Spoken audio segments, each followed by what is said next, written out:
Blackstone Audio presents The Fire Dance by Helene Tursten, translated by Laura A. Weidberg. This book is read by Tavia Gilbert.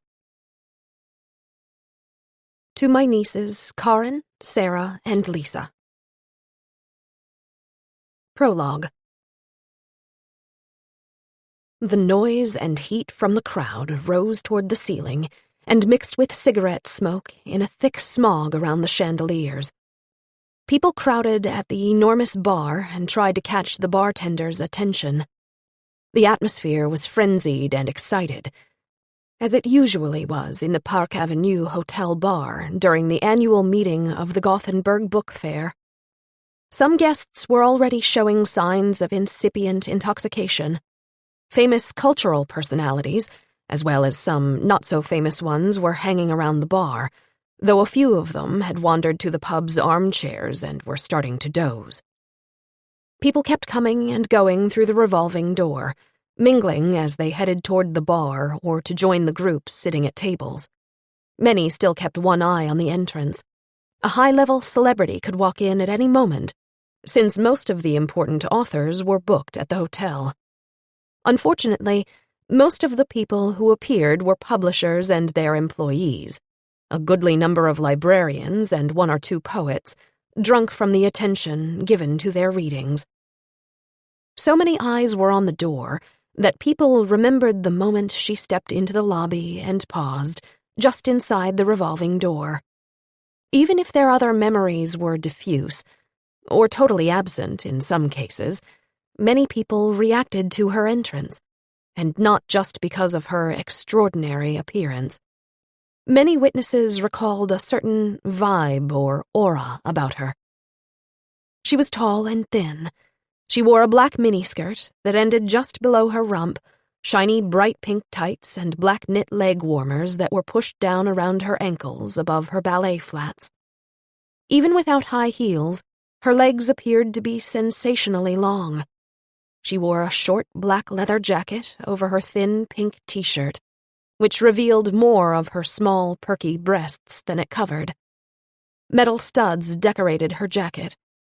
But despite her conspicuous outfit, her pale face drew most of the attention. It was heart-shaped with high cheekbones, and her full lips seemed made for kissing. The way she pursed them, however, made it clear that any attempt to kiss her would be met with failure. Her eyes only magnified that message. They were slightly almond-shaped and had thick, long lashes, which she accentuated with heavy black eyeliner. But her brown eyes themselves showed no emotion. As a hungover poet would say later during questioning, her eyes were bottomless wells that led to the permafrost of her soul. She turned her head to search the crowd. When she found the face she was looking for, she began to walk straight toward a table in the middle of the pub. All her movements were graceful and smooth. One man, his back to the entrance, had not seen her when she came in. As she passed him, he lost his grip on his frosted beer glass. He blew on his hands and shook his fingers as if they'd been frozen with cold. A children's book author, who was already hammered, began to pull on his suit jacket clumsily, complaining about the draft from the door. The truth was that the woman could move through the compact crowd with ease, and yet every person drew away from her, either intentionally or unconsciously. She reached the table she wanted and quietly regarded the boisterous people gathered there. One by one, the young people, uniformly dressed in black, fell quiet and looked at her with astonishment. There was only one man who didn't seem to have noticed her. He kept singing, "Poira, poira, poira, levanto poira." His voice was deep and pleasant, and his entire appearance differed from his companions in their black uniformity. A skin-tight red t-shirt emphasized his buff upper body, and his jeans clung to his narrow hips. Around his neck, a wide gold chain glittered against his café au lait skin, and a few tiny gold rings in his earlobe shone with an intensity to match his gleaming white teeth. When he finished singing, he calmly turned to face the silent young woman. His entire face broke into a smile. "Hola!" he exclaimed with great happiness. He gestured for her to join them at the table. A slightly worse-for-wear blonde, her eyelids soot-colored and her lips painted black, gave the newcomer a disgruntled look. She left her seat beside the man and headed to the restroom on unsteady feet. The silent woman sat on the chair and stared at the man without blinking. Totally unaware of the icy chill she was spreading all around her, he draped his arm over her shoulders. Begrudgingly, she allowed him to draw her close. The tension in her face and body began to soften somewhat. One of the young men began to recite a poem at a volume more suited for a poetry slam. The brown-eyed woman kept watching him. Though it appeared that she didn't understand the poem, she applauded politely when he was finished. She even smiled a little at a joke the black-clad poet made. A bouncer in a dark suit walked between the tables to warn the pub's customers that it was closing time. A few older people had come to join the group at the table. At the center was a tall man with scraggly white hair, who was twice as old as most of the others, but he was a famous author and seemed to know one of the young people in the group. The sulky blonde had returned after an extremely long visit to the restroom. "Let's go up to my room and keep the party going," the white-haired author offered, his words slurring. "I have a suite on the top floor." They all got up and headed toward the elevators. As the doors opened, everyone jostled inside, pushing and shoving a bit, but laughing all the while. Everyone except the woman in the miniskirt and pink tights. "I'm leaving," she said. These were the only words she said all evening. The others called to her and tried to convince her to join them in the packed elevator. She didn't turn back, but walked steadily past the security guard toward the wide stairs. The last they saw of her, before the elevator doors shut, was the reflection of the chandeliers shining down on her page boy haircut.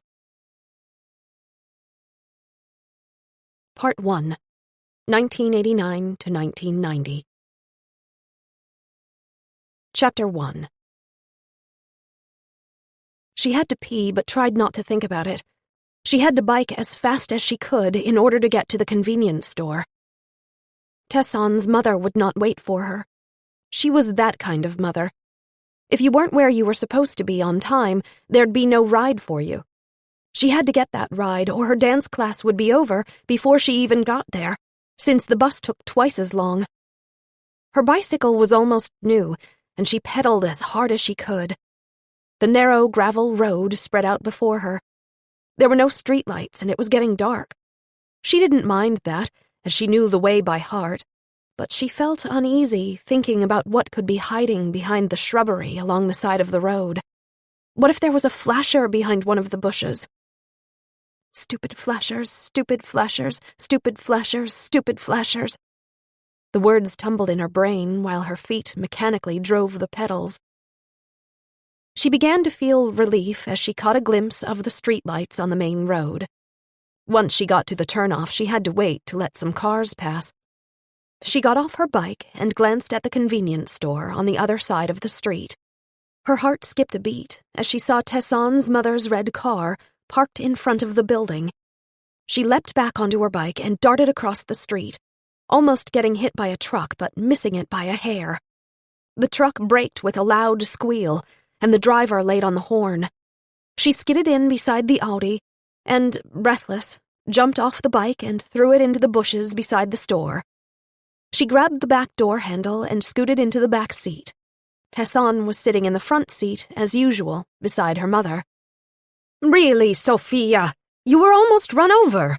That could have been a terrible accident, and you didn't lock your bike." Her pulse was pounding so hard in her ears that she didn't hear what Tesson's mother was saying. She panted, trying to get her breathing under control. "Didn't you hear me? You have to lock your bike," Tesson's mother repeated. She was very strict. She often sounded irritated, though she routinely tried to hide it with pleasant words. Sophia got out, dragged her bike out of the bushes and led it to the bike stand. She locked it and hurried back to the car. "Drive now, drive now, drive now, drive now." The words ricocheted through her head with the same rhythm as before. Finally, the car was moving and leaving the parking lot. Sophia leaned back in her seat and relaxed with a great sigh. Made it, made it, made it, made it. An ice-cold wind was blowing in from the sea. The chill bit Sophia's ears and fingers as she biked back home a few hours later. In her hurry, she'd forgotten her mittens and knit cap, of course. In the distance, she saw swirling blue lights pulsing through the darkness.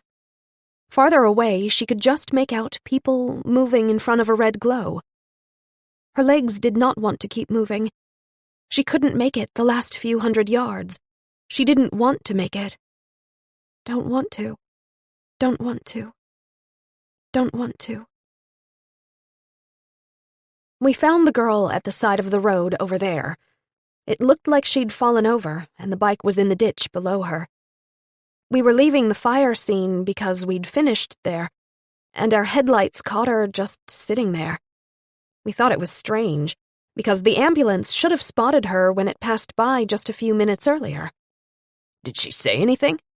No, she just looked at us. Was she in shock? Absolutely. We drove her to Ustra Hospital. Her little brother and her mother had already gone. Did you talk to her in the car? No, I wrapped her in a blanket and sat with her in the back seat. I tried to say something comforting, but she didn't say a single word. It was odd. What was odd about it? Hard to put my finger on it. Just the fact that she didn't say anything. She wasn't calling for her mother or brother. She didn't even ask about them. She wasn't crying either. She just sat and stared? That's right. Superintendent Sven Andersson looked at his newest inspector thoughtfully. She'd joined the department just a month earlier. He had a hard time hiding his irritation that he'd gotten a female inspector, and one with 2 small kids to boot. He didn't like it one bit. The superintendent sighed and got a questioning look from his fresh-baked detective inspector. Irene Huss had a great deal of respect for her new boss. He had a good reputation as a policeman, even if he had some rough personality quirks and was known to have a short fuse. She'd been nervous her first few days on the job, but she was beginning to get used to him. As long as she did her job, he would come to change his mind about her. And besides, women officers were no longer so unusual on the force. It's been 3 months since the day you and your partner found the girl on the side of the road. Let me tell you, she still just sits and stares, saying nothing at all. The superintendent's voice rose. His anger was apparent. Or perhaps he was just frustrated, not angry. Irene knew that the superintendent had no children of his own. Irene raised her eyebrows but remained quiet. She didn't really know what she should be saying. She was not part of the Björlanda district house fire investigation. She and her colleague Håkan Lund had been the first patrol car on the scene, but that was all. The only thing she knew about the investigation was what she'd read in the newspapers. Both Hasse and I tried to get her to talk, but it was impossible. She just sat and glared at us with those big brown eyes of hers. Is she able to speak? I mean, are you sure she's not mute? No, she can talk. She's apparently the silent type, even before the fire, I mean. Do you know how old she is? Andersson gave her a look before he replied. Read it for yourself. It's all in the paperwork. You and Sofia Malmborg are going to take over the questioning. But why should I? I mean, if she won't talk to you or Hans. You've just answered your own question. She does not want to talk to us. Why? Maybe because we're men. So the shrinks say. We're going to test that by putting you in. You're a woman. You have kids yourself. Irene was floored. This was a big case to be just dumped in her lap. A man had died in the fire, and there still were lots of unanswered questions. There were even indications that Sophia might know something important, or maybe more than that. Or do you think you can't handle it? Andersson challenged. There was a threat beneath his sarcasm. If you can't figure this out, you won't stay long in this department. Irene felt her stomach turn into a lump of ice. Then a warm wave swept through her body, and she forced herself to look her boss in the eye and steady her voice before she replied. I'll talk to her. Good. She'll be here tomorrow. Irene sat at her desk in the office she shared with Tommy Persson. He'd started working as a detective inspector the previous year, and he was also the one who'd convinced her to apply for the job in the department. They'd met at the police academy in Stockholm, and they'd become good friends, perhaps in the beginning because they were the only ones from Gothenburg at the academy. Irene's then-boyfriend, Christer, had been wary of Tommy at first, but now they were all close, and Tommy had even been Christer's best man in their wedding 5 years ago. Irene was 7 months pregnant with the twins when she married, and she thought she looked like the Potemkin in her wedding pictures. She was 24 at the time. Her own parents had been older when she'd been born. Her mother, Jard, was 36, and her father, Borje, 45. Irene found it funny that her parents had the same age difference she and Christer had. So, here you are, daydreaming. Tommy's happy greeting jerked Irene out of her thoughts. She hadn't heard him open the door. He was grinning from ear to ear as he headed for his desk. Martin can say papa. Well, he says pa, pa, pa, pa. It's almost his first birthday. He's obviously advanced for his age, just like his old man. Tommy was filled with pride. Martin was his first son with his wife Agneta. Irene was the boy's godmother. She couldn't help but smile. Great! Or should I say congratulations? Just be happy that paw, paw, paw is all he can say. Once he started talking, you'll wish you were back in the good old days. I was almost late this morning because Jenny threw a fit the minute we walked in the door at preschool. Did she want to go? Oh, yes, she loves preschool. But she wanted me to promise to buy her a pet tiger before I left. The tiger she wants to keep in the yard? That's the one. She's not letting go of the idea. Christer and Irene had brought the twins to Borås Zoo one fine Sunday afternoon in August. Jenny and Katarina had run around from animal to animal and jumped with joy whenever they caught sight of a new one. Katarina liked the monkeys the best, but Jenny had fallen head over heels for the tigers. She wanted one for herself. She said they could put a high fence around the backyard they shared with the other people in their townhouse row. Jenny was not dissuaded by the argument that tigers were dangerous and might like to make a meal of the residents. She insisted it would be the nicest tiger in the world. She'd raise the tiger from a cub and teach it not to eat meat, so the neighbors would be safe. She started to save all her allowance toward the tiger, putting her money into a red plastic piggy bank. Jenny called it her tiger bank. Every bit of money that came her way would go toward the tiger. Last weekend, Jenny decided that Irene open the piggy bank so she could count the money. Irene struggled with the lid on the piggy's stomach, but finally got it open. She counted to 32 Swedish kronor and 50 öre. Jenny looked at Irene with her big eyes and asked breathlessly, "Is that enough?" "No, a tiger is pretty expensive. Keep saving, and maybe you'll have enough money in, 2 or 3 years. Or maybe you could buy something else that you'd like." "A Barbie house," Katarina suggested. "No, I want a tiger," Jenny said with determination.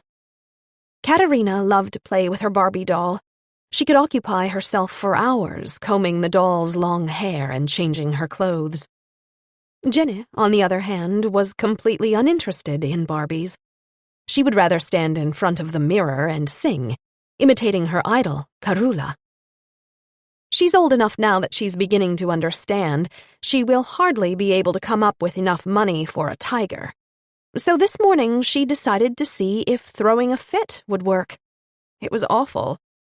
All the preschool teachers came running. They probably thought I was abusing that child, Irene said with a sigh. If I know Jenny, I believe she'll settle with this tiger issue one way or another. Tommy was laughing. I'm sure she will. Speaking of children, I just got the word from Andersson that I'm supposed to take over the questioning of that girl, Sofia Malmborg. The smile disappeared from Tommy's face, and his voice had no more laughter in it as he said, That's a tough case. Why'd you get it? Well, for one, she refuses to talk to Andersson or Borg. And two, I've met her once before, right after it happened. An additional reason seems to be that I have children.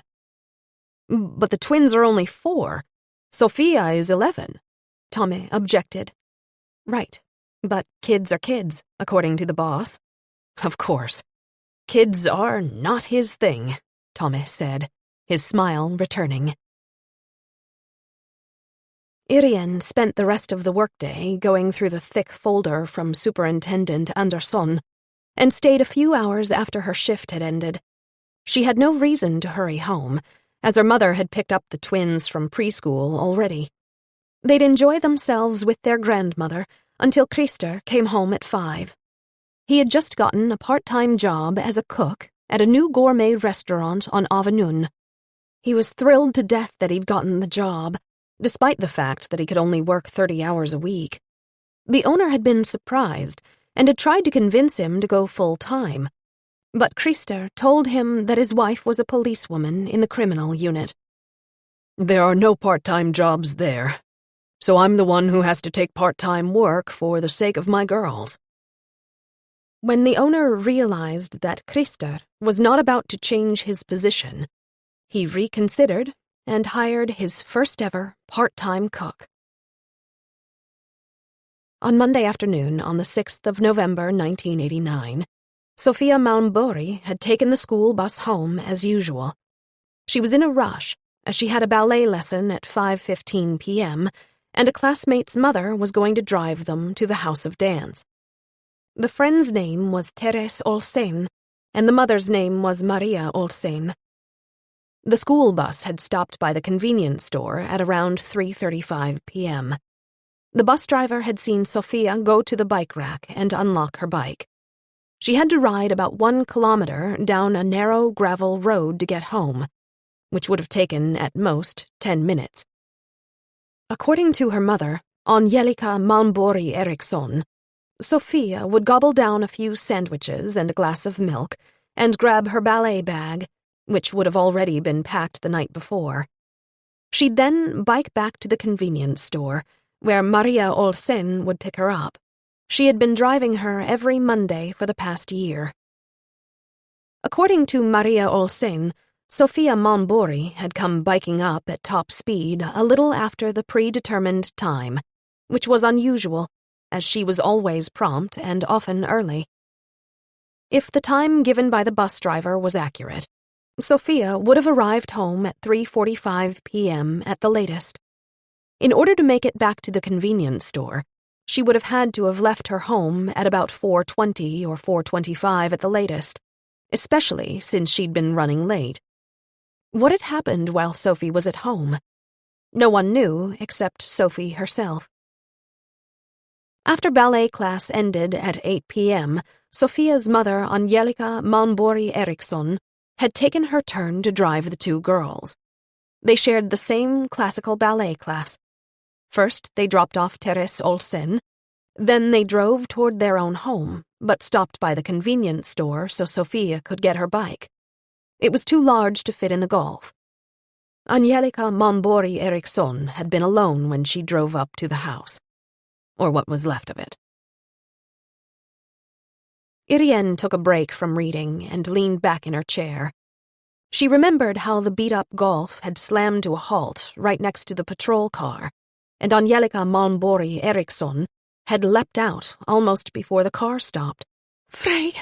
Where's Frey?" she'd screamed, her voice filled with fear. An old Saab Combi had driven up just then, and a young boy got out, holding the hand of the large woman who had driven the Saab. It seemed as if he were unsteady on his feet and needed the woman's support. It was likely that he'd been scared by the commotion and the devastation of the fire and wanted to be anywhere but there. The heavy, pungent smell was suffocating enough to make anyone want to get away. The boy and the woman had walked toward Angelica, who had become quite hysterical. When Angelica caught sight of the boy, she ran to him, laughing and crying in turns, holding the boy to her tightly as tears streamed down her cheeks. The woman who had come with the boy went to the fire chief and asked him a question. The chief shook his head and, judging by his gestures, delivered some bad news. With a grim expression on her face, the woman walked back to the mother and son. Irene Huss and Håkan Lund were standing close by. The woman said, "They weren't able to enter the house. It was completely engulfed when the fire trucks arrived, so they don't know if he—" She stopped and cast a glance at the boy. Håkan took her by the arm and gently but firmly pulled her away from the other two. "Can someone have been in the house?" he'd asked. She'd bitten her lower lip hard before she replied, "My brother, Magnus Eriksson. Frey's father." Irene had heard the woman's statement and turned back to the glowing inferno. If a person had been in that building, there would not be much left of him. 2 days later, the fire investigators found some remains of a skeleton, including the lower jaw, which the forensic dentist had used to determine that the remains had indeed belonged to Magnus Eriksson. Angelica Malmbori Eriksson was a dance instructor at the House of Dance who also taught at the College of Dance in Hugsbo. The school, built in the 50s and later abandoned, had been renovated for the college. The trip between the House of Dance and the Malmbori Eriksson's home in Björkhill was more than 10 miles. Since public transportation in Gothenburg left something to be desired, Sophia and her friend Tesson had to be driven to their ballet class. This was also part of the paperwork from the initial investigation. Sophia had danced her whole life. According to her mother, she'd been dancing before she could walk. Angelica had provided all the information about her daughter for the paperwork. Sophia hadn't been helpful to the officials. Angelica insisted that Sophia had said nothing to her about the fire either. The girl had kept to herself, though her deep, dark eyes took in everything she saw. It also appeared that she'd talked to her father, Ernst Malmbori, the composer. Angelica Malmbori Eriksson was still upset when she told Superintendent Andersson, who had given up on hearing a word out of the girl, that Sophia had refused to move back in with Frey and herself after her latest visit with her father. Apparently, social services had located an apartment for Angelica and her 2 children, since there was nothing left of their house to return to. Everything they owned had been lost in the fire, except for a few pieces of outdoor furniture that would be useless in a 4th-floor apartment in the Biskopsgården district. Angelica had protested her daughter's decision mightily, but finally had to give in, at least until the worst was over. Irene checked the date for that statement and found it was given the day before Christmas Eve. Is the worst over now? Why couldn't Angelica and her children live with Magnus Eriksson's sister after the fire? It appeared that she had a good relationship with the little boy. Irene flipped through the various papers left in the folder. She didn't find any interviews with the sister. Irene vaguely remembered that the woman had introduced herself, but she couldn't remember her name. She'd check on that tomorrow, after she had her meeting with Sophia at 10. At the back of the folder, there were 3 short reports as appendices. The first one touched on a fire in a haystack during April of 1985. The owner of a riding field had mucked out bad hay into an area behind the stable. The plan was to burn it at a later date. At 9 the same evening, a neighbor had called to say that the hay was on fire. The neighbor's house looked out over the owner's field, so he'd spotted it. and by the time the fire trucks arrived, the fire was already under control and could be put out quickly. The fire investigators determined that it had been arson. The technicians had found 2 bottles of igniter fluid nearby. They were so close to the fire, unfortunately, that they'd actually started to melt, so no fingerprints could be lifted from them. There was a report from a witness who said that someone on a bicycle had been seen in the vicinity shortly before the fire broke out. The witness was the same neighbor who'd called the owner. He was an elderly man, and his eyesight was no longer the best, but he was absolutely sure that there was a person outside the stall. He wasn't sure whether it had been a man or a woman. He could only say that the bicyclist had black pants and a dark long-sleeve shirt or coat. The second report concerned a more serious fire that had broken out at a summer cottage early in September 1989. The cottage was somewhat isolated, and it took a while before the fire was discovered by a couple walking their dog. The cottage had burned to the ground.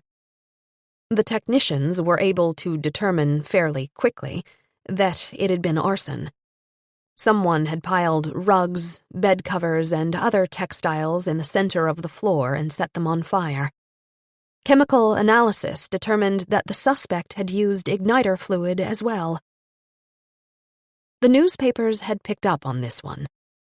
Pyromaniac in Björlanda. People began to fear another arson would be committed by the alleged pyromaniac. Still, all remained quiet on the arson front until the beginning of November, when Magnus Eriksson had died in the Björkhill cottage fire. The last report concerned a case of smoking in bed. It dated back to Christmas 1988 at 7:47 p.m. The fire department had been called to the Mombori Eriksson cottage.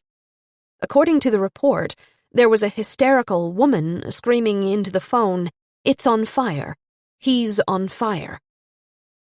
By the time the ambulance and the fire trucks arrived, the fire had already been put out. Magnus Eriksson had an ugly burn on his right hand and lower arm, but was otherwise not injured. According to the report, he'd been heavily intoxicated, and his wife wasn't sober either. Their 7-year-old son had also been in the house. Magnus Eriksson had been taken to the hospital for treatment of his arm. His wife said that her husband had felt tired and decided to go upstairs to rest. When she'd gone upstairs an hour later to tell him that the movie he wanted to see on television was about to start, she saw that the room was on fire. She yelled and was able to wake up her husband, then showed great presence of mind and rushed to get a plastic bucket in the bathroom, where a pair of dirty shoes had been soaking. She threw the water on the fire. The bed itself had not started to burn, just the shag rug beneath it. The investigation determined that Magnus Eriksson had fallen asleep after he'd lit a cigarette. His arm had been dangling from the bed, and the cigarette had fallen down onto the rug. Irene noted that Sofia Mombori was not mentioned in the report, probably because she had been spending Christmas with her father, Ernst Mombori. The first 2 fires had been arson, and had been set within a 1-kilometer radius of the Mombori Eriksson home in Björkhill. It could be a coincidence, however statistically improbable it might seem. Or, as Superintendent Andersson had written in his barely legible handwriting, 1 fire, perhaps, 2 fires, hardly, 3, absolutely not. Irene had to agree with her boss. 3 fires within half a year and within such a small area was hardly a coincidence. Chapter 2. I can honestly say I'm nervous. We hardly ever question children, and when we do, it's usually in cases where we suspect that the child is the victim of a crime. This case is different. Irene and Tommy were drinking coffee together in their shared office. "Do they seriously think that she set the fire?" asked Tommy. "The home started to burn shortly after she left on her bike. Perhaps it really is a coincidence, Magnus Eriksson could have fallen asleep with a burning cigarette and set fire to the rug or the bed. It happened before, less than a year ago. But that it would happen twice. Irene sighed and shook her head. It doesn't appear all that believable, Tommy agreed. Have the technicians found the cause of the fire yet? No, and they were not able to determine where the fire started. The house burned to the ground. There are 2 reports concerning arson in the vicinity of the house during the past 6 months. In those cases, plastic bottles containing igniter fluid were found. That would not have been needed here. The technicians found a huge number of bottles with high-proof alcohol. They were all over the place.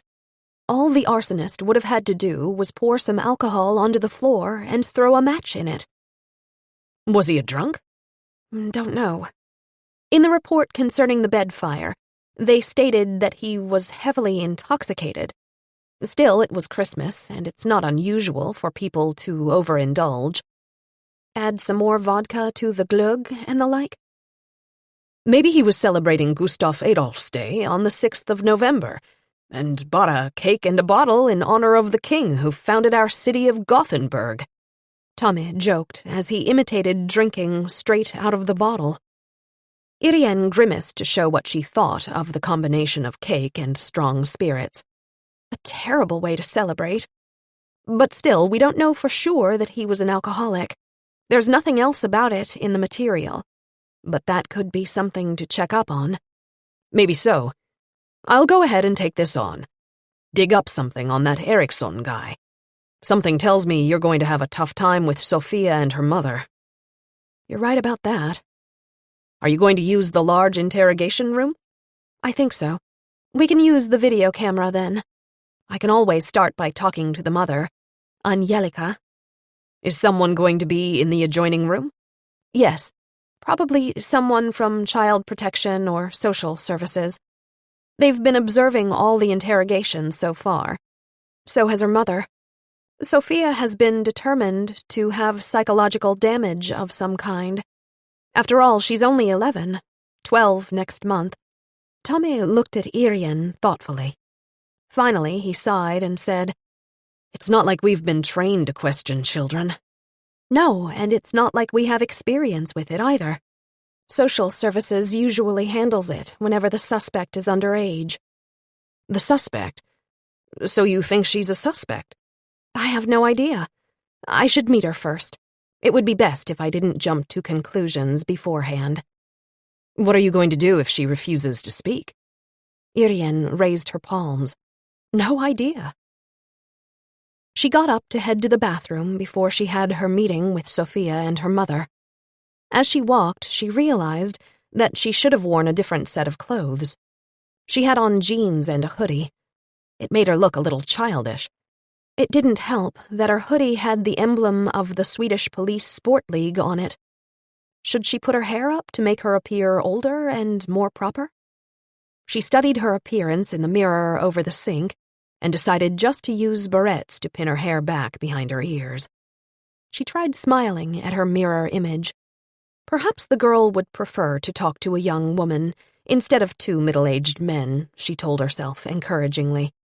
She certainly hoped so. Sophia looked especially pale and thin in her all-black outfit.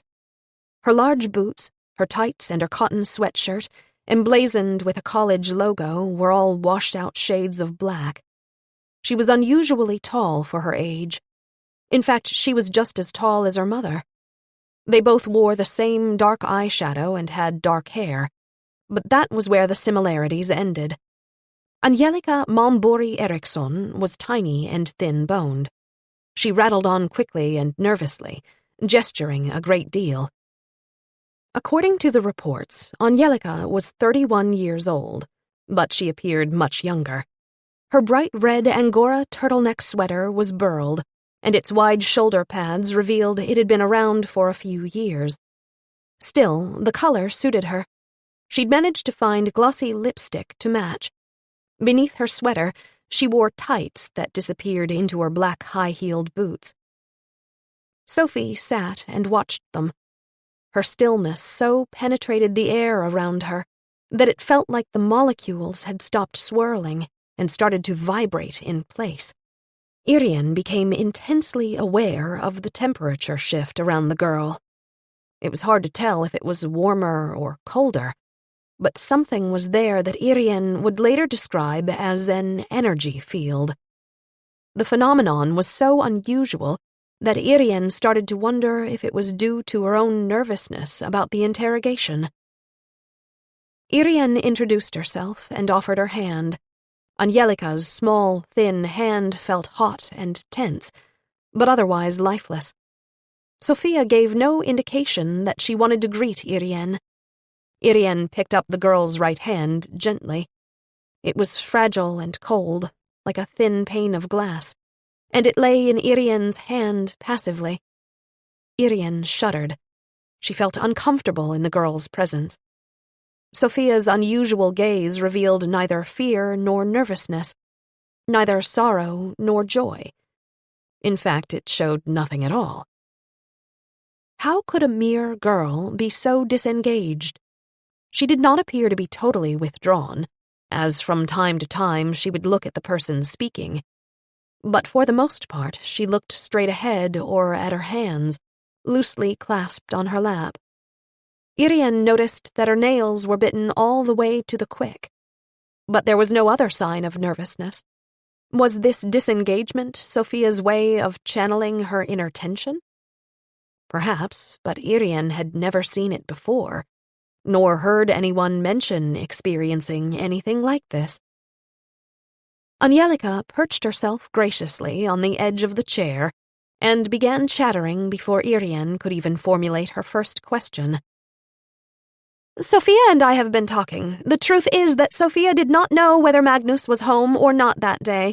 He must have gone to sleep before she came home from school because the whole house was dark. Nothing was on fire when Sophia left the house. She didn't smell any burning odor. There must have been an electrical issue. Is this true, Sophia? Asked Irene.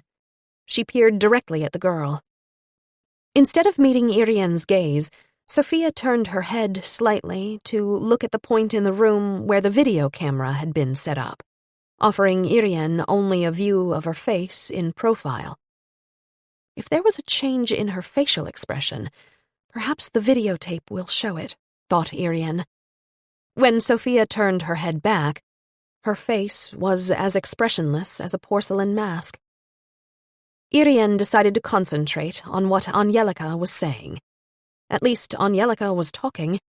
Perhaps Sophia would relax and react to Angelica's words.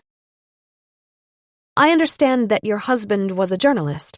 Which newspaper did he work for? Different ones. He was a freelancer. Where did he write? At home for the most part. So it's not impossible that he was home when Sophia returned from school, Irene stated. Well, there were times when he wasn't home. Angelica gave Irene a quick glance. Her beautiful eyes betrayed something. But what? Before Irene could analyze it, the look was gone. Where would he be if he wasn't at home? Out, working. Journalists have to investigate places and figure things out, meet people, that kind of thing. They deviated from the line of questioning Irene had intended to follow before the meeting, and she was now improvising.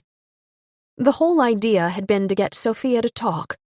Still, Irene felt that there were many other questions in this investigation that still needed answers. With each response, a whole new bevy sprang up. Perhaps Irene would still get a few pieces of the puzzle from the mother. What kind of journalist was Magnus? Asked Irene. What kind? Angelica repeated, confused.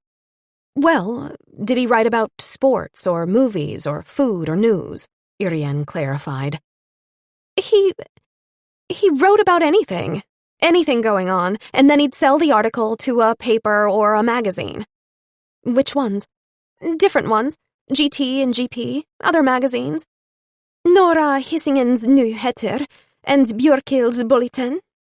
Those two are locals, right? Yeah, though the Bulletin is more like an advertising supplement. Irene was beginning to realize that Magnus Eriksson, had not exactly been a shining star in the lofty skies of journalism. Perhaps she was mistaken, but Angelica's nervous, shifting position on her chair seemed to indicate that Irene was on the right track. "How long had you been living in the Björkhill cottage?" 3, almost 4 years. "Where did you live previously?" "On Linnégatan." "That's a nice central location. Was it in one of the newer buildings?" "No, an older one. It was a really comfortable apartment. High ceilings and large rooms. The kitchen was old, but it was really beautiful. And it had a gas stove and stuff." "Why did you decide to move?" Angelica looked away and then back at Irene. "They scheduled it for renovation. They were showing us other apartments in the area, but they were too expensive." "So you bought the cottage?" "No, we rented it from Magnus's sister. It's on her property. We were only going to live there for 1 year." "But you've been there for almost 4 years," Irene observed. "That's how it turned out. Rents closer to town were just too high." Tears appeared in Angelica's eyes, and Irene could hear the desperation in her voice. "Don't freelance journalists earn good money?" asked Irene. Angelica unconsciously curled her lips before she replied. "It depends. Sometimes things go well for a time, and then it can take a while before another article is sold." "But you work as a dance instructor. Don't you have a good salary?" "Dancers are not paid well. We have terrible employment contracts. I also work as a freelancer and dance in various events and shows. In order to have a more steady income, I've started teaching at the House of Dance, and I have a few hours at the College of Dance, too. They're in the same building complex." "Do you teach every day?" "No, Mondays, Tuesdays, and Sundays in the afternoons and evenings." "So that's why Sophia had to get a ride from her friend's mother and you drove the girls home." "That's right. I have a long day on Mondays. I work from 1 in the afternoon until 8 in the evening. Sophia and Tesson dance in the last session I teach. Classical ballet, level 3. Level 4 is the highest level. Girls and boys have to be at least 13. Most of those kids then go on to study at the Dance Academy high school program. It's extremely competitive there and tough to get a place. And if you complete the Dance Academy program, you go on to the College of Dance, right?" "Correct. I only teach there at specific times, when they're doing a series of classical ballet and show dance.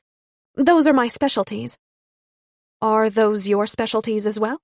Irene asked, turning to Sophia. She was hoping that the direct question would surprise the girl and elicit an answer before she had time to think. Irene's trick didn't work. Sophia lifted her gaze from her hands directly to Irene. Her face was completely blank. Irene was beginning to feel resigned to failure. She wasn't able to handle the girl's silence, and it was looking like she wouldn't find out the truth about the fire in Björkhill. On the other hand, Superintendent Andersson and Hans Borg, who were old, experienced investigators, also had to throw in the towel when it came to Sophia Malmborg. Strengthened by the thought, Irene decided to continue to talk to Angelica. Irene had an idea. She got up and looked at Sophia. "Sophia, you can stay here by yourself for a minute. I would like to chat with your mother alone." "I promise that we won't be gone long," Irene said calmly. Before Angelica could react and start to protest, Irene turned to her and said, "Come with me." She placed her hand on Angelica's shoulder and smiled at her encouragingly. Angelica unwillingly stood up and went with her into the hallway. Irene stuck her head into the adjoining room and asked the psychologist from the Child and Youth Social Services Department to keep an eye on Sophie for a moment, then led Angelica to her office. "Please come in," she said. As she'd hoped, Tommy was in. He was reading a stack of papers.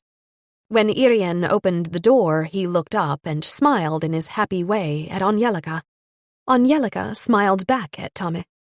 The change was instantaneous. The elegant woman seemed to stretch and then glide across the floor. Her thin fingers fluttered over her shiny hair as she coquettishly tucked a strand behind her ear. With a bit of sway in her hips, she walked over to Tommy. Tommy had gotten to his feet and was holding out his hand. Angelica graciously put her tiny hand in his, and her voice dropped an octave as she introduced herself. "Hello, my name is Angelica Malmborg Eriksson." Tommy Persson. The sultry look she gave him could have aroused a eunuch.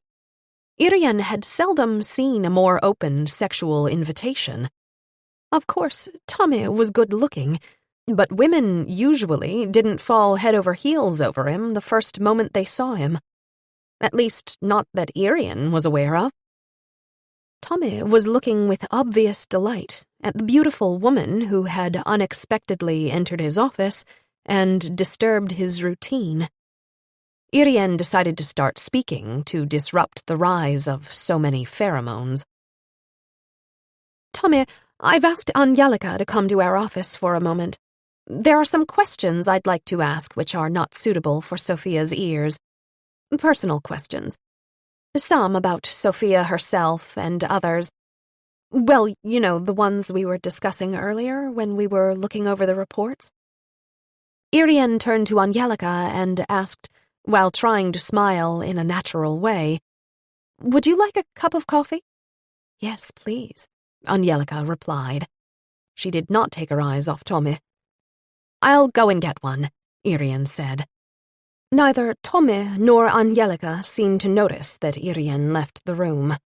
Irene felt a slight unease. Perhaps it wasn't a good idea to leave Angelica alone with Tommy. He usually had a good effect on women, but Angelica's reaction was a bit extreme. Would he be able to handle that fox? What if... She stopped and then said to herself out loud, "Get a grip. This is your old buddy. If anyone can handle Angelica in the right way, it has to be Tommy." She intentionally stayed away for a while to give Tommy time for his questions. Irene had no idea what they would be, but she was hoping that he'd intuit what she intended.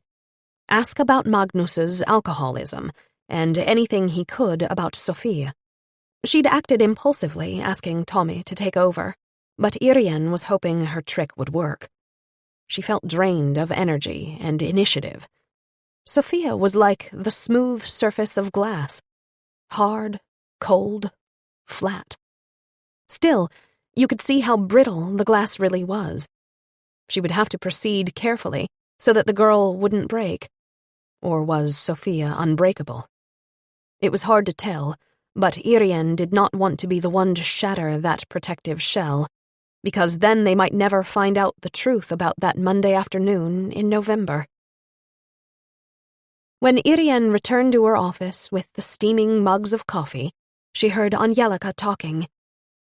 The problem was that Magnus had no insurance. He wasn't in the union, and he didn't have any kind of private insurance either. We have no home insurance at all. We're not going to get a single öre. We lost everything we had in the fire. "I'm sure you'll get some compensation from the state. Child support and the like." "Sure, but it won't be enough. I don't want to live in a housing project for the rest of my life. I want to move back to the city." Irene interrupted them by placing the mugs of coffee on the table. "Perhaps Sophie will get worried if we are away for too long. We can take our cups with us. I'll just quickly ask you the questions I have. By the way, do you think Sophia would like some coffee? Or a cup of tea?" "No, a cup of water is fine for her." Angelica looked unhappy at Irene's return, probably because Angelica's cozy chat with Tommy had been interrupted. "How is Sophia doing in school?" Irene asked abruptly. Angelica looked surprised. "Well, she's not the brightest bulb in the package. Her teachers complain that she never says anything in class and that she's slow, but she manages to pass her tests." Irene noticed the lack of concern in Angelica's voice. Apparently, Angelica didn't care one way or another how Sophia did in school. Does she have many friends? Or a best friend? She doesn't have a lot of free time. She dances on Mondays, Tuesdays, and Sundays. Now Irene heard the obvious irritation in Angelica's voice. She doesn't hang out with any friends during the little free time she has? Irene continued stubbornly. No, she doesn't. Well, Tesson Olsen, of course. They're in the same class at school and take the same ballet class. Do they get together when they're not dancing? Not really. Angelica took some time to reply. Irene scanned Angelica's attractive face, which now looked cross and sulky. She did not want to talk about her daughter. Why? Do you have any idea why Sophia doesn't have any friends? How should I know? She's so damn strange. She's always been an oddball. Angelica's outburst was unexpectedly heated, even to Angelica herself. She stopped mid-rant and looked helplessly at Tommy. He hadn't changed his friendly expression. I mean, she's always been hard to understand. All this not talking business, that's nothing new. She's just like her crazy father. She can keep quiet for days on end, days. And if something doesn't suit her fancy, she gets just as stubborn as he does. She'll never end up being a dancer if she keeps going like this. She glanced at Irene as if to say, and then she might end up looking like you. Though she was in pretty good shape, Irene suddenly felt clumsy and huge. She knew her feelings were irrelevant, but she couldn't shake them. Is she still living with him now? Asked Tommy. Yes, and it's just as well. Fry is not doing so well after the death of his father. And quite frankly, neither am I. Do you know if she's talked to her father about the fire? Angelica shook her head. No idea. Ernst and I never talk to each other unless absolutely necessary. Do you share custody? Irene asked. Yes, but she can't live with him during the week. It's too far from school. Now she wants to change schools so she can live with him all the time. Where does he live? The Angordon district. Angelica pouted. Her glossy red lips revealed that she didn't like this conversation one bit. Irene realized that they were running out of time. She tried to think of a follow-up question, but nothing came, so she just said, Let's get back to Sophia. They walked back along the hallway in silence, Irene hyper-aware of every inch she measured in stocking feet. She was annoyed with herself for letting Angelica's chatter get to her. It appeared as if Sophia had not moved at all. The woman from social services was sitting in a chair next to her, but got up when Irene and Angelica entered the room. When she walked past Irene, she whispered, Can we talk for a second afterward? Sure, Irene replied. The next few minutes were just as unproductive as before. Sophia would not speak. Irene concluded it was useless to keep trying, so she decided to end the interview. Angelica appeared relieved. Sophia didn't change her expression as she got up and followed in her mother's wake out of the room. With an audible sigh, Irene let her forehead fall into her hands once the door shut behind them. The woman from social services opened the door again almost immediately. She was about 30 years old and wore an enormous knitted purple poncho over a wide black wool maxi skirt. She'd wrapped her frizzy blonde hair at the top of her head with a leather strap and stuck a chopstick through it. She sat down on the chair across from Irene and observed her through her thick, round glasses. She got right to the point. There's no use questioning her. Sophia needs peace and quiet. You police have no idea how to deal with children in this situation. No, perhaps not. But we do need to find out the truth about a suspected crime. What basis do you have for suspicion? That Eriksson fellow had previously set fire to his room by smoking in bed. You're torturing Sophie. She can sense your suspicion. Silence is her only defense against you and your questions. Why can't she at least just give us a yes or a no? Irene exclaimed helplessly. I believe she really can't answer you. She doesn't remember. She received a great shock when the house she lived in burned down, and the man who had been her father figure for the past 9 years died in it. Children often react to trauma with silence. They repress the event. Irene studied the psychologist. She seemed like a leftover from the 70s. Still, Irene knew she was right.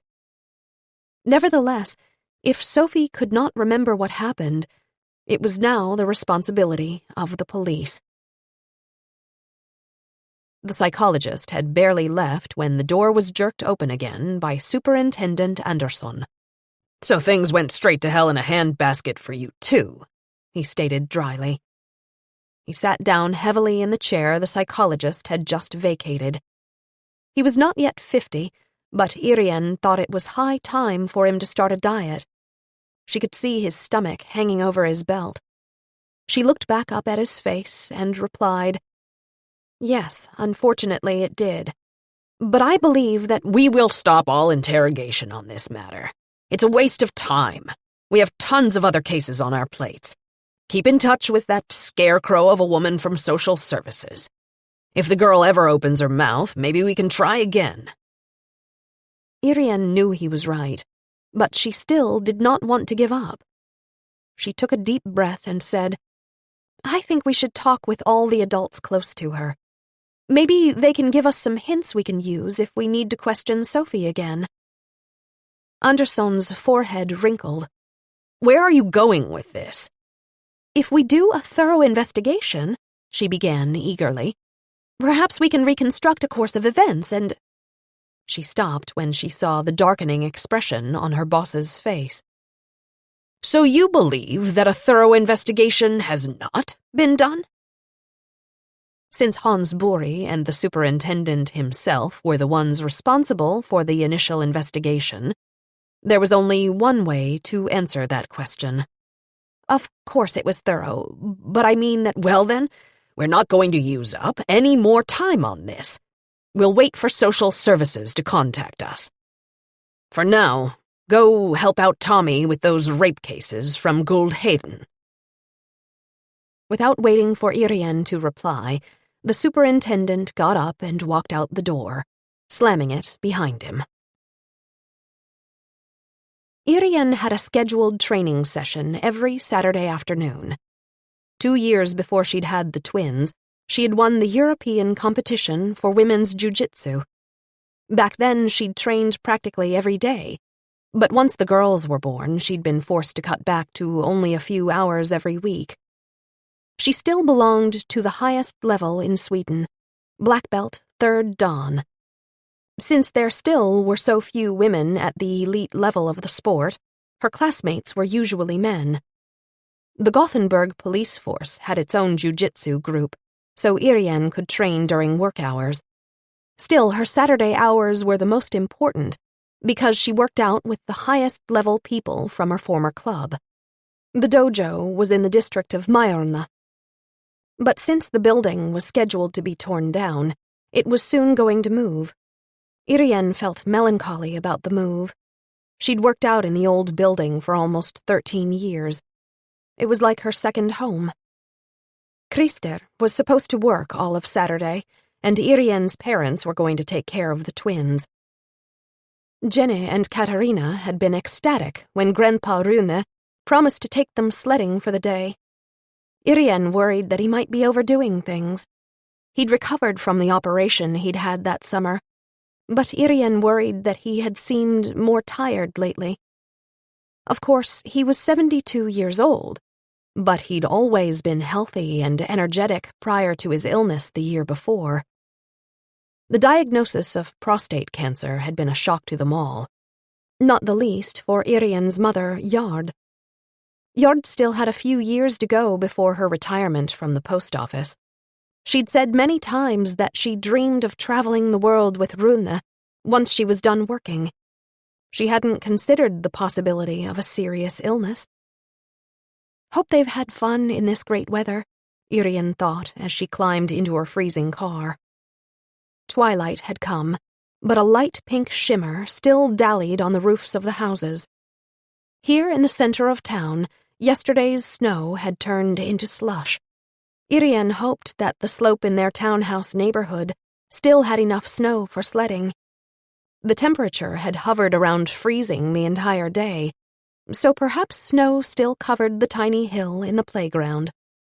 It was the first winter the Huss family had spent in the townhouse neighborhood, and the twins had gotten used to their new surroundings quickly. They'd found lots of new friends, but that had created some friction between the Huss family and their childless neighbors, who did not appreciate the children running through their flower beds during their wild games. Mr. Bernhug had come over to Irene and Christer to complain many times.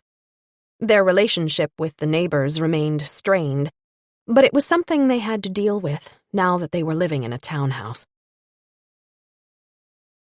Instead of taking her usual route over the Vesterleden highway after her workout, Irene drove over the Elvsborg Bridge.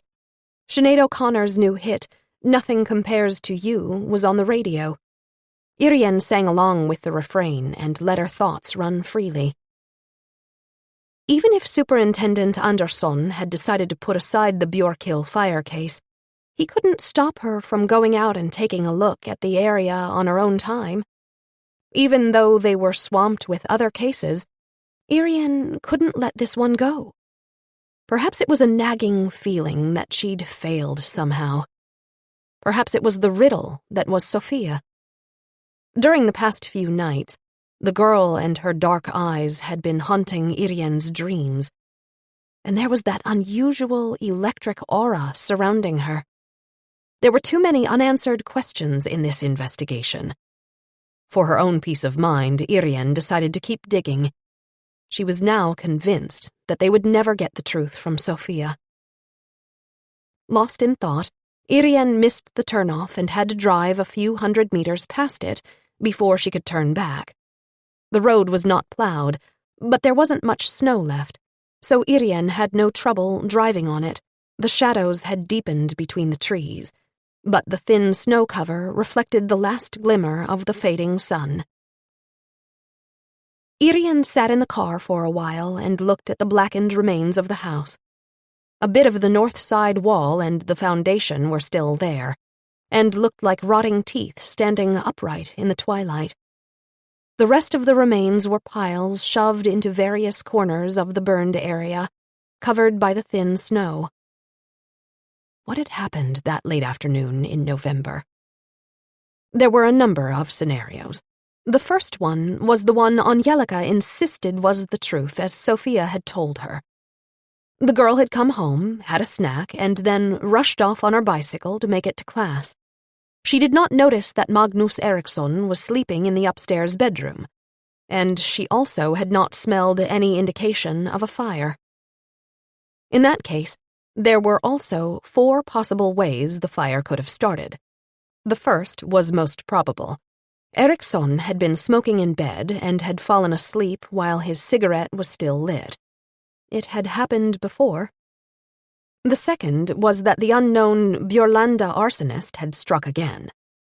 Perhaps the arsonist had thought no one was home when he lit the fire. Naturally, there was a third possibility. There could have been a short in the electrical system of the old cottage. However, the technicians had not found any indications that this was the case. In fact, they'd stated just the opposite. The electrical system had been replaced and was completely new. Then there was the question of candles. Angelica had been asked whether there were any candles in the house, which would have been lit and not snuffed out. Angelica had replied that she had no candles in the house at all, since she'd not yet put out any for Advent. She was certain that her husband would not have lit any candles and then forgotten about them. He wasn't the kind to have any candles around, she'd said firmly. So that left the theory that kept bothering Irene. Sophia had come home from school and found her stepfather asleep, or passed out drunk, more likely, and therefore unable to wake up. The girl, in cold blood, could have set a fire and then ridden away on her bicycle for her ballet class. Premeditated murder. Would an 11-year-old girl be capable of such a crime? If Irene had been asked that question a few weeks ago, she would have said a definite no. Now that she'd met Sophia, she was no longer sure. But why would Sophia have wanted to kill Magnus Eriksson? According to Angelica, they'd gotten along just fine, even though Sophia is the way she is.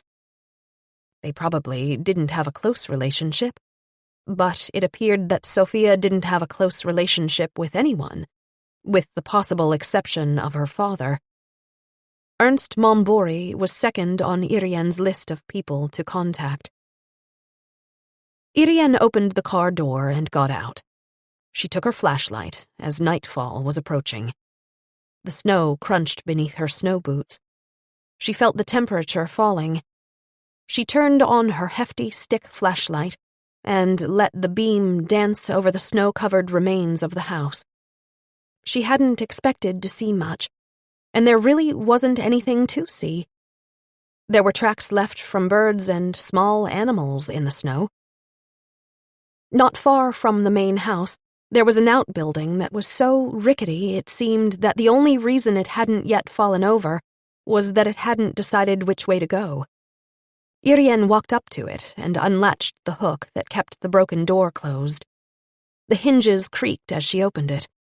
The interior was almost entirely empty. There were a few broken gardening tools in a corner, and an empty cement bag fluttered in the draft from the open door. There was a rustling sound in the trash along the side of the wall, and Irien realized that the old shed still had some tiny inhabitants. She let the beam sweep over the junk on the floor. The voice behind her almost gave her a heart attack. "What are you doing here?" Irien swung around, and the flashlight beam fell across a heavy-set woman with a German shepherd. From the dog's chest came a low growl. The woman held the leash in a tight grip as she stood in a wide stance. "Get that flashlight out of my face! Get out of here, before I call the police!" The woman's kitchen was redolent of freshly baked cinnamon buns and good coffee. All the kitchen fixtures were avocado, which, together with the fir cabinet doors, revealed a renovation completed in the early 70s. Irien sat at the kitchen table and enjoyed a cinnamon bun while the German shepherd snored at her feet. The hefty woman stood at the stove, filling a small pressed glass bowl with sugar cubes. She had on black corduroy pants and a black turtleneck, covered by a beautiful knitted poncho in various shades of blue. The metal clasps on her clothing caught the light from the kitchen lamp. "You must forgive me. There have been so many strange people running around. Curious people or people looking to steal something. Just the thrill of gawking at a place where someone died." The woman stopped speaking, and her gaze fell on the flaps of the box holding the sugar cubes. Irien understood that this was a sensitive conversation. The woman had turned out to be Ingrid Hagbori, born Eriksson, the sister of the deceased. She had taken the death of her brother very hard. Once Ingrid had realized that Irien was a policewoman, she'd immediately invited her in for coffee. Irien, who knew she could use a cup, had agreed. In their conversation, Ingrid Hagbori revealed that she'd been widowed a few years previously and had no children. "So you see, when Magnus died, it was a big shock for me. He was the only relative I had left. Well, and Frey, of course." By now, Ingrid was at the table, and she stopped mid-sentence to look down at her hands resting on the tabletop. They were unusually large for a woman's. Her fingers were red and swollen, and the fingertips were covered with deep cracks. "So, Magnus was your only sibling?" Irien asked. She took another bite of the bun, breathing in the scent of cinnamon. "There were 3 of us altogether. I was the oldest. Magnus was the youngest. Between us was Einar. He died in a moped accident. He'd gotten a moped for his 15th birthday and crashed it into a car the next day. Mama grieved her way into an early grave. She had a heart attack a year later. She was only 56 years old. That's the age I'm going to be this coming year, though not until October." Ingrid took another bun. The woman was heavily overweight, and Irien thought she would be better off shedding a few pounds given her family's health history. But there was also a sense of warmth under Ingrid's rough exterior. Irene decided to change the direction of the conversation.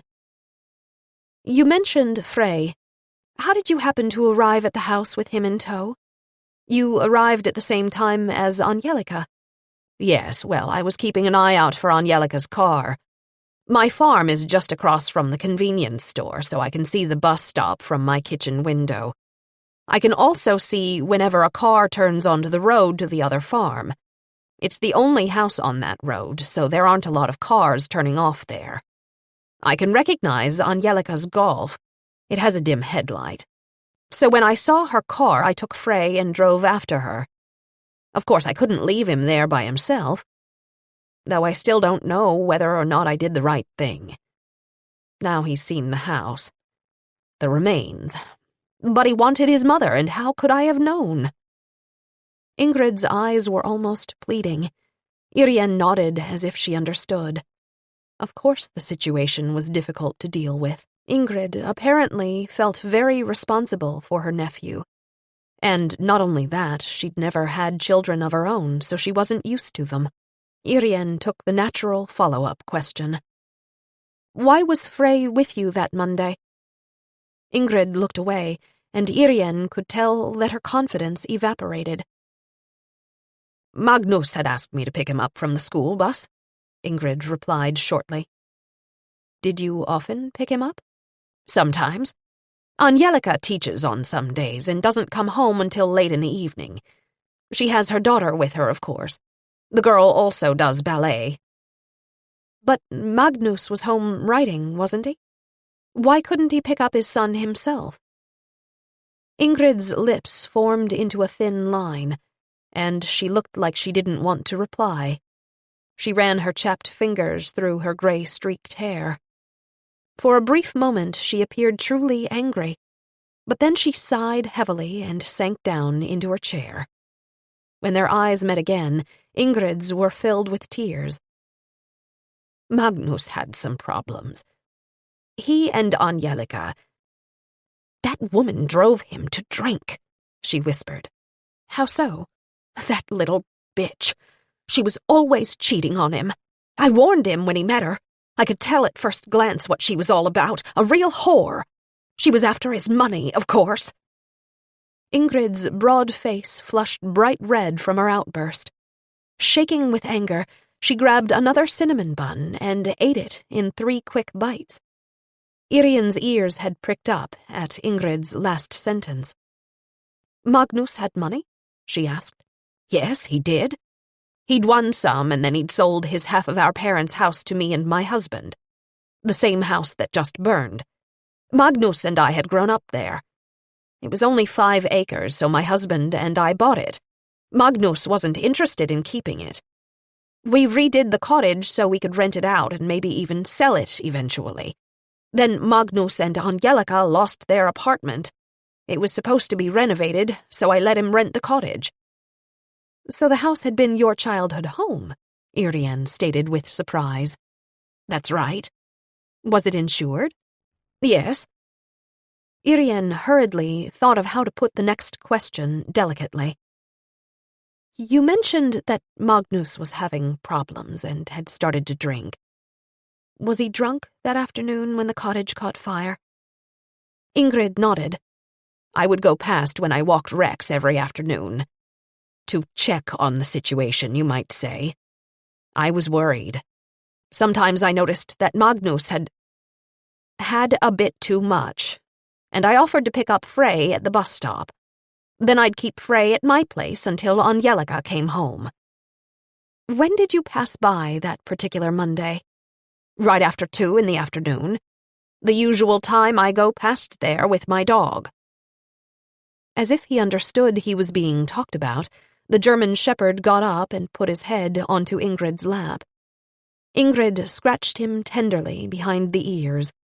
Irene could see that Ingrid's thoughts were far away from her pleasant kitchen. "So at 2 p.m. you found Magnus under the influence?" "Yes. It wasn't that bad, but I still told him I would go ahead and pick up Frey." "Did you talk to your brother later that afternoon?" "No." I read in the report that you were the one who called in the fire alarm. How did you find out? And when? It was right before 5. I just happened to look out the window and I could see flames over the tops of the trees. There's just a bit of forest between our properties. I realized at once that it must be the house burning since there aren't any others on that road, so I called the fire department. You didn't go over there yourself? No. Frey was asleep and I didn't want to wake him up. I also didn't want to leave him alone. Weren't you worried about your brother? Ingrid looked at Irene for a long time before she answered. No. Not then. When I was at his place around 2, he told me he was planning to go to Gothenburg to turn in an article. So you assumed he wasn't home when the house caught fire? Ingrid nodded and looked down. A tear fell on the back of one chapped hand. She rubbed it dry on her pants. Then she took a deep breath and looked directly into Irene's eyes. He borrowed some money from me. For the bus. He said he had to get some new clothes, too. It was that article he was going to turn in. He said it was important that he look presentable. He hoped that the newspaper would give him a job. Which newspaper was it? I think he said it was GT. Irene made a note inside her head to contact Gothenburg's Tidningen and see if Magnus Eriksson had an appointment to turn in an article on the same day he died. When did you start to worry that he might have been in the house after all? Ingrid gazed again at her work-worn hands for a long time before she answered. The fire trucks and police cars came and went. An ambulance, too. Magnus didn't show up. As I said, I can see when the buses stop outside the convenience store. Every time a bus stopped, I expected him to storm into my kitchen and demand to know what was going on. Still, as the evening wore on and he didn't show up, I realized he wasn't coming. I was still hoping up until the last, but... Ingrid couldn't keep talking. Her despair appeared genuine. Irene got the feeling that Magnus Eriksson's sister was the only person who was actually grieving the fact that he had passed away. One could only guess what Sophia was thinking. Angelica seemed mostly angry that he hadn't been insured. She needed money. On the other hand, Angelica did seem to think that Frey missed his father. Why didn't you call the House of Dance and try to reach Angelica? Asked Irene. Ingrid Hogbury stiffened. We never talk. I didn't even think of calling her. Ingrid got up and went over to the sink and tore off a huge wad of paper towels. She blew her nose. Her back was to Irene as she suddenly said, Do you think she did it? Excuse me, who do you mean? Irene asked, confused. That she did it. The girl. Do you think she set fire to the house? Ingrid said with emotion. She turned and looked at Irene. Her eyes were now red from crying. Still, Irene could see something glowing inside them that resembled hate. There is nothing to indicate that Sophia caused the fire, neither on purpose nor by accident, Irene said as calmly and definitively as she could. She got up from the table and thanked Ingrid for her time and for the coffee. As she drove away from Ingrid's house, she glanced in a rear-view mirror. The woman and her German shepherd stood like unmoving silhouettes in front of the open door and watched her go. Chapter 3. Irene and Tommy sat with the investigative material from the Guldheden rape cases in front of them, but somehow they'd gotten onto the topic of the Björkhill fire. Irene told Tommy about her meeting with Ingrid Hogbury and how she had been unable to get through to Sophia. She was feeling more and more frustrated. If only I could figure out what she's hiding behind that mask of hers. What do you think? She asked her colleague. Tommy shrugged slightly. No idea. My son screams and the tears flow like a waterfall when there's something going on he doesn't like. When he's happy, he bubbles with laughter.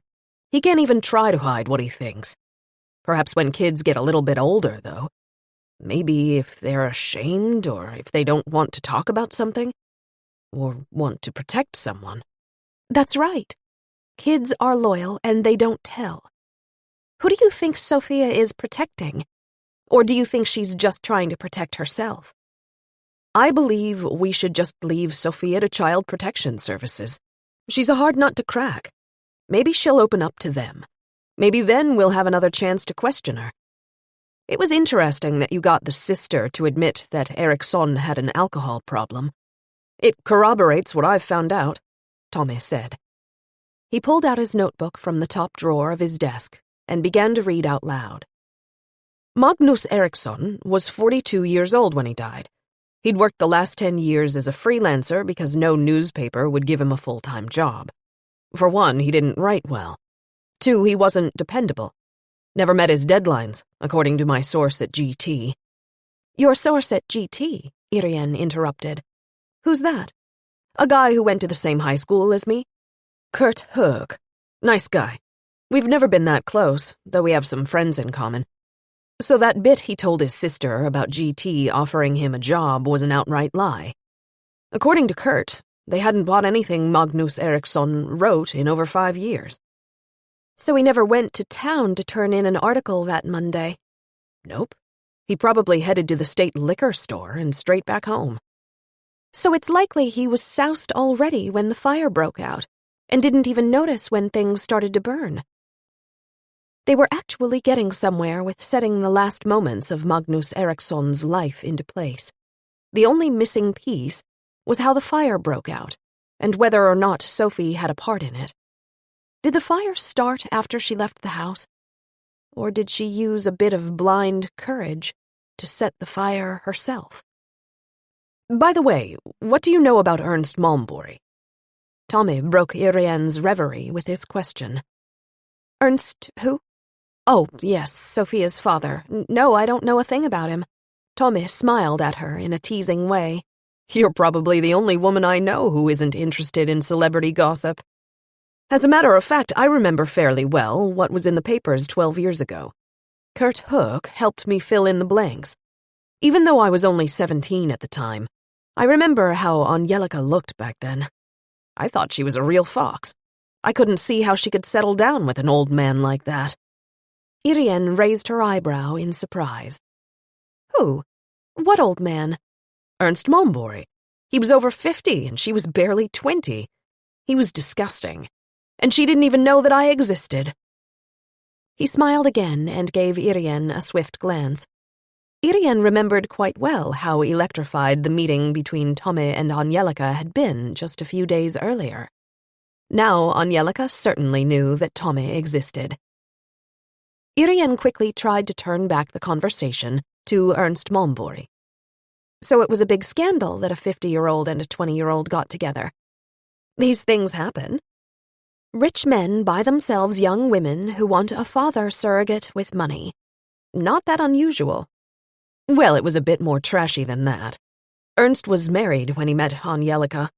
His wife was a famous actress who'd starred in a number of movies. She was more famous than he was. She was older, too. They had no children, but they'd been married a long time. When Ernst met Angelica, she got pregnant right away. His wife fell apart. There were whole columns about it in the papers. On the same day Sophia was born, Ernst's ex-wife committed suicide. As Tommy recited the story, Irene began to remember fragments of it. Wasn't Ernst's wife named Anna-Britta or Anna-Lisa or something like that? Irene had a vague memory that the woman had overdosed and had been found dead in her apartment. But since she couldn't remember for sure, she asked Tommy. How did she die? The usual, with some embellishments. She'd taken a huge amount of pills, not so unusual for suicides.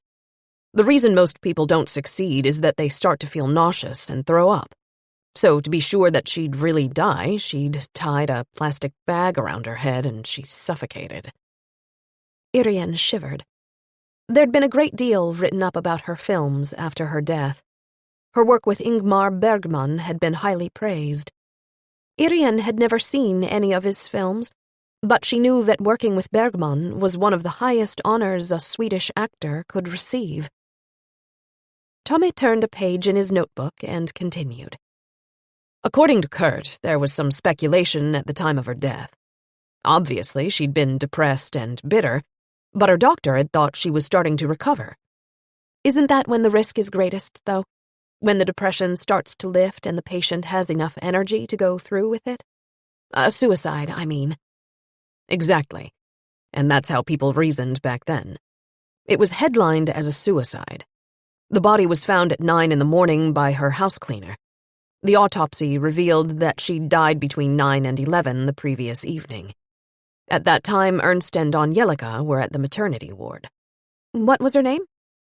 Anna Greta Lidman. So Ernst left Anna Greta for Angelica. Irene was honestly curious now. Yep. And Ernst Malmborg inherited everything from his ex-wife. They'd not yet filed for divorce. He married Angelica in the spring at the same time they had Sophia baptized. Within a few months, rumors were spreading that the marriage was already headed for the rocks. Angelica supposedly had an affair with a Frenchman, the instructor for the dance group she was in. It was all over the tabloids. Later, she met Magnus Eriksson. Was Magnus Eriksson also a dancer? Exclaimed Irene, dumbfounded. Of course not. They didn't meet in the dance world, but through the tabloids. He'd gotten the assignment to interview her about her first wonderful year with Ernst Malmborg. It all ended when she left Ernst for Magnus. Even if Angelica had left her first husband for another man 20 years younger, Magnus was still 10 years older than she was. Perhaps Angelica just preferred older men. But didn't Magnus's sister just say that Angelica was only out for Magnus's money? Ingrid Hogbury said Magnus Eriksson had a lot of money when he met Angelica. What happened to it? Did he drink it all up? According to Kurt, alcohol had not been Magnus's greatest problem at first, even if it took over in the end. He was a gambler. He frittered away every cent he had. Didn't Angelica get any money after the divorce? Nothing. He'd made her sign a prenup. That explains. Irene stopped when their office door opened, and Superintendent Andersson stuck his balding head inside. How's the questioning going? Both Irene and Tommy knew he meant the questioning of the rape victims in the Guldheden case. They were 3 women, all between 18 and 25. Tommy shook his head and said, "We'll have to question them again. All we know is the perpetrator was young, strong, and muscular. Blonde, Swedish. But the last victim has a different description. Says he was dark-haired and not all that tall, just normal-sized." "Do you think we're dealing with 2 different guys?" "It's possible." "All right, you 2 keep going on this case. We'll take it up tomorrow at morning prayer." Andersson closed the door behind him. Irene and Tommy returned to the pile of paperwork on their desks. The next day, a brutal murder took place in Kortedala, and the case fell to Irene and Tommy. From the beginning, it was suspected that the killing involved the drug cartels. But both the murder case and the rapes at Guldheden proved to be much more difficult than they had first appeared. Time went by. The fire at Bjorkhill fell further down the scale of important cases. Irene called Child Services once in the spring and talked to the psychologist who had been with Sophia at the police station. According to the exhausted psychologist, Sophia had never spoken about the fateful day. In fact, she never talked at all. The psychologist's last words were not at all hope-inspiring. "You over there in the police department have to understand that Sophia has a handicap. She is different from other people.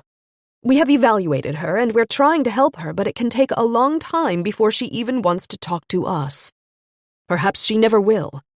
At least about the fire. We'll just have to wait and see." Irene sighed and hung up the phone. Child Services never contacted them again, and Irene never called back. The fire at Björkhill was eventually registered as accidental, due to smoking in bed. Part 2, 2004.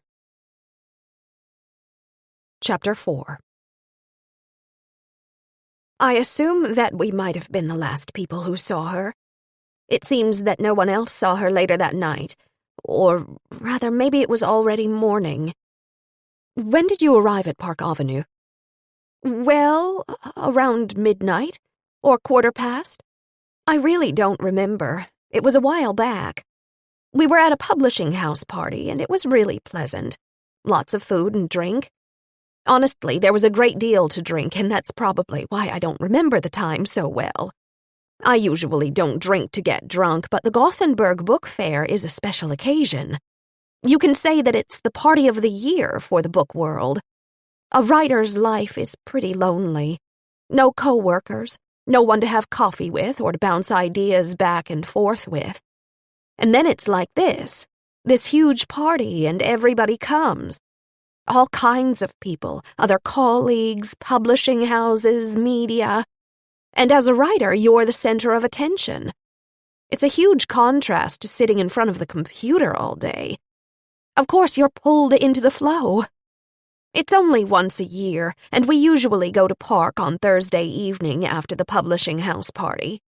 That is, all of us who have our books published at Borgstein's. It's like an after-party where you meet all the people you know. Most of them, anyway. Also, a lot of people who... Was Sophie already there when you arrived? No, I'm fairly sure she came later on. It looked like she knew that dark-haired guy. Quite good-looking. Marcello, that's his name. If I remember correctly, she was just standing next to him all of a sudden. I was at the table next to theirs. We hadn't moved to their table yet. But I saw her from where I sat. Who is Marcello? Marcello? Oh, he's another dancer, I believe. He's a friend of Pontus Bachmann, you know, the new star in the heavens of poetry. Max and I both know Pontus because we have the same publisher, although I don't write poetry, not in the least. I'd never be able to put a stanza together. I just plod away at my detective stories. When you're as old as I am, you have to keep doing what you know. By the way, I have published 2 books about growing roses. That was before I started writing crime novels. I was a journalist at Gardening Magazine, and did she come alone? Yes, indeed, I'm absolutely sure about that. At any rate, she was alone when she turned up next to Marcello. So you didn't see her when she came into the bar? No, it was impossible. There were so many people in the foyer. People were constantly coming and going through those swinging doors. Do you call them swinging doors? What do you call doors that go around and around without stopping? Revolving doors? Right. What time was it when she appeared at your table? Between 12:30 and 1, I think. Somewhere around then. When did you decide to break up the party at the table? 1:30. They closed the bar then. We thought it was much too early for us to quit. So a group of us decided to head up to Max Franke's suite. He always brings a whole case of really good wine to the book fair. Max is one of our most famous authors. We've been good friends since we were kids. These days we have the same publisher, and his first wife Barbara and I were close friends during our days at the School of Journalism. Was Sophie going to go with you to that suite? Yes. Max and her father were related. I think they're cousins. You know that Ernst Malmborg is her father? Yes, I do. Yes, well, I guess most everyone knows that. It was a huge scandal so Sophia was supposed to go up to the suite. What happened then? The suite was on the top floor. We all packed ourselves into the elevator. Sophia didn't want to get in with us, said she'd rather take the stairs. She said nothing more than she'd take the stairs? Not that I heard, just that she wanted to take the stairs, and she must have. The last I saw of her was her back. She was heading toward the stairwell, and from what I hear, that's the last anyone saw of her." Detective Inspector Irene Huss nodded slightly, as if she agreed.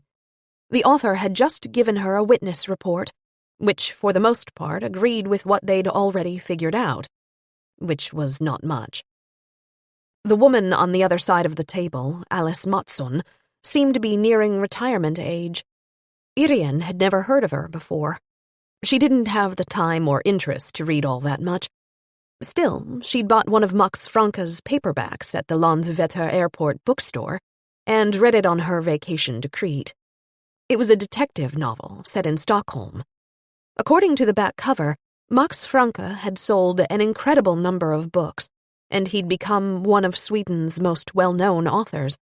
Now he was a part of the investigation that she was conducting. As soon as she'd read the first chapter in the book, Irene had found herself irritated at all the mistakes the investigators were making. There were also a surprising number of wine enthusiasts and opera lovers in the literary police department. She'd been a policewoman for 17 years, and she only knew one single colleague who listened to opera. Strangely enough, that was her boss, Sven Andersson.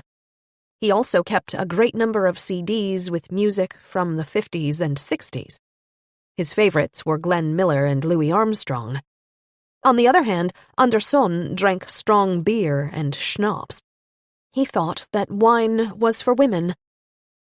Irene thanked Alice Mattsson for taking the time to come down to the police station and file a report. The tiny, plump author chirped that it hadn't been any trouble at all. She was going to put down the cost of the car ride from Sävedalen as research on her taxes. "Do you know that I've never been inside a real police station before? And I've written 13 mystery books. My heroine has a flower shop and just has the habit of wandering into criminal investigations," she confided to Irene before she disappeared through the reception room. Irene tried to hide her irritation and made a mental note to never buy a single book by Alice Mattsson.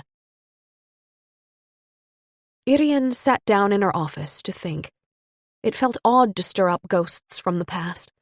There had been times when the girl had turned up in her dreams, her large, slightly almond-shaped eyes and the emotionless expression. But had she truly been emotionless?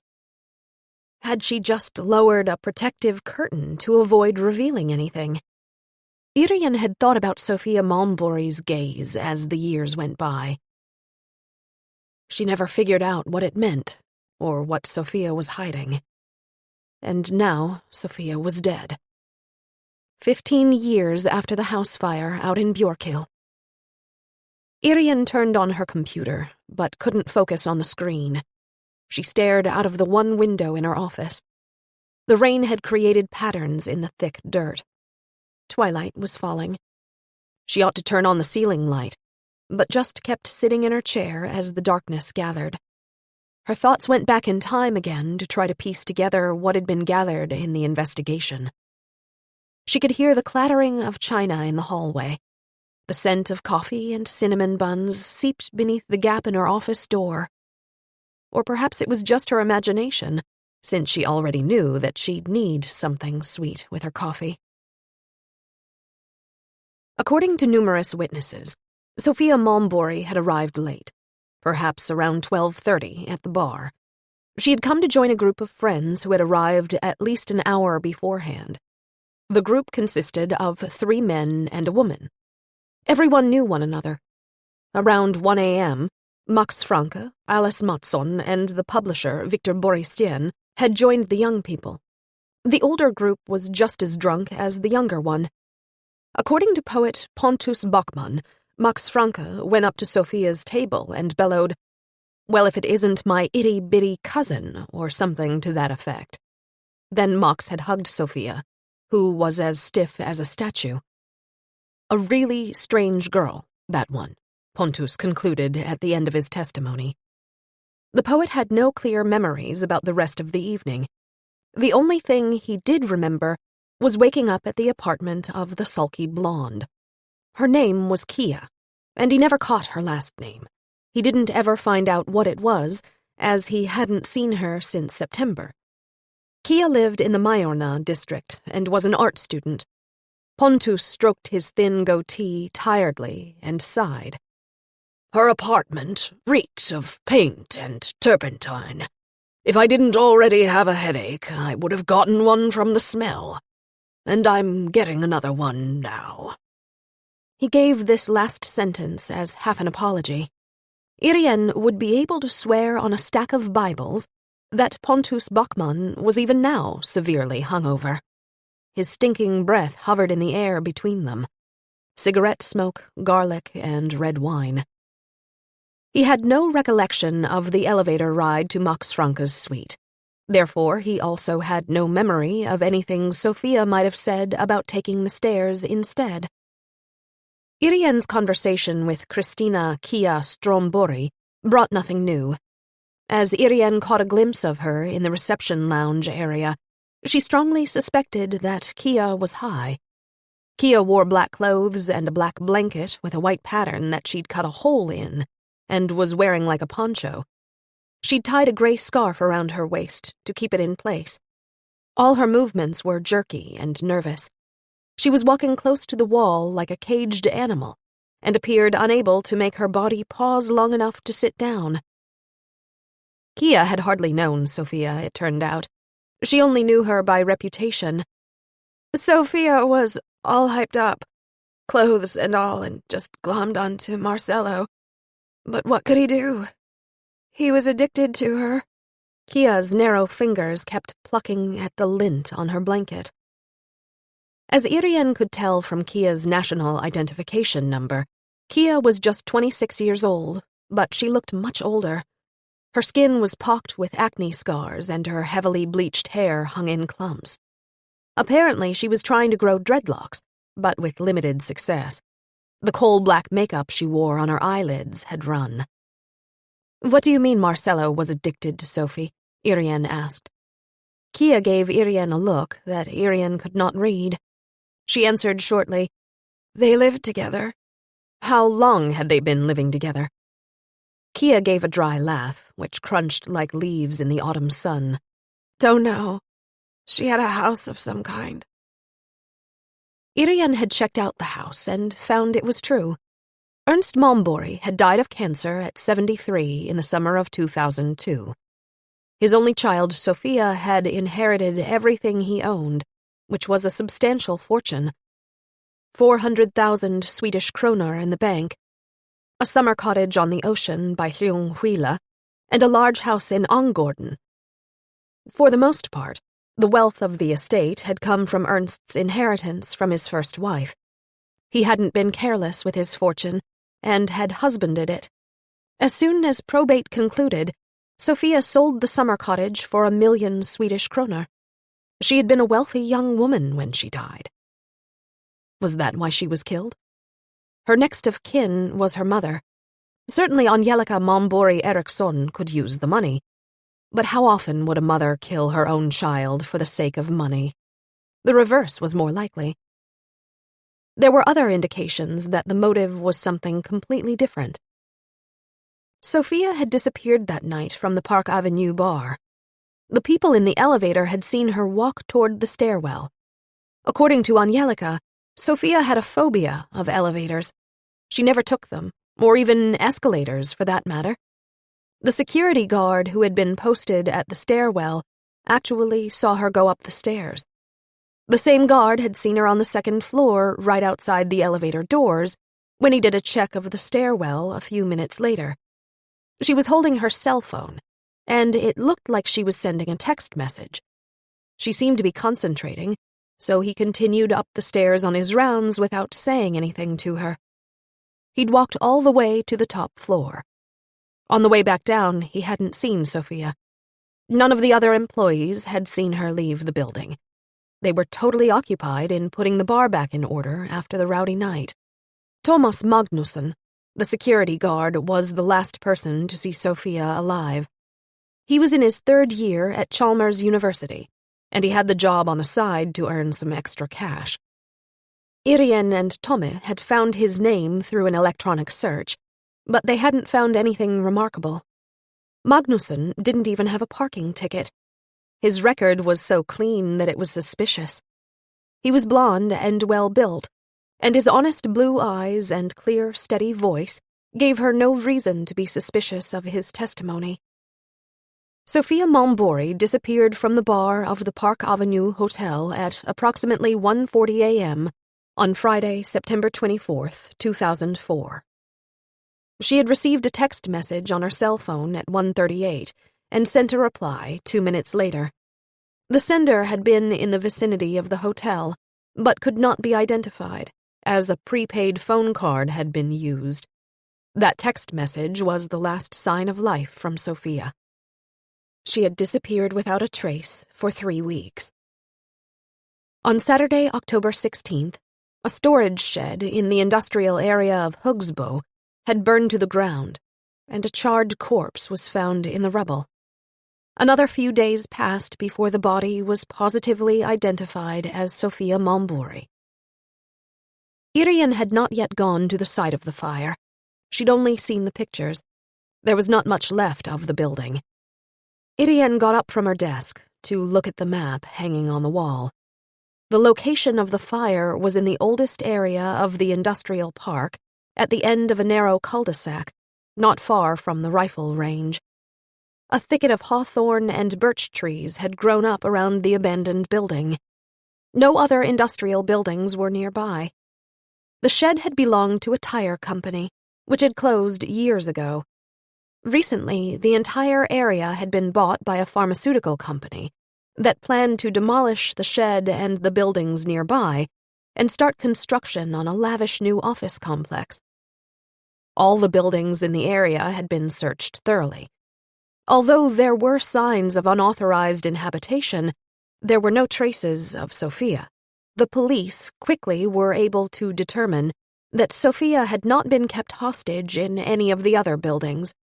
It was also highly unlikely that Sophia had been held in the burned building since, prior to the fire, most of the roof had caved in. The weather had been cold and rainy the 3 weeks that Sophia had been missing. The chill dampness would have killed her in just a few days, and the area was not so deserted that someone could come and go for weeks on end unseen. Someone would wonder, even if the suspect only appeared at night. So the questions remained. Where had Sophia been kept the 3 weeks she had been missing? And who had been her captor? Chapter 5. So, where do we go from here? Superintendent Andersson began. He helped himself to a slice of mocha cake, which he rapidly stuffed into his mouth, washing it down with large gulps of coffee.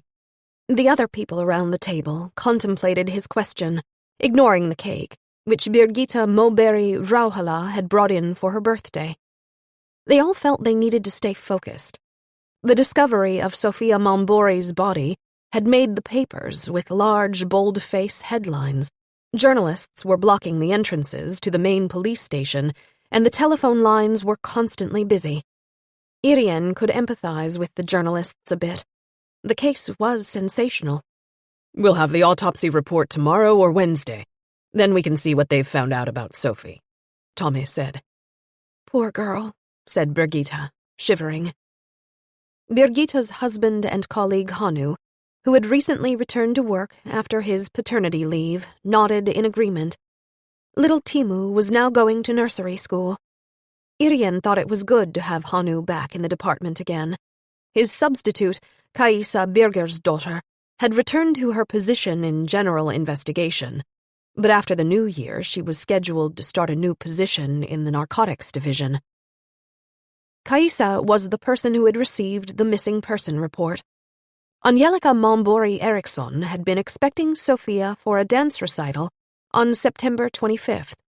When she was unable to reach her the following day, she reported her daughter missing. When the charred body at the Hugsbo Industrial Park was identified as Sophia, Kaisa had handed over the investigation to her former colleagues in the Violent Crimes Unit. Irene sneaked a glance at Tommy. Kaisa had been a source of comfort for him right after his divorce. Tommy's divorce had been a complete surprise for Irene, and also a hard blow. Tommy and his ex-wife, Agneta, had been best friends with her and her husband, Christer. Nothing would be the same again. No more shared vacations or midsummer celebrations. No more New Year's Eves together. Suddenly, Irene was aware that everyone at the table was looking at her. She said, confused, "What?" "I was just sitting here and—" "We know, taking a cat nap," said Johnny Blom. "Thinking," Irene countered. She stared at Johnny angrily. It didn't help a bit. Johnny was grinning, as he'd been able to get in his little dig. "Yes, and what was the result of all your thought?" asked Andersson. Irene mentally pulled up her earlier speculations about the case. "We can all agree that it is a remarkable coincidence that Sophia burned to death in that shed. Especially the burning, I mean. 15 years have gone by since we questioned Sophia about what really happened at Björkhill, but we could never get her to talk. I think we must start again there. The fire at Björkhill, when Magnus Eriksson died." Fredrik Strid swallowed the last bit of his slice of cake. He indicated that he wanted to ask a question. "Tommy told me that you'd gone to the scene of the fire 15 years ago. Why? You were working at the central station." Since both Fredrik and Birgitta had still been in training when the Björkhill fire had taken place, and Hanu was just starting at the police academy, Irene and Tommy had gone through the case with the entire group last Friday. Obviously, Fredrik had been wondering how Irene and her colleague, Håkan Lund, who both worked in the central district at the time, had come to be in the northwest corner of Hisingen. "Håkan and I were chasing a car thief. We lost him near Torslanda. When the alarm had come in at around 5, we were the closest patrol car to the scene. All the cars in the 7th district were at the station for the shift change. We had been planning to head back to the station ourselves for the same reason, but as it turned out, we took the call on the fire in Björkhill. We weren't able to leave until about 9 that evening, which is when we found Sophia next to her bicycle by the side of the road." "Did she say anything to you?" "Not a word. I interpreted it as shock, but I'm not so sure." The superintendent gave her a gloomy look. "So you really think we should drag up that old investigation again?" "I believe we do need to look at it." "Well, yes, I am aware that you were unhappy about how the investigation had gone before you took it over. Still, it didn't last long. It was written off as a case of smoking in bed." He didn't even try to hide the sarcasm in his voice. When he was in that mood, no good came from arguing with him. Irene knew her boss much too well after all the years they'd spent working together. Perhaps he was aware of the holes in the case, and also thought that the investigation of the Björkhill fire had gone wrong. Andersson stared at her, but when Irene said nothing, he decided to keep talking. "We must question everyone who was at the Park Avenue bar the last night that Sophia was seen alive. There are no traces of her in the hotel, so she must have left. Why didn't anyone see her go? There can't have been that many young women walking around town in bright pink tights, am I right?" The superintendent had a point there. He fell silent and began to drum his fingertips on the table. How had Sophia left the hotel unnoticed? Her trail after that was still a puzzle. They'd grilled the security guard, Thomas Magnusson, to within an inch of his life, but no results. It had been a fine night with clear skies. There'd been crowds of people, most of them young and in various states of inebriation, walking up and down Gothenburg's main boulevard, Avenyn. Perhaps no one noticed Sophia because they were all too intoxicated. "She went out the rear door. She did not want to be seen," Hanu said calmly. This was a theory they were all considering. The suspect had gotten Sophia to sneak out the back door of the hotel. "Still, someone must have seen her. Someone must have driven her somewhere. We will have to have an all-out search. Question everyone. Taxi drivers, hot dog sellers, Doormen and the usual gang. Friedrich, Johnny, Birgitta, you're on it, Andersson said. He wrinkled his brow in thought for a moment.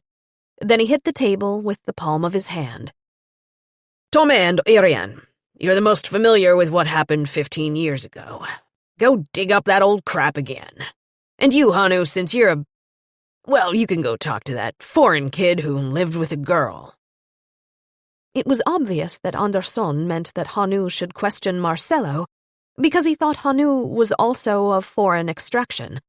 But he was completely off the mark. Hanu was Swedish.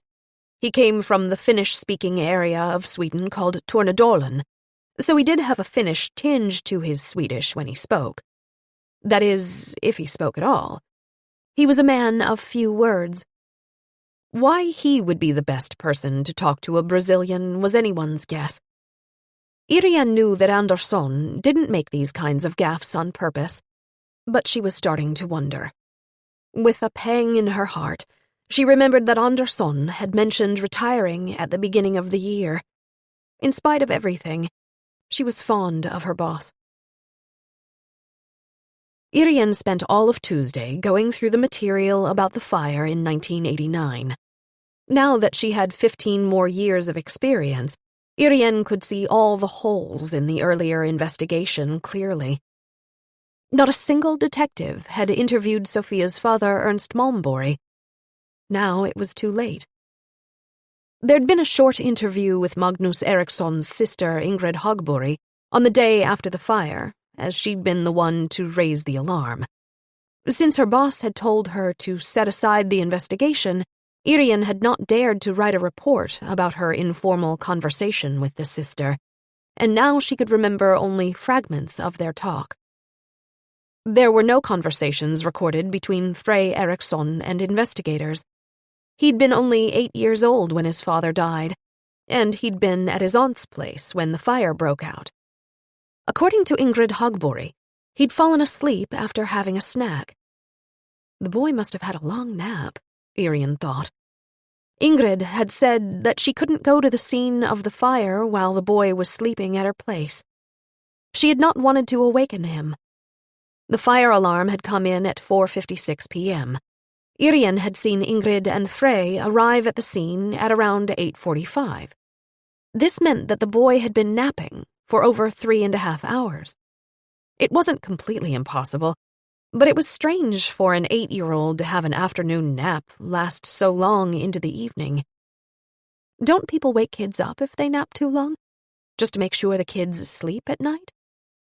Well, Ingrid did not have children of her own, so perhaps she didn't think about it. Not a single one of Sophia's teachers had been interviewed. She would have to contact Child Services. They must have records on Sophia's personality and mental states. Perhaps it would even be possible to track down Tessan, the girl in Sophia's ballet class. Her mother, Maria Olsen, had driven the girls to their ballet class. Hans Bori had talked to her, but the questioning session had been brief. Why had Sophia been out of breath when she'd biked to the store? Usually, she was already standing there, waiting in good time. This was the detail that had made the police suspicious about Sophia in the first place. Did she set fire to the cottage, whether or not she knew Magnus Eriksson was sleeping there? Was this why she was burned to death 15 years later? Or was this pure coincidence, that both the girl and her stepfather died in the same manner? Irene had no idea. The only thing she could do was to go back to the beginning. But 15 years had passed. Irene didn't feel very optimistic that a renewed criminal investigation would yield results. An idea came to Irene about how she could find more information about Ernst and Sophia Malmborg. Perhaps it was a long shot, but she'd try. When she arrived home, she spent a few minutes with her overeager dog, Sammy, who was always overjoyed when a family member returned home. Jenny was in the kitchen, stirring a pot. Katerina was out practicing jiu-jitsu and wouldn't be home until after 8. Christer would turn up at any minute. It was a rare day when the entire family sat at the table for dinner. "Hi, sweetie. What are you making? It smells wonderful," Irene called to her daughter in the kitchen. "Lentil soup. I've made baked bananas for dessert," Jenny informed her. "You can go ahead and pour yourself a glass of wine." Jenny had been a vegan for a few years now. Lately, she'd developed an interest in cooking. Since Krister was a professional chef, he found inspiration in her vegan creations. He'd lost about 20 pounds, a very good thing, but Irene found that she couldn't reconcile herself to vegan food. She begged them to limit the vegan meals to 3 times a week. On the other nights, Jenny had to fend for herself, and often got by on leftovers from the previous night. Irene could hear the jangle of Jenny's many thin silver bracelets as she stirred the soup. Recently, Jenny had been dyeing her hair raven black and wearing a lot of red and lime green. Many years had passed since Irene had argued with her daughter about her choice of clothes. Jenny was grown now and could wear whatever she wanted. Her old fogey mama had been forced to realize that her daughter's role as a singer in a rock band with a punk edge demanded a certain look. "Papa called. He's running late. Someone got sick," Jenny said from the kitchen. Irene sighed as she thought about her poor husband, who often had to stand in when one of the other cooks got sick. He'd been complaining of being too tired lately, which was certainly to be expected. Gladys's was one of Gothenburg's most popular restaurants, and even had a 1-star rating in an international guidebook, so expectations from both the boss and the patrons were high. As soon as Sammy had enjoyed his fill of petting and tickling, Irene went into the living room to search through the bookshelves. She found the paperback by Max Franke. His name was in bigger letters than the title.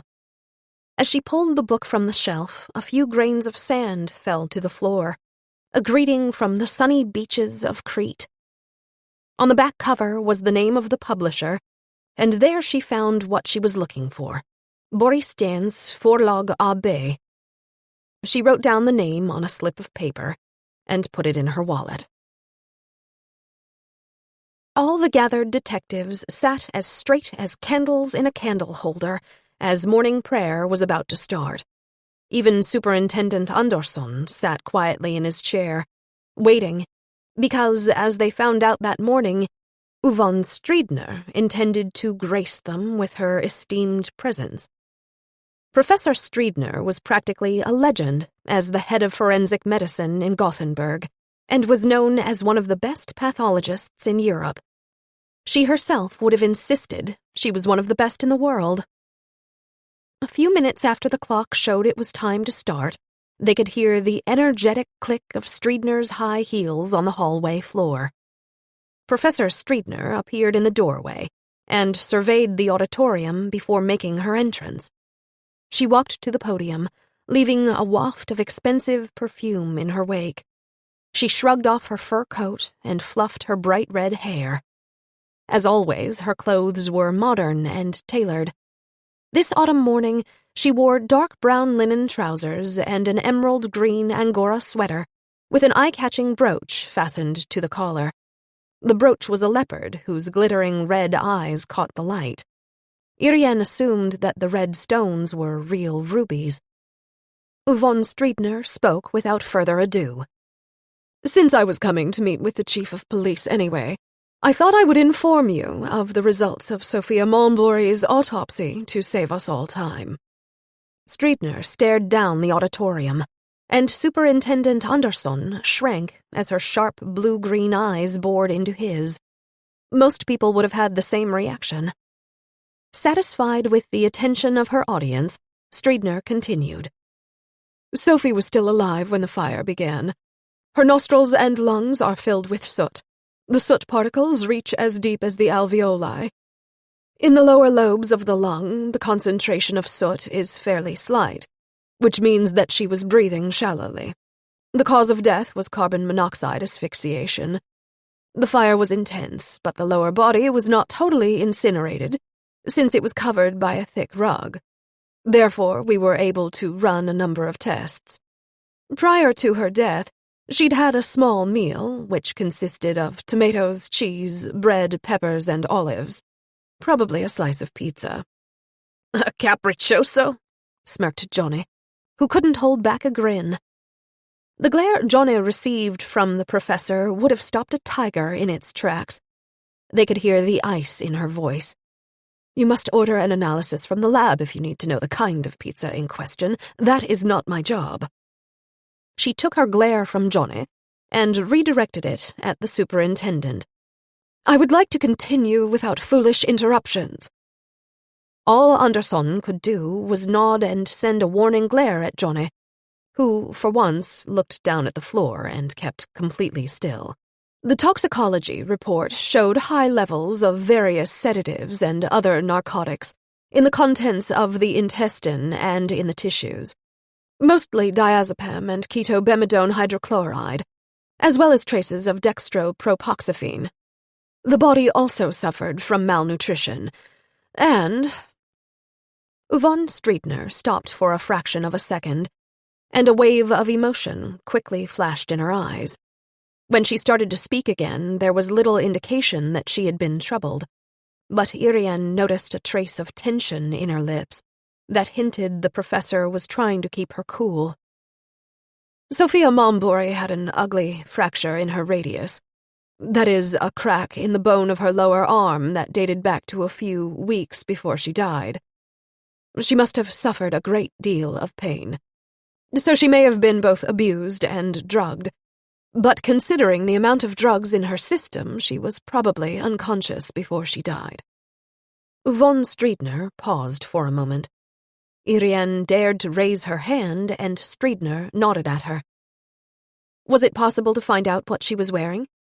Although the body was severely burned, and the soft parts of the upper body were basically carbonized, we did find some textile fibers beneath the body. The technicians have them. However, she was lying on a mattress which had melted from the heat, so the analysis was more complicated. You're saying textile fibers. Could there have been some remnants of a leather jacket? No, these were most definitely textile fragments. But please direct those questions to your technicians. They have also examined the remains of the rug. Superintendent Andersson cleared his throat and carefully put his question to Yvonne. Have there been any other signs of abuse? I mean, torture or... No, though what we have seen so far can be considered torture as far as I am concerned. She may have had that fracture since the day she disappeared. 3 weeks is a long time to be in severe pain. Forcing someone to endure that kind of pain, and then killing her in such a brutal way. So awful.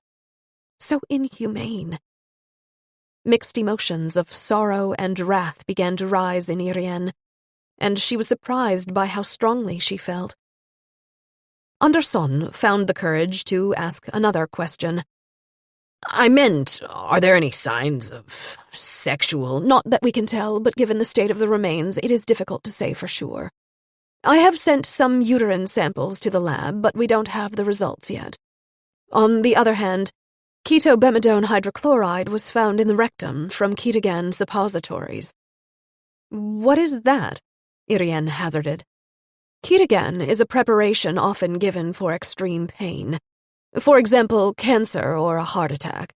Of course, as an opiate, it is addictive. Since this was found in high concentration throughout the body, I believe she also received ketobemidone hydrochloride in the form of either pills or injections. And the other medications? What were they for? Irene asked. Diazepam is found in stay solide, for example. It's for anxiety management and cramp reduction. Dextropropoxyphene is found in various analgesic combination preparations. Analgesic means pain reduction. Is it hard to get these medications? Irene asked. They are classified as narcotics, except for dextropropoxyphene, though even the latter needs a prescription. The person who kept her captive probably had to steal these medicines. I advise you to check the reports of recent pharmacy thefts. Streetner wheeled around to lift her fur coat from the chair where she'd draped it, As she put it on, she asked, "Any more questions? None? Then I will let you know later if any other results turn up." Her last words were spoken from the hallway as she disappeared through the door. The auditorium remained silent for a long time after the departure of Professor Streetner. Finally, Andersson said with feeling, "God damn it! Let's catch this devil bastard!" Irene agreed with him wholeheartedly. He stood up and continued, "Everyone stick to your assigned task. Dismissed." Irene phoned Borgstens Forlag AB in Stockholm and was able to talk to the publisher, Victor Borgsten, himself. He had a pleasant voice and seemed to be a personable man. "I'm sorry I don't have more information about what happened that night at the book fair. We'd had a big party because Hollywood had bought the rights to Max's last 3 books, and we just signed the paperwork. It's going to be a big production. One of the best-known American directors is going to take it on, so we really had something to celebrate." "I understand. I'm actually calling to reach Max Franke. He was related to Sophia, and we're tracking down more information on the family." In all honesty, Irene didn't know what she was really trying to find out from Max Franke, so she was intentionally vague. She was just following her instincts. The publisher gave her an email address and a few telephone numbers, and actual house addresses. Max had 2 houses in Sweden, one in Stockholm and one on the island of Gotland. He also had a house in Provence. Irene decided to call the Stockholm number first, and was in luck. Max picked up the phone after just a few rings. Irene introduced herself and began to question Max with some hesitation. "We know that you were questioned earlier in connection with Sophia's disappearance. We have also talked to others who were at the park bar. According to one of them, you called Sophia Fröken Flicka, Little Miss, or something similar. What exactly did you say?" There was complete silence on the other end of the line. Irene began to fear that he'd hung up, but after a while he said, "I was going to say that you asked the dumbest question I'd ever heard. But, well, I believe I did say something like Fröken Franke. I've called Sophia that before." "What does Franke mean?" "It's an old Swedish word meaning female relative. She was my cousin's child. Ernst and I were first cousins. Our mothers were sisters. They were twins, in fact." Irene was thinking fast.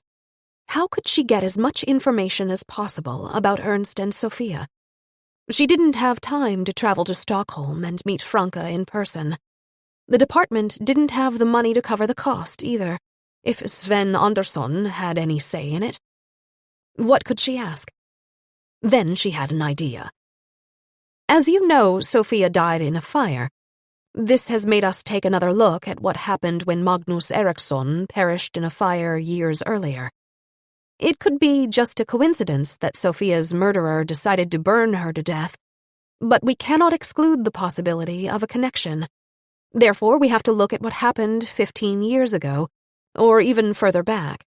In other words, we need information from people who knew the individuals involved back then." "What do you need to know?" "Anything and everything." "Everything?" "Yes. The minutest detail. One that doesn't even seem important could turn out to be the key to the entire investigation." Yes, I know. I've written crime novels for 20 years. There was another long pause, but Irene could tell that he was thinking hard. "I'll tell you what I'll do," he said at last. "I'll write down everything I know about Ernst and Sophia's lives. Just a synopsis, so don't expect literary quality. I'll email it to you when I'm done. This is just between you and me, though. Don't release it to anyone. I don't want to see any of this show up in the evening tabloids." Irene promised to hold his information in strictest confidence, and then gave him her email address. She felt pleased with herself when she hung up the phone, but her sense of contentment evaporated approximately 5 minutes later, when Tommy entered their shared office, shaking his head. You had a good idea, but it led nowhere. According to the address records, she should still be living at her farm. Well, she still owns it, but she's moved to assisted living in Torslanda, and her property is for sale. Would you like to buy a horse farm? Not really. I can barely manage a townhouse. Too bad things didn't work out. It was a good theory. Yep. A farm is another place to keep a prisoner without anyone noticing. But Ingrid Hagbori was hit by a car about 3 months ago. She was crossing the road to buy something at the little convenience store across the street. Ever since then, she's been hospitalized with a brain injury and can't take care of herself. They moved her to assisted living last week. Maybe we can still speak with her, Irene said. Maybe, if she can speak. Irene tried to plot their next step. They'd found Ingrid Hagbori to be a dead end, and the email report from Max Franke would take a few days. Suddenly, Irene knew her next step. There's one person on the scene 15 years ago who's never been questioned. Frey Eriksson had testified that he was a student at the College of Photography in Gothenburg, and Irene was able to reach the school's main office and left a message that the police would like to speak with him. Frey called Irene's cell phone after lunch, and they agreed to meet at 5 p.m. at the police station to give him time to finish up his projects for the day. Irene asked him where he lived, and to Irene's surprise, he gave Sophia's address. That meant she had 2 tenants, her half-brother and Marcelo Alves. Frey had to cut the conversation short to rush off to class, but his willingness to talk gave Irene a sense of relief. She'd been afraid he'd be as closed-mouthed as his sister. Irene had found a photograph of Magnus Eriksson among the old investigation material on the Björkhill fire. It was a passport picture taken 3 years before his death.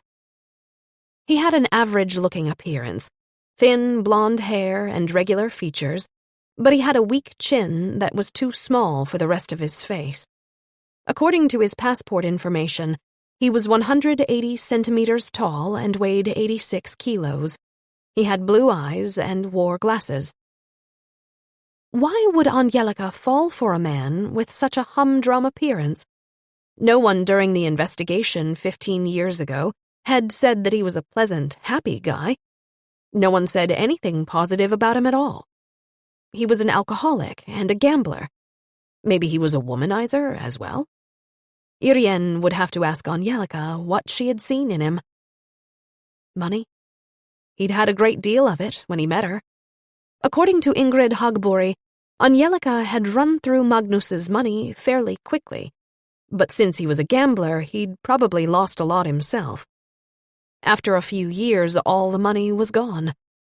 The Eriksson family had to move from their centrally located apartment in Linnaeusdotten and rent the cottage in Björkhill. They'd stayed there for 4 years, up until the day the place burned down. What had happened to the family during those 4 years? Frey had been fairly young, so the move probably didn't mean as much change for him.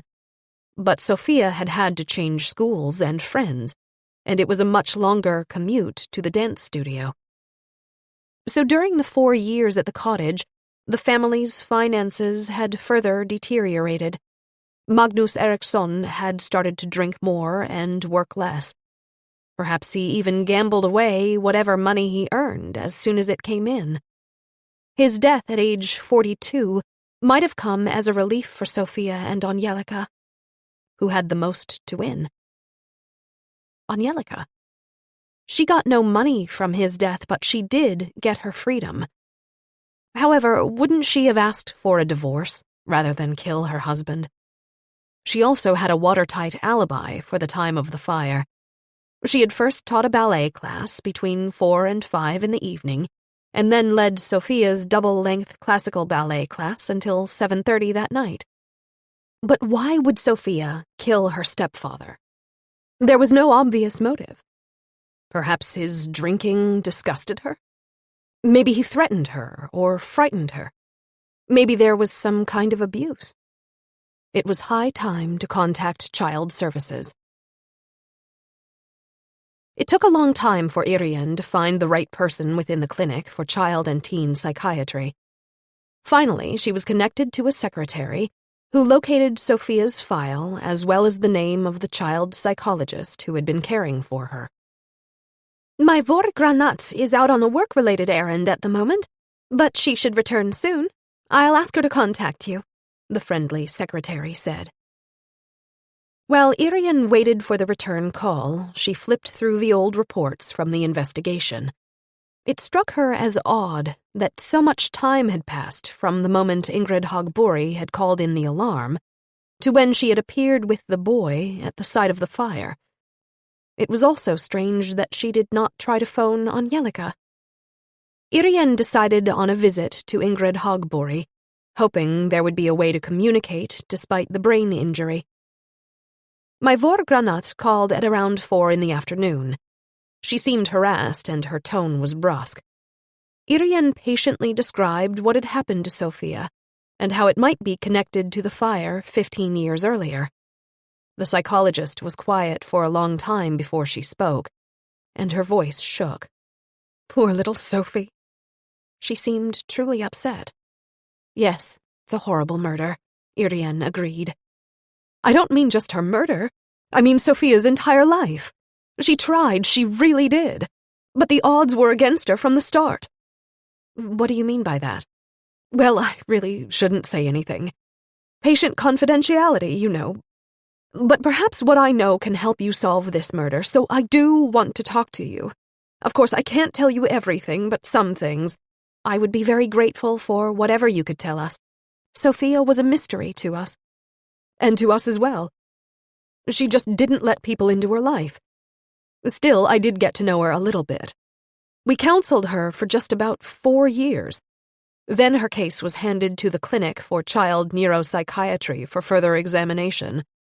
We received the results of that examination, but I never saw her again. How was Sophie as a child?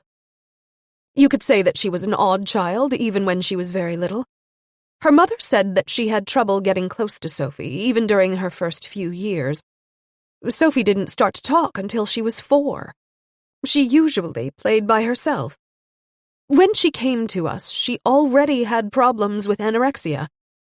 She was healthier when she became a vegetarian, but she was still extremely picky with her food. Even though she was anemic, she refused to take iron pills. She often ate the same thing, day after day. Do you know if she remained a vegetarian? Irene asked. I wouldn't know. I haven't seen her in 11 years. The psychologist stopped talking for a moment and seemed to reflect on what she was about to say. Sophie always had personal quirks, and they intensified after the house fire. She fulfilled the criteria for Asperger's syndrome, but there was still much that did not fit that diagnosis. She also had her special gift. That is, dance. Sometimes she would dance for me. It was something else to watch her. In dance, she changed. With music, she seemed to be illuminated from within. I can't really describe it any other way. Usually, people with Asperger's have some motor development challenges, but Sophia absolutely did not. Perhaps because she started so young. Most of her problems were not physical, but social. I'd say that although she displayed some characteristics, she did not fit an actual Asperger's diagnosis. At the Clinic for Pediatric Neuropsychiatry, they found she had schizoid personality disorder. Was she seriously mentally ill? No. You must not confuse the diagnosis of schizoid personality disorder with schizophrenia. Schizophrenia is a serious psychological illness where the patient loses all contact with reality and often must be hospitalized and medicated. A person who has schizoid personality disorder can live his or her entire life without needing to have any psychiatric care whatsoever. Nevertheless, Sophia's disorder created real problems in human relationships. It appears that her father carried similar traits, This condition is often genetic. Sophia was well aware that she was different from most people. Did you ever talk about her experience with this? Yes, but not much. She rarely spoke at all. If she did, it was only in response to a direct question. She never started to speak spontaneously. I believe that Sophie communicated best through dance, but she was still the only one who ever truly understood what she was trying to say. It was not by chance that she became a choreographer. Did she ever say anything about what happened the afternoon of the fire? No, she never talked about it at all. Did she ever mention her relationship to Magnus Eriksson? She never talked about anyone in her family after the first year. Then she talked a great deal about her brother. She worried about him very much. I believe he was her only friend. Did she ever tell you why she wanted to move back in with her biological father? No, she just said she would rather live with him forever. She told me that during her very first session. In fact, that was the only thing she said that first time. And she continued to live with him the entire time we were treating her. Did you ever have any indication that Sophia was abused by Magnus Eriksson? That suspicion is always in the back of our minds, so we tried to see if there was any indication of abuse. But we never found any proof. Still, she certainly had a secret, which she kept to herself. What happened after she stopped treatment? The psychologist took her time before answering. I heard that she'd done well at the school of dance, and that she wanted to continue her studies as a choreographer. Her mother said that she was a talented dancer, but that she had gotten too tall and too heavy for a professional career. I kept telling her mother not to say those kinds of things to Sophia, since the girl suffered from a severe eating disorder. But just between you and me, I don't think her mother ever understood the seriousness of the situation. It seemed to me that they never related well to each other. In other words, Angelica Mombori Eriksson never understood her daughter. Exactly. I felt sorry for Sophia. She was talented and kind, but her personality pushed people away. The only person who seemed to understand her was her father. Otherwise, she was very much alone. She struggled to find a place in society, and I believe— No, I'm absolutely sure she found it in dance. Irene had just thanked Maivor Granat for her time and hung up the phone when her office door flew open and a young man exploded through the doorway. "Your Huss?" he demanded. "Your Frey?" Irene retorted. Irene knew it had to be Frey from the remarkable resemblance to his father. He had stringy blonde hair hanging from beneath a black hat, and though he had developed a slight beard, it was too thin to hide the weak chin he'd inherited from Magnus Eriksson. As he walked into Irene's office, he shot off a charming smile, and Irene could tell he'd inherited a few things from his mother as well. He politely took her hand and introduced himself before sitting down in the visitor's chair. He had a solid handshake, and he looked at Irene steadily. It did not appear that Frey was suffering from any social disorders. He wore jeans and a thick down jacket with a fur-lined hood. Beneath the open jacket, Irene could see a light blue, flat-knit sweater. Frey stood up again abruptly and shed both the jacket and the sweater. Before Irene could say anything, he said, "Don't mind me, it's just too hot in here for me to keep them on. We've been taking photos outside all day." Beneath the blue sweater, he was wearing a black t-shirt with the slogan, "You Too Forever." Irene was surprised to see that he had well-defined muscles, and nothing of his father's doughy figure. "My aunt, my father's sister, knitted this sweater for me. It's a nice one, but it's too warm to wear anywhere but outside during cold weather." He smiled pleasantly, and Irene smiled back. "Do you often visit your aunt?" "I see her, like, once a week or so." "She was hurt in a car accident?" Irene left her sentence incomplete to see what he would say. Frey nodded. "Yeah, she was hit by a car. Drunk driver. They caught him. He hit on Ingrid when she was crossing the street to the store. He bounced off her and hit a light pole. He had like a 2.0 and couldn't even stand, that drunken bastard. The police had to drag him out of the car. How badly was she hurt? She broke an arm and, what's it called, the tailbone? But she was like unconscious for a week. Broke her skull when she landed on the pavement. She went flying, the witnesses said. Can she speak? Yeah, but the elevator doesn't go to the top floor, if you know what I mean. She forgets stuff. She gets sad and starts crying. She wasn't like that before. One of my colleagues told me that she was planning to sell the farm. Yeah, she can't handle living there anymore. She can walk for short stretches indoors with that rolling thing. You know, the one all those old people have? A walker? Yeah, but outside they put her in a wheelchair. Does she still keep animals? Nah. Did she rent out the stalls? Yeah, for a while, until the riding club built their own stable. Aunt Ingrid was okay with that because she didn't really like people tramping all over the place, so she never rented it after that. Irene was positively surprised about Frey. There was nothing in this questioning that was anything like her attempt to talk to Sophia all those years ago. Frey seemed open and talkative, a police officer's dream. So who is watching the farm now that she can't do it herself? Me? Isn't that hard? You live in Angordon and have to get all the way out to Bjorkhill. And you have your classes. No problem. I've got a car. Aunt Ingrid's. That makes it easier, of course. How long have you been living at Sophia's place? Since last spring. I'm renting the upstairs attic loft. I see. So Sophia and Marcello live together in the rest of the house? Irene stopped when she saw Frey's expression. He'd raised his eyebrow, and his smile dimmed. Wasn't Sophia living with Marcello? Asked Ingrid. Living together? Sophia? Nah. Where'd you hear that? Someone said that someone was wrong. Sometimes Sophia rented a room to other dance instructors. Like the ones who come and teach for a couple weeks or a month or so and don't live here in Gothenburg. Marcello's been there since the end of August.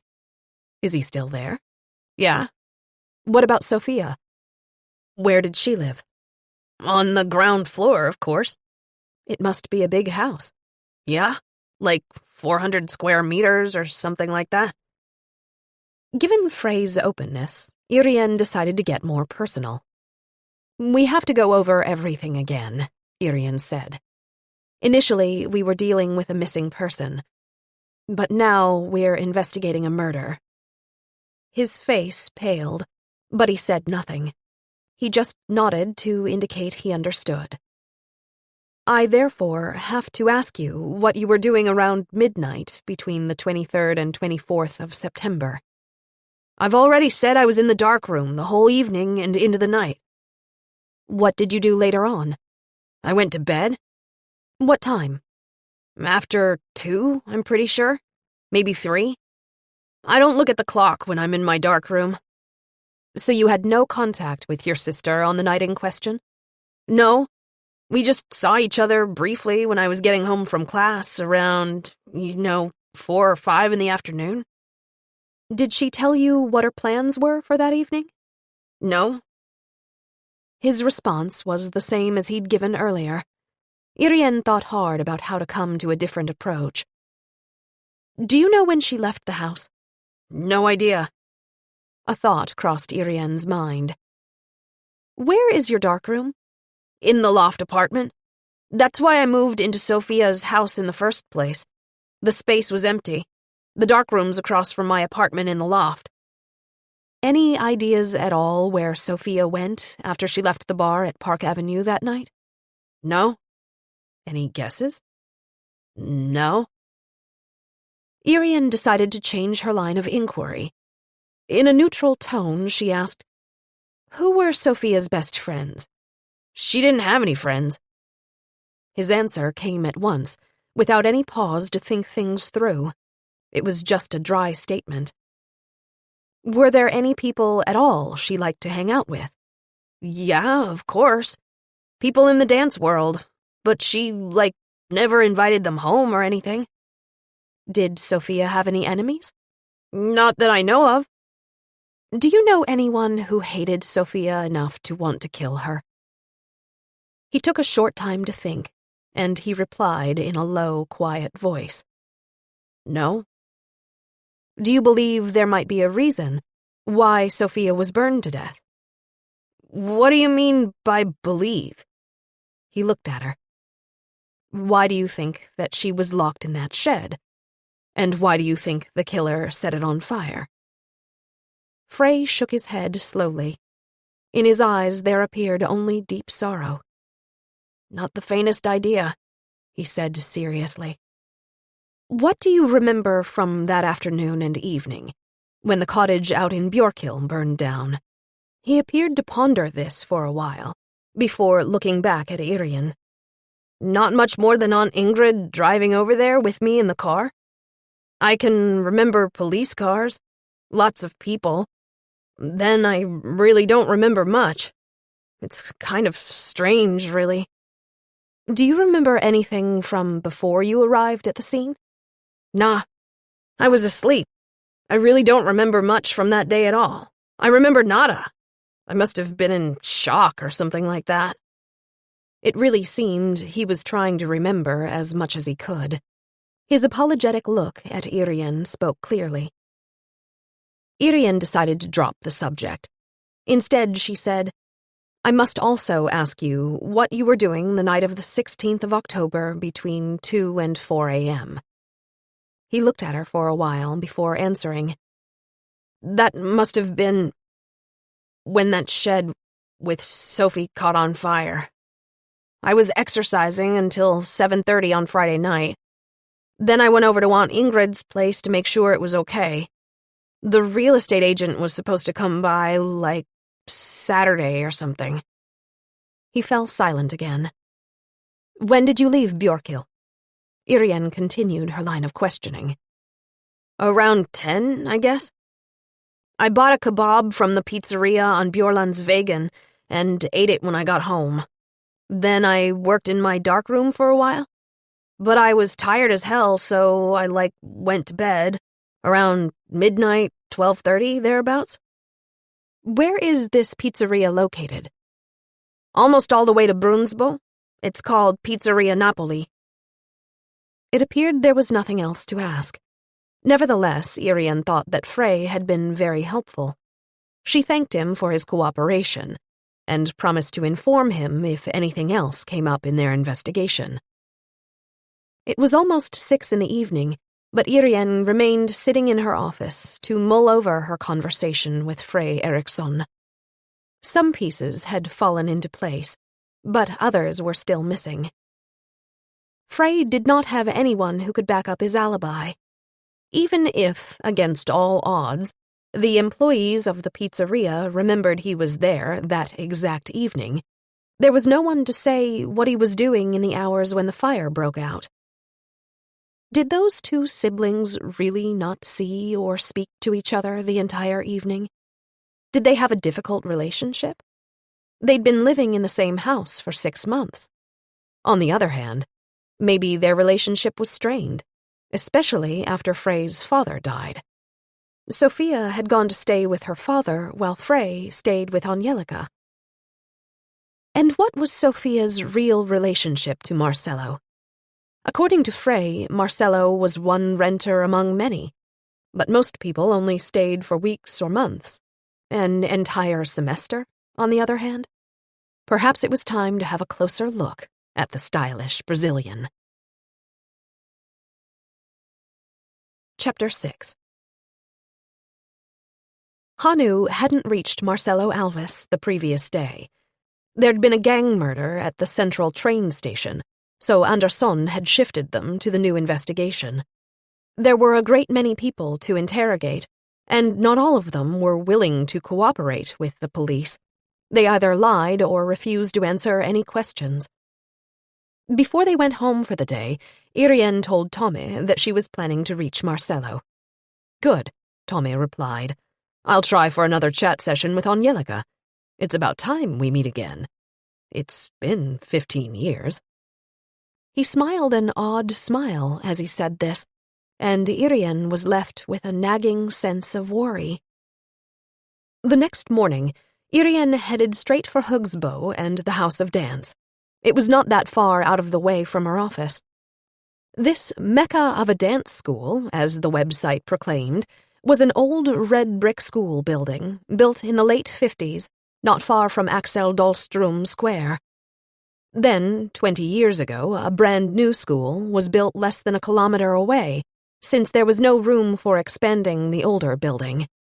Instead, the House of Dance moved in, and after some time, the School of Dance joined them. The schoolhouse building had been renovated bit by bit. Walls were ripped out, ceilings were raised. The remaining inside walls were covered with floor-to-ceiling mirrors.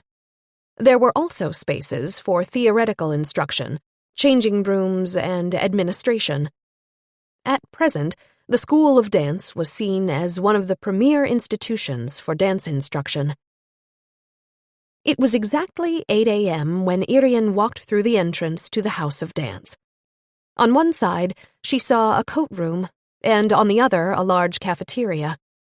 A few young people were hanging around a table with steaming mugs.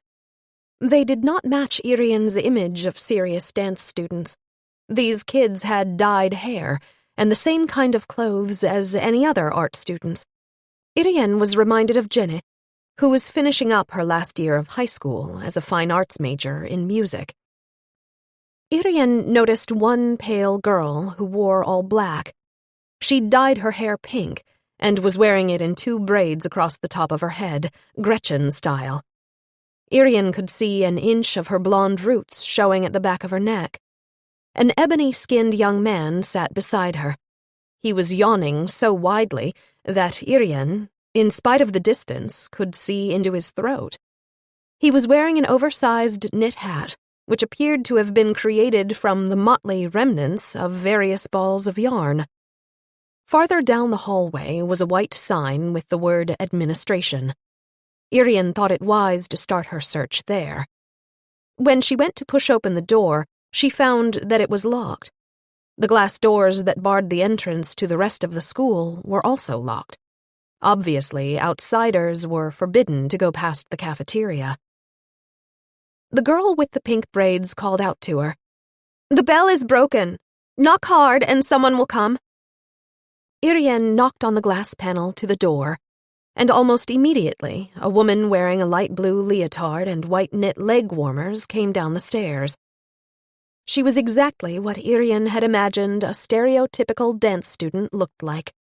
She was most likely one of the teachers. Her black hair, streaked with gray, was pulled back into a tight bun, and the lines in her face revealed that she was middle-aged. The woman smiled and opened the door for Irene, without asking who she was or what she was doing there. Bad security here, thought Irene. She changed her mind during the time they walked up the stairs. She realized that she hardly appeared to be either a potential student or a crazy terrorist. Perhaps she gave off the cop smell from yards away. The stairs ended in a reception area. Irene continued toward an older woman sitting behind a counter, introduced herself, and told her why she was there. "Marcelo Alves. I believe I recognize the name, but I'm not sure. Wait a moment while I go find Gisela." The sprightly, white-haired woman walked down the hallway and knocked on a door. She entered and, a moment or two later, returned with a tiny woman in tow who held out her hand to Irene. "Hello, I'm Gisela Baga. I'm in charge of instruction here at the House of Dance." Gisela appeared almost transparent. Her light blonde hair was cut in a short style, with wisps springing up around her head. Her round blue eyes and her smile made Irene think of an angel. Her white dress completed the picture. The turtleneck collar was as wide as it could be without sliding off her shoulders and falling straight to her ankles. She wore a wide red-ribbed belt, which perfectly matched her suede boots. "Let's go into my office," Gisela Baga said. She spun gracefully on her high heels and led Irene down the hallway to her office. a surprisingly small room with large windows facing the old schoolyard. Gisela sat down behind her desk and gestured for Irene to sit in the opposite chair. Irene could see the autumn mist and the emptying branches of the chestnut tree outside. Gisela got right to the point. "Lily told me you were looking for Marcella Alves." "That's right. It's part of our ongoing investigation into the murder of Sofia Malmburi. I understand Marcello rents an apartment from her." "I know. I was the one who put him in touch with her. Sofia usually rented rooms to our visiting instructors at low cost. She started the practice after her father died. Marcello has no telephone we can reach, so I thought I would try to find him here," Irene said, smiling. Gisela smiled in return, and in the harsh light from the ceiling lights, Irene could see thin lines spread from the corners of her eyes like rays from the sun. Irene suspected that Gisela was about 40 years old, but could easily be mistaken for 25. "If you want Marcello, you have to come by later in the day. He rarely arrives here before 2 in the afternoon, often later." "But he has to be here in time to teach class, right?" "He is an instructor here," Irene said, puzzled.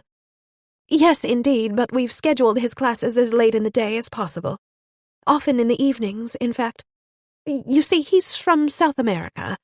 Brazil." Gisela's expression indicated that she thought that should explain everything, but Irene didn't get it. "I know he's Brazilian, but why would that keep him from giving lessons during the day?" "Because he's Brazilian," Gisela repeated. She rolled her eyes and, laughing slightly, continued. "Marcello has no sense of time. It's like the clock has no meaning for him. He just wanders in whenever he feels like it."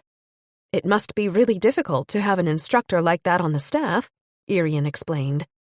"In the beginning, we fussed about it, but no more. He's usually here by the time his classes are supposed to start, and even though they're in the afternoons and evenings, they're full. The students love him." "What kind of dance does he teach?" "South American. He teaches students from the school and the house of dance, but he also has classes for the general public. Salsa, merengue, and lambada are especially popular. Marcello has also given a class in fuosho, which is a Brazilian variation of foxtrot. Though, to be honest, I don't see much resemblance to our European foxtrot. That course appeals to a group we usually don't see here, the retirees. The class is extraordinarily popular, and the participants idolize Marcello. He flirts with the ladies and jokes around with the men, and when they leave, they look 20 years younger. It's truly amazing, especially when you realize he hardly speaks Swedish." She laughed heartily at the same time she opened the top drawer of her desk. She rummaged around and handed a brochure to Irene. It was in a language Irene did not understand. Capoeira, Boa Vontade, Mestre Canolao, Nata Brazil. Above the text was a photograph of 2 muscular men with bare chests and wide white pants. One of them was upside down, balancing on one hand and aiming a kick at the other man, while managing to keep the rest of his body in the air. The other man was dodging the kick by bending deeply at the knees, so that his body was on a level plane, with a hand on the floor behind him for balance. Irene knew, after many years of training in martial arts, that these men were strong, and the kick would have been deadly if it had hit its mark. "And if that's not enough, he wants to start a group in capoeira," Gisela said, with a nod to the brochure. "But this doesn't look like dancing at all," Irene protested. "Oh, it's a kind of dance. And then again, it isn't." "How so?" Gisela seemed to think for a moment, and then said, "Let me show you." Before Irene could say another word, Gisela stood up and led the way to the door. They walked down the stairs and into the hallway. Gisela opened the glass doors that closed off the rest of the building, and they passed through. The smell of sweat and the sound of rhythmic African drum beats let Irene know they were heading toward the practice rooms. They stood in front of a closed door now, and from within the room Irene could hear a wailing, stringed instrument above the drums. Gisela pressed down on the door handle, and they walked into a spacious training room. A group, 2 girls and 4 boys, was warming up in front of one of the mirrored walls. The dark-skinned young man Irene had seen in the cafeteria had shed his knit Jamaican cap, and no longer appeared at all tired.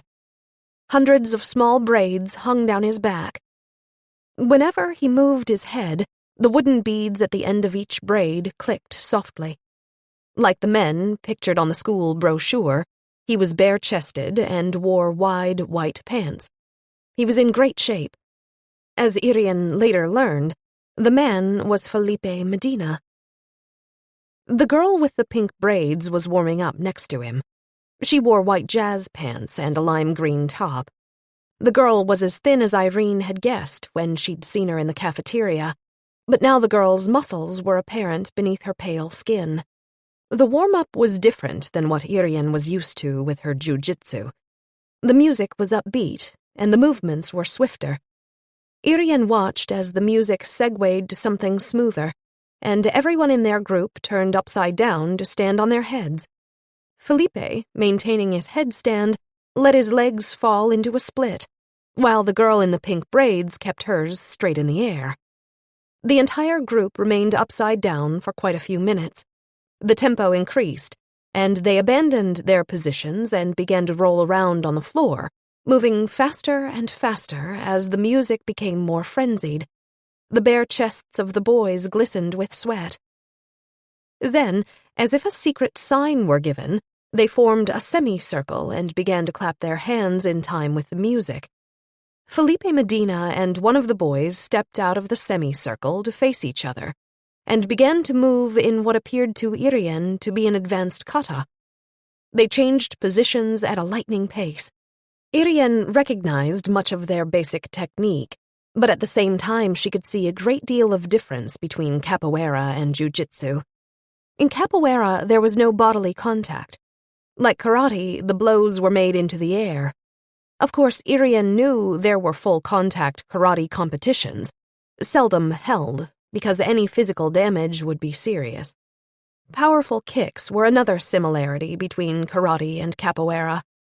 Periodically, Felipe rose into the air and spun his legs like the blades of a helicopter. Irene could see that the power behind a kick like that could be deadly. Other movements were pure acrobatics, yet everything followed the beat of the music. It was dance, but then again it wasn't, just as Gisela had said. Gisela and Irene left the capoeira practitioners and returned to the hallway. The beat of the drum still echoed in Irene's ears. "I understand what you meant when you said it was more than just dance," Irene said. Gisela Baga nodded and smiled. "Capoeira is an old African dance style. Slaves sold to plantations in Brazil kept up the tradition, and so that the slave owners would not forbid it, they said that it was nothing more than a traditional African folk dance. The name capoeira derives from an indigenous language of Brazil. It means bush. When the slaves escaped, they hid in the bushes, and some local tribes told the masters that they were in the capoeira. The dance is alive and well in Brazil, and it's even become popular as a martial art. Now it's also starting to come to Europe. It's a good sport for dancers because there are so many dance movements in it." "Can Marcelo do capoeira?" "Yes. He offered an intensive course this past summer. That's why Felipe and those boys became so good so quickly. On the other hand, all of them had dance training from the get-go." They entered the cafeteria, and they each picked up a paper mug of coffee. Irene withstood the temptation to throw a 5-krona piece into the machine vending various pastries. She was overwhelmed by the same feeling she'd had 15 years ago, when she first met Angelica, as if she were size triple extra large. On the other hand, anyone could feel hefty beside the ethereal Gisela. They walked back to her office. Irene put her mug down on the desk and blew her fingertips. I still have quite a few questions. Do you have time to talk? Sure. I have a meeting at 10 o'clock, but I'm at your service until then. Lily will take my phone calls, so we won't be disturbed. Thanks. Tell me, how did Marcello end up here at the House of Dance? He came here just over a year ago. The students wanted a course devoted to salsa, which is still quite popular. An acquaintance of mine in Oslo knew Marcello, who had made a name for himself as a dance instructor over there. I managed to lure him here, and he felt at home with us. Last semester, he commuted between here and Oslo, but he stayed here in Gothenburg this semester. Sophia had a great deal to do with that. Marcello felt at home in the space he rented from her. Irene felt this was the best opening to ask an important question. Do you know if she and Marcello were a couple? Gisela gave Irene a long look before she replied, Both Marcello and Sophie are, shall we say, problematic. Let's start with Marcello. His problem is that he has no trouble at all with women. Though I have to say, he does not see this as a problem. He sleeps with anyone he wants, and he often wants different women. For some reason, they never get angry with him. They seem to be grateful that he gives them some of his attention and warmth, even for a moment. The devil knows how he gets away with it. She finished speaking with a short laugh, and Irene had to smile in agreement. But at the same time, she wondered at Gisela's odd choice of words, until she noticed the glistening shine in Gisela's eyes. Clearly, this was a dangerous man, whose heat left many female hearts in disarray. She decided to tactfully leave the subject of Marcello behind. Why was Sophie problematic? I got to know Sophie when I came here as a teacher 15 years ago. She was a very unusual person. At the same time, she was tremendously gifted as a dancer. She saw dance in everything. Last year, she studied choreography and received top grades. As a matter of fact, a group here at the college is preparing her work for a premiere next Wednesday. It's a real experience, and I urge you to come and see it. Gisela got up and pulled a sheet of red paper from a stack in her bookshelf. Black letters proclaimed, The Fire Dance, a saga in dance. Students of the College of Dance with dancers from theater. Souls on Fire. Choreography by Sophia Malmbori. Music by Ernst Malmbori. The picture above the text showed black silhouettes posed against the dark red background. Irene studied the picture and its text for a long time. Something stirred in her subconscious. A memory, a flash of recognition. No, she didn't understand what it was. Gisela was also looking down at the piece of paper. With real sorrow in her voice, she said, Now Sophia will never see her work performed. Gisela had to swallow a few times before she was able to speak again. Sophia was insecure when it came to dealing with other people, especially men. As far as I know, she'd never slept with any man. To tell you the truth, I believe men were frightened by her intensity. She never flirted or played the coquette. She'd just retreat inside her shell. I watched it happen many times. Sometimes I had the strong feeling that Sophia needed to be protected somehow. Protected from what? People? Life? I can't explain it any better than that. I know what she went through when that Eriksson man died in the fire. She was a suspect. Her blue angel eyes looked accusingly into Irene's. So you don't believe she was capable of such a thing? Irene countered quickly. Of course not. She never attacked anyone, ever. She was always trying to defend herself from other people. Did she have a best friend here at the college? Gisela looked at Irene with sorrow, and Irene could hear the sadness in her voice as she replied, I was probably the person closest to her. I was her mentor, you could say. She needed someone who cared about her and encouraged her. At times, she could be so sad, even if she didn't show it to the outside world. You must know her mother, Angelica, then, I suppose. Oh, yes, I know Angelica fairly well. She's worked here for over 17 years, you see, which makes her the teacher who's been here the longest. We knew each other from before as well, since we studied dance at about the same time. How was her relationship to Sophia? Gisela paused, as if hesitant to reveal her thoughts, but then she spoke with determination. Angelica was never as supportive as she should have been. She saw Sophia as somewhat unsuccessful. Angelica said repeatedly that Sophia was too tall and not good enough to be a true dancer. Yes, Sophia was tall, but she had a gift. Her mother refused to see this. Sophia yearned for her mother's appreciation. What kind of a person is Angelica? Irene realized that she was skirting the level of gossip, but at the same time, she knew she had to find out more about the Mombori and Eriksson families.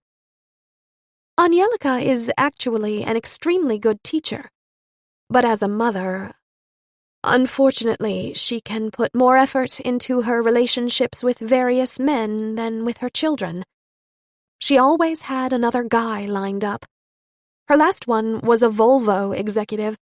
One of my colleagues once said she chooses her men by the bottom line, not for love. There's something to that, I'm afraid. Once her husband died in the fire, she moved from lover to lover and from house to house with Frey in tow. Sophia was smart to choose to live with her father. Has Angelica ever remarried? No. What kind of a person was Sophia's father? I really didn't know him, although we met a few times. I saw that he and Sophia were very close. She was devastated when he passed away.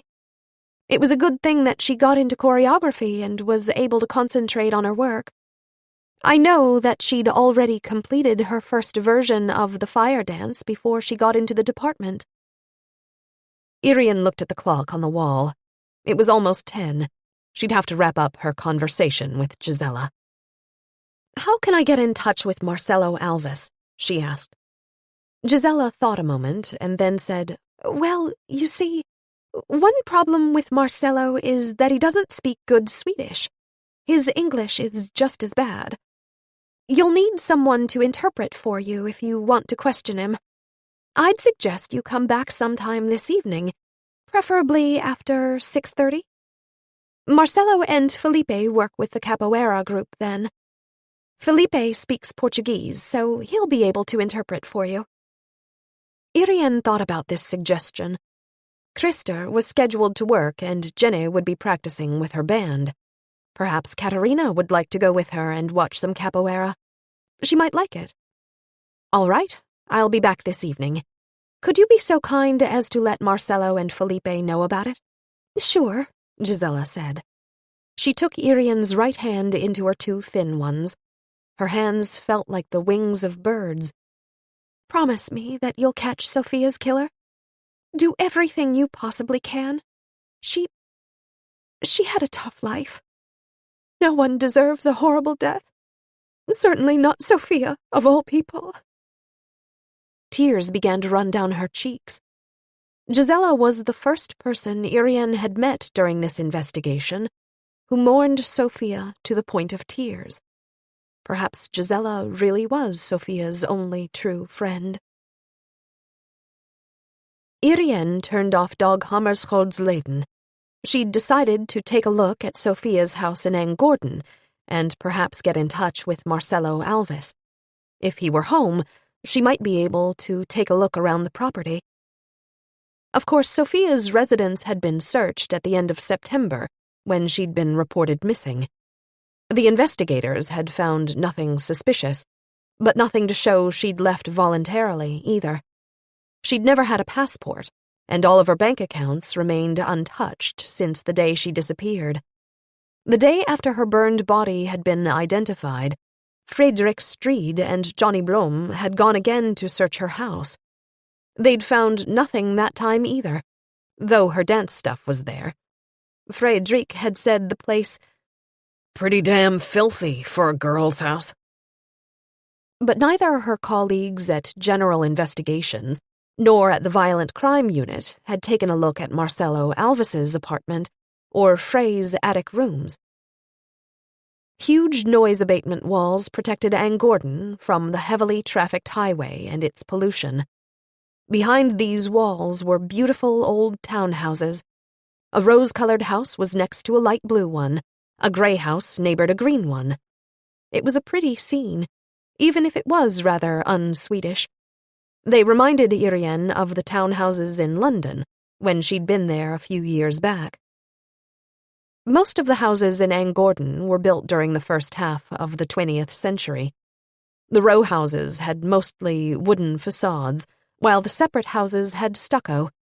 The trees that shaded the peaceful streets were often rare species, since many employees of the nearby botanical garden had lived in this area over the years. Irene knew quite a bit about the neighborhood, since her mother's best friend Ruth had lived there for decades. Irene's parents had almost bought a house there 35 years ago, when the one next to Ruth's went on the market. In the end, though, the expense held them back and they stayed in their apartment. Irene's mother was still living there by herself. Strangely enough, Irene hadn't been in this neighborhood in over 20 years. The police rarely had business here, just a routine burglary once in a while. The neighborhood was an elegant step removed from the rest of the city. The houses were freshly painted, completely restored and clean. Everything gave a strong impression of neat and tidy wealth, despite the heavy fog that draped the buildings. Irene drove around on the narrow streets for a while, until she found the proper address and a parking spot not far away. She slowly walked back toward the high, wrought-iron fence in the stone wall, carefully inspecting the house on the other side. She saw a large wooden structure masked by overgrown bushes and fruit trees. Originally, the wrought-iron fence had been painted black, but now it was reddish-brown from rust. Its heavy hinges resisted with a groan. The entire garden gave off the scent of damp earth and decay. No one had taken in the harvest of fruit from the old trees, which had fallen to rot on a lawn that didn't appear to have been mowed that summer. Like the garden, which bore evidence of abandonment and decay, the house was in rough shape. In many spots, the stucco had fallen from the facade, and the broken gutters jutted out at odd angles.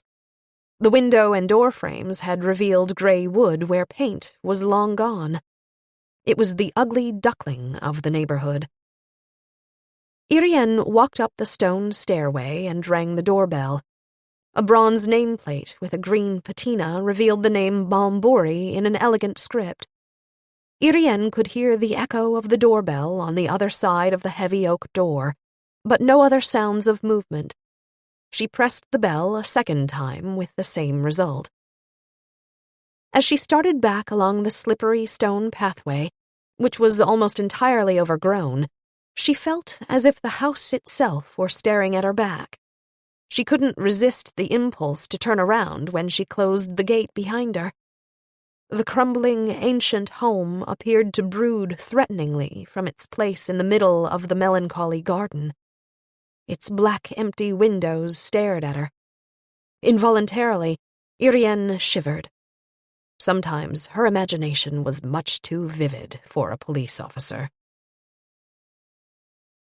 Max Franke's email was waiting when Irene returned to her computer after lunch.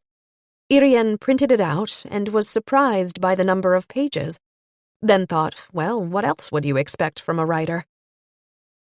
Filled with curiosity and expectation, Irene sat down in her desk chair and began to read. Please remember that this is for your eyes only. This has been written in haste and with no forethought for literary quality.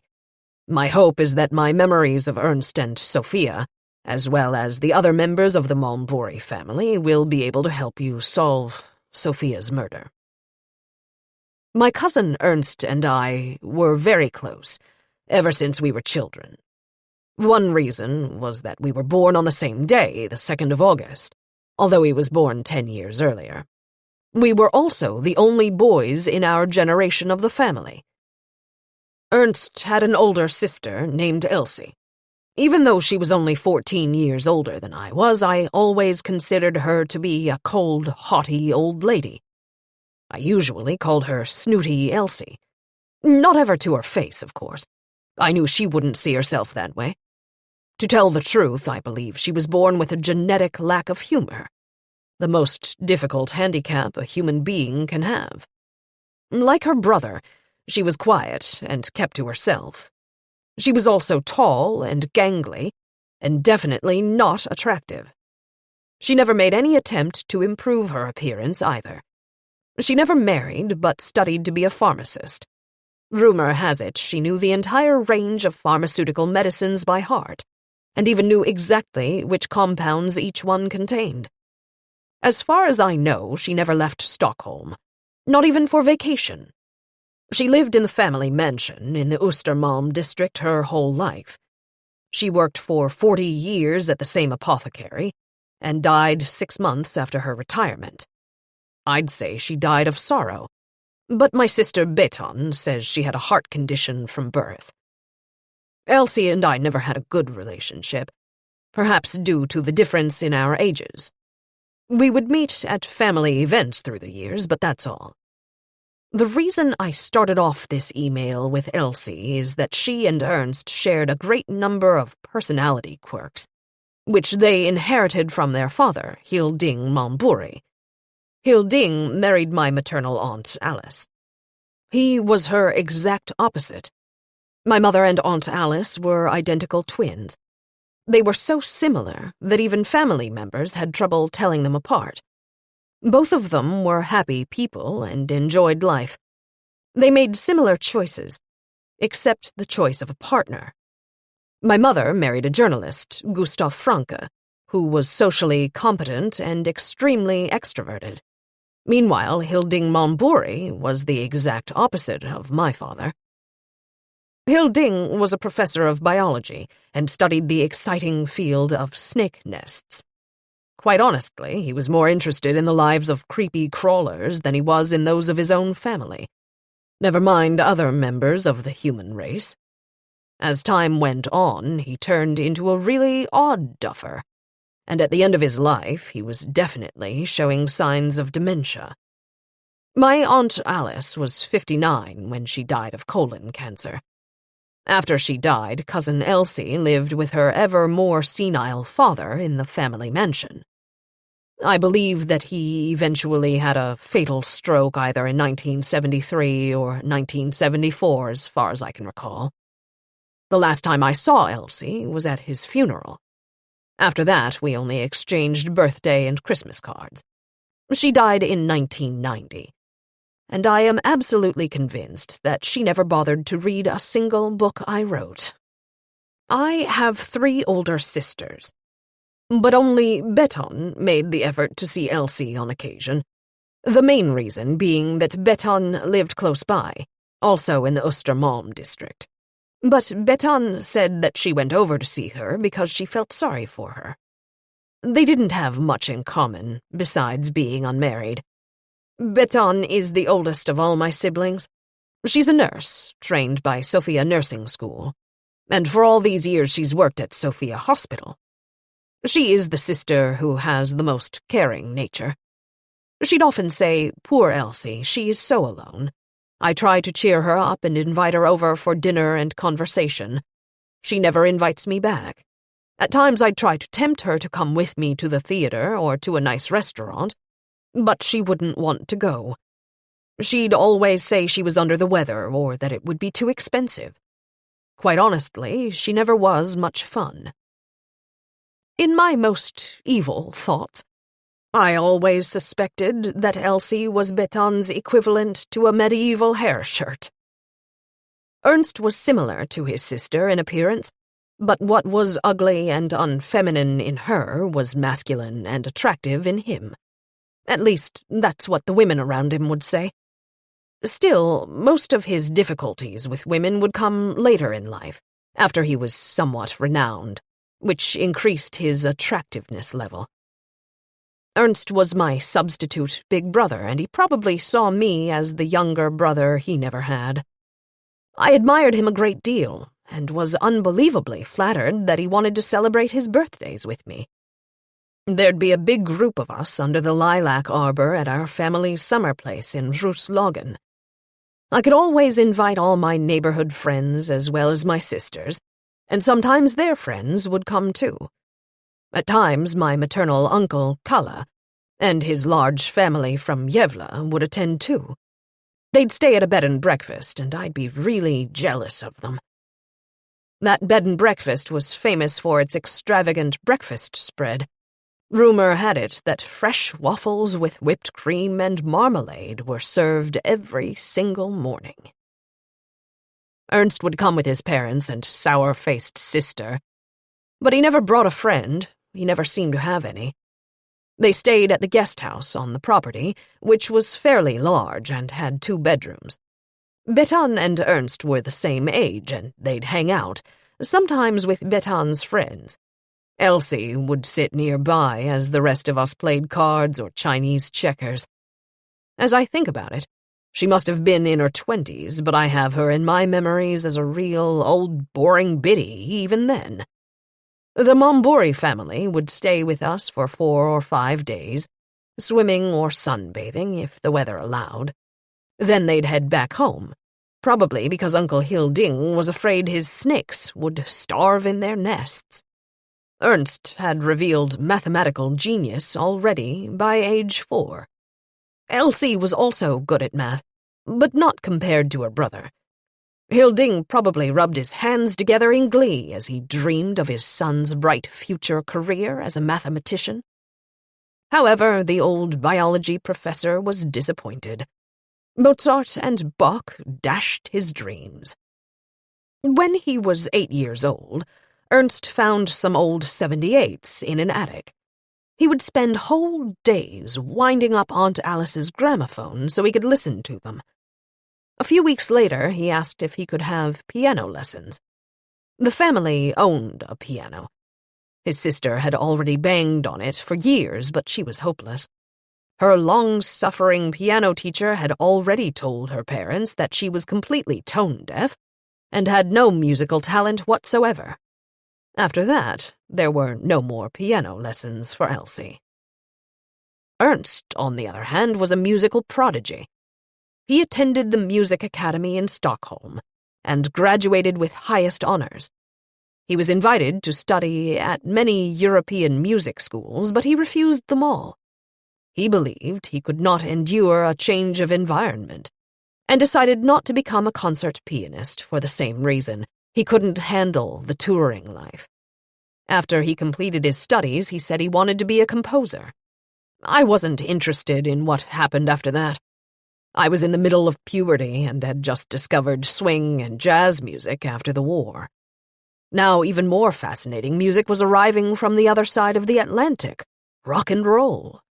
While I was in the middle of this music revolution, Ernst withdrew into his parents' melancholy house, which he never left, and began to plunk out incomprehensible music on the piano. Atonality, Bettan would say, and roll her eyes. I thought atonality was something obscene, and was wondering if Cousin Ernst would turn out to be a homosexual. No one ever saw any girls around him. He was 24 then. According to Aunt Alice, he had a girlfriend at the academy, but no one in the family had ever met her. As the years went by, I became more and more convinced that this girlfriend was fictional. Ernst would be at the piano composing for days on end. He would hardly leave the house. Heaps of sheet music grew around him.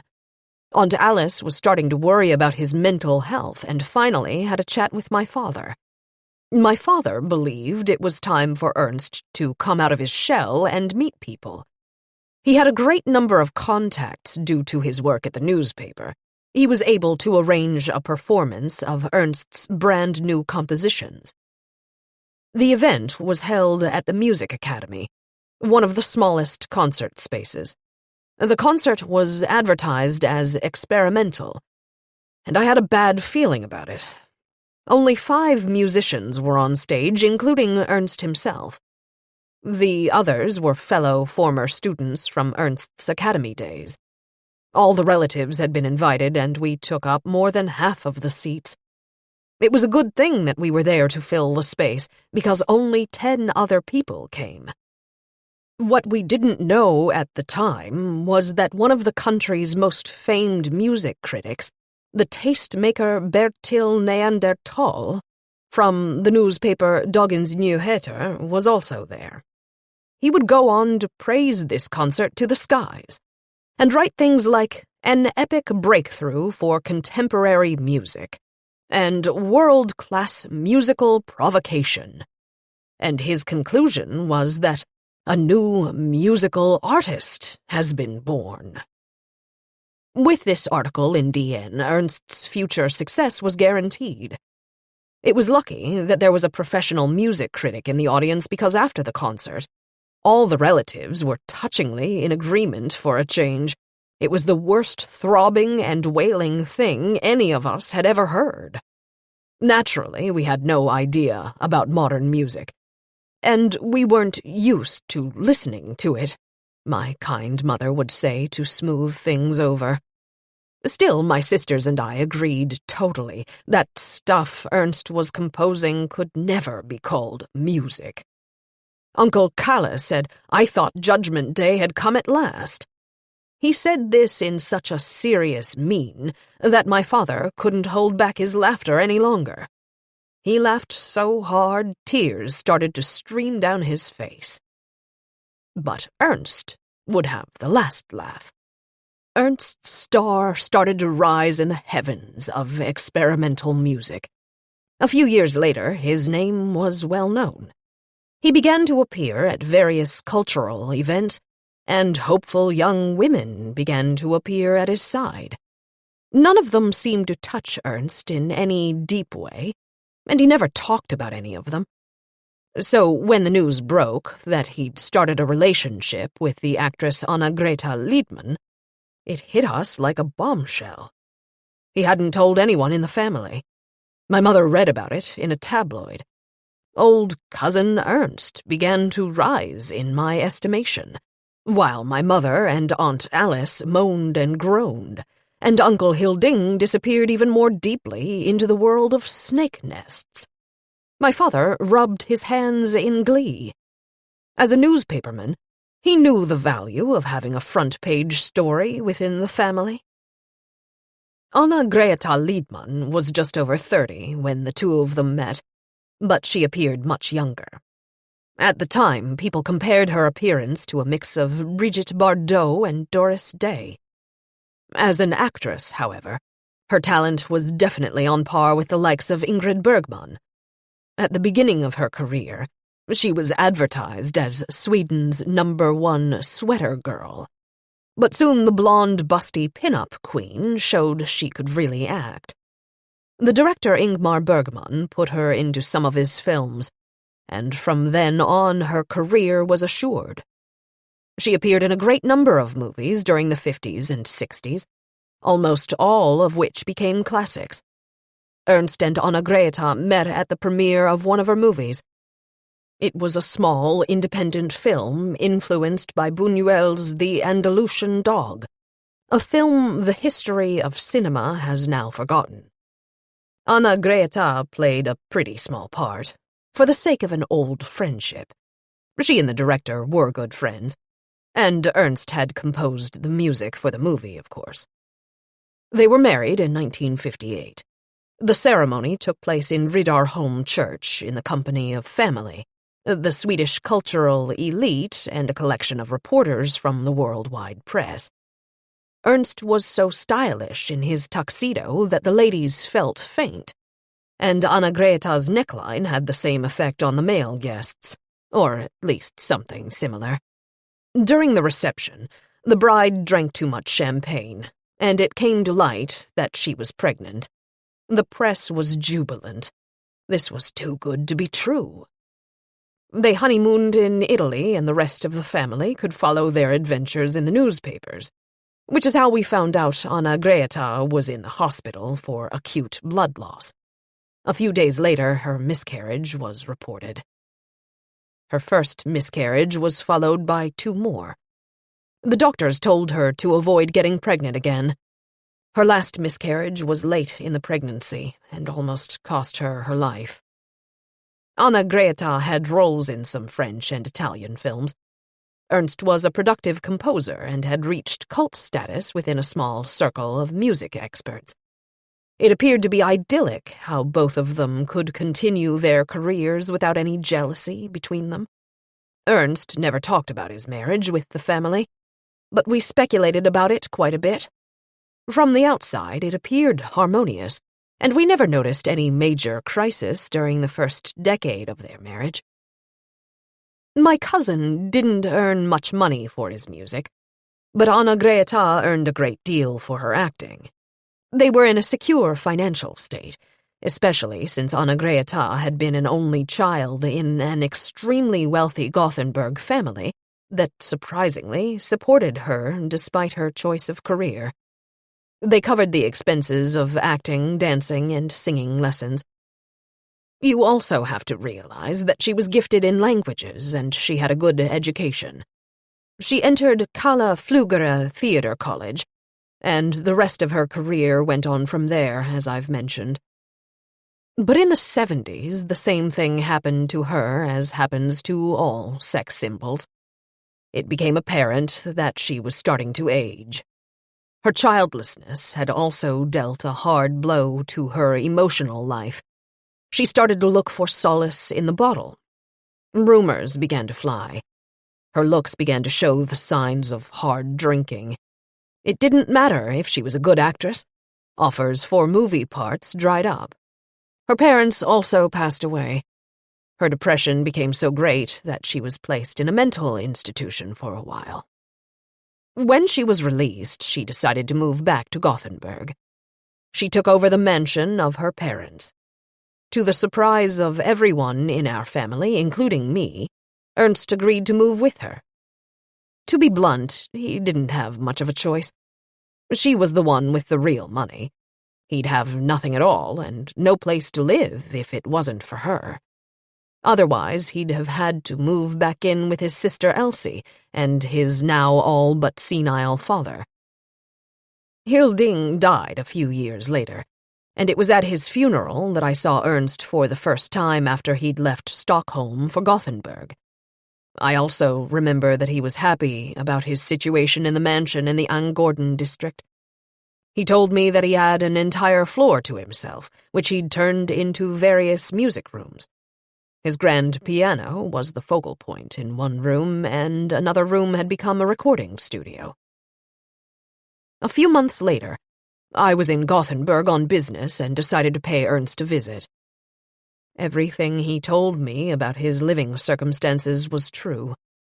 Unfortunately, the rumors of Anna Greta's decline were also true. It was tragic to see the once great star turned into such a wreck of a human being in just a few years. One thing that the tabloids did not know was that she'd undergone an unsuccessful facelift. The operation wounds became infected, leaving ugly scars, and she'd also suffered nerve damage. Whenever she would eat or drink, the numbed nerve endings would prevent her from closing her mouth, so something was always dribbling out. She could not speak without slurring, a catastrophe for an actress. The plastic surgeon was one of the most famous in Stockholm, and he had to pay her a huge amount in damages to keep her from going to court. But what did it matter, when her beautiful features were gone forever? She spent most of her days in a drug-induced torpor. Whenever she was awake, she rushed back into her fog as quickly as possible. When I saw them, Anna Greta was deeply depressed. Ernst was his old self. He devoted himself to his music, and, after encouragement from my sister Bettan, he hired a housekeeper to cook and clean. She was always called Mrs. Larsson, and I never was able to ascertain whether she even had a given name. This woman was a real treasure. She stayed with Ernst until his death in 2002. I believe she must have been 70 when she retired after he passed away. In 1977, we were shocked by another bombshell. Ernst had met another woman, a 20-year-old ballet dancer, and she was pregnant with his child. At the same time, I was wrestling with my own midlife crisis, and I may have been the only one in the family who halfway understood him. Once I saw a picture of beautiful Angelica, I understood him even better. I hadn't seen Anna-Greta in over 7 years, but I had no illusions that the intervening years had done anything to improve her sorry condition. Cousin Ernst had had enough, and realized that life was too short to let the years fly by. Trying to save Anna-Greta was a hopeless project. To tell the truth, I don't think he even tried. He was who he was. Ernst had always lived in his own little world. His music was the center of his life. He certainly would never be an ideal therapist for a woman with mental health issues and a drug problem. Ernst and I kept in closer contact during those years. I was usually the one to give him a call, but at times he called me, which he'd never done before. I was in the middle of a messy divorce, and perhaps we both needed some support. Since Anna-Greta was so sick, and she certainly wasn't going to get any better after she heard that Angelica was pregnant, Ernst had to endure a great deal of criticism for his actions. I believe, however, that for the first time in his life Ernst was in love. He was able to handle all the accusations and stood fast in his decision to live with Angelica. Still, Ernst wouldn't be Ernst if he didn't have his own prerequisites. He'd moved in with Angelica, who had a tiny apartment in the Cortedala district. He got up every morning at 6 a.m., had his breakfast, and then took the streetcar to his former residence. Like the rest of the Malmbori family, Ernst had never bothered to get a driver's license. He would spend the entire day at Angorden with his beloved grand piano, which obviously would never fit in the one-room apartment in Cortedala. So, if the mountain could not come to Mohammed, Mohammed went to the mountain. I have to work, Ernst would tell Angelica, and though she was against this arrangement and had temperamental outbursts, he couldn't come up with a better solution. Strangely enough, Anna-Greta did not attack Ernst with accusations when he was with her. She seemed to become calmer and more secure. She wouldn't speak much with Ernst, but she would come into the room when he worked and sit down in a chair by the door. She would sit for hours without speaking, which didn't disturb Ernst in the least. At times she would doze off, but the main thing for her was just to be in his presence. Ernst would talk to me about this sometimes on the phone. He was grateful she'd not made a fuss. Angelica, however, was the exact opposite. She seemed to enjoy the spotlight and her prominence in the tabloids. She would go out of her way to get more publicity.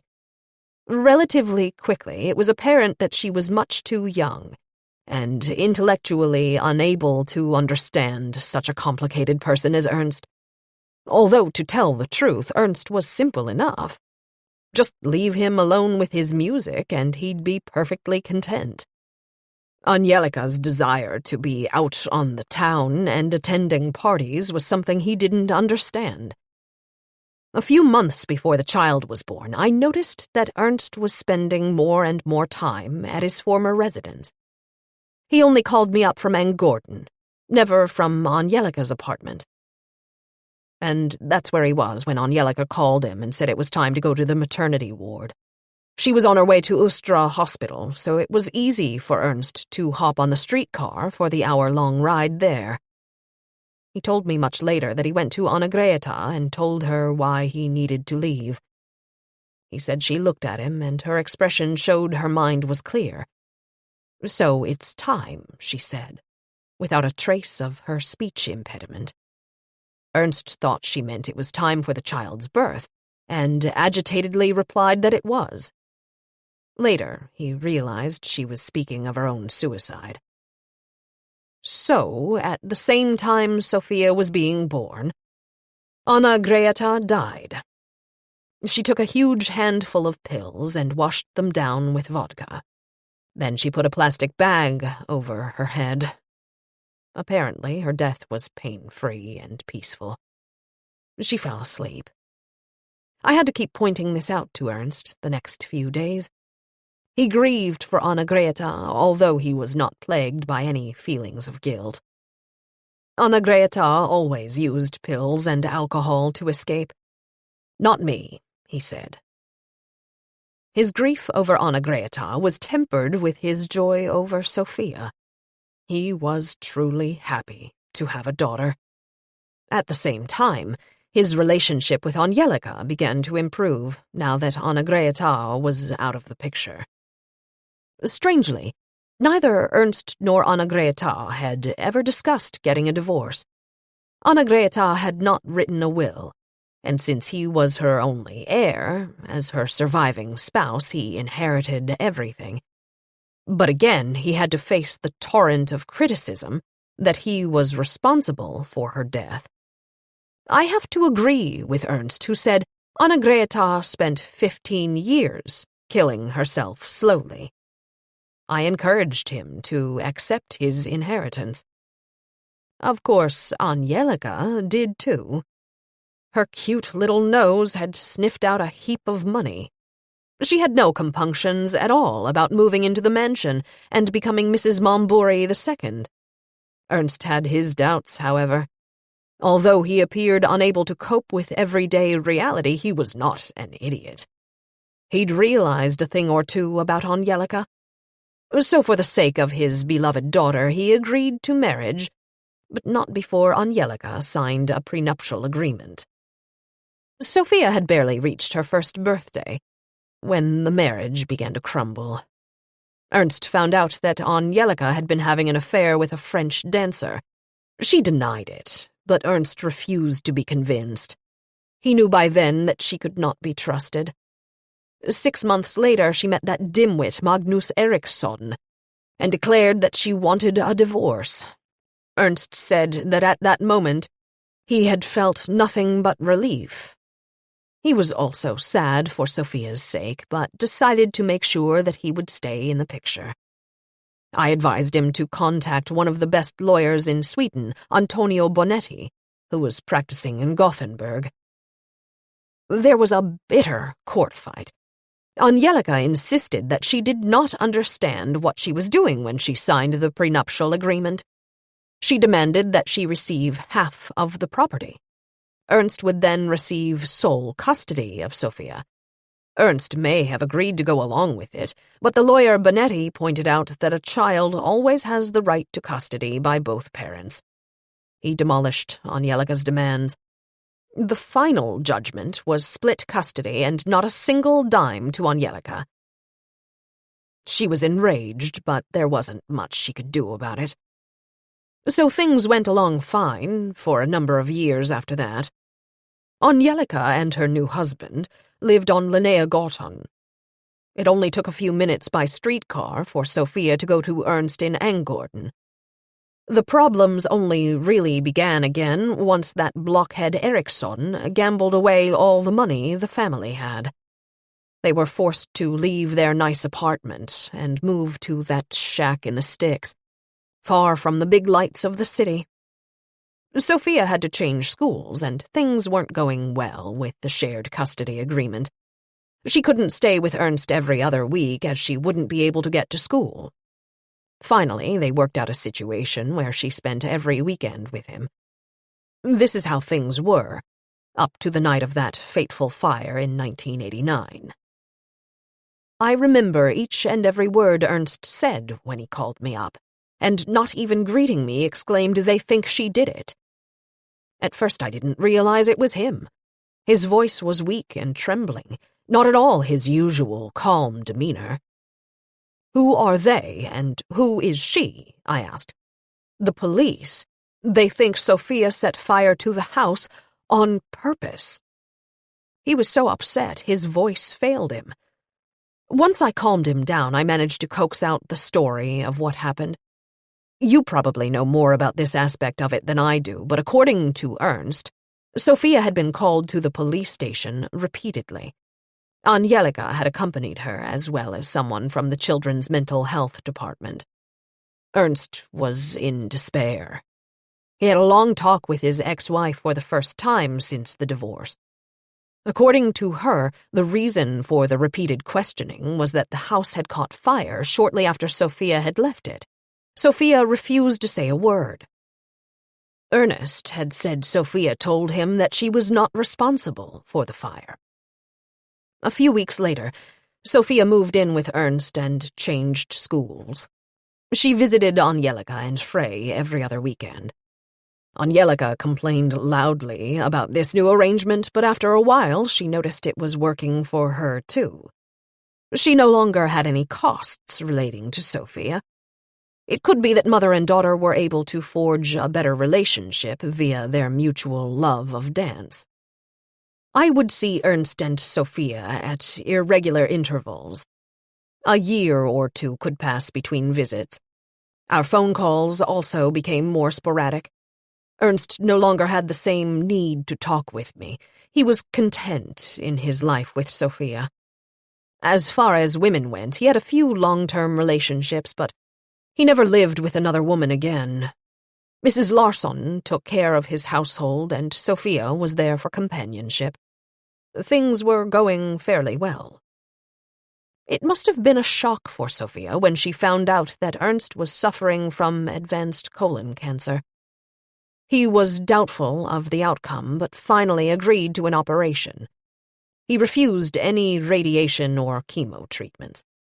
"I can feel I'm close to the end, so there's no need to add any extra suffering," he told me. The operation went well, but Ernst could not accept that he had to wear a colostomy bag. He thought it was disgusting. Sophia learned how to take care of him. She and Mrs. Larsson took care of Ernst during the last months of his life. A district nurse came to help them and made sure he had his injections and medicine. Ernst passed away peacefully in his own home on Midsummer Day in 2002. Sophia and Mrs. Larsson were by his side. I went to the funeral, which was the last time I saw Sophia, before that unfortunate evening last September at the book fair. I know you have my testimony regarding what happened that night. The last thing I remember about Sophia is how the ceiling lights made her black hair glisten as she walked toward the stairs. Then the elevator doors closed and I never saw her again. Neither Sophia nor her father were easy to understand. Still, I believe I knew them better than most. They weren't aggressive people. They reacted the same way to conflicts. They pulled away. Both you and I must believe that Sophia's murder is connected to the fire that she was suspected of setting 15 years ago. Notice I write suspected of. I believe wholeheartedly that she did not do it. Therefore, I see no logical reason for her to have been held captive and to be killed in cold blood because of it. It could be interpreted as punishment for the arson, but if she didn't set the fire, there would be nothing to punish. Perhaps it will be shown that her murder had nothing to do with that fire after all. If you have any further questions, please contact me whenever you need to talk. I know that Viktor Boristin has provided you with all my telephone numbers and addresses. Yours sincerely, Max Franke.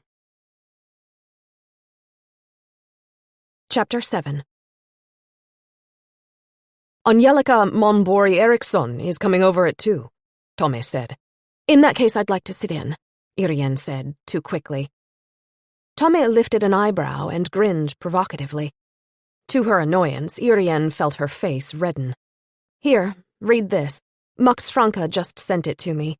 There's quite a bit about Angelica in there, too. Tommy took the stack of paper and began to read. It wasn't that she didn't trust Tommy. It was Angelica she didn't trust. No man should be allowed to be alone with her for any length of time. Irene knew she was being absolutely ridiculous, but she still remembered the pheromone-filled atmosphere of the office the last time Angelica laid eyes on Tommy. Of course, that was 15 years ago, but Irene had no illusions about Tommy's vulnerability. He was recently divorced, and so far he had no steady partner. Irene had no idea about any of Angelica's current romances, besides the rumor she was involved with a high-level executive from Volvo. Irene knew, however, that that woman was always on the prowl. Irene stood and decided to go to forensics to see if they had any new information about the fire. Svante Malm's freckled face lit up when he saw Irene. "Hey there! You must be psychic! I was just going to give you a call. Now I won't have to," he said happily. "Anything new?" asked Irene. "Yes. As far as Sophie's clothing is concerned, we now know that she was wearing a studded leather jacket when she disappeared. We can say with absolute certainty that she was not wearing it when she died. We found these instead." He pulled out the obligatory plastic bags from his desk drawer and laid them on the surface of his desk. Irene could see some long, small items, flat and irregular in form. "What are those?" she asked. "Don't know for sure, but they're not studs. They were found on the body, and we believe they were decorations on a piece of clothing she was wearing.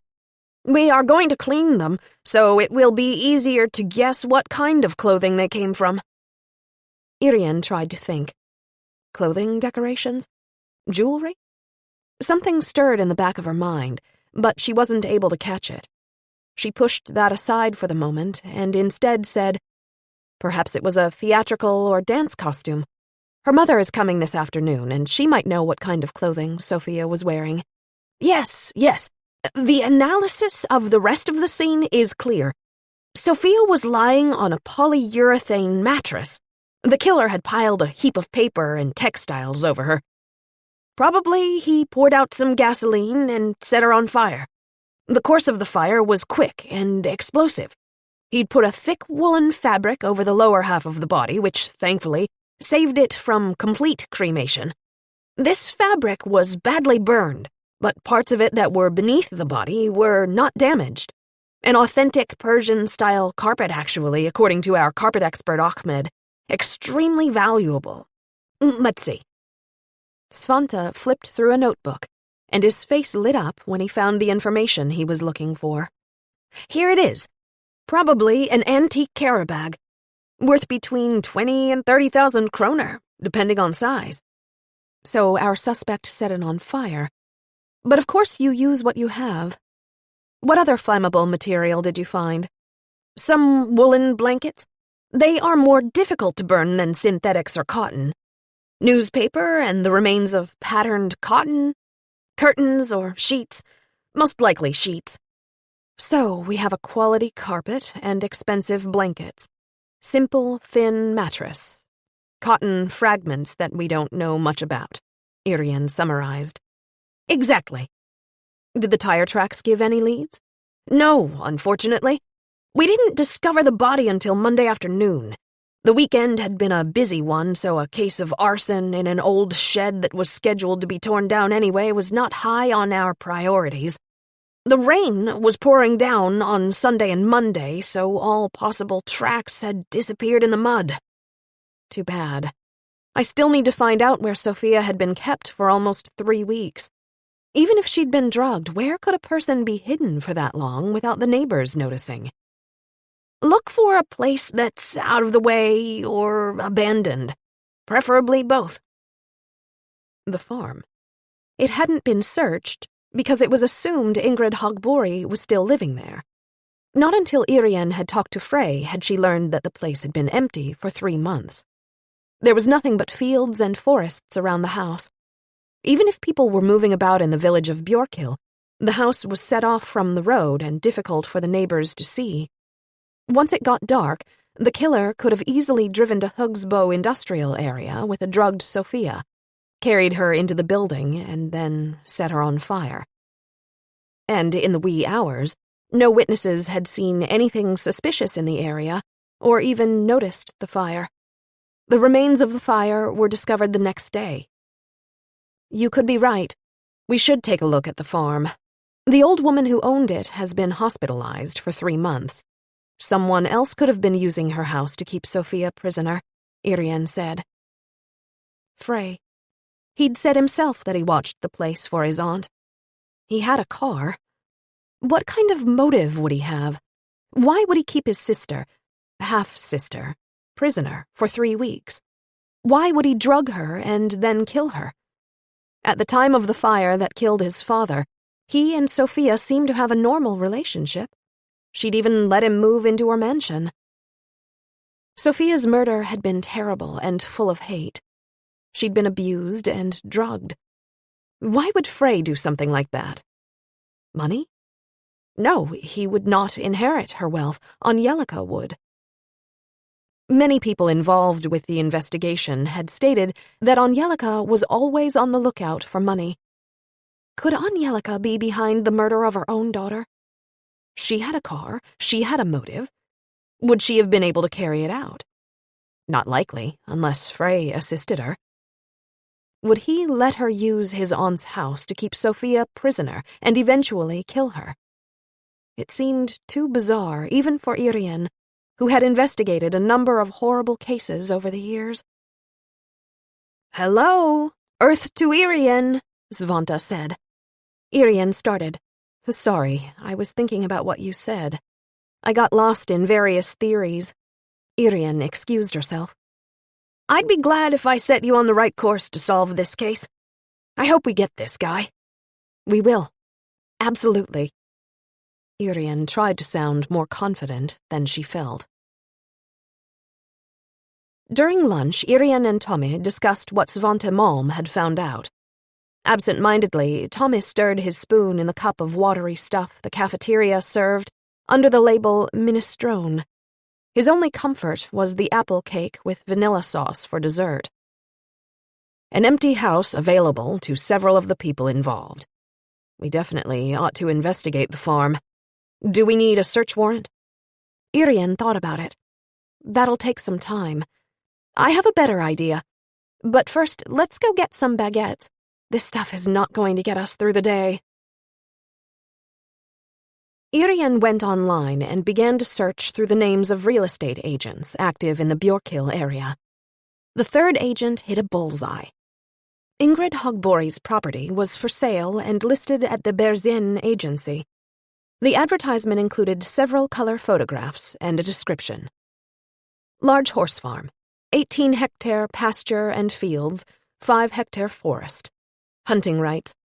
Home built 1921 and thoroughly renovated 1972 to 1974. 310 square meters living space. Landscaped. New heating system. Combi for wood and electricity installed 1998. Ground floor. Spacious country kitchen, living room, dining room, TV room, bathroom including toilet. Additions in 1974 include scullery, storage closet, laundry, furnace room, and sauna. Second floor, 4 bedrooms, large hallway with balcony, bathroom with toilet. Other buildings, 520 square meters, stable with 10 stalls. Large, wonderful orchard. Quiet location close to bus stop and shops. Just 5 miles from center. Must see. Price, 8 million kroner or best offer. Ingrid Hogborg would be wealthy once her property was sold. In her present condition, however, she couldn't take much joy in the money. Frey would probably inherit it before long. Irene called the real estate agency. A young man with an energetic voice picked up quickly. He introduced himself as Erik Johansson. His voice lost a great deal of its energy when he realized that Irene was not a potential customer. After a bit of negotiation and a little police jargon on Irene's side, he promised to show her the property. He would not be able to meet her until the next day at the earliest. They agreed on 9 a.m. at the house. A real customer is going to be there at 11. At first glance, Angelica did not appear to have aged a bit. She hadn't gained any weight, and she moved as easily and gracefully as she had all those years ago. Perhaps her hair was just a shade darker, a shimmering mahogany, but that didn't necessarily mean she was dyeing gray strands. The color fit her perfectly, and even matched her short brown leather jacket. All her other clothes were black.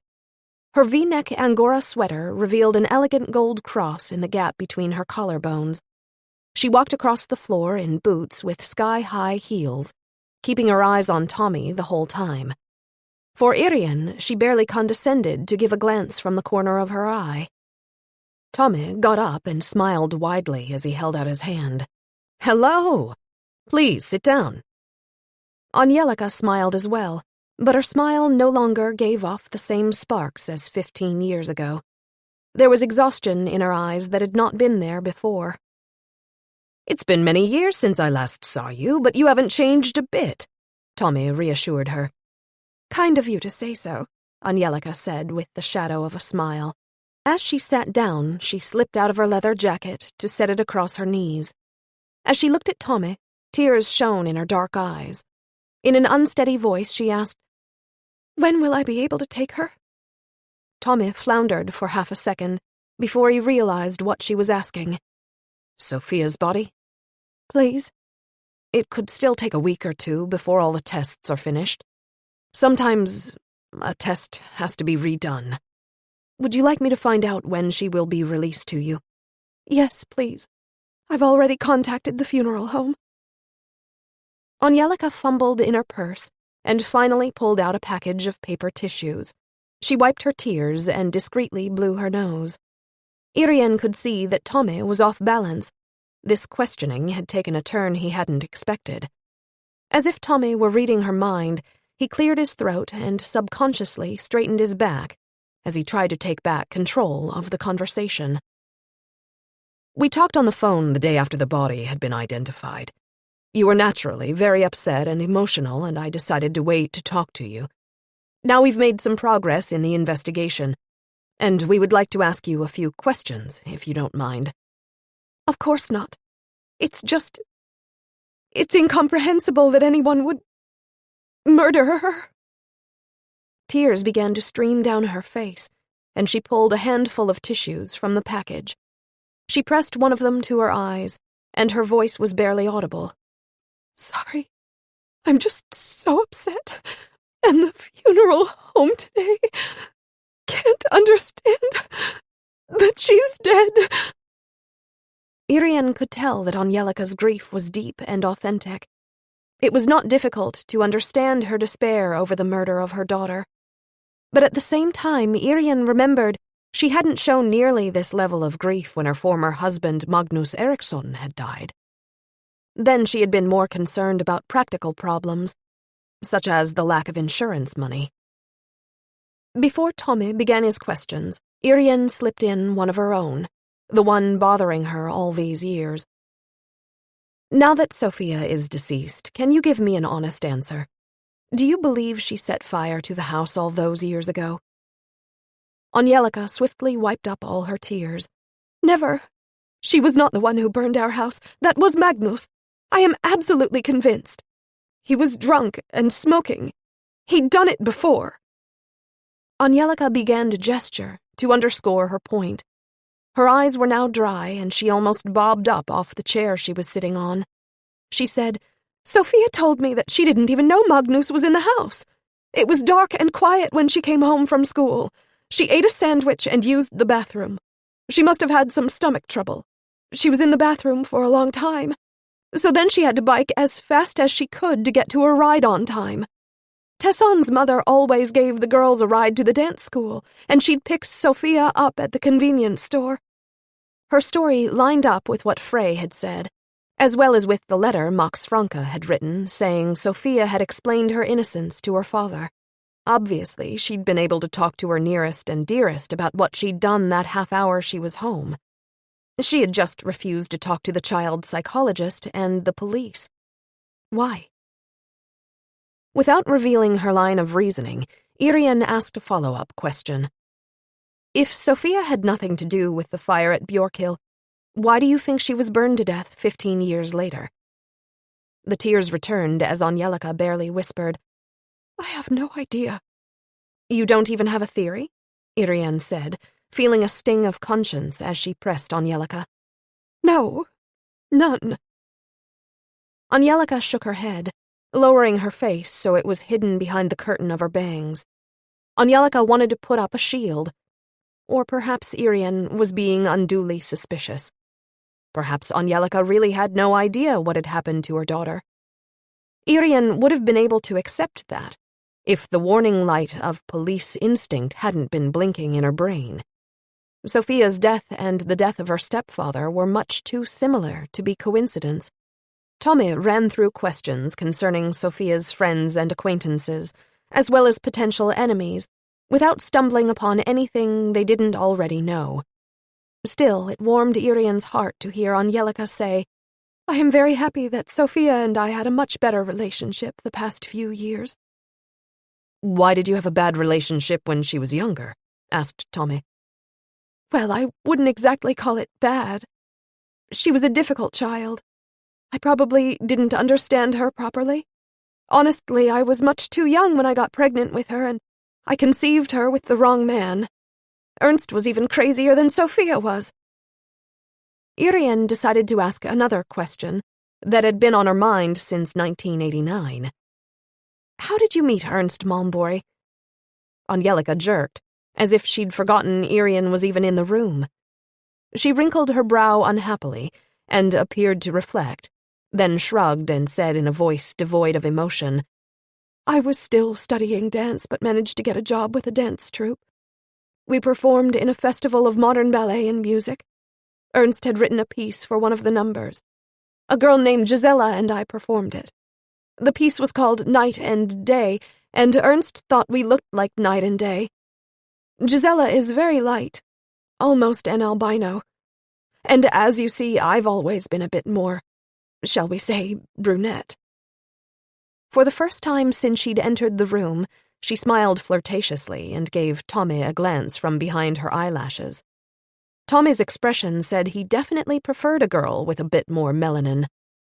In order to dispel the attraction between the two, Irene asked a new question. "Was that Gisela Baga? The woman who is now the director of instruction at the House of Dance?" Angelica seemed surprised. "Do you know her?" "Yes, she's the one." How interesting that Gisela was back in the picture. Why hadn't Angelica mentioned her before? On the other hand, 15 years ago Irene had been focusing on Sophia, and not on Ernst or Angelica. "I met her at the House of Dance this morning. She told me there would be a premiere of Sophia's ballet, The Fire Dance, soon." Angelica nodded. "Yes, the first piece Sophia choreographed. She called it a saga in dance. I didn't go to any of the rehearsals because she told me she wanted to surprise me. Frey is in the ballet." "Frey dances?" Irene exclaimed in surprise. "Of course he does. He's been dancing since he was very young. Lately he's been studying photography instead. All he dances these days is capoeira. He doesn't have time for anything else." "Capoeira? Is this a ballet done with capoeira?" Irene was confused. "There is no such thing as a capoeira ballet. Capoeira is more like an exhibition." Angelica couldn't help smiling through her tears.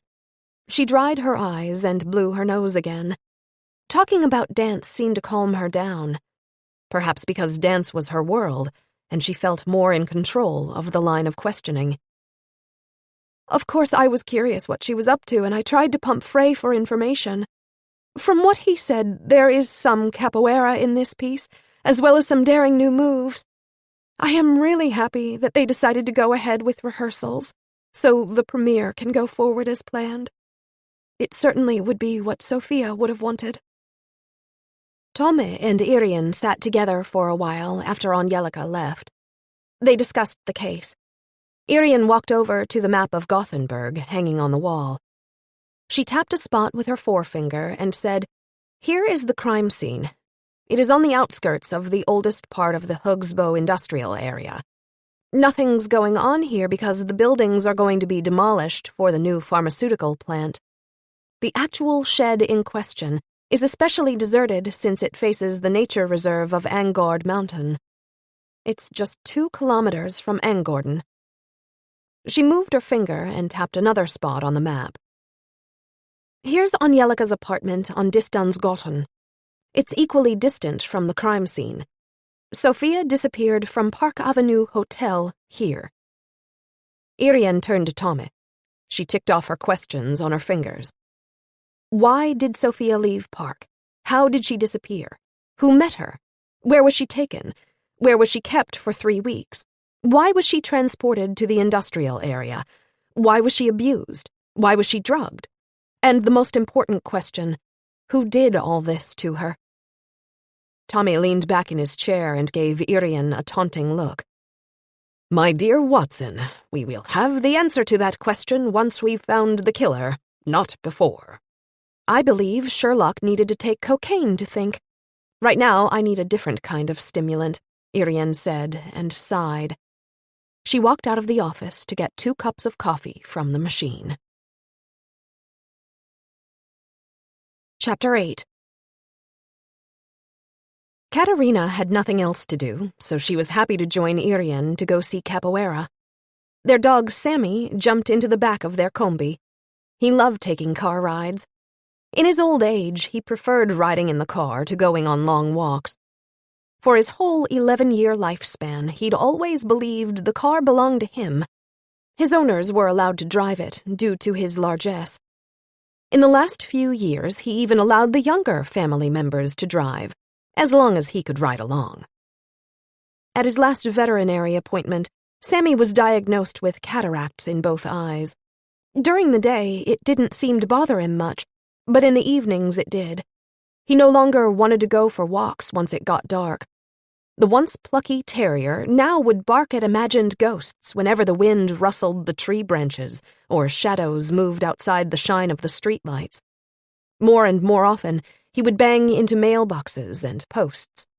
With a pang of sorrow, Irene realized that her beloved dog was truly getting old. They parked near a streetlight so that it wouldn't get too dark in the car. The temperature was nearly freezing, but Sammy would still be fine in the car for an hour or 2. Irene wrapped him up in his blanket, and he sighed contentedly as he settled into his nest. It had been 3 months since his last professional grooming. His shaggy coat would help keep him warm. There were many more people in the cafeteria than there had been that morning, and the air was filled with laughter and conversation. Irene caught sight of Frey's blonde hair in the crowd.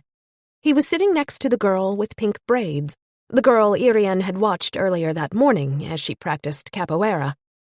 Irene headed toward them. "Hello again," she said, smiling. Frey looked up. "Hello.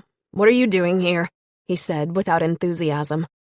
"I'm going to talk to Marcelo Alves after the session, and Felipe Medina has promised to interpret for me. I brought my daughter Katerina along so she could take a look at capoeira.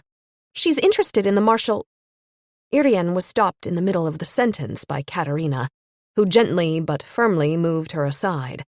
Katerina held out her hand to greet Frey and his female friend. Frey smiled widely when he saw Katerina. Irene was again aware of how charming he could appear, in spite of that ugly soul patch. A style of the times, Irene thought. Was it rappers who started it? Hip-hop artists? Anyway, it was popular among the young men these days. Irene remembered seeing that tiny square beard on some of the younger male reporters on television as well. The pale capoeira dancer introduced herself as Lena. "Do any of you have a key so we can get in there?" asked Irene, pointing at the glass doors closing off the hall to the rehearsal rooms. "No, Marcelo has it. He lets us in half an hour before class so we can change," Frey replied. "He's coming now," Lena said, rising. As if his name summoned him, Marcelo appeared in the hall on the other side of the glass doors. Irene had never seen him in person before. She'd only read his name in the police reports. He was just a tad bit shorter than Irene. He was dressed the way the other male capoeira dancers had that morning, bare chest and wide white pants. He had delicate features, but was still attractive in a masculine way. Dark eyes dominated his face with their long, thick lashes. A small smile played around his well-formed lips, and his long, dark brown hair sprang up in curly locks around his head. His way of moving reminded Irene of a sleek feline, control over every single muscle, while still completely relaxed. Both male and female faces turned toward the door when he opened it. From a separate table, the rest of the capoeira group got up. Irene remembered them from earlier that morning. Irene went to Marcello and introduced herself. Felipe Medina came over to them immediately. "I've already told Marcello you'd like to talk to him and I'd interpret," Felipe said. Marcello smiled and nodded in agreement, but he didn't say anything. Irene wondered how much Swedish he actually understood. As Frey walked past her, Irene said, "Hey, Frey, I'd like to stop by and take a look at Sophia's apartment again." "Why? The police have already gone through it more than once." "I know, but my boss wanted me to take another look just in case there's anything we missed. Are you home tomorrow afternoon?" Frey looked at her resentfully, then shrugged. "I'm done by 2 or 3, so, 3:30? "All right, I'll be there at 3:30. Frey nodded and disappeared into the changing room. Katerina found capoeira totally fascinating. She was as impressed by the acrobatics and sparring as Irene had been. Once the session was over, she said with determination, "I'm going to start taking capoeira." "What? What about your jiu-jitsu?" Irene exclaimed, alarmed. Katerina sighed and rolled her eyes. "That's your thing. You are the best in the world, not me. I'll never be as good as you. I want to go into something different." "I wasn't the best in the world," Irene protested. "Just Europe." Still, deep inside, Irene knew that Katerina was right. Her daughter had never enjoyed jiu-jitsu as much as Irene had. In her last year at school, she had trained every single day. The other side of the coin was that her grades weren't as good as they could have been. Still, the year after graduation, she'd won the European Championship. Katerina had been in the junior league, and she had placed well, but during the past 6 months she'd been losing motivation. Perhaps she did need to try something new. Irene tried to look at it positively, but she had trouble swallowing the lump in her throat. When the class ended, Katerina went over to talk to Frey and Lena, while Irene moved toward Marcello and Felipe. "We need to take a shower first," Felipe said. "Let's meet back in 15 minutes. "That's fine," Irene said. She walked back into the rehearsal room, which was now redolent with the smell of sweat. The ventilation in the ceiling was working full force, and would soon clear the air. To tell the truth, Irene loved the smell of sweat in workout rooms. It spoke of people keeping their bodies in shape. She was a physical person, as her husband often said. Katerina and Frey were chatting in one corner, and Irene headed toward them, but when Frey noticed her approach, he quickly said goodbye to both of them and walked away. "He's going for a shower," Katerina explained. Katerina took a few tentative hops in front of the floor-to-ceiling mirror. She whirled in a clumsy pirouette and came to a stop in front of Irene. "A beginner's class is starting in January, and I'm going to register. This summer, they're going to have a 3-week intensive, and I plan to go." Irene still felt the lump of disappointment in her throat, so she could only nod. Katerina was 18, the age of adulthood in Sweden, and in the spring she'd be 19. She could now marry whomever she pleased without permission from her parents. She had the right to vote. She was old enough to go to jail. Of course, Irene could not forbid her to take capoeira instead of jiu-jitsu. Katerina was free to train in any sport she wanted. As if she could sense Irene's distress at her decision to change her martial arts focus, Katerina rested her hand on Irene's arm. "I'm not going to stop jiu-jitsu completely. Capoeira is only twice a week, so I can, keep doing jiu-jitsu once a week or so." Marcello and Felipe came back a few minutes later, dressed in thin black jazz pants and tight white t-shirts. Felipe pulled out 2 mats and set them on the floor. As he moved, the wooden beads at the ends of his braids clicked. "Go ahead and sit on this one," he said with a smile, pointing to one of the mats. Irene and Katerina sat down opposite the 2 dancers. The aroma of men's body wash reached them. "We only have half an hour. Marcelo has to teach a salsa class. I'm going to stick around to help get the class going. They're all a bunch of newbies. Maybe you'd like to stick around?" Felipe smiled encouragingly at both mother and daughter. "Yes, I'd love that," exclaimed Katerina. Her face shone like the sun. "It would be fun, but my dog is in the car, and I don't want him to get too cold," Irene started. "But I'm staying," Katerina said. The 2 young men smiled at her, and Irene felt a twinge of worry. Both of these men were extremely attractive. Much too attractive. To recapture the initiative, she said, "So let's get right to it. My first question for Marcelo is very personal. Still, it's extremely important that I have an honest answer." She paused to give Felipe the chance to interpret what she just said. Felipe spoke in swift Portuguese. Marcelo raised his eyebrows but said nothing. He nodded as he looked over at Irene. Witnesses interviewed about the night Sophia disappeared had the impression that Marcelo and Sophia were together, a romantic couple. Is this true? Felipe's eyes widened a bit, but he quickly interpreted the question. Marcelo laughed softly, but then his expression sobered again. He looked directly at Irene and said something with great emphasis.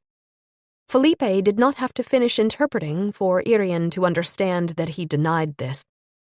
"He says that they were like good friends, but they weren't a couple. No buzz. Sophia was a difficult and unusual person. Marcelo didn't understand her, but they had a good working relationship with the fire dance." Felipe smiled broadly. "Marcelo and I are both in the fire dance. You have to come on Wednesday and watch the premiere." This was the second invitation to the premiere Irene had received, and she nodded. Her curiosity had been awakened, and now she actually wanted to see it. She had never seen a live dance performance in her life. She'd only watched dance on TV. "Wednesday? I'm going to skip jujitsu and come with," Katerina exclaimed. "Great! Lots of people will be there," Felipe said with delight. Irene wanted to steer the conversation back to the relationship between Marcelo and Sophia, but before she asked a follow-up question, she said to Katerina, "Why don't you go over to the cafeteria for now? I'll be done soon." "Why?" Katerina protested, but reluctantly stood up. Even though she'd enjoyed the capoeira class, she understood that her mother was at the house of dance to work, nothing else. Marcelo quickly said something to Felipe. "Hey, Katerina," Felipe said.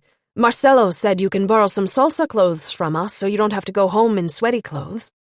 "Thanks, that's really sweet of you." She turned at the door and smiled. Her blue eyes were shining in enthusiasm, and Irene realized that her daughter was excited about dancing. Irene glanced back at Marcelo and saw that her daughter was not the only one who looked forward to her joining capoeira. After the door closed behind Katerina, Irene started her line of questioning again. A few witnesses stated that Marcelo and Sophia were so close at the table that it really looked like they were more than friends. Felipe gave Irene a crooked smile. "You just don't know him." Then he turned to the Brazilian and interpreted the question.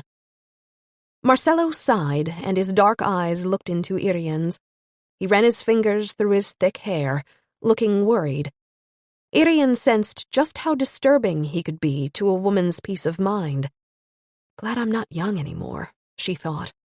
But a second later, the unwelcome thought came to mind. But Katerina is. "He says he and Sophia were never in a relationship. They were just really good friends," Felipe said. Did Sophia think so? Did she think they were just friends? Felipe looked at her in surprise, but interpreted the question without comment. Her stomach lurched as she noticed Marcello's hesitation before he began to answer. There's something here, her police instincts told her. Finally, Marcello went into a long harangue, and Felipe looked completely perplexed. Before he began translating, Irene interrupted to say, Felipe, I hope you understand that you cannot repeat anything we are talking about in here. It's all confidential. Of course, Felipe said, a wounded tone in his voice. Marcello is one of my best friends, he added, as if that added extra weight. Irene smiled and held up one of her hands in defense. All right. I realize it was unnecessary for me to say it so directly, but it's important that I did. It's part of the regulations when dealing with an interpreter. Felipe still looked offended at being accused of being unable to keep things confidential, but he began to interpret what Marcello had just said. He said he never wanted to bazaar with Sofia. She was his landlady, you know. They had a good working relationship. He noticed, though, that she wanted more than that. 2 times he woke up to find her standing in his room. He never bothered to lock the door, and she'd just walked right in. Nothing happened, though. Both times she turned and walked back out when she saw he was awake. He did notice that she liked to be, say, hugged and stuff. What did he think about it? Marcello was watching her seriously as he answered her question.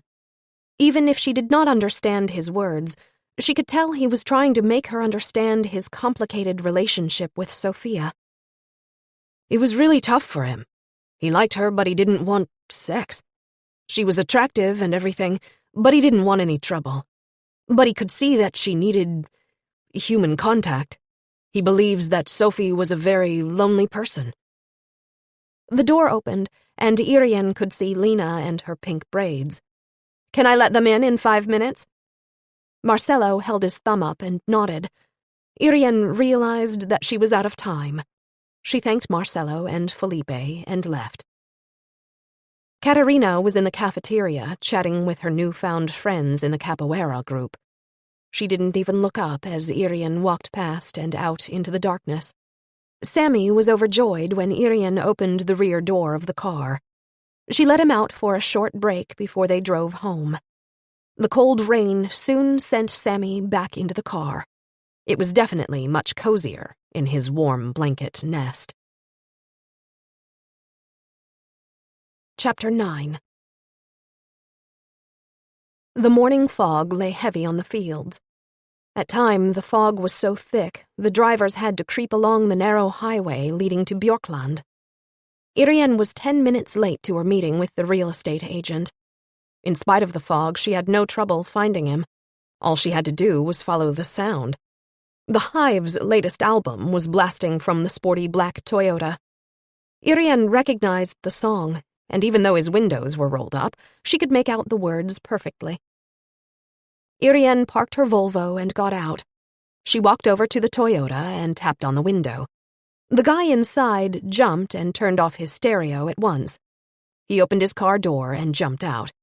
His hand was already stretched out to greet her, and he had an apologetic smile on his lips. Hi, I'm Erik Johansson. I didn't see you arrive. I was thinking you might have forgotten our appointment. Hello, Irene Huss. I never forget an appointment, but traffic was slowed by the fog. Erik Johansson had a firm, quick handshake. His leather jacket was attractive, but not practical in the damp weather. His thin-soled loafers also were not suited for the soggy ground. Irene felt she was properly dressed in her raincoat and rubber boots.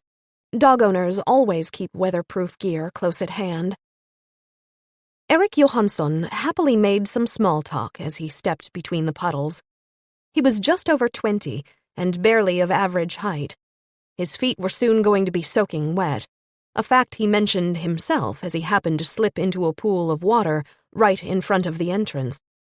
He also let loose a few choice words, which he apologized for. Irene laughed and told him she'd heard much worse during the course of her career. She found that she liked the good-humored young man, who looked new at his job. Erik Johansson turned the key in the lock and held the door open for Irene. "Ladies first," he said. Irene had a feeling of déjà vu immediately. Everything was the same in the large country kitchen. It was even possible that the withered plants on the windowsill had been the same ones sitting there 15 years ago. The stale, dusty odors of an empty house hit her. "We haven't decorated the interior yet. We haven't had time. This afternoon we're going to freshen up the place." "Does that mean you haven't cleaned it either?" "Well, of course it needs to be cleaned, too. Nobody buys a house with dead plants and old curtains.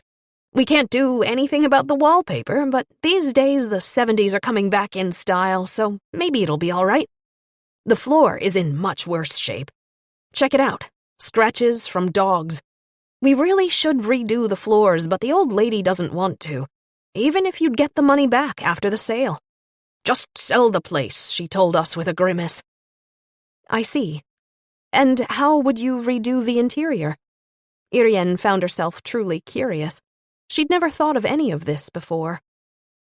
The real estate agent reacted to her question with enthusiasm. He ran his fingers through his blonde hair. "It'll be a challenge. The old lady is going to have to pay for the cleaning and staging herself, but we'll take it off her share. The cleaners are coming this afternoon. I've gone through the wardrobes and I've found some really nice curtains that we can iron and put up. That is, the cleaners will do that. We're going to replace the broken sink in the bathroom. That might already have been done by now. Then we'll put some hand-woven rugs on the floor. I found them here, too. And on the work counter, by the window, I'm going to put a rustic wooden bowl filled with apples. Then the sweet aroma of apples will fill the kitchen, and people will think, oh, a real country kitchen." He gestured just like a contented client. "That's wonderful." Irene had to laugh. "Yes, all that stuff is extremely important these days. In fact, I ended up rebooking the client who was supposed to have come at 11 today. He's going to come by tomorrow instead. He'll have a much better impression," Eric said with a smile. Something told Irene that this young man would go far in the real estate business. Before they started the tour of the house, Irene asked, "You haven't noticed anything odd or out of place here?" He raised his eyebrows and looked at her, perplexed. "Odd? Like what?" "Well, anything. Unusually messy, or something that might indicate someone was staying here after the old woman was moved out? Or that just one room was especially clean and free of dust?" "Oh, I see. Like someone was living here without the old lady knowing about it, and then tried to get rid of the traces."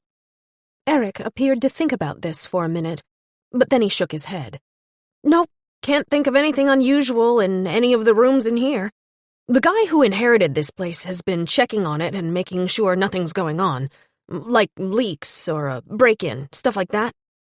"So you've met Frey Eriksson," Irene stated. "That's right, his name was Frey. Yes, he was the one who showed us, that is, my boss and me, the property in the first place. Nice guy. He has no say in what happens to the place because it still belongs to his aunt. He might have agreed to have the floors redone." With Eric as her guide, Irene toured the large country home. The interior was characterized by inherited furniture and knickknacks from the early part of the previous century, as well as a major remodel during the 70s. Since then, time had stood still. Of course, medallion wallpaper was in style again, at least as far as trendy design magazines had it. But Irene was certain that she was not yet ready to see green velvet wallpaper with gilt impressions on the walls. Perhaps this was a sign that she really was getting older. Fashion and design are not as exciting the second or third time around. The only item that appeared to be newer was a television. On the bookshelves there were several photographs of long-dead ancestors, standing stiffly straight in their best black clothes. In the center there was a large wedding photograph, probably of Ingrid Hagbori and her husband, with the inscription Gefa 52 elegantly printed in a black flourish in one corner. A faded color photo of Ingrid and her husband in their middle age was framed in gold. Judging by the wide shoulder pads and the overflowing frill at her neck, Irene judged that the picture had been taken in the early 80s. The man at her side was tall and strong. Ingrid was smiling happily, while her husband glowered. He had died not long after, and Ingrid had been left to run the farm on her own. At the time of the fire in 1989, Ingrid had already been widowed for years. 2 large-color photographs had been placed on the top shelf. One showed a drooling, happy baby, and the other a much more serious Frey in his graduation cap. Nowhere in the entire house was there any trace that Sophia might have been held against her will for 3 weeks. The stable was large and had been kept in good shape, but the empty stalls gave a feeling of abandonment to the entire building. The other sheds were in much worse condition. There was no sign of anything out of the ordinary. Irene thanked Erik Johansson for taking the time to show her the farm and wished him the best of luck in making the sale. His whole face lit up. "It won't be a problem at all. We have lots of interested parties. We have showings booked for the entire weekend. We'll just have to hold out until we get the asking price, or even more." "Do you really believe someone will pay 8 million kroner for this house?" Irene couldn't help asking. "Not for the house itself. It isn't worth much, but the property is zoned in the city, so the land is extraordinarily valuable. Just think of how many single-family homes you could build on 23 hectares. On the way back to town, Irene stopped at the Pizzeria Napoli in Brunnsbo. She had 2 reasons. 1, she was hungry, and 2, she wanted to check out Frey's alibi about buying pizza the evening that Sophia had died. The place was small, and the aroma of freshly baked pizza hit her the moment she stepped inside. Her stomach growled. There was a table with 4 high bar stools by the window. If you were a customer, you'd have your back turned to the pizza chefs and have a view of the traffic outside. At the moment, all 4 chairs were unoccupied. Pizzeria Napoli was not the place you went to enjoy the view. Most of the customers probably bought their pizzas to go. A man who was 25 or so was shoving a pie into the oven with a large wooden paddle. He was as dark as the average Southern European, and he was wearing the typical pizza baker uniform, t-shirt and flour-covered jeans. Pizzeria Napoli was printed on the t-shirt in large letters. He smiled widely as he greeted Irene. When Irene asked for the owner, the man yelled, "Istvan!" toward the back of the building. A deep voice replied, and the pizza baker gave Irene a dazzling smile. "My cousin owns here." He gestured to include the entire contents of the pizza joint. The man who came out from the back was older and heftier. The man gave his name as Istvan Gur as he shook hands with Irene. When Irene identified herself as a police officer, the 2 men exchanged rapid glances, but neither of them said anything. Irene took out a photograph of Frey, an enlargement of his most recent passport picture.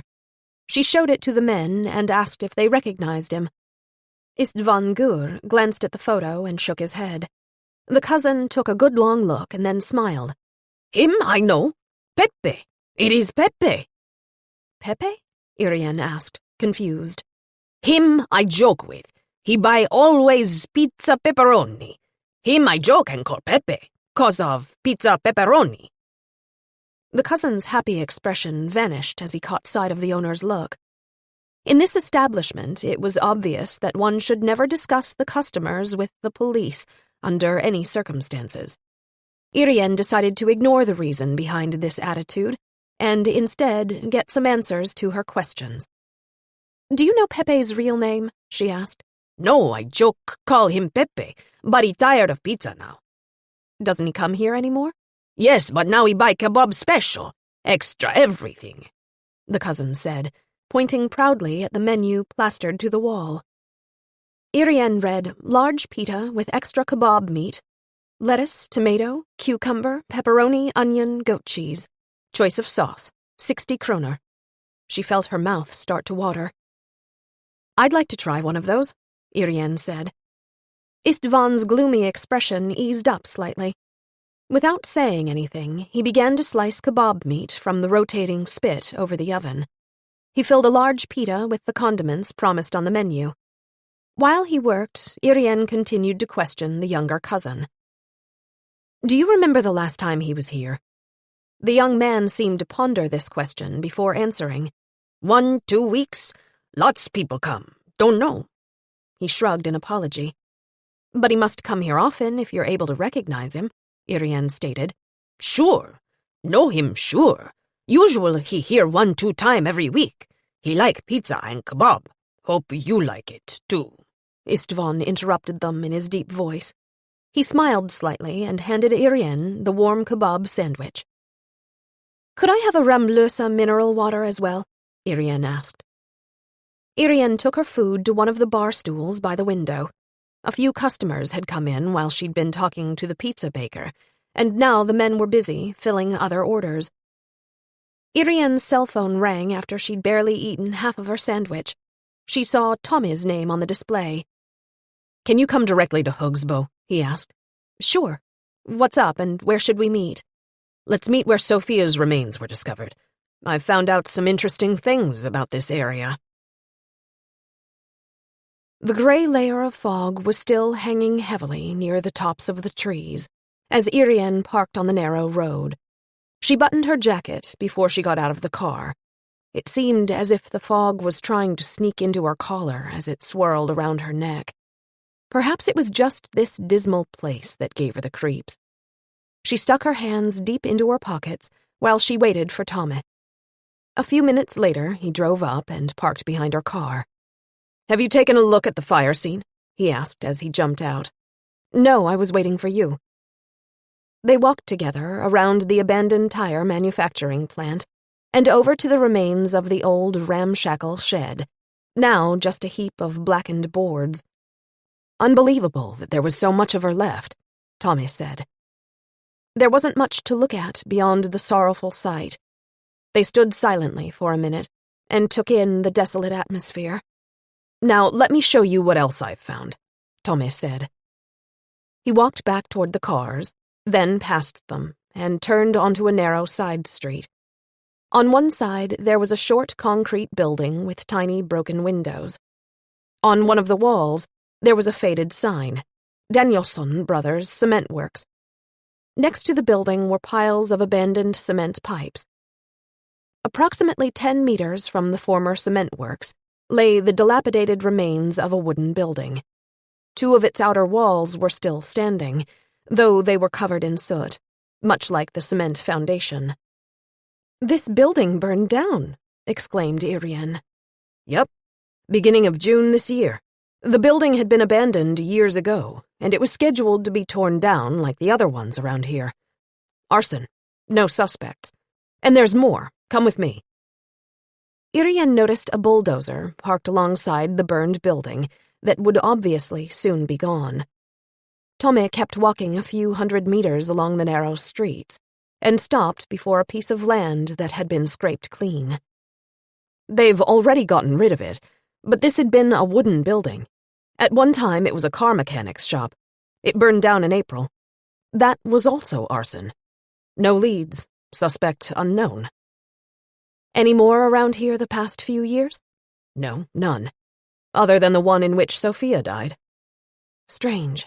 3 arsons in the space of 6 months. Does this situation remind you of anything? Tommy asked, his voice filled with urgency. Irene tried to think what he was hinting at, but she couldn't figure it out. She shook her head. The arsons at Björkhill. There were many other fires about then, and the papers were all writing about a possible pyromaniac, he said with triumph. But it can't be the same arsonist, Irene objected, astonished. Maybe not. Still, I was thinking about the arsons at Björkhill, and I decided to find out if there were others around here, and I found these 2. Actually, there were also 3 container fires in August and September. Not here, exactly, but on Marklandsgatan. 3 in 1 week. Perhaps they're not connected with these fires, but it's not more than a kilometer from here. Tommy paused theatrically before saying, They were also arson. Irene nodded as she reflected on this new information. Everything would have to be looked at anew. A thought hit her. Do you think that Sophia's killer knew about these other 2 fires in the area? Perhaps he set fire to the shed, hoping that her body would be totally consumed and never found. The remains of the fire would be bulldozed anyway, just like they've done here. Irene pointed to the empty property, where the contours of a foundation were still visible. It's possible. They walked back to their cars, each lost in thought. They did not run into a single living being. They could hear the noise from the midday traffic on the freeway, but here everything was silent and deserted, waiting for the bulldozers and the final obliteration. A relatively new red Renault was parked next to the sidewalk in front of Sophia's mansion. Probably Frey's, Irene thought as she pushed open the squeaky front gate. Or, I should say, his aunt's, she corrected herself. A weak sun was bravely doing its best to shine through the veils of clouds, but the last horizontal rays of sunshine didn't lighten the side of the mansion's decay.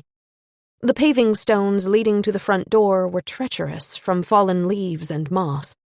The mansion seemed to loom in a melancholy way as she came nearer the entrance. She pressed the doorbell by the entrance. The angry sound of the signal echoed behind the door, and a long time passed before she heard the sound of footsteps approaching. Frey opened the door and could hardly be described as enthusiastic when he saw her.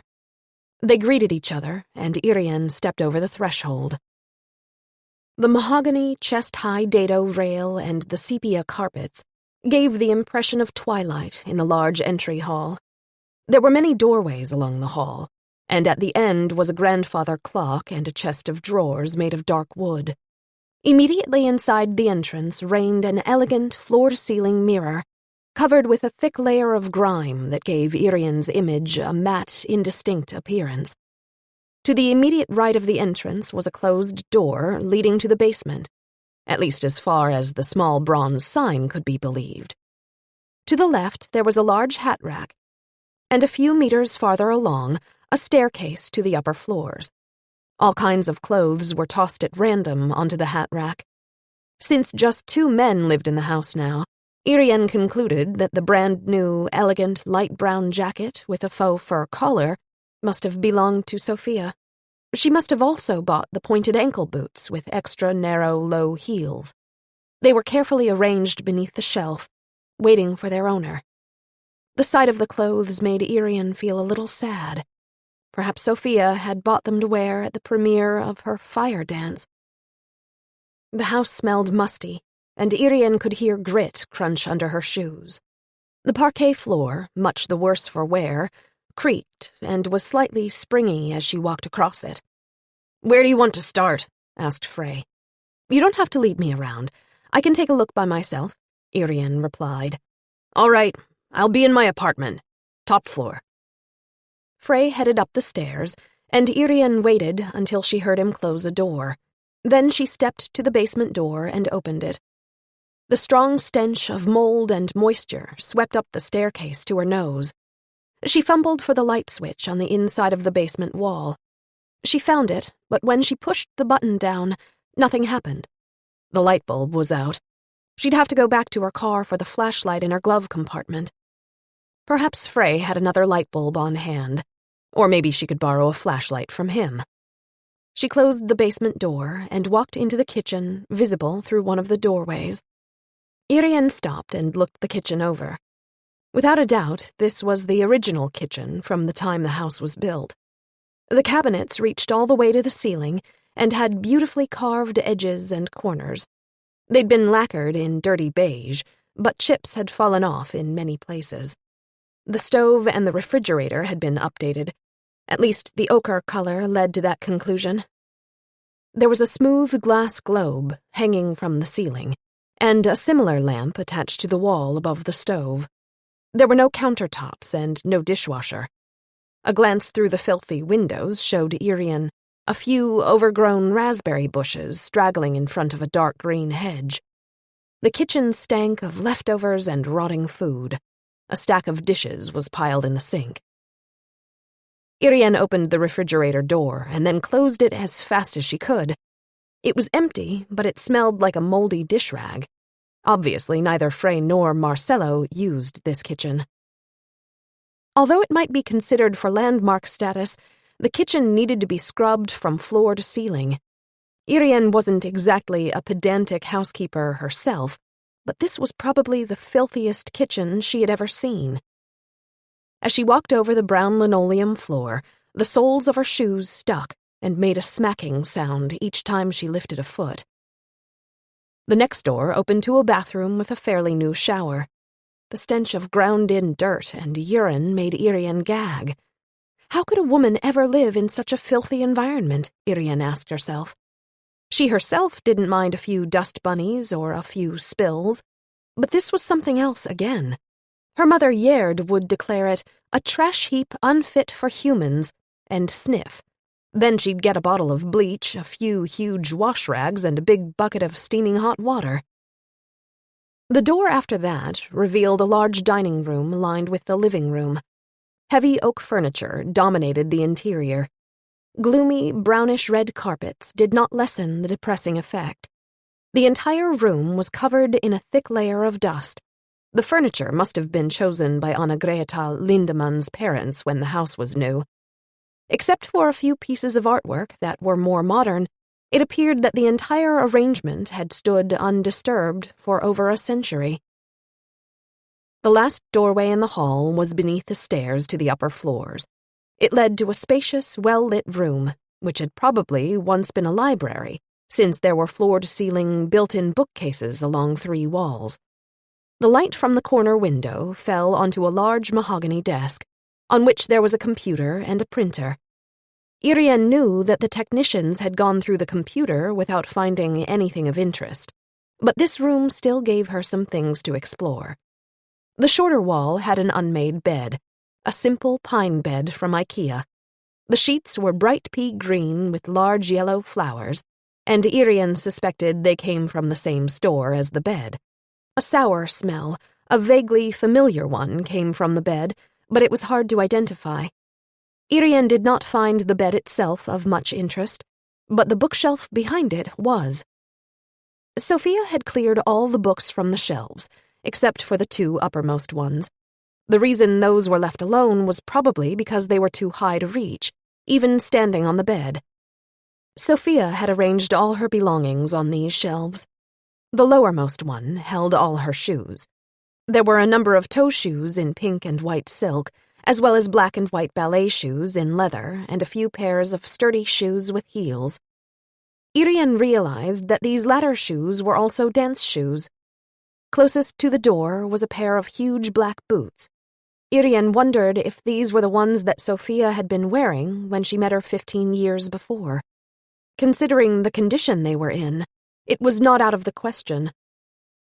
Above the shoes was a shelf of knit leg warmers in various colors and thicknesses.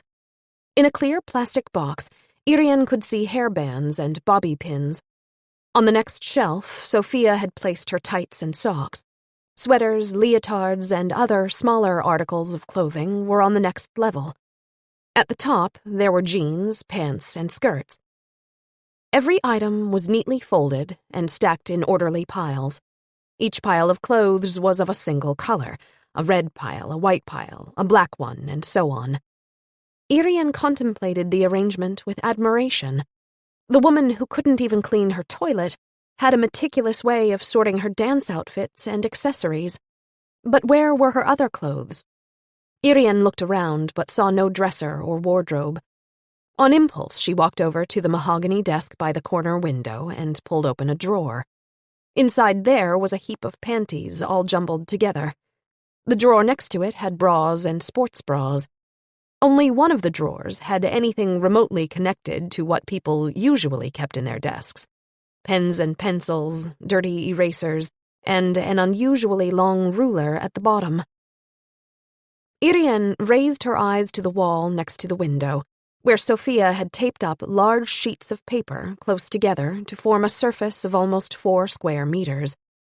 Every sheet had 5 lines drawn straight across. Between and on the lines were marked points and tracks.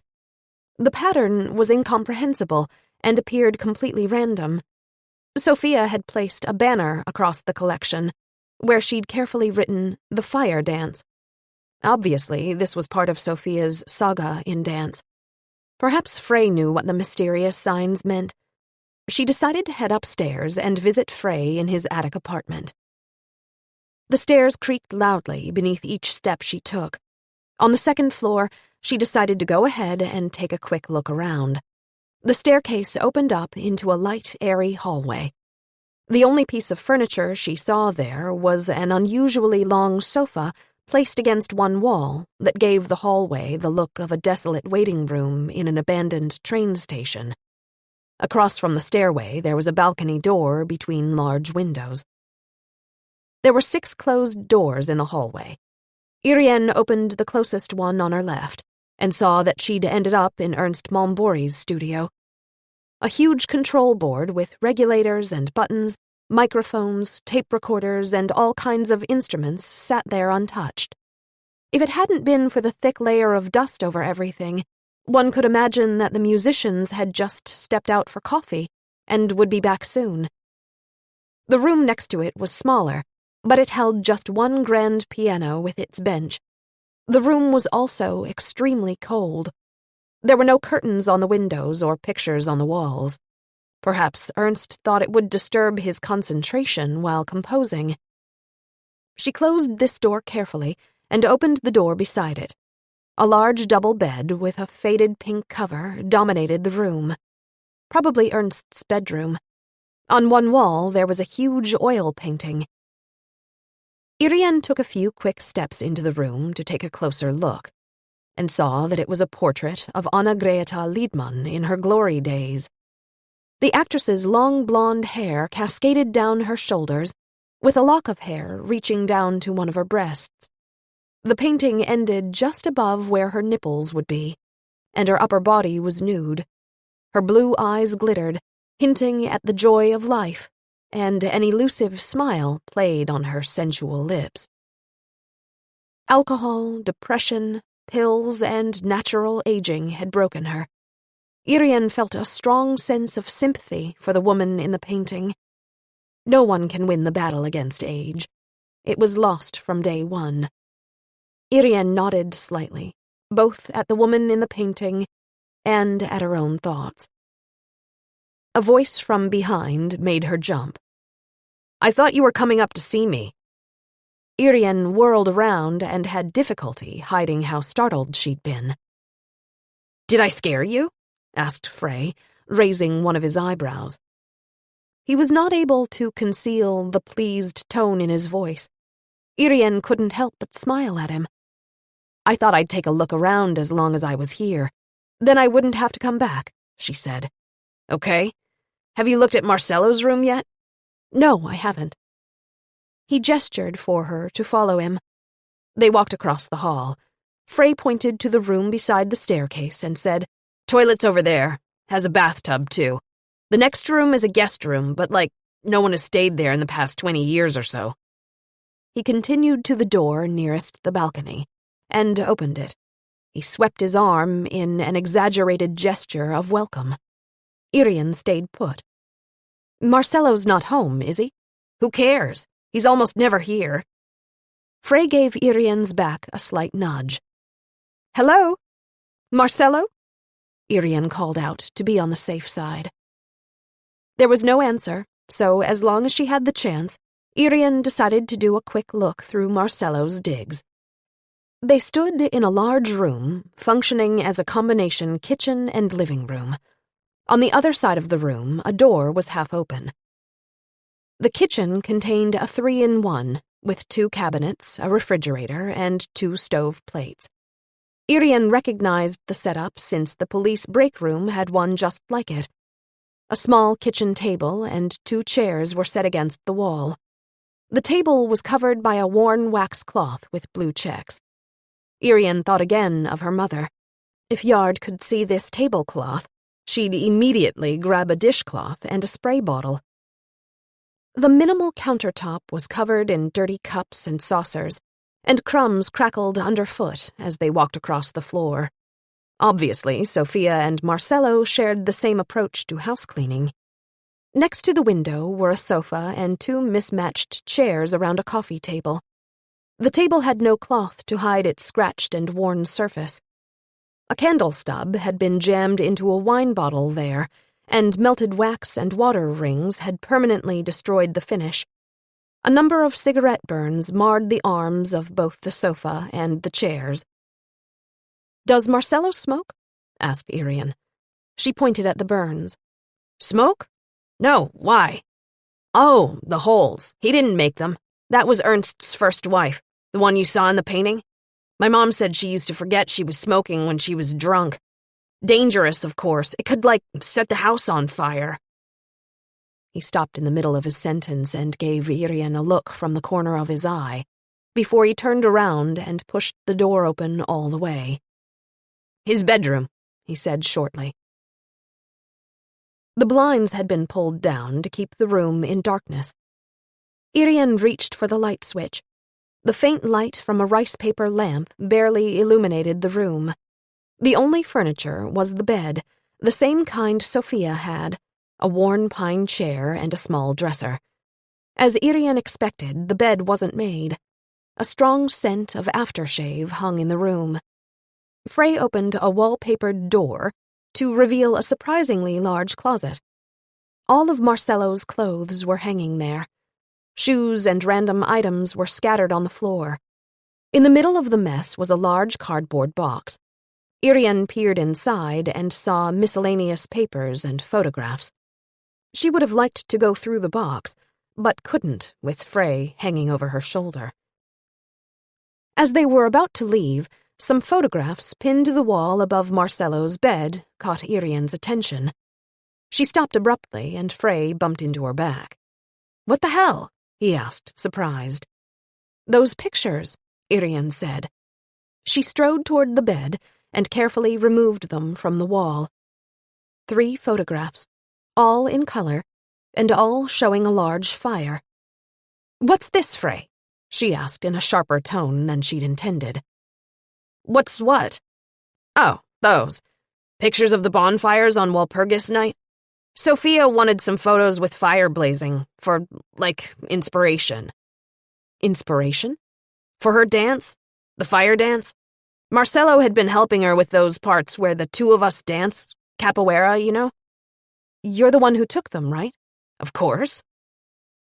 Irene looked more closely at the photographs. It could well be that these were from a Walpurgis night bonfire. The pictures emphasized the flames shooting up, but on one of the pictures the silhouette of someone's head loomed in the foreground. Frey smiled at her as he said, "If you see the fire dance, you'll understand. The fire is the most important part of the entire dance." Irene nodded as she stuffed the pictures into one of her jacket pockets. "I want to take a closer look at these. Let Marcello know that he'll get them back." "Okay, though he really doesn't need them any longer. We've finished choreographing the dance, and I have copies in case he does need them." Frey walked out of Marcello's bedroom and through the filthy main room to hold open the door chivalrously for Irene. Darkness had fallen, and the hallway no longer looked at all welcoming, just deserted. Frey moved to the stairs and hit a switch. Irene felt relieved when the darkness was chased away. This old house made her irrationally fearful of ghosts. Ridiculous. She'd never been afraid of the supernatural before.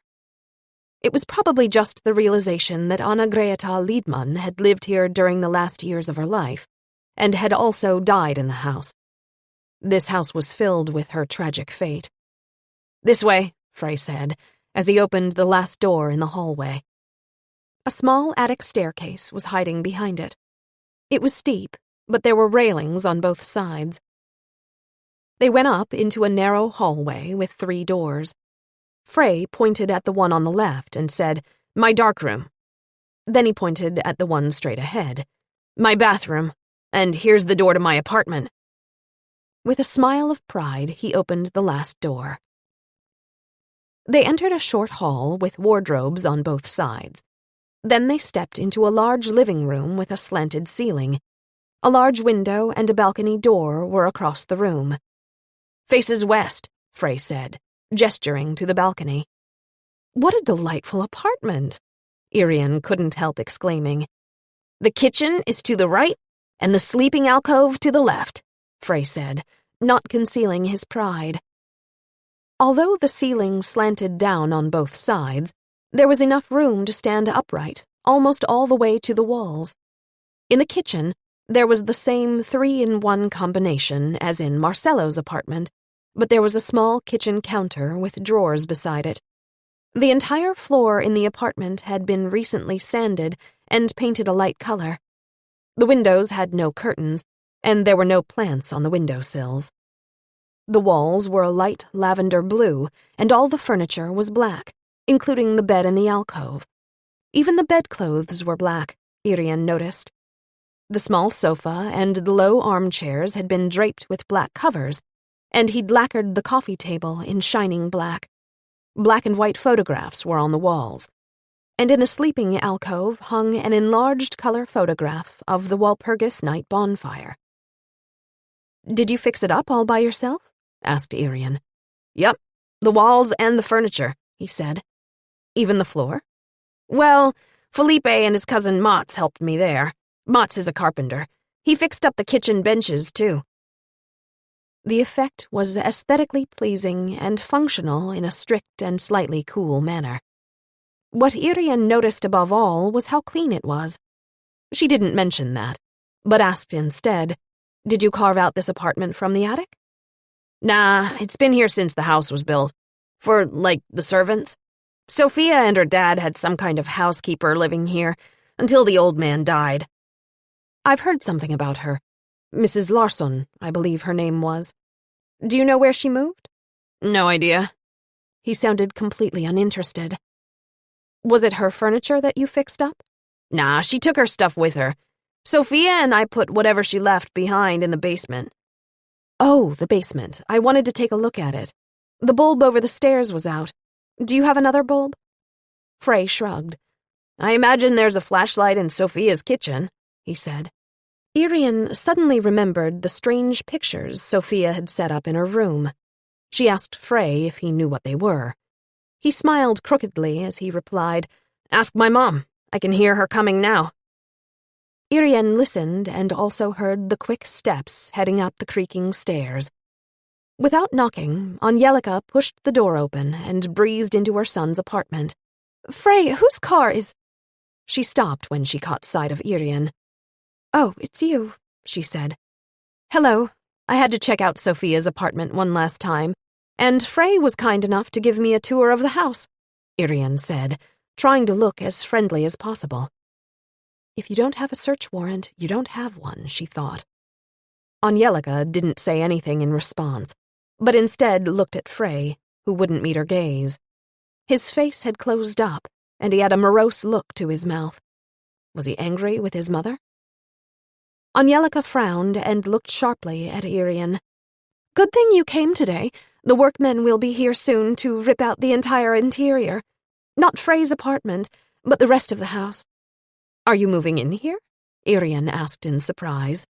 "I'm coming back into my own house," Angelica answered. By the look she gave Frey, Irene realized her comment was meant for him. Probably Frey was not at all enthusiastic about his mother moving into the house. But the house does belong to her now, Irene reminded herself, even if the estate isn't fully settled yet. Angelica smiled her pale smile as she said to Irene, "Stefan and I were considering moving in together anyway. We've been living apart for quite some time now. The Engorten mansion fits our needs, and he would enjoy helping me renovate this fine old building. His brother is a master carpenter, and boom!" Irene jumped as the door slammed behind her back. She hadn't noticed Frey leaving. Angelica sighed loudly and gave Irene one of those between-us mothers looks. "Frey thinks he's going to lose some freedom, but I've explained to him over and over again." She paused a moment. "I've also promised Marcello he can take over my apartment on Distansgatan. It's a great 2-bedroom. However, if Frey doesn't like my arrangements, he can move there and we'll let Marcello stay here." She gestured to include the space around them. Irene could understand Frey. He'd put his heart and soul into renovating this apartment. The thought that he would have to leave it must be unbearable. "As long as you're here, could you explain what those signs are on the paper Sophia put on the wall in her bedroom?" Irene asked. "It's called Benesh notation. It's a way to make choreography notes. The notations are then written below the score so that the music and the dance movements can be read simultaneously." "So it's a way to write down dance steps?" "You could say that. I never use Benesh in my work myself. I use a video camera or I write down stick figures." "Do you know if Sophia always used this kind of notation?" "I would imagine. It fit her mindset." In the silence that followed, they could hear a car drive up on the gravel outside. Angelica lit up. "Oh, Stefan's here!" she exclaimed happily. She turned on her heel and held the door open for Irene, who couldn't think of any reason to stay. They walked down the stairs together and reached the ground floor just as the doorbell rang. Angelica rushed to the door with light steps. With a whoop of joy, she flung her arms around the neck of the man standing outside. They kissed and embraced for a long time. The man laughed as he finally loosened himself from Angelica's arms and came into the house. "This is a police officer who's just leaving," Angelica said, staring hard at Irene. Irene smiled at the tall man and held out her hand in greeting. The man had a firm handshake and introduced himself as Stefan Östborg. Without a doubt, he fit the stereotype of the head of Volvo. She could glimpse his suit beneath his dark blue ulster. It was a sober medium brown with a matching nougat shirt and a wine-red tie. His hair was steel gray and thin at the top. All in all, he was a proper man who had passed his use-by date, and as far as Irene could tell, would be nearing retirement shortly. Angelica still preferred older men. "We're going to spend the entire weekend figuring out what the workmen are going to do here. Or at least where they'll begin," Angelica twittered as she gazed starstruck at her new live-in companion. He smiled tenderly and looked at her the way one looks at an over-enthusiastic child. "Of course, my dear. We already know what needs to be done here. But Kenneth will stop by and give us some advice." "Kenneth?" Angelica asked. "My brother. His men will take care of everything. Disposal, plumbing, woodwork, painting, everything." Stefan Östborg said this so evenly and calmly that Irene almost wanted to jump in and ask if Kenneth could stop by her house as well. She had a few rotting roof boards where the attic met the gutters. But she stopped herself in time, when it dawned on her that this wonderful man certainly didn't work for free, and handymen charge an arm and a leg. Obviously, Stefan Östborg could afford it. Angelica did like her guys to come with money. Perhaps she always searched for economic security in her choice of men. Now she was coming into a great deal of money from her daughter, who certainly hadn't been a spendthrift. "Are you going to start your renovations on the ground floor?" Irene asked. "No. First we're going to look into the drainage around the building as well as replacing the water main. Then we'll make sure the roof is sound. Once that's done, we can move on to the house itself." Irene could tell Angelica wanted to protest, but held her tongue. It was obvious who was going to be paying for the party. "So we will still have a few months if we need another look at Sophia's things?" Irene said. "Of course," Stefan said. "We won't be getting started inside until after Christmas." Angelica looked disappointed, but again she said nothing. Irene knew it wasn't easy for her to refrain from speaking. She said goodbye to the lovebirds and began her treacherous journey across the paving stones, which were still as slippery as soap. She hadn't seen Frey on her way out, and once she reached the street, she knew why. His red Megane was gone. Chapter 10. "I'm going to dance this evening, too," Katerina happily told Irene. Irene was not taken by surprise.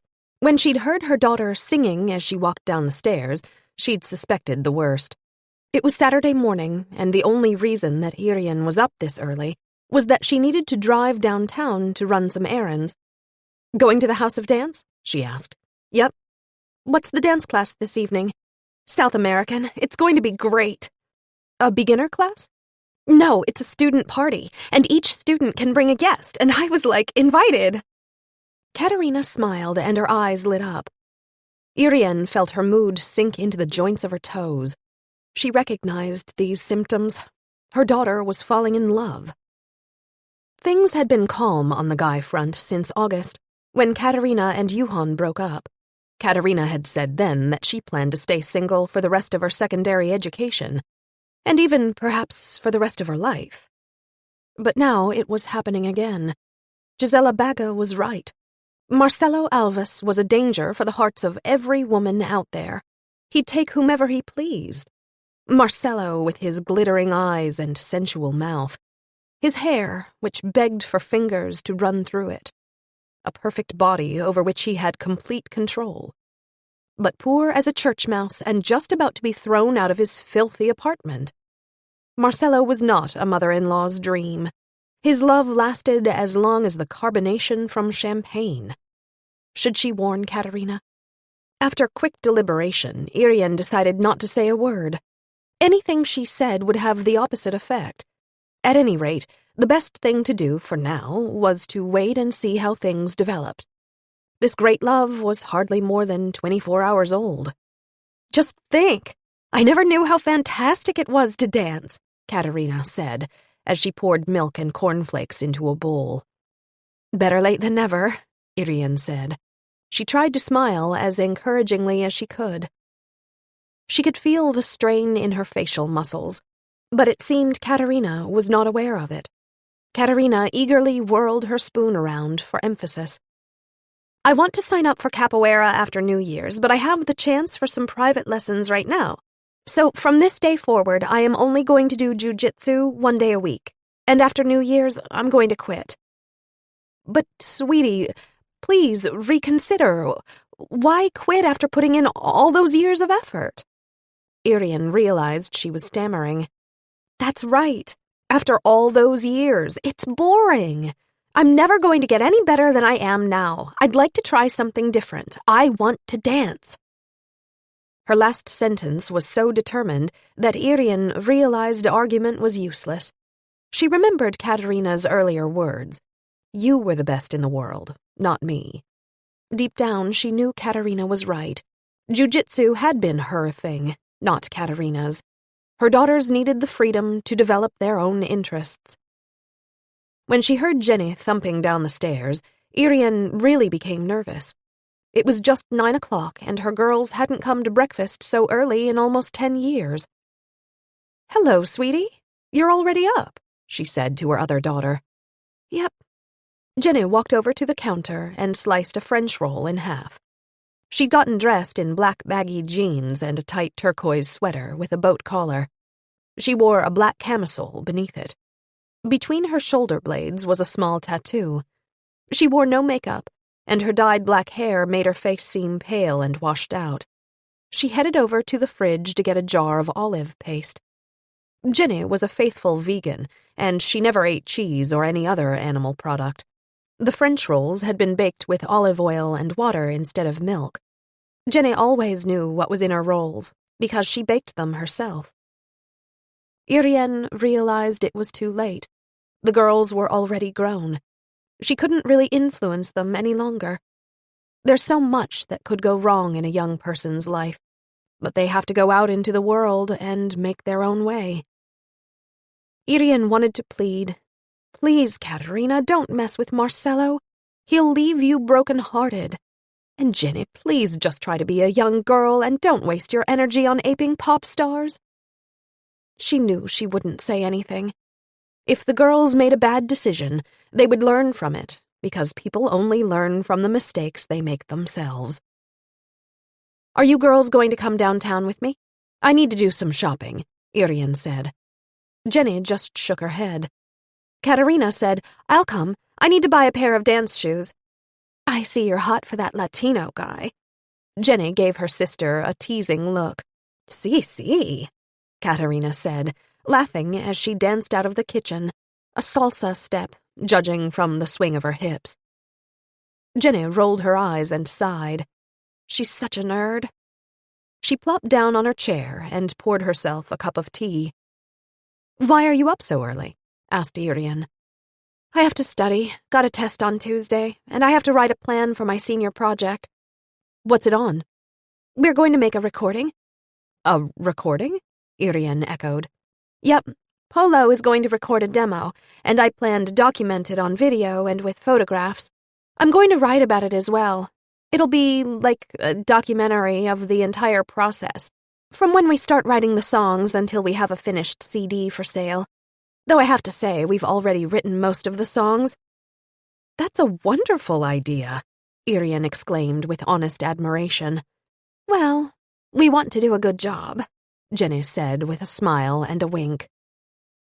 For a second, Irene was reminded of the scatter-brained 15-year-old Jenny had once been. Irene felt the warmth in her heart spread to her entire body. Her wonderful, stubborn, risk-taking, beautiful, not to mention good-hearted daughter. She got up and gave Jenny a big hug and a kiss on the forehead. You get that from me, she said. They had a hectic morning downtown.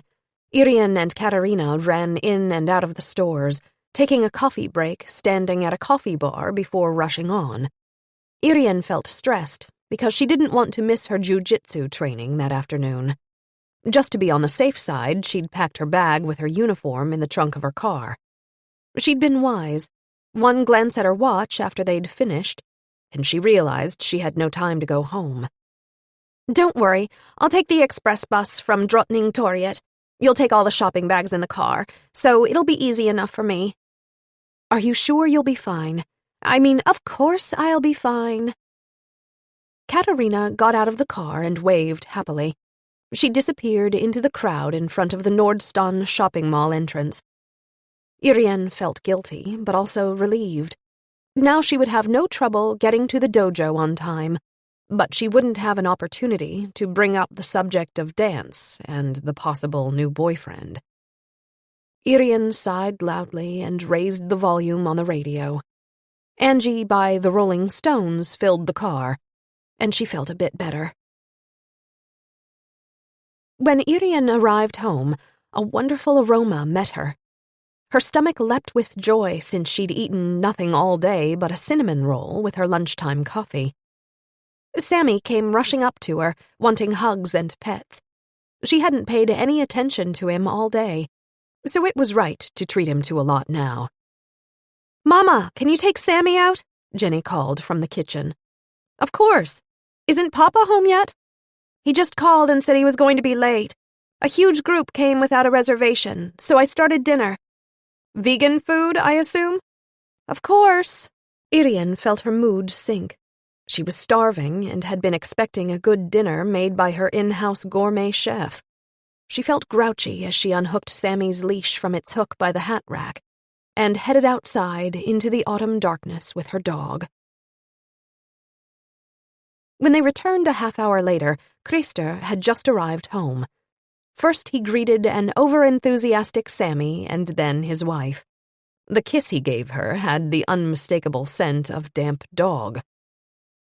The wonderful aromas from the kitchen were even stronger, and in spite of everything, Irene's mouth began to water. She had to admit that Jenny was getting good at her vegan cooking. When they walked into the kitchen, Irene noticed that the table had been set for 5. It was not unusual for one of the twins' friends to stop by and have dinner with them, but Irene hadn't been told they were expecting someone today. Before she had time to ask who was coming, the doorbell rang. He was alone this evening, and he thinks it's boring to make dinner, so I invited him over. He was going to be driving here to pick me up anyway, Katerina said, somewhat defensively. Her cheeks flushed. Stars danced in her eyes. Irene felt both hungry and irritated as she went to the front door. Then she realized what her daughter had just said. He was going to be driving. Marcelo Alves didn't have a car. If this wasn't Marcello, who was standing on the other side of the door? Frey? It would have to be Frey. She'd misunderstood everything. Frey also danced capoeira. Irene was not sure that things would be much better with Frey as the presumptive boyfriend, but she had no time to think about that now. She opened the door. "Hi there." The outdoor light revealed the bright colors of a huge Rasta cap. Beneath it, Felipe Medina's wide smile shone. Felipe proved himself to be a pleasant and open young man. He happily chatted away on anything and everything during dinner, which turned out to be surprisingly good. Jenny had roasted root vegetables, tomatoes, garlic, and olives in the onion. She served herbed chickpeas in garlic as a side. When Irene pointed out that this meal contained quite a bit of garlic, she replied with a smile, "Flu season is starting. Garlic is the best thing to help your immune system. It helps cure colds and keeps potential disease carriers away."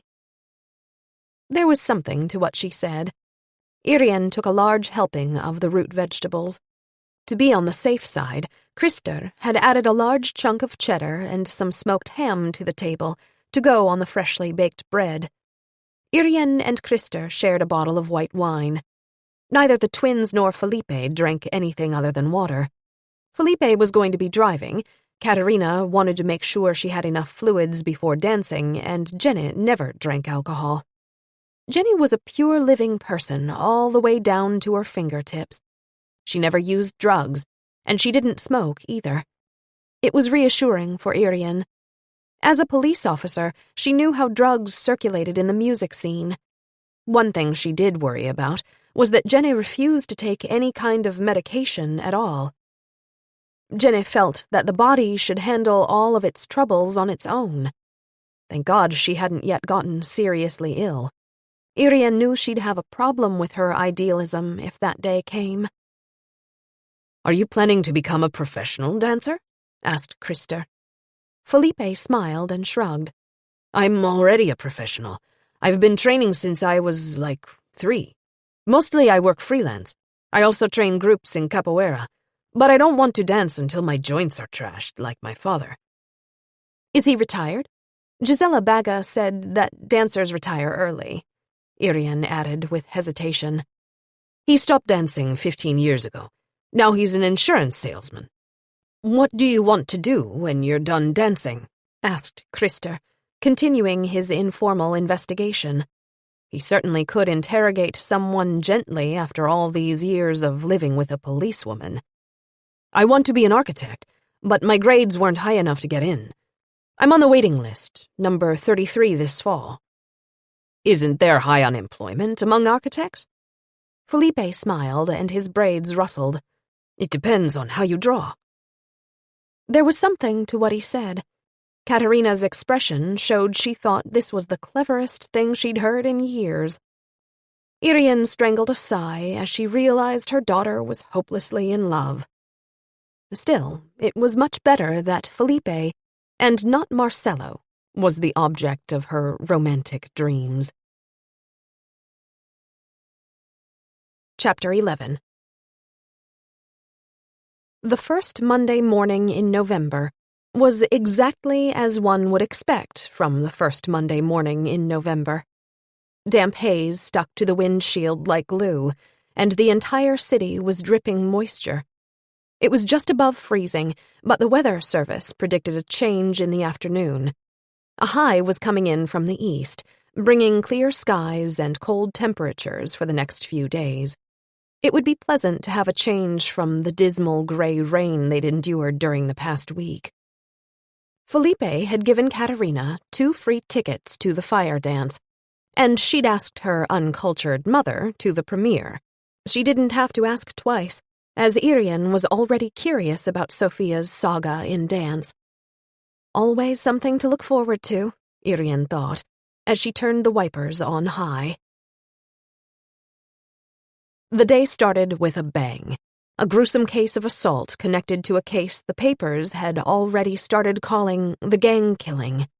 The week before, the leader of the Gordstien gang was knifed outside the central train station. The victim's name was Roberto Oliveira, and he called his gang the Pumas. The suspect belonged to a rival gang, and the teenage witness who had fingered him lay unconscious with a fractured skull at Östra Hospital. The suspect, unfortunately, had a watertight alibi for the time of both the murder and the attack on the witness. Problematically, the alibi came from his relatives, his grandparents, siblings, and cousins, some of whom were also members of the gang. The police would have to interrogate a huge number of witnesses. Some would need interpreters, and others would not, only because they absolutely refused to speak at all. The investigation took more and more time, until most of the week had gone by. Every once in a while, Irene would call Ingrid Hagbori to try to arrange a meeting for Friday, but no one would pick up the phone. It would have to wait until the following week. Irene was too busy with the investigation of the gang murder and the intimidation of a witness. On Wednesday, Irene brought home 3 takeout pizzas for dinner. She and her daughters ate them quickly, right from the carton. Jenny, of course, had ordered a vegan pizza without cheese. Irene had counted all the different kinds of pizza while she was waiting for her order. It turned out there were 111. Imagine being as boring as Frey, ordering the same pizza week after week, though he seemed to have gone over to kebab extra everything to get some variation. "Do you want to come with us and see the fire dance?" Katerina asked her sister. "No, I have to study English," Jenny replied. It was easy to tell by her tone of voice that she didn't think she was missing much. Jenny went to her room, and after a few minutes they could hear the pop music of Mando Diao floating back down the stairs.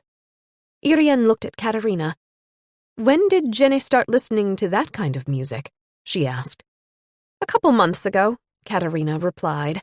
"I believe his name is Anders." "Anders? He's a bass player for a band. They played at that Slottsskogen festival last summer. He and Jenny have been kind of hanging out since then." "Has she told you about him?" "Not really, but the music." Katerina nodded toward the stairs, where the refrain of "Clean Town" drifted down. "Seems to be serious," she said. She smiled meaningfully. Irene had to bite her tongue to keep from asking Katerina how her love life was going. Better to wait and see what developed, and let her daughter come to her. One look at the clock told them it was time to get going to the house of dance. Every seat was filled in the hall. The world premiere of a dance choreographed by a young woman who had recently died under mysterious circumstances certainly had the power to draw an audience, not to mention a whole gang of reporters. A faded woven cloth in all sorts of shades of red hung in front of the stage, and the fabric moved slightly as dancers parted it to peek at the audience. The seats mostly were filled with dance students and teachers, friends and parents, as well as a number of specially invited dance professionals. Irene felt like the proverbial cat among the ermines. To her surprise, Irene saw 2 firemen in complete gear climb onto the stage and disappear behind the curtain. The thought that there were now 3 people in the audience who knew nothing about modern dance gave her a bit of comfort.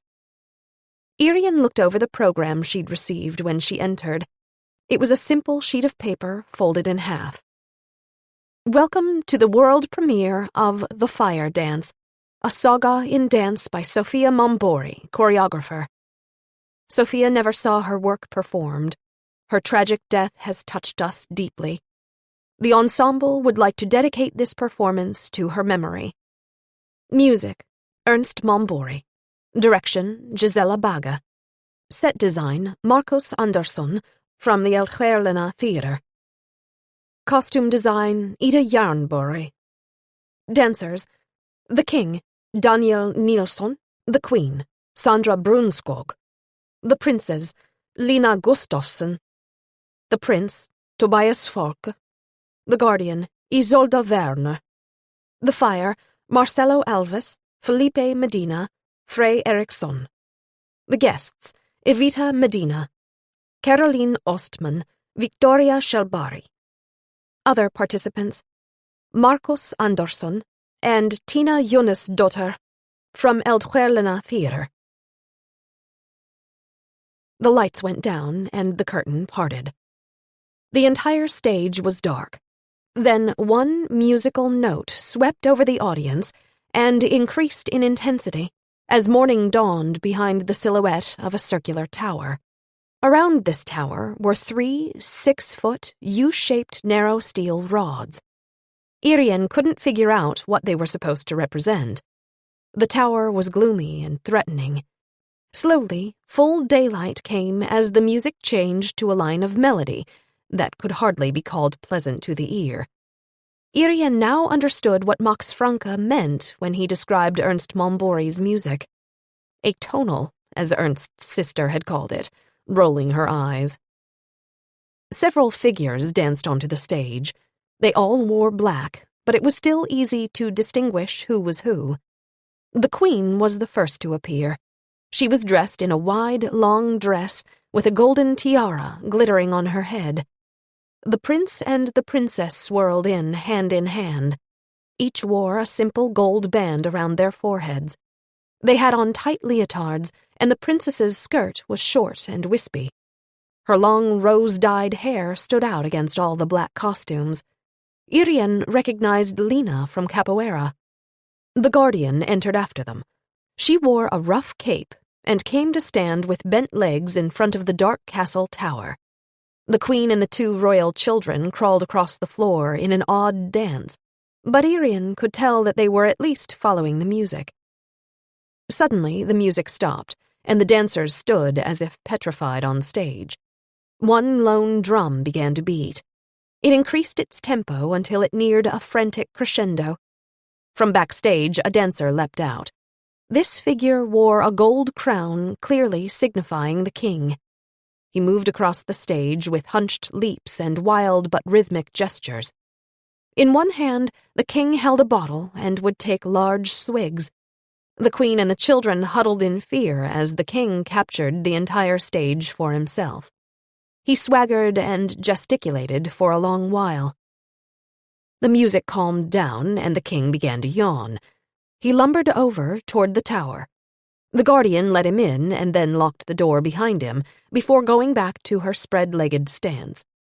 The Prince and the Princess dared to come forward again to dance together. Irene interpreted it as some kind of game of hide-and-seek. At times, one of them would try to sneak into the tower, but then the Guardian would chase him or her away in a friendly but determined manner. The audience jumped at an unexpected trumpet blast. The Queen came rushing in with a picnic basket. With the help of her children, she spread a large blanket on the ground, and then they placed bottles, dishes, and food upon it. Their colorfully dressed guests arrived and began to enjoy the party, dancing and eating. They encouraged the sulking Guardian to join the festivities. Although she was hesitant at first, she took a few swigs from a bottle and was soon right in the middle of all the frolicking. Listening so intently to the music was exhausting, and Irene wished that it would soon be over. At that moment, the music faded to one solo flute, and Irene felt her prayers were answered. The party guests began to yawn, and one after another they lay down to sleep. The light dimmed, and soon it appeared to be twilight. Only the prince was still awake. He'd found a bottle from which he drank. On unsteady legs, he staggered toward the tower. Since the Guardian was not at her post, he had no trouble opening the door. When the door was completely open, all the lights went off at once. 3 masked men with burning torches leapt out of the tower. They whooped and yelled, and the effect was both dramatic and frightening. Pounding drums began to beat, over which a lone violin could be heard. The music resembled the music Irene had heard at the capoeira class. The 3 men wore ski masks with only their eyes visible. They wore wide black pants. Their torches were blazing on both ends, and the dancers swung them frenetically as they yelled and leaped, attacking one another with kicks. Their sweaty bare chests shone in the light of the fire, and their eyes glittered in the dark holes of their masks. Irene held her breath. The wild music abruptly ended, and although slower music began, the effect was even more threatening. The men slowly walked to the U-shaped steel rods, where two more black figures had appeared. The capoeira dancers held their torches to the rods simultaneously, and fire burst out as if the tower truly were on fire. The 5 dancers began to dance, partnered with the flames, their forms casting black shadows against the bright fire in the background. A shriek was heard. The king appeared at the top of the tower. He fought helplessly against the flames and then fell back into the tower. The fire went out just as quickly as it had come. The stage was now silent and dark. The audience didn't stir. The lone flute began to play as dawn returned. The party guests began to awaken. They stretched and started to get to their feet. It took some time before the guardian realized what had happened. She began to run in despair around the tower, and soon the other guests searched with her.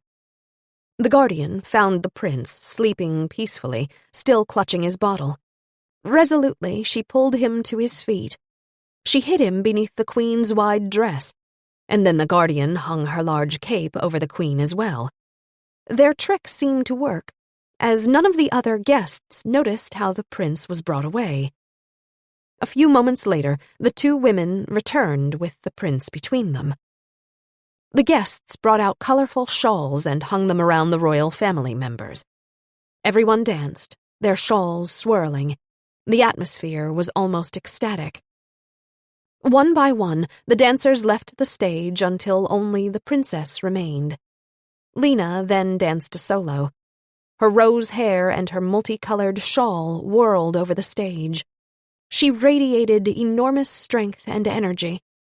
Although Irene had never been to a ballet performance before, even she could see that Lena was a brilliant dancer. The light went out again. The 3 capoeira dancers ran in with lit torches and went down on their knees in the middle of the stage. Lena was in front of them with her arms over her head and her leg high to the side. She appeared as a silhouette against the fire. The dancers were motionless as the music died away. Behind the capoeira dancers, the 2 black figures came and put the fires out. The stage was plunged into darkness. For a few moments, the audience was breathless. Then the applause broke out. Everyone was clapping, whistling, and stomping their feet. The stage lights came on, and the dancers bowed. They had to bow again and again, as the applause seemed unending. "That was absolutely magnificent!" exclaimed Katerina. She was clapping enthusiastically while gazing at the stage in rapture. The house lights came up to the audience's standing ovation. Irene happened to glance at the exit and saw Angelica leaving. For a moment, Angelica turned back, and Irene could see her face. It had drained of color, and she looked like she would faint at any moment. She fumbled with the door before finally pushing it open and rushing out. Katerina stayed for the party after the performance, but Irene hadn't been invited and had no intention of going. She drove home in the November darkness. It was good that the traffic was light, because she had difficulty concentrating on her driving. She was still lost in the performance. It had been as far from a lacy, traditional ballet as it could get. Obviously, the fire in Björkhill had been the inspiration behind the story.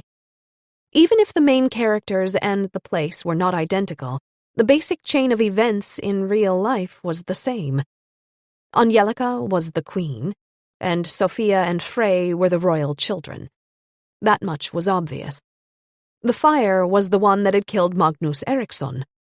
The guardian and the party guests were add-ons that Sophia had created for color and contrast. Nevertheless, there were elements of the story that Irene found noteworthy.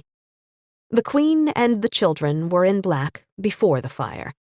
Only after the king was dead were they dressed in colorful clothes. Even if Irene wasn't an expert in interpreting dance, she could see that the family, shown as unhappy before the fire, became happier afterward, when Magnus Eriksson was dead. But was that true? Sophia had certainly seemed happier afterward. She had been able to move in with her father and seemed to have been content with that arrangement. Angelica had griped about money after her husband's death, but even before she'd had financial problems. As Irene went over it in her mind, she remembered that Angelica had been mostly concerned about the lack of insurance.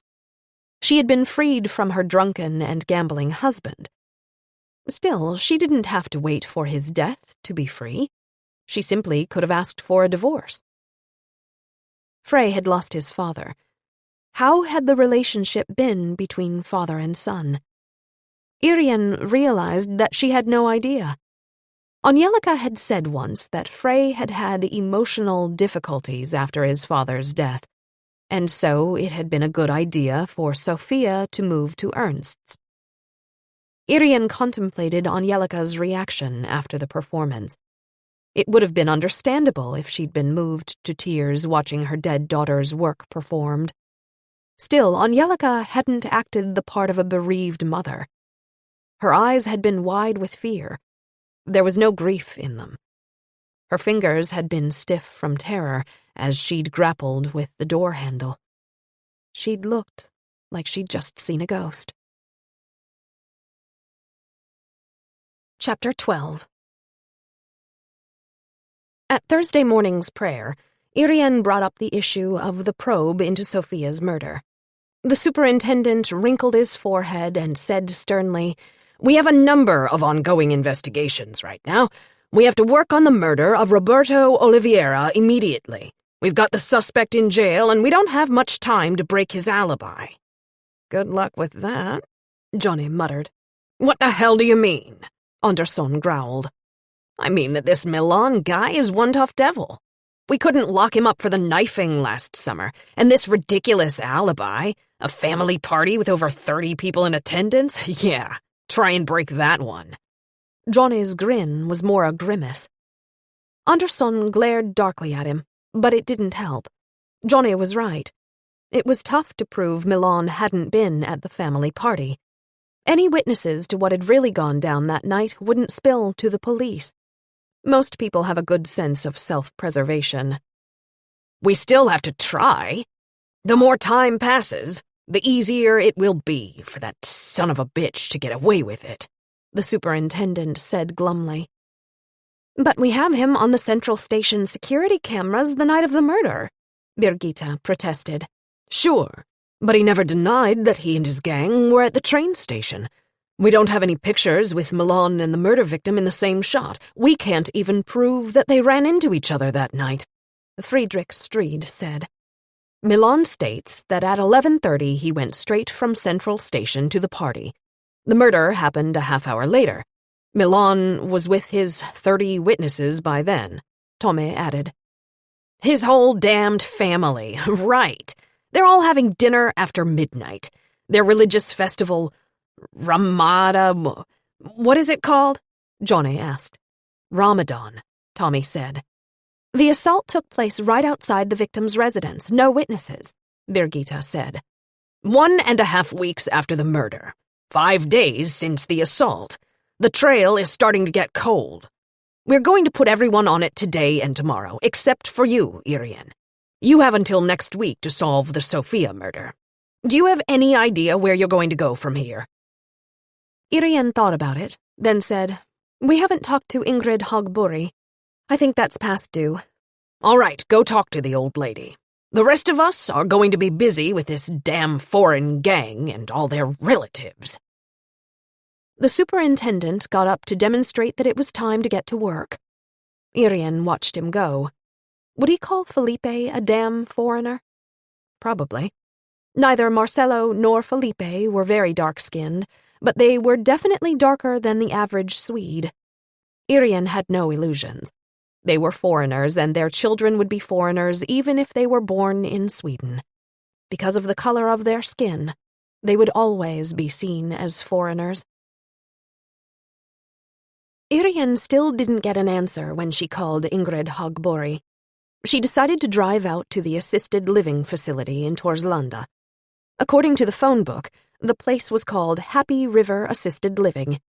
Judging by the address, it was not far from the abandoned airfield.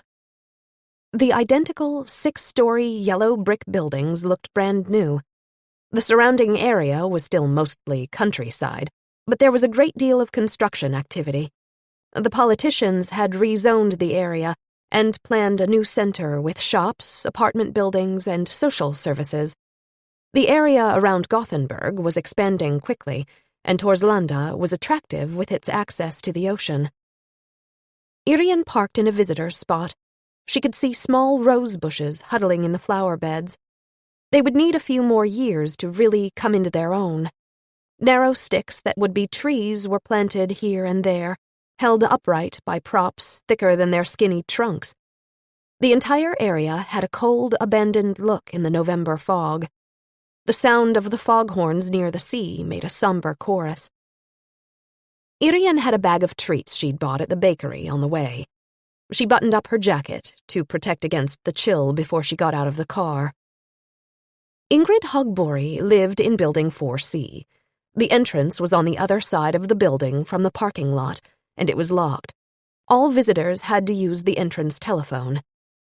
Irene found Ingrid's name on the sign and pressed the button. It took a few minutes and a number of tries before a weak voice came through the speaker. "Is that you, Frey?" The shaky voice of an old lady was hard to peg to the image of the strong woman Irene had met 15 years earlier. After everything Ingrid had gone through, it was not so strange that her voice had changed. "It's Irene Huss here. I'm a police officer. Do you remember me? We've met before," Irene said, using her most warm, trust-inspiring voice. "You are? I see." There was a buzzing sound from the door, and Irene pushed it open. The entrance lobby was inviting. Along one of the walls was a large window with open curtains and numerous plants on the windowsill. In front of the window was a small vinyl sofa. How thoughtful to have somewhere for the old folks to sit while waiting for a ride, Irene thought. She entered the elevator and pressed the button. The elevator began to rise slowly and then came to a gentle stop. Irene jumped in surprise as a man's voice said, "4th floor. 4th floor." When her heart stopped pounding, Irene realized that the elevator had been fitted with a mechanical voice to help those who had trouble seeing. They ought to warn you about stuff like that, Irene thought, maybe with a sign or something. She had no time to think about this further as a door across the hall cracked open. "Are you the policewoman?" a shaky voice asked through the gap. "Yes, I am, Mrs. Hogborg. I'm Detective Inspector Irene Huss." "So many police officers have talked to me. I don't want to talk anymore. There's no point. He's never going to jail." "Who's never going to jail?" Irene asked, confused, while noticing that the door was starting to close. "That drunk who crashed into me." Irene thought as fast as she could. Apparently, Ingrid Hogborg assumed Irene's visit was about the accident last summer, when she'd been hit by a driver under the influence. "This is not about the accident. I'm here to talk about Magnus and Frey." There was no sound of the metal lock being turned in place. Instead, Ingrid pushed the door back open. "Well, come in, then," she said. Irene stepped inside. She knew that Ingrid would have changed, but she was still shocked by how much. The thin, bent woman clutching a walker hadn't the slightest resemblance to the hefty farm woman who'd invited her for coffee 15 years earlier. The only thing that hadn't changed was her large hands, although they had grown thinner and more claw-like. Perhaps her hair would have been just as thick, but it was hard to imagine now, as it had all been cut short. 2 large scars from an operation ran across her skull. The only hint of her former heft was the loose flaps of skin hanging from her throat and arms. Her weight loss must have happened very fast. Even her short-sleeve zippered tunic was much too large for her, as were her black pants, which hung like sacks around her legs. Long traces of oatmeal ran down her tunic and onto her pants. Clumsily, Ingrid turned around and, with the help of her walker, began to limp away from the door and into a large living room-kitchen combination. The furniture was brand new and pleasant. The only item that seemed to have traveled from the farm was a huge fur sideboard.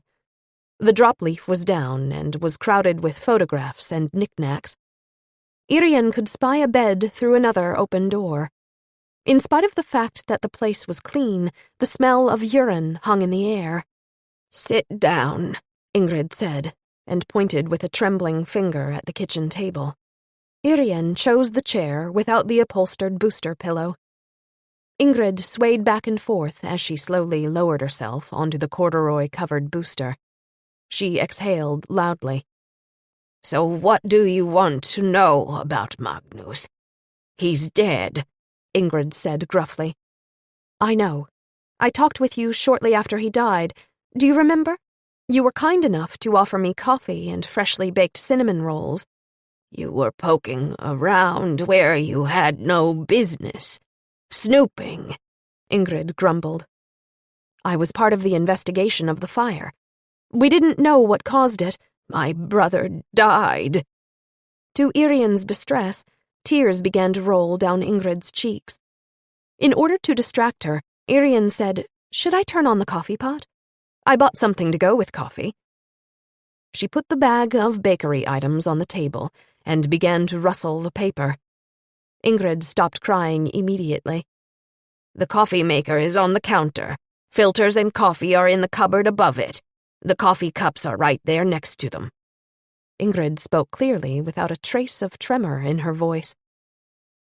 Irene got up and went to the kitchen counter.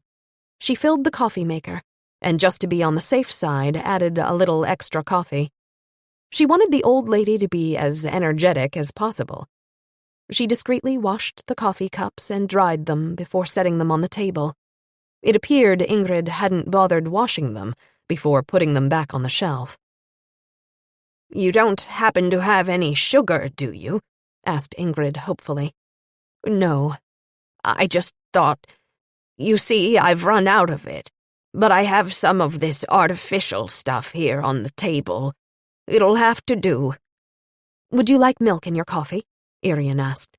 "No," Ingrid said. Ingrid's bad mood had lifted with the prospect of coffee and something sweet to go with it. She's just like a child getting a bag of candy, Irene thought. Not much to look forward to in a place like this, even if it is fresh and clean. Just to say something, Irene began, "The apartments here are really laid out well. Everything seems so nice and well-maintained. They even have flowers on the windowsill and a little sofa.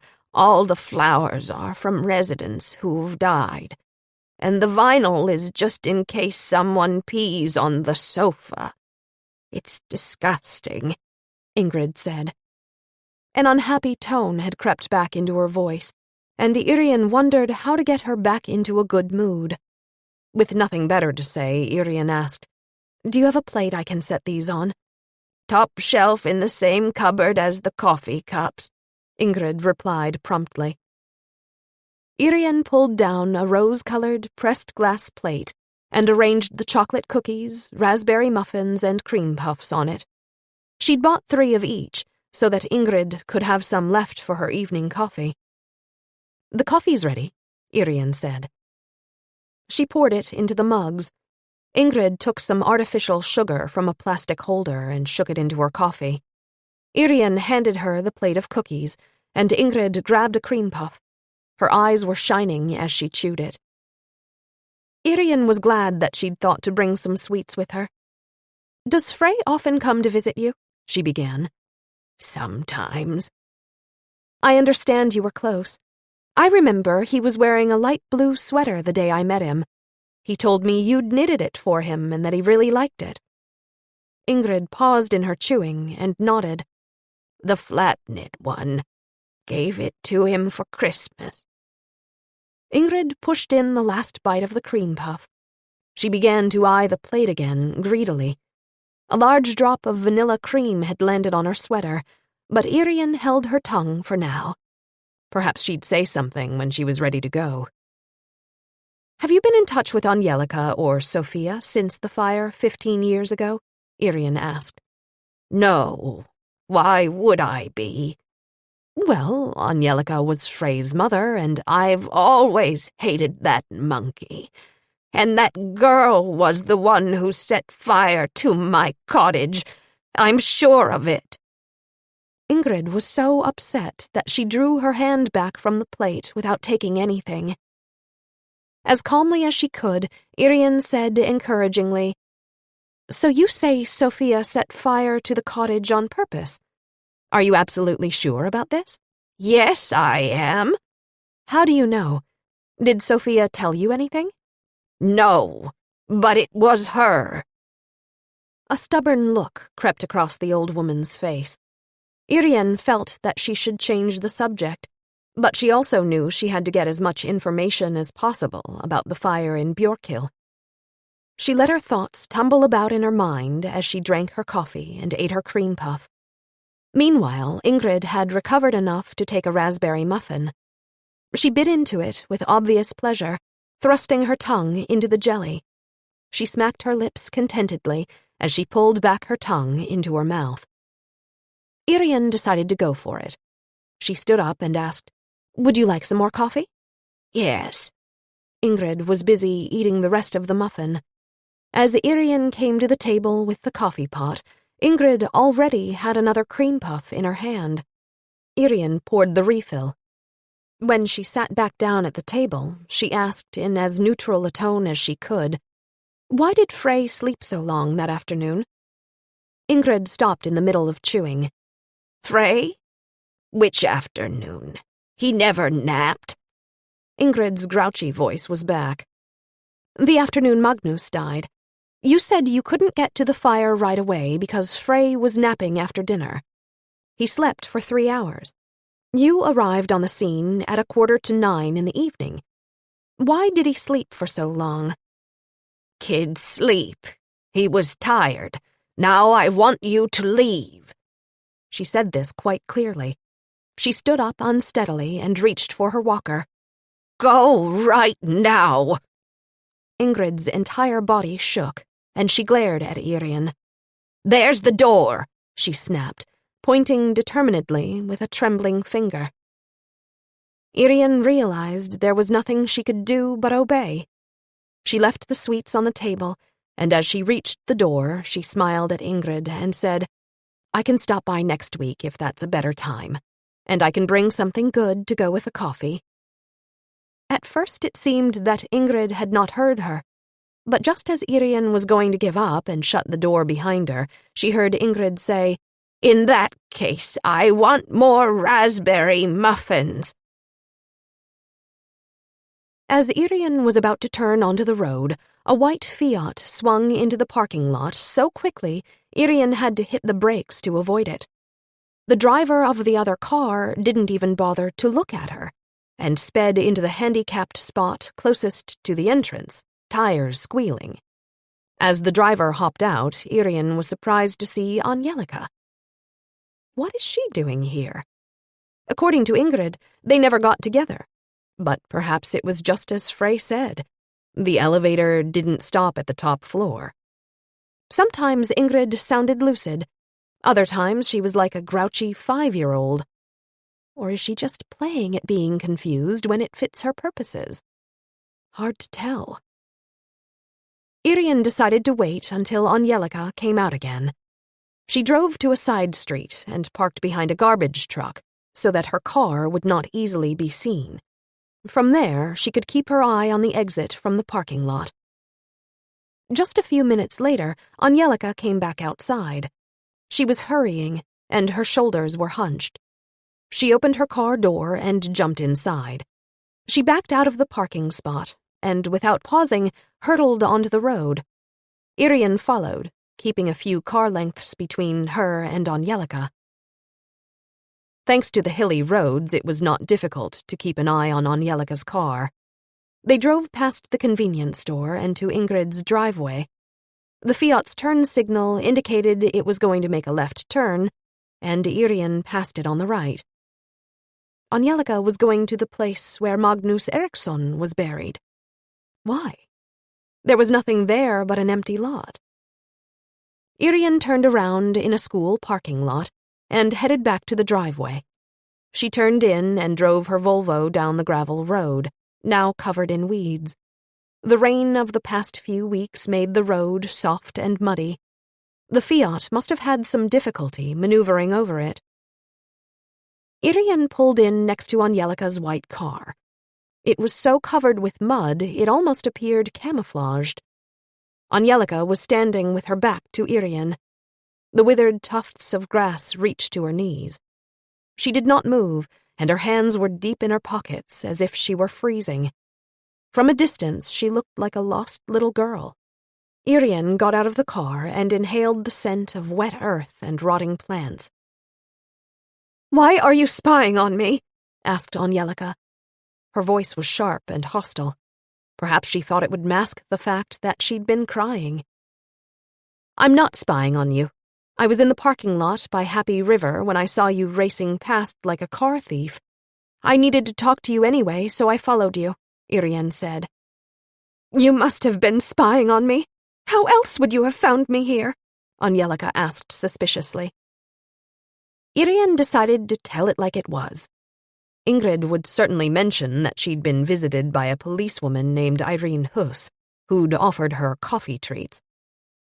"I had gone to see Ingrid to talk about what happened here." Irene gestured to indicate the whole empty lot. When she glanced back at Angelica, she had a shock. Angelica looked positively terrified. Her dark brown eyes looked unnaturally small in her tiny face, which had lost all color. She sank down onto the ground, still staring at Irene and saying nothing. Her resemblance to Sophia was uncanny. Irene wasn't sure how to proceed. In order to break the silence, she asked, "Were you able to reach Ingrid?" Angelica shook her head. She swallowed a few times before she rasped out, "No, she did not want to see me." "Did you speak over the house telephone?" "Yes." "Ingrid said that she'd had no contact with you since the fire. Is that true?" Angelica nodded and looked away. "Why did you suddenly want to see her, then?" Irene's question came out more sharply than she'd intended, and it had the same effect as cracking a whip. Angelica jerked and gave Irene a quick, fearful glance. Then she looked away at the grass covering the empty lot. She said nothing for a long time. Finally, she replied. 2 days from now it will be exactly 15 years since Magnus died. He is buried here at Björlanda Cemetery. I was wondering if Ingrid wanted to come with me to visit the grave. Bring some flowers, something. I don't have time on Saturday, so it had to be today. But she didn't even want to speak to me. We never did get along exactly. I thought I'd try to mend our relationship now that she's old and sick." She looked up at Irene with clear eyes and an open smile like a little girl who wanted to be believed. Irene might have gone along with her story if it weren't for the act, but now she knew Angelica was lying. This was not the place to pressure her, but Irene made a mental note for the future. "Couldn't you have phoned ahead?" Irene asked innocently. "No use in that. I've called her before, just to see if Frey was there. But she always slams down the receiver." "Why are you and Ingrid on such bad terms?" Angelica gave a short, raspy laugh. "She's hated me from the first minute she saw me. It's nothing personal. She would have hated any woman who got too close to her beloved little brother. He was her surrogate child, and now she's moved her affection to Frey. Thank God he has a strong personality and can resist her. Magnus was too weak to handle her." She stopped talking, and Irene could see the emotion drain from her eyes. "Do you still miss him?" Irene asked impulsively. Irene realized she'd asked the question before thinking how to phrase it. A long silence hung in the air until Angelica finally responded. It was such a long time ago. So much water under the bridge since then. And now all this with Sophia. It's hard. But he was Frey's papa, and we were married for almost 9 years. I can still feel the empty space he left behind. I felt so alone then, so abandoned. Irene took a few more steps toward the huddled figure before she asked her next question. What exactly happened 15 years ago? Tears streamed down Angelica's face. No one really knows. Perhaps Sophia, but I don't think even she knew for sure. Sophia was incapable of lying. She may not have spoken about something deliberately, but she never lied. She told me the truth when she said that she didn't know Magnus was sleeping in the bedroom when she came home that afternoon. The house was not on fire when she rode off on her bike. She said she didn't smell any smoke. So what do you believe happened? I'm convinced that Magnus fell asleep smoking. He had a habit of smoking in bed, especially when he'd been drinking. She said this last bit in a defiant tone. During previous questioning, she'd always denied that he'd had a drinking problem. Irene nodded as if she understood, and left it at that. Why do you think Frey slept so long that afternoon at Ingrid's house? She asked in her most neutral tone. Angelica stiffened. What did she say when you talked to her? She wasn't clear. Angelica seemed to relax. The tense look in her face softened, and she even smiled slightly. She dried her tears with a tissue from one of her pockets and blew her nose. Then she cleared her throat before she answered. She always babied Frey. He had a cold that day and he was tired, so she put him to bed and let him sleep. She didn't know that you're not supposed to let an 8-year-old sleep for so long. Still, she saw all those fire trucks and the ambulance and the police cars. She'd even called in the alarm herself. It wasn't exactly a normal afternoon. No, it wasn't. But Ingrid was a strange bird. I don't believe she thought things through. Nowadays, she's really cuckoo. At least, that's what Frey told me. You can't trust anything she says. Irene could tell Angelica was fishing for something. Angelica gave her a hasty glance. Why is she so nervous about something Ingrid might have said? Angelica got to her feet and brushed at the dampness on her pants. Now I really need to get going. I have to teach all afternoon. It's great that your daughter has started capoeira. You have to be in fantastic shape to be able to do it, and Frey says she is. Before Irene could think up another question, Angelica swept past her. Without a backward glance, she got in her Fiat and drove off. Irene watched her rear lights disappear behind a cascade of water kicked up by her tires. Irene would need a search warrant. Otherwise, it would not be possible to get into the basement of the Angorden mansion. It would also be a good idea to check into Frey's darkroom. Not that she suspected Frey could hold his sister captive in that room without Marcello noticing. She just wanted to take a closer look at what Frey was up to. Did she really suspect Frey of killing his sister? Irene thought long and hard. He had no direct benefit if his sister was out of the picture. The reverse was true. Now his mother inherited the house, and she was making Frey's life much more difficult than when he'd lived with Sophia. Frey seemed to be an open and uncomplicated kind of guy. He had many friends and a number of interests. Frey had no motive for killing his sister, or to be more accurate, his half-sister. In fact, it seemed that they'd had a good relationship over the years. Extremely close, in fact, considering that they'd been raised in separate households. Marcello had even less of a motive. He'd be kicked out of an apartment that he felt comfortable in. There was no sexual motive either, and it appeared that he and Sophia had been good friends, even if Sophia's nightly appearances in his bedroom indicated she had hoped for something more. Was there anything more? Sophia appeared to have been an unusually asexual young woman. Where did she fit in on the sexual spectrum?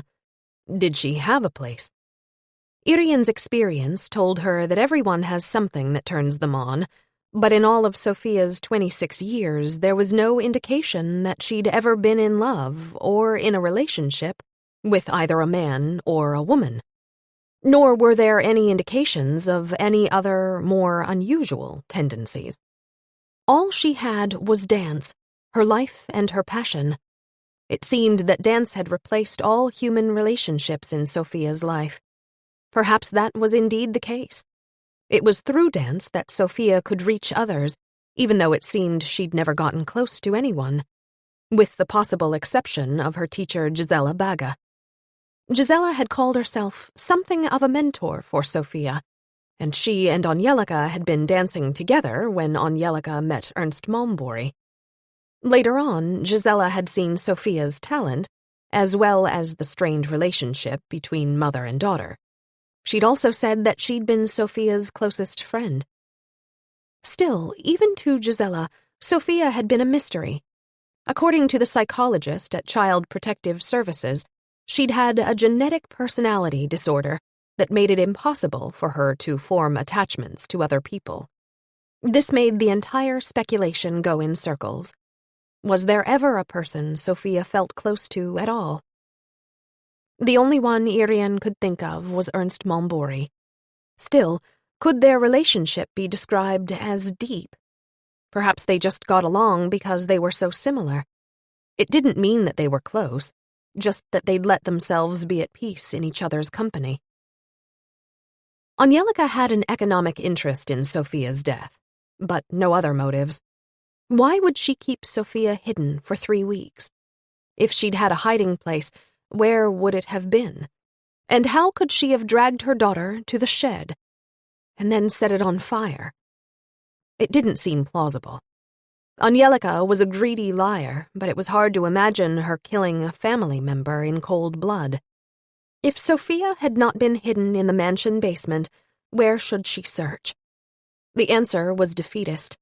Anywhere at all. The killer might not be anyone in Sophia's circle. Considering the abuse Sophia had suffered, as well as the fact that she'd been drugged, it was more than likely that the killer was outside that circle.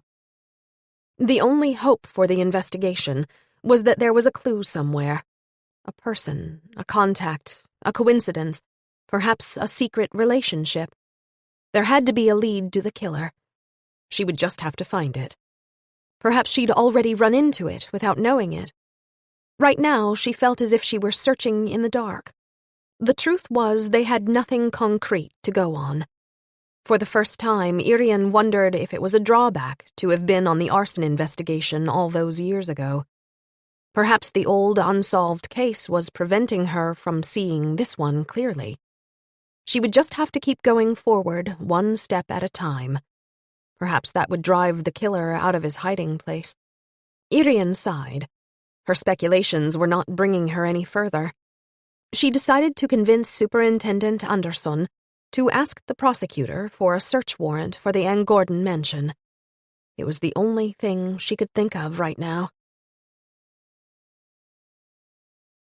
Chapter 13. When Irene walked into the conference room for the Friday morning prayer, she realized there was an unusual tension in the room. Everyone's eyes turned to her, and Andersson glared at her darkly. "You're late," he barked. "There was an accident in the Gnistang tunnel," Irene started to explain. "And you've been reported for attempted murder." The superintendent cut her off. Irene's mouth fell open as she tried to make sense of his statement. All that came out was a what? "The nurse at Ingrid Hogborg's assisted living facility phoned us absolutely furious. She'd already called Frey and accused him of bringing sweets to her, but he denied it. Then they called his mother, and she knew that you'd been there. So they put 2 and 2 together, and it came out you tried to off the old lady." "What? How? What do they mean?" Irene stammered. "Ingrid Hogborg has a severe case of diabetes. After you filled her up with sugar, she wound up in a diabetic coma and is in intensive care right now." Ingrid's greedy look at the bakery bag, the way she'd shoveled the cream puffs into her mouth. How her hands shook, just like a dry alcoholic who'd gotten a free bottle of the hard stuff. Irene replayed the scene in her mind and cursed her own idiocy. "Oh, good Lord, give me strength," she moaned. "You could certainly use it," Andersson replied dryly. "She didn't tell me she had diabetes," Irene tried to defend herself. "No, after her brain damage, she is apparently unable to recognize her own illness. The nurse says that they regularly search her apartment to make sure there are no sugary things in it. Everyone who visits has firm orders not to bring anything with sugar." Andersson took a deep breath as his fingers drummed the table.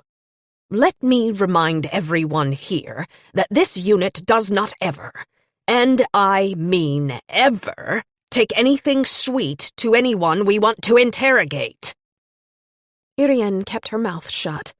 Of course the sweets had been a bribe to get Ingrid in the mood to talk. Still, Irene had thought it would be nice for an old lady to have treats with her coffee, even though she had to admit that she'd had an ulterior motive. She'd never considered that Ingrid could have diabetes. Irene felt absolutely awful. "I'm going to take you off the Sophia case for a while. You've gotten nowhere with it anyway. We'll take it from the top next week."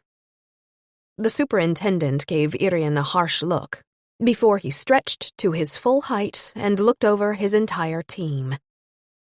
"And now for the good news. It appears that the investigation of the so-called gang murder has gotten somewhere." The superintendent's expression brightened as he turned toward Birgitta, who stood up. The large screen on the wall blinked on to reveal an enlargement of a photograph obviously taken at night. "These photographs came in a padded envelope in the mail last night, anonymously. However, we have found a fingerprint on the inside flap of the envelope. I'll get back to that in a minute."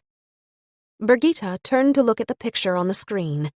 The resolution was sharp, so it was easy to tell who and what was in it. The photograph seemed to have been taken on a slant with a telephoto lens. In the background were two shimmering white taxis and a sign indicating it was taken in front of the Niels Eriksson bus terminal at the central train station. In the foreground, a large man was pressing a relatively thin young man against a brick wall.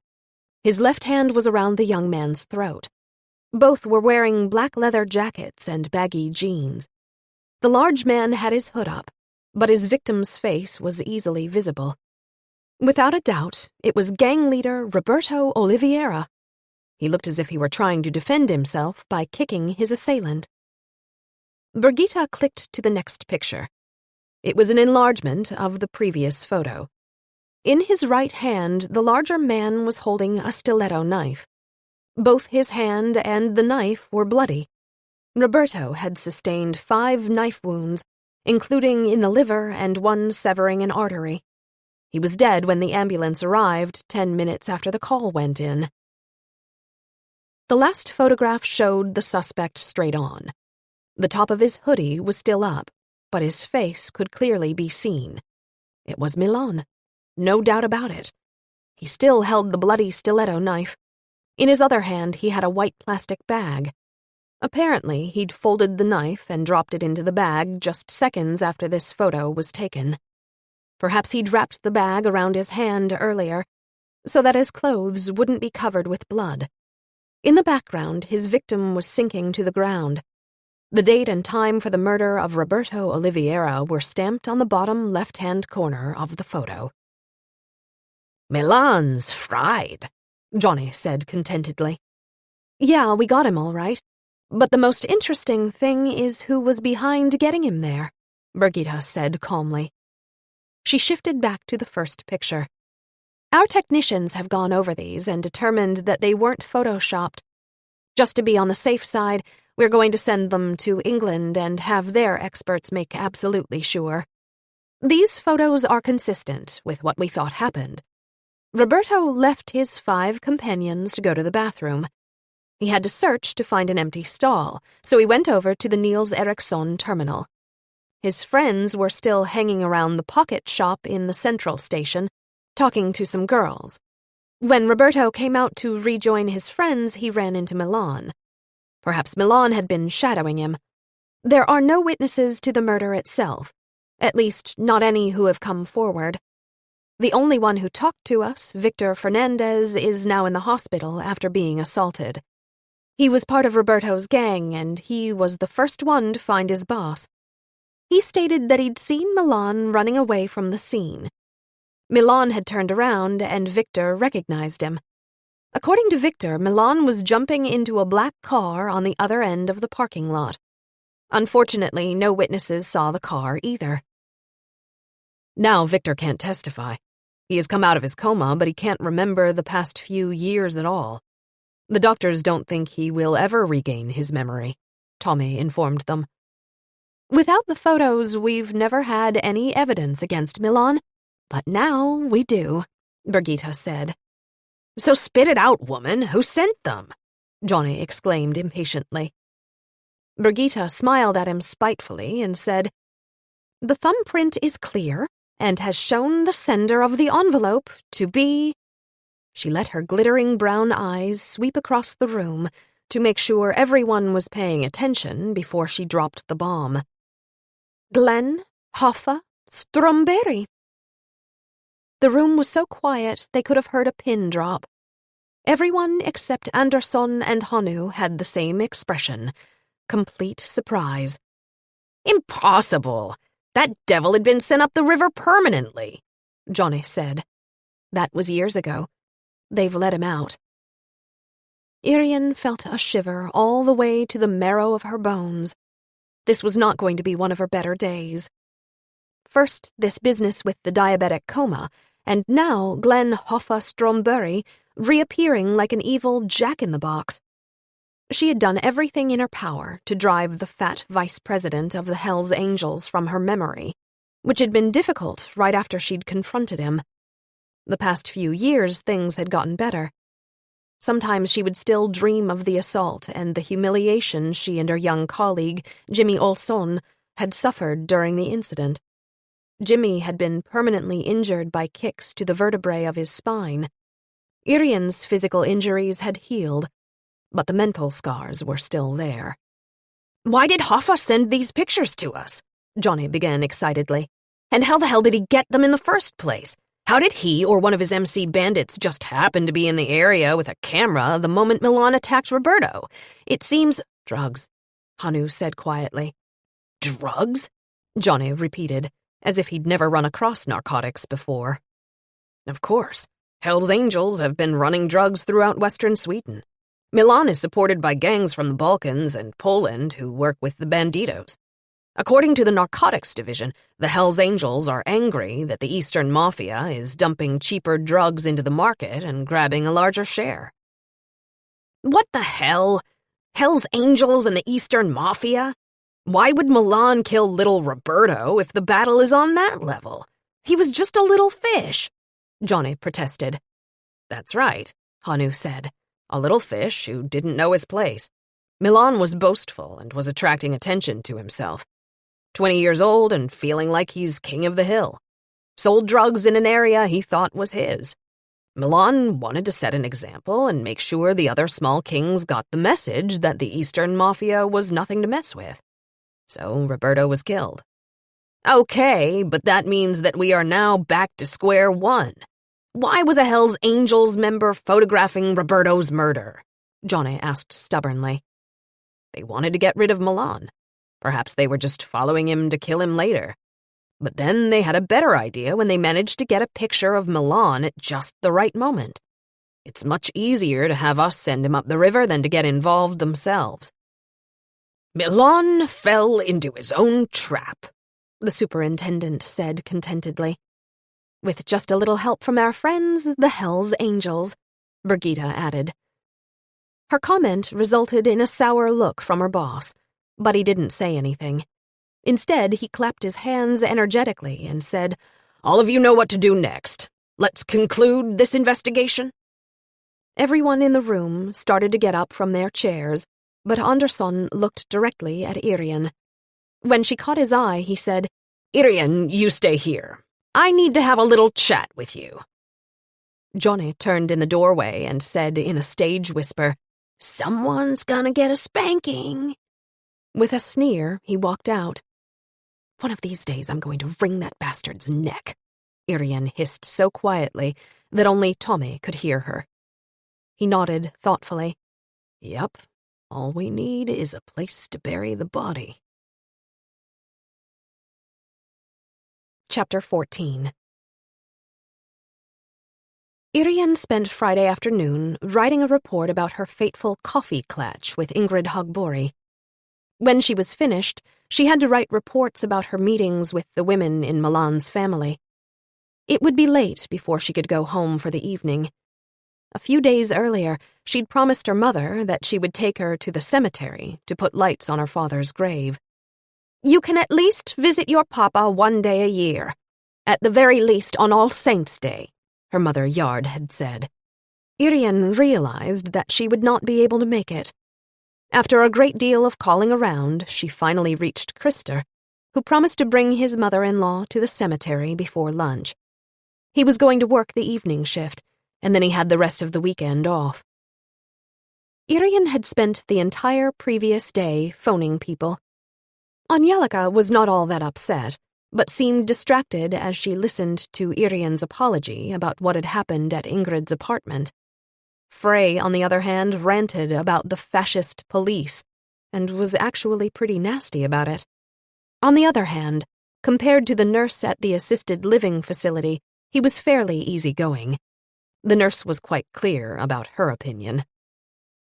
Irene also had little to say when she was alone with her boss. It did not seem to be the right time to mention the visit 15 years before at Ingrid's home. She simply reiterated that she'd just hoped to make the afternoon a bit more pleasant for an old lady by having an old-fashioned coffee date. Andersson snorted and told her very clearly just what he thought about her idea. After that, to Irene's relief, he'd changed the subject to the gang murder. He decided that she and Birgitta would go interview Milan's female relatives, who had attended the Ramadan party the night of the murder. Hanu and Johnny would go interview the male relatives. Meanwhile, Friedrich Streed was assigned to a new case, which had come in the day before. It was high priority since it dealt with an underage boy of about 8 or 10 and his sports trainer. The newspapers had already gotten wind of the story and had run a headline in large letters, "Pedo Trainer." Irene could not help but wonder if the headline writers actually double-checked what they wrote. It certainly had an unfortunate double meaning. On Friday morning, then, Birgitta and Irene were joined by a female interpreter, and they all headed to an apartment building in the district of Hammarskolan. Milan's relatives were all Bosnian Muslims. He had moved to Sweden with his mother and 4 siblings during the war that followed the breakup of Yugoslavia. The father of the family had disappeared during the war. The family arrived with 2 of the mother's brothers and their families. The uncles had started a green grocery, which became successful as the years went by. As far as the police could determine, they were honest, hard-working small businessmen. Unfortunately, they were probably going to be charged with perjury, and had already been informed of the possibility. Both uncles had blanched behind their rather large mustaches, but neither of them changed their testimony. None of the women did either. Milan had been 12 when he arrived at his new homeland. His classmates were afraid of him because he was strong and aggressive. He was respected right away. According to his teachers, he was intelligent, but not a scholar. During his last year of formal schooling, he rarely showed up in class. He'd started with petty theft and vandalism. Before too long, he and his friends became true gangsters and began to bring in some real money for the first time in their lives. Milan was clever and could think quickly, a plus in his line of work. He took to his new profession like a fish to water. Now he had money, excitement, and respect. For the past few years, he'd been one of the major players in the Gothenburg narcotics scene. He rose quickly in the ranks, especially after he'd made good contacts during a stint in prison.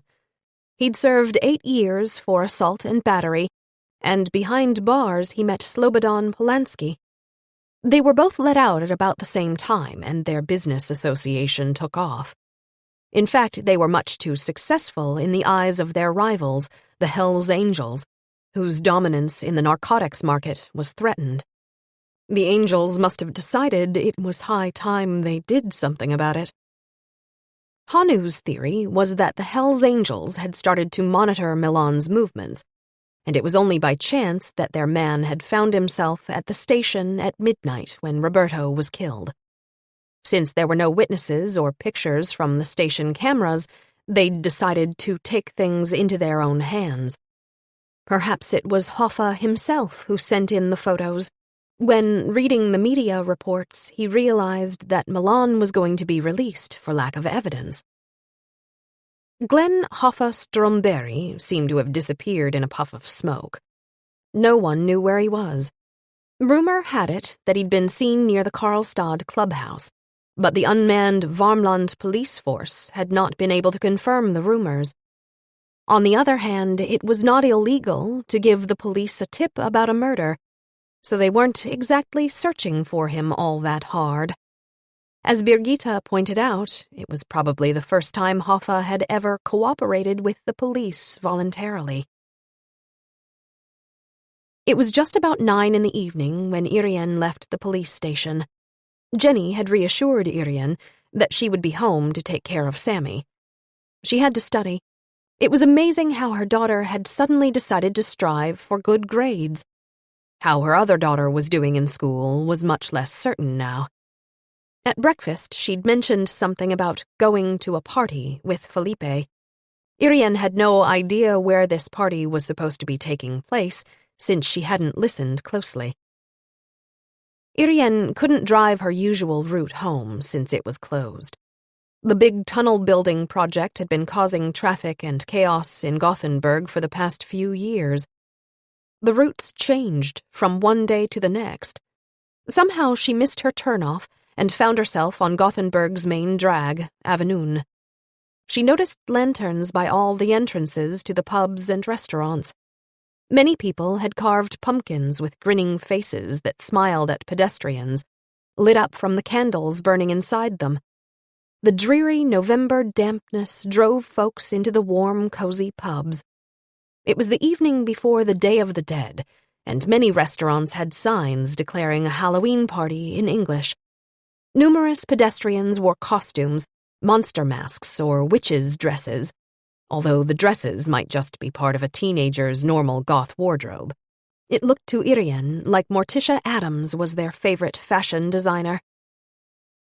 In Sweden, All Saints' Day was celebrated on the first Saturday of November.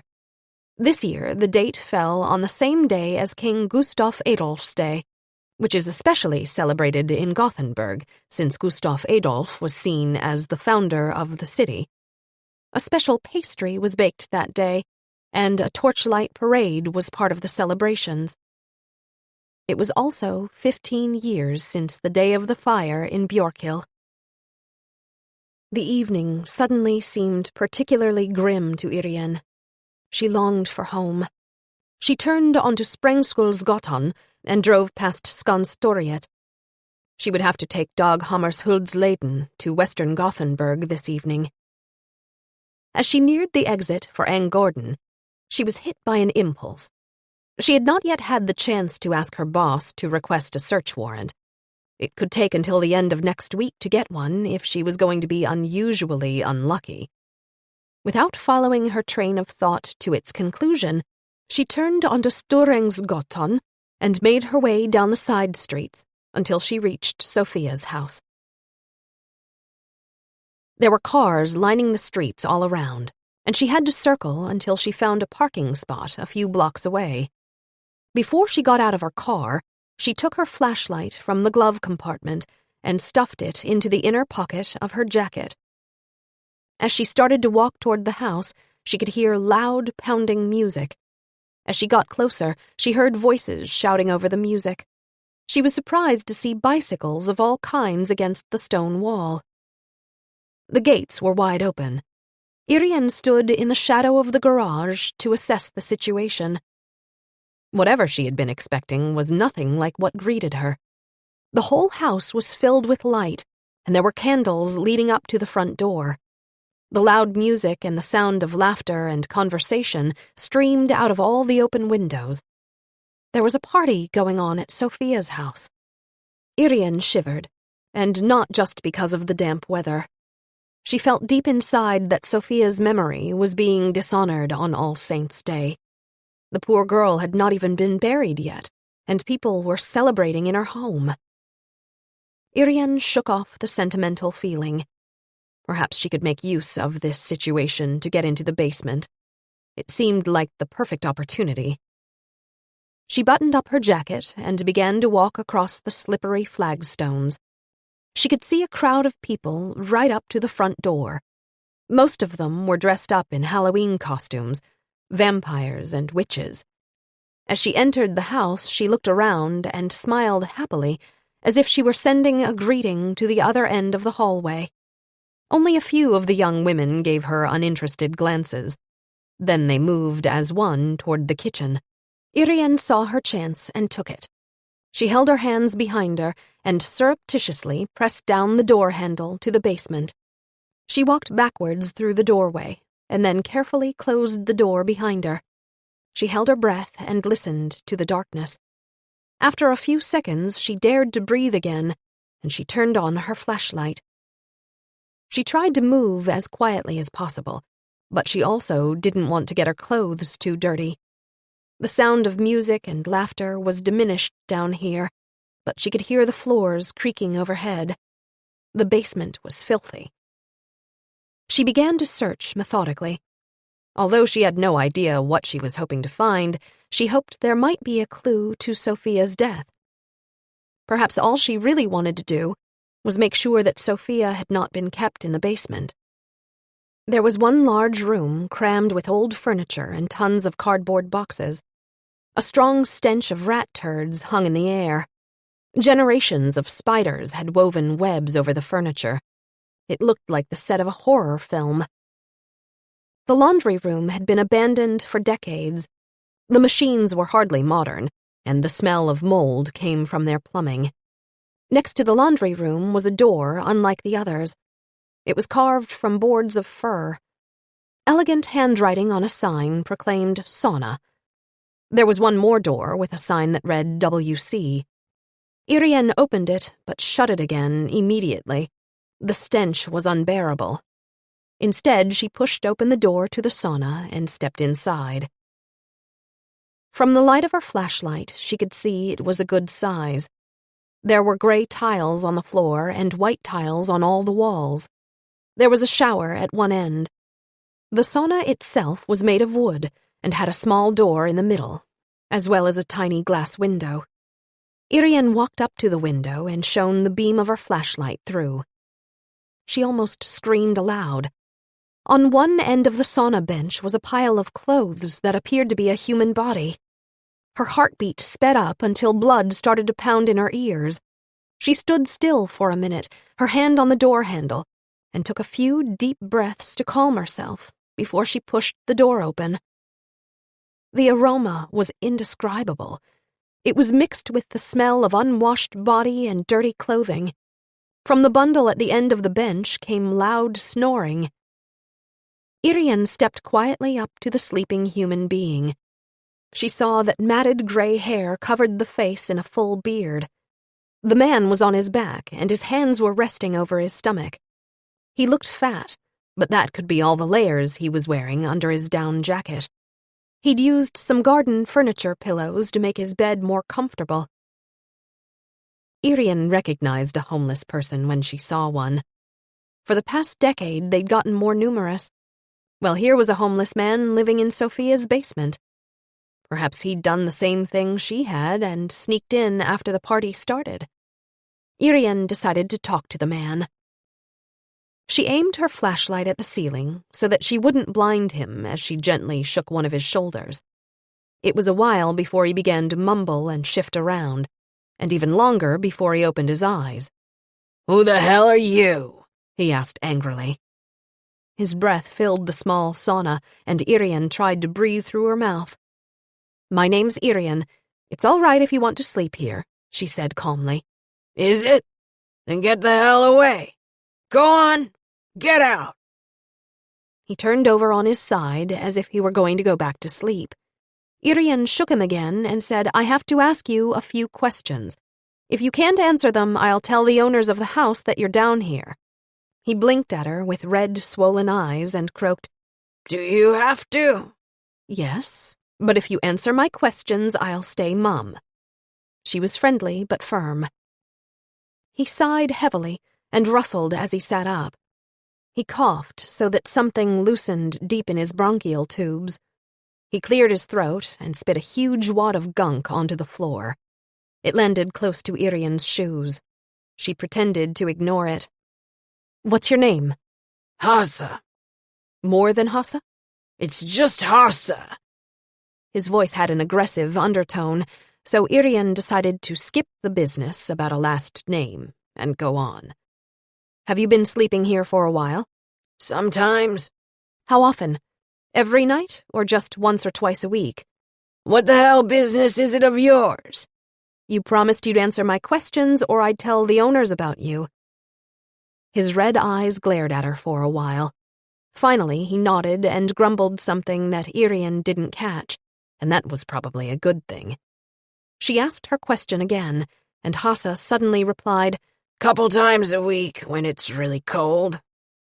"How long have you been doing it?" He stared at her, then coughed out, Doing what?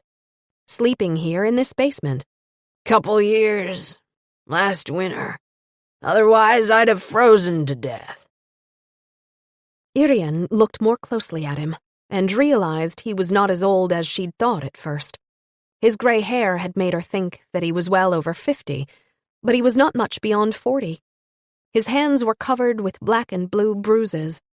He had a pair of old Grenninge boots, and he'd stuffed the bottoms of his blue jeans into them. At least his feet were protected. His down jacket was torn and much too large, but it was certainly warm. He had several shirts on underneath. They were all kinds of colors and material. The basement was certainly not a warm and dry place. He'd needed extra layers to keep from freezing. "How do you get into this basement?" Door at the back. Never locked. He seemed content with this arrangement. "Have you been here often the past 2 months?" Sure, really often. Because it's been raining all the time. Shitty weather. Irene calmly asked her follow-up question, the most important one of all. She could feel her heart rate increase in expectation. "Did you notice anything unusual the past few months?" He was starting to shake his matted, hairy head, but stopped himself. Yeah. The girl is gone. "Which girl?" Irene asked, although she knew the answer. The girl who danced. I'd often hide in the garden and watch her. She danced in a weird way, but... He stopped for a moment to release a loud burp. Really good. He didn't bother to excuse himself. "Did you ever see her down here in the basement?" Nah, she never came down here. Nobody ever does. Lucky for me. He laughed out loud and revealed teeth that would make all the dentists in Gothenburg weep. He interrupted his laugh to look at her skeptically. Nobody ever comes down here, but here you are. Who the hell are you? "A friend. If you say nothing about me, I'll say nothing about you." "Well, good night." "Sleep tight," she said, and turned to go. As she was about to press down on the door handle, Hassa asked, Is there a party going on? That girl has never had a party before.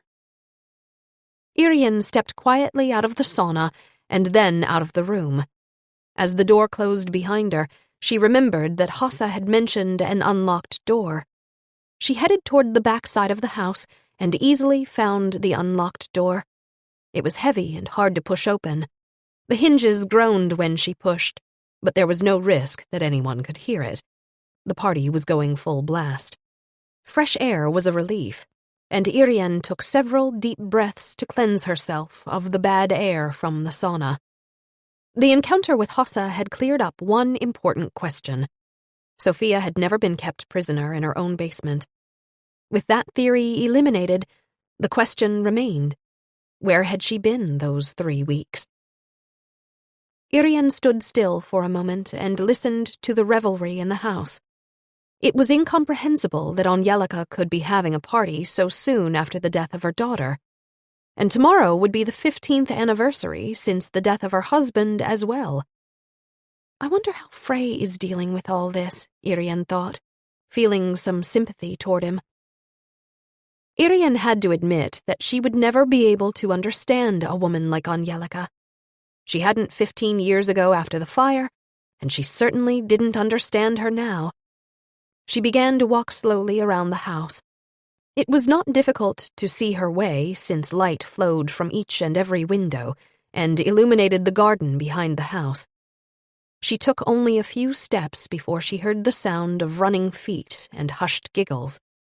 She drew back into the shadow behind a large bush and stood completely still. A couple came running past, hand in hand. The woman let herself be pushed against the outside wall, panting, and they kissed hot and eagerly. Their breath hovered above them like a cloud of smoke. The woman wore a knit sweater against the cold, but he had on just a short-sleeved t-shirt. He lifted her shiny black skirt and pulled down her panties. She eagerly kicked them away, unbuttoning his jeans. She cupped his enlarged penis and let it between her thighs. Then she curled one of her legs around his hip. He was panting hard and quickly. Their excited moans were covered by the loud music. The woman was Angelica. The man was Marcelo Alves. He lifted her up by her ass, and she wrapped her other leg around his other hip. She hid her mouth in his hair, and he burrowed his face between her breasts. They were in that pose for some time. Slowly, Angelica's feet returned to the ground, and she let her dress drop back into place. Marcelo buttoned his pants. They kissed once more, and then they headed in different directions. Angelica walked past Irene's hiding place, but her focus was straight ahead, and a smile curled her lips. Irene felt like a voyeur, but she also realized this was another complication to the case. Would this information lead to something in the murder investigation? Sophia had shown interest in Marcelo and had even attempted to seduce him. Was this a murder fed by passion? This couldn't be about jealousy on Sophia's part. Then Sophia would have murdered her mother, not the other way around. How long have Marcelo and Angelica been hooking up? She's just about to move in with the wealthy and much older Staffan Östberg. Irene made another attempt to head around the house. She'd almost gotten to the gate, but just as she was about to make her escape, she heard a voice behind her exclaim, "Mama, what are you doing here?" Katerina's voice. Irene's heart sped up yet again. She was able to put a smile on her face before she finished turning around. "So there you are. I didn't see you, so I thought you weren't here," Irene said. She saw Felipe and nodded a greeting with a wide smile. "Were you looking for me?" asked Katerina. "Yes, but I didn't want to go in. I'm not invited, after all. I looked in the windows and doors, but I didn't see you. There's a real crowd in there." "Why did you want me?" "I have to borrow your house key. I left mine at home." "But Jenny was supposed to be home tonight." "I know, but I was working late. It was already 9:30 when I left the station. We're just finishing up on the murder of that guy 2 weeks ago, the one at the Central Station, and in the car I saw I had my car keys but not my house keys. I called Jenny's cell phone, but she didn't answer, and neither did your papa. He must be busy at the restaurant this evening. Then I remembered you said something about a party, and I thought maybe I'd be able to run into you if I was lucky." Katerina gave her a long look, but said nothing. Irene had the feeling that her daughter had seen through her lie, but didn't want to say anything in front of Felipe. Even if Irene could lie, she liked to call them white lies as part of her job. She'd never lied to one of her family members. And she didn't feel good about lying now either, but necessity knows no law. She couldn't tell her daughter that she'd been in the basement without a search warrant. Katerina opened her purse and began to rummage around. While she was looking for the house keys, a figure came along the sidewalk toward them. Irene recognized Frey at once. He stopped to greet them. Although he was standing beneath a streetlight, Irene couldn't read the expression on his face, because the brim of his hat put his face into shadow. He asked the natural question, "What are you doing here?" Irene repeated the story about the forgotten keys, and it seemed as if Frey believed her. He nodded toward the house and did not even try to hide his bitterness. "She's fucking crazy." He did not have to say her name. He continued in a falsetto, "I always have a party on Halloween. This year I'll do it in honor of Sophia. She received such wonderful reviews for her fire dance." The expert imitation of his mother was uncanny. Irene had no doubt that she'd said exactly those words. They looked back at the house for a while in silence. Then Frey cleared his throat and said to Felipe, "Could you come inside with me? I'd feel better than going in by myself." "Sure." Felipe smiled at his friend. They turned to say goodbye to Irene. Felipe laid his arm over Katerina's shoulder, and they followed Frey. They walked into the house and were sucked into the whirling mass of celebrating party guests. Irene stood on the sidewalk, not knowing what to do. After a moment, she decided to go back into the house herself. She had a good reason. Katerina had actually forgotten to give her the keys. Irene took off her jacket and draped it over her arm as she passed through the door. She almost ran into an older couple on their way out. The woman looked surly, and the man was unsteady on his feet. Both Irene and the woman said, "Excuse me," at the same time and smiled at each other. The man leaned toward Irene and stage-whispered, "Don't go in there. It's full of hippies." His breath had the same smell as Huss's. He was wearing an elegant black suit and a white shirt. His red silk tie was held in place by a gold tie clasp. Irene guessed he was about 60, and the woman was the same age. She was well dressed in a black velvet suit jacket over a red top and a black skirt. The colors suited her silver hair, which was in a long page cut. Diamonds glittered on her fingers whenever she gestured. "We don't really know anyone here, just my brother Stefan, of course, and my other brother Kenneth, but he's already gone." Irene smiled at Stefan Östberg's obviously upset older sister. "I've actually met Stefan once." "Are you a friend of her, Angelica?" "No, I wouldn't say that. Our children hang out together," Irene replied. "Yes, well, we hadn't met Angelica before, or any of her friends. But now we really have to get going. Pelle is tired." Judging by the fact that he was leaning against the doorpost with his eyes closed, she was probably right.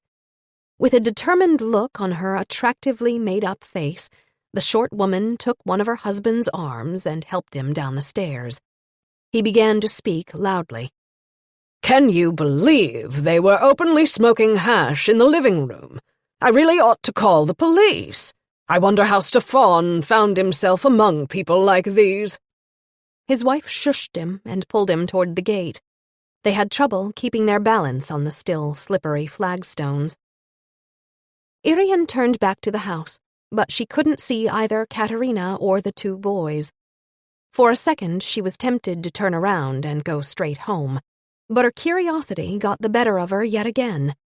She headed into the hallway and began to look around discreetly. First, she looked into Sophia's room. A cluster of young people was inside, looking at Sophia's dance notations on the wall. Irene recognized Lena's pink braids, but she had difficulty placing the others. She could tell by their analytical comments that they were all dancers. She gently backed out of the room. The smell of hash, which Stefan's brother-in-law had protested about, wafted from the living room. Irene followed it and tried to sidle in without being seen. But she awkwardly bumped into a middle-aged woman coming out. The woman's black upsweep had come loose, and a clump of hair hung over one of her ears as if it were a Jamaican hat set askew. All her eyeshadow had smeared beneath her eyes in black and blue lines.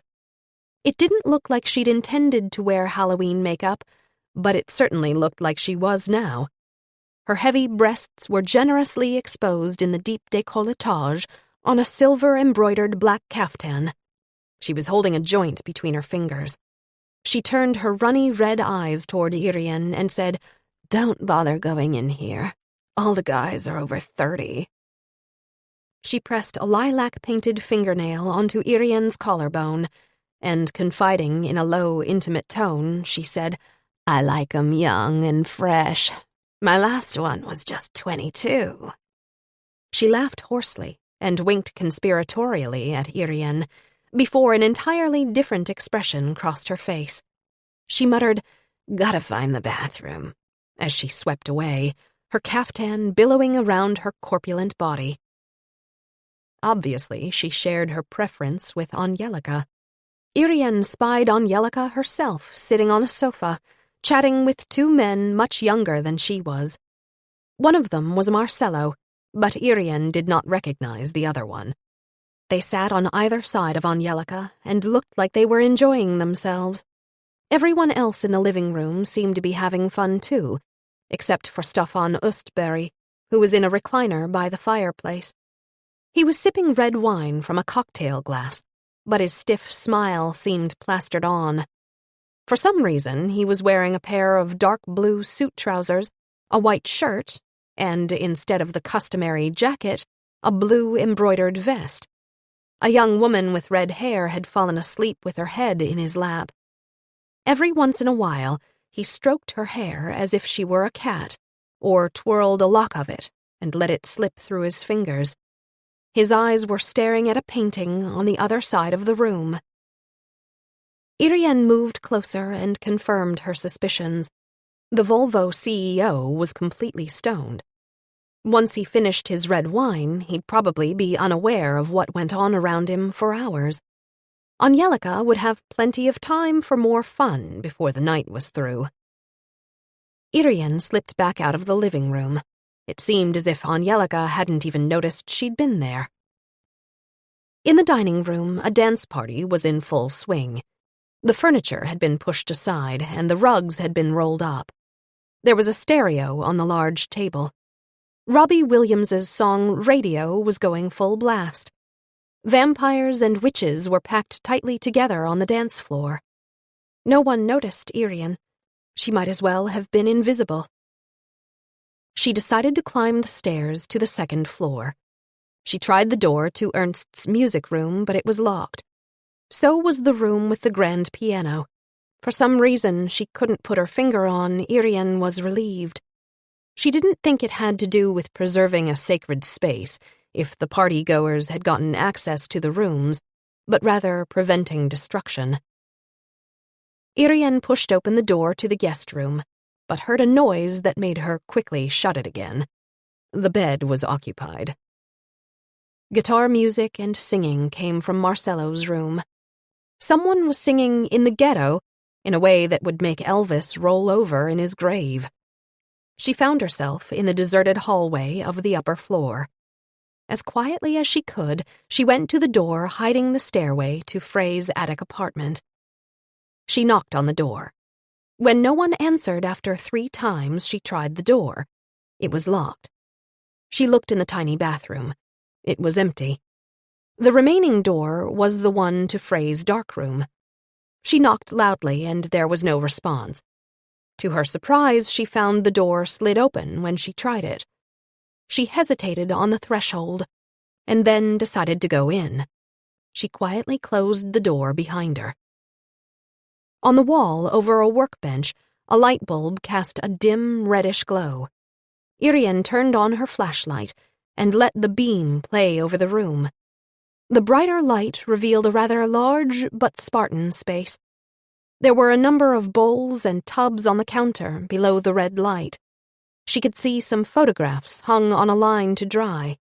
There was a huge black curtain he could draw shut if he wanted to block out all the light from the window. In front of the huge gravelled window was a large table, and above it a long strip of fluorescent light. Probably Frey needed that when he wanted to inspect his photographs more carefully. A computer desk, complete with a Mac, was along one of the walls. There was also a color printer and a scanner. But Irene's attention was caught by the photographs set up along the other long wall. Fires. In all the photographs, fires were burning. These were not small, controlled bonfires, as found on Walpurgis night, but huge flames. True fires. And at least 3 of them were coming from houses. She heard a sound behind her back, and instinctively threw herself forward. The kick went over her head. If she hadn't moved, she would have been knocked unconscious, perhaps even killed. He must have been hidden behind the drapes. The thought shot through her mind as she dropped lightning fast to the floor and thrust her upper leg into her opponent's stomach while swinging her lower leg behind the leg he was balancing on. With all her power, she knocked his leg out from under him. He fell, and she scrambled up to get some distance between them. She could see his eyes glare with anger, and he was already coming up back to his feet. "Frey, cut it out! You're messing with a police officer!" she said as sharply as she could. He seemed not to hear, but was getting ready for another attack. Then the door opened. "Mama, what are you doing?" Neither Irene nor Frey broke their gaze, but Katarina's voice stopped Frey cold. "What am I doing? Why don't you ask Frey what he's doing?" Irene said as indignantly as she could. "What I'm doing?" Frey was so angry his voice broke. "You've got to be kidding me! You're snooping around in my house!" Irene decided to change tactics. She smiled as if she were asking forgiveness. She said in her most friendly manner, "I really didn't mean to snoop, as you put it. I was looking for Katarina. She forgot to give me a key. I thought she might have gone up here. But it must have been you I saw going up the stairs. You came in here, into my dark room." "Well, the door was open. Since the door to your apartment was locked, I thought she must have gone in here. And just by the by, you ought to think twice before you use a capoeira kick. You could kill someone with that force," Irene said in mild reproach. "You had a flashlight, and you were sneaking around in here like a thief. How was I supposed to know who you were?" Frey glared at her with fury. "I couldn't find the light switch," Irene said simply. She turned toward her daughter. "Please, Katarina, please just give me the key so I can go home. I've really had a terrible day." Without saying a word or even looking at her, Katarina took the house key from her key ring and handed it to Irene. "I'll hang it back on the inside door of the garbage room," Irene said, as she tried to catch her daughter's eye. "Sure," Katarina said without emotion. She took Felipe's arm and practically pushed him out of the room. Irene turned back to Frey. "I'm sorry things have come to this, but as a matter of fact, I am investigating the death of your sister. You have to accept that part of my job is snooping around, as you put it." "Like it's part of your job to put diabetics into comas? Is it part of your job to enter a house where there's a private party? Is it? Is it?" "No, that was unfortunate." Irene swallowed, uncomfortable with the turn the conversation was taking. To change the subject, she nodded toward the photographs. "So, you like fires?" Frey stared at her with hostility. It seemed he didn't intend to answer, but then he surprised her by turning to look at his photographs and saying, after a moment, "No, that was Sophia. She wanted inspiration for her fire dance." "Where did you take them?" "Here and there. Walpurgis night, some real fires." He shrugged as if he weren't interested in where they were taken. "How did you locate the real fires? Followed fire trucks and stuff?" "You must have put in lots of time for it." "Most often when fire trucks are called out, it's for false alarms," Irene said, thinking out loud. Frey shrugged again without saying anything else. "Well, it's time I should be going home," Irene said, and headed for the door. "I certainly think so, too," Frey said sarcastically behind her back. I can really understand his indignation, Irene thought as she walked down the stairs. She had forced herself into his domain uninvited and snooped. Strange. That was the same word his aunt had used. On the ground floor, the party was still going strong. Irene pushed her way through the crowd toward the front door. As she passed the kitchen, she was brought to a stop when she heard a rough voice she recognized. "I don't have a single damned painting left," he was saying. "I sold each and every one at my last exhibition. Do you have any more wine?" Her mouth dropped open when she saw Huss from the sauna, enthroned in majesty at the kitchen table. He had a heaping plate of roast beef and mashed potatoes in front of him. He stretched his empty glass toward a witch in white face paint, who pressed the spout of the boxed wine to his glass and said, "Oh, yes, there's a little left." As she handed him the filled glass, she asked, "Where was your exhibition?" What? What exhibition?" Huss's mouth was full of potatoes, and he concentrated completely on his glass of wine. "The one you had last summer, when you sold all your paintings." The witch was patient. No one saw Irene as she sneaked out the door and into the November night. Chapter 15. "You lied," Katerina accused Irene. Katerina looked furious. The two of them were the only ones sitting at the breakfast table. Krister was out walking Sammy in the morning's clear weather. Jenny had not dragged herself out of bed. "What do you mean by that?" Irene replied, feeling uncomfortable. "How did you know I was going to be at that party?" "You mentioned going to a party," Irene said evasively. "No, I did not. I said that Felipe said maybe we'd go to a party. Yesterday morning I had no idea where this party would be. He didn't tell me until he came to pick me up yesterday evening." "I see." Irene did not know what to say. "And Jenny was home all evening. She was working on a song they're going to record today. She was still up when I got home." "Maybe she was out with Sammy when I called," Irene tried. Katerina's glare darkened, and she jumped up from her chair. "What are you really up to?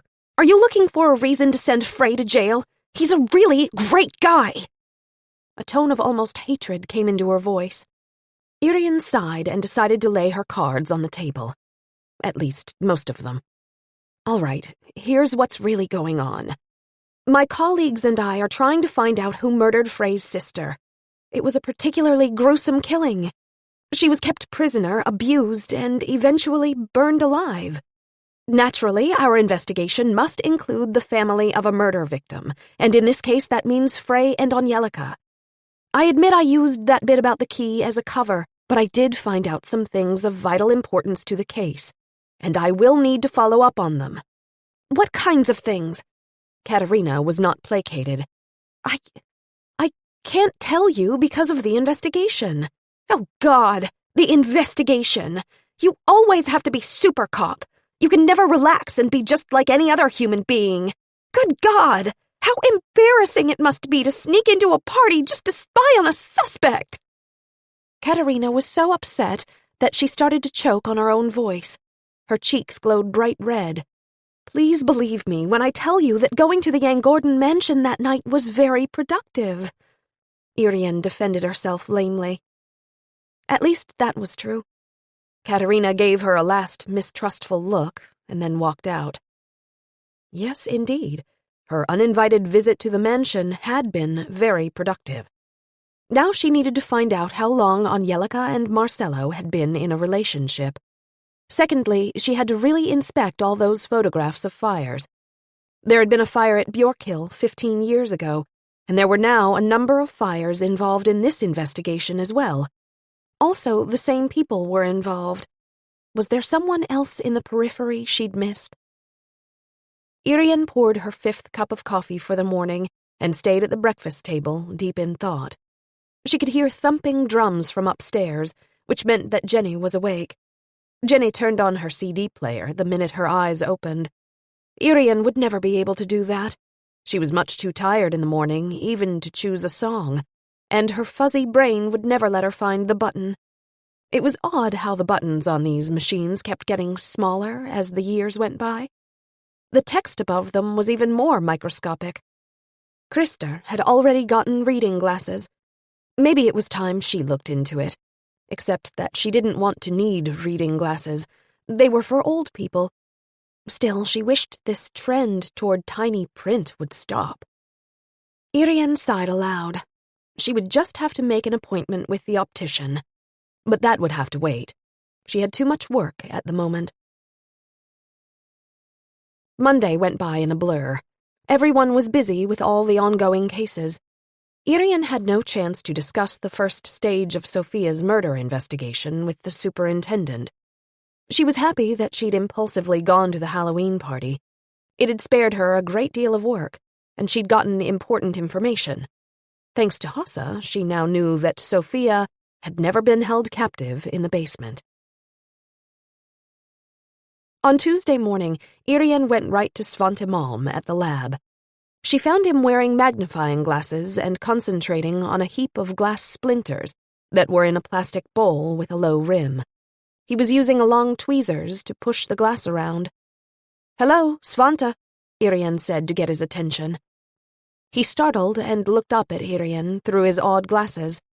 He yanked them off in irritation, but he smiled as soon as he saw who had come in. "So great you've stopped by. You must have a sixth sense about when it's time to contact me. Now I don't have to try and reach you by phone." He stood up and beckoned her to follow him. They walked into the room next door.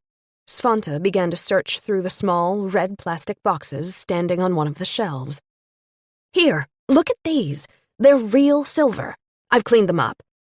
He set the open box on the bench in front of Irene. The ornate pattern on the clasps reminded Irene of something. What was Sophie wearing when she died? 3 of them are hooks and 3 are eyes, so there were 3 clasps on the piece of clothing in question, Svante said. Irene nodded and took a good long look at the silver clasps before she turned to the technician and asked him the question she'd actually come for.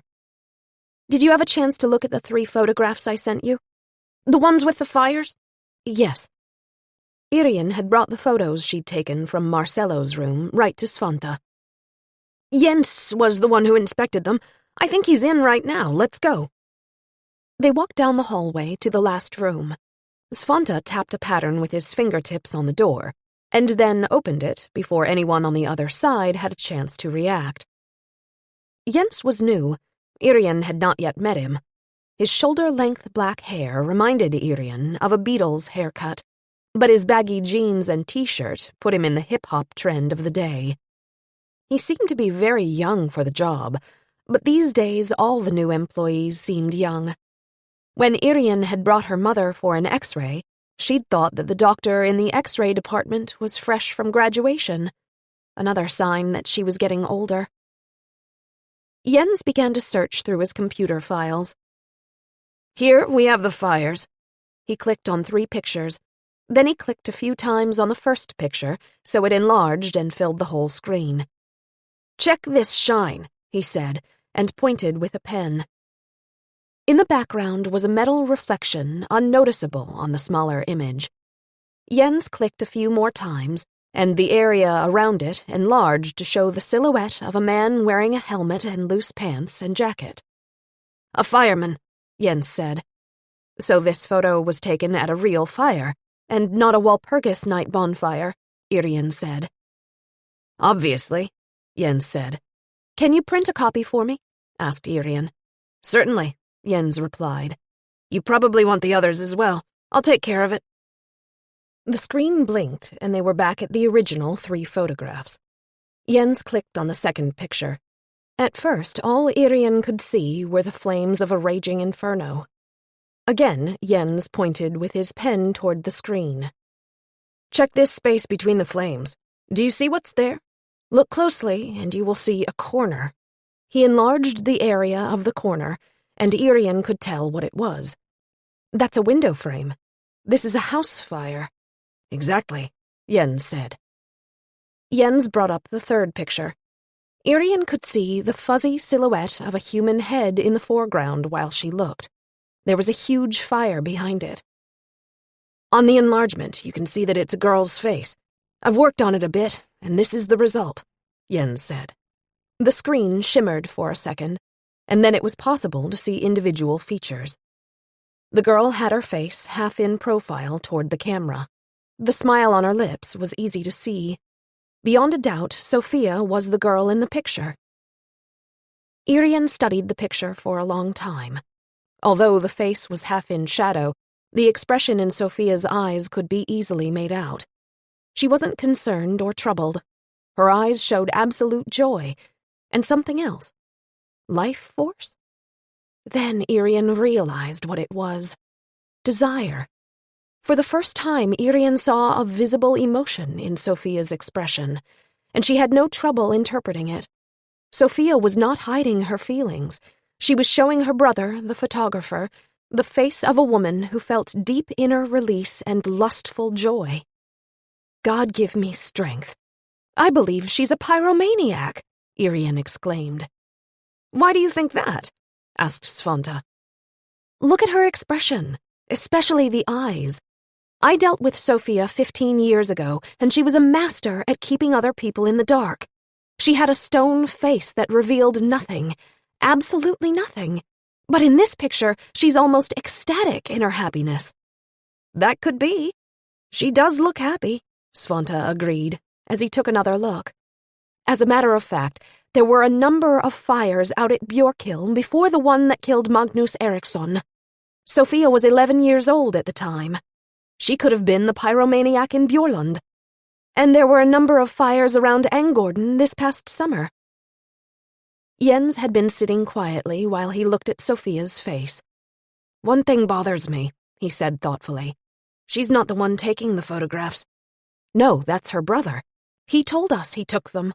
She gave him the job of photographing fires, which were supposed to serve as inspiration for a dance she was working on," Irene replied.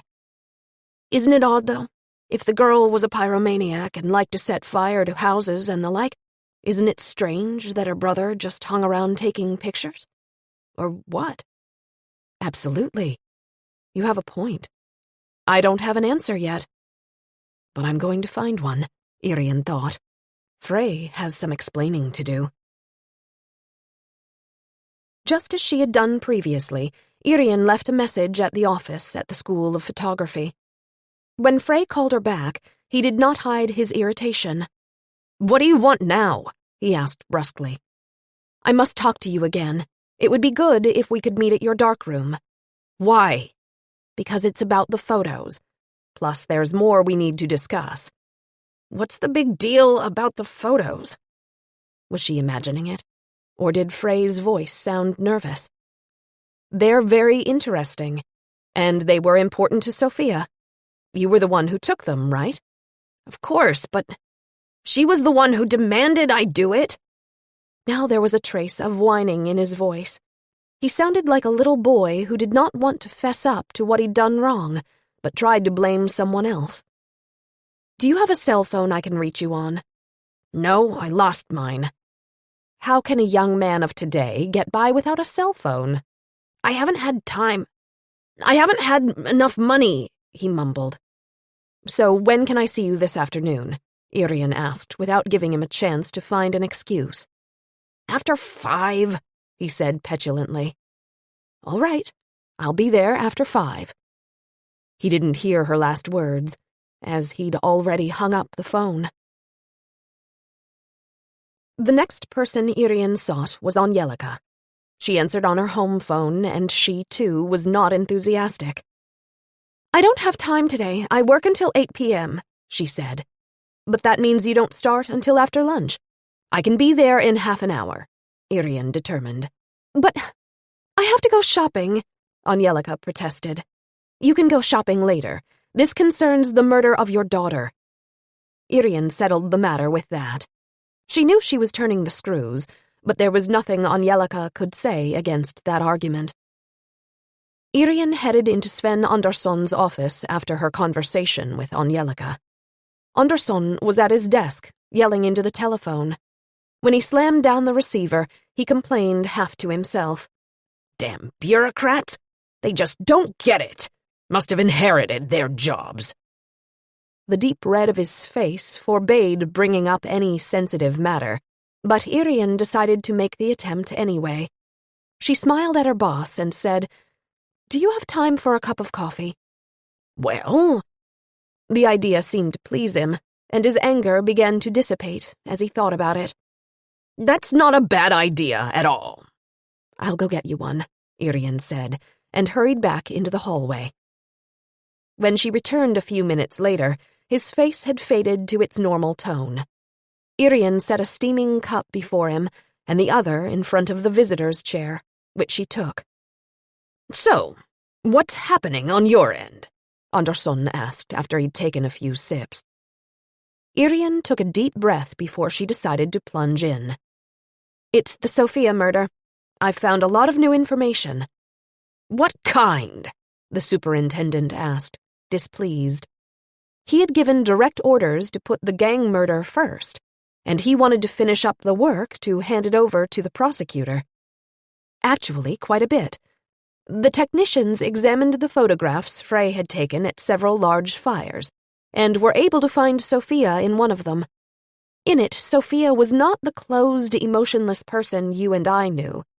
She was a sunny, smiling girl. I believe she was a pyromaniac. A what? A pyromaniac? So she set fire to that cottage after all? The one where that... What was that idiot's name? Magnus Eriksson, her stepfather, yes. It's possible that she was behind it after all.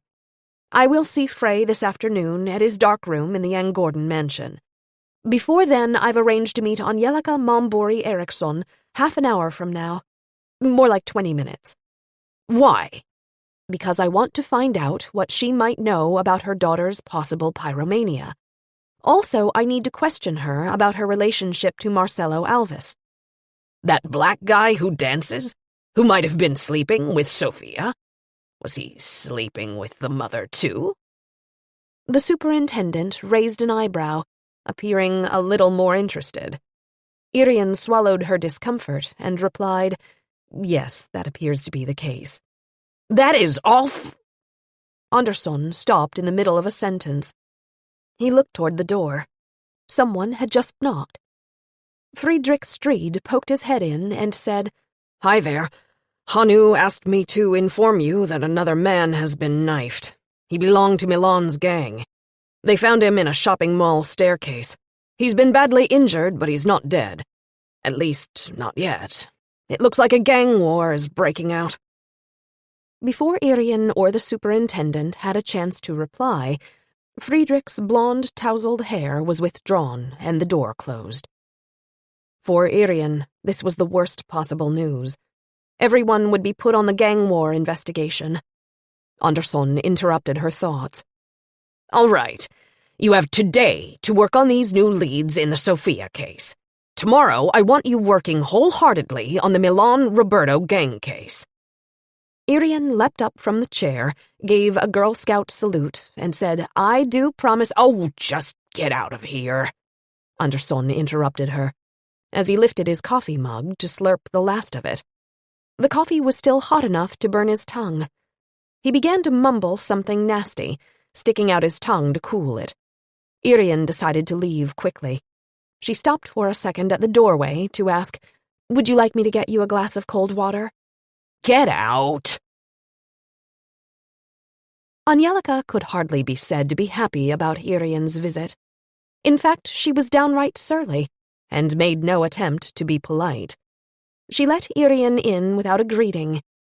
Irene was about to take off her shoes before she realized from whom Sophia had inherited her ideas about cleaning. She saw dust bunnies and dirt all over the hallway and decided to keep her shoes on. Angelica had on thin leather ballet shoes. There was a hole in one of the toes, and Irene could spy a toenail with bright red polish. A number of runs streaked her black tights. Her long knitted cardigan was in great shape, striped in all the colors of the rainbow, and it reached just past her rump. She had apparently just gotten out of the shower, because her hair was dripping wet. She gestured to Irene to make her way through the hall to the living room. She took a hairdryer out of a dresser in the hallway and began to dry her hair in front of the mirror. 3 doors lined the hallway. One went to a bathroom, and the other 2 were half open. Irene would not be the person she was if she didn't glance into the rooms as she walked past. The bedroom had a large, unmade double bed. Both sides looked slept in. The walls were painted a dull red right over the wallpaper. Above the headboard hung a painting of a couple making love. On the floor there was a shaggy rug, which had been white once upon a time.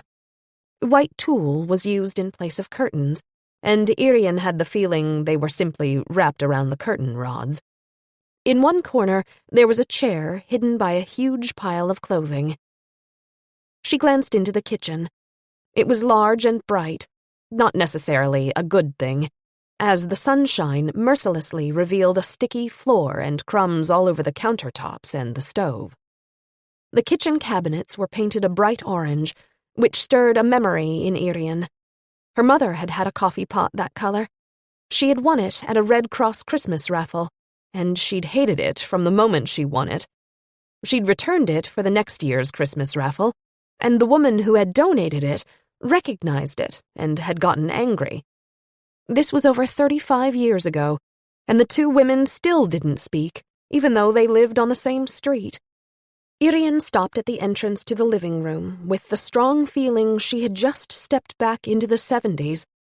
Here again, the walls were painted right over the wallpaper, though this time the color was forest green. On the floor was a deep red, geometrically patterned rug. At one time, it had probably been brighter. The coffee table was unusually low, but that was practical because the only furniture was a low-slung green divan and a thick mattress placed directly on the floor. The divan had a shiny silk cover with a tapestry pattern, and it seemed to be brand new. The mattress was covered with a bright yellow fabric with dark green flowers. Each cushion was either green or yellow. Everything matched, but it still made Irene feel slightly seasick. She went over to the mattress and sat down. She had no idea how to sit on the divan. Perhaps it was intended for lying down.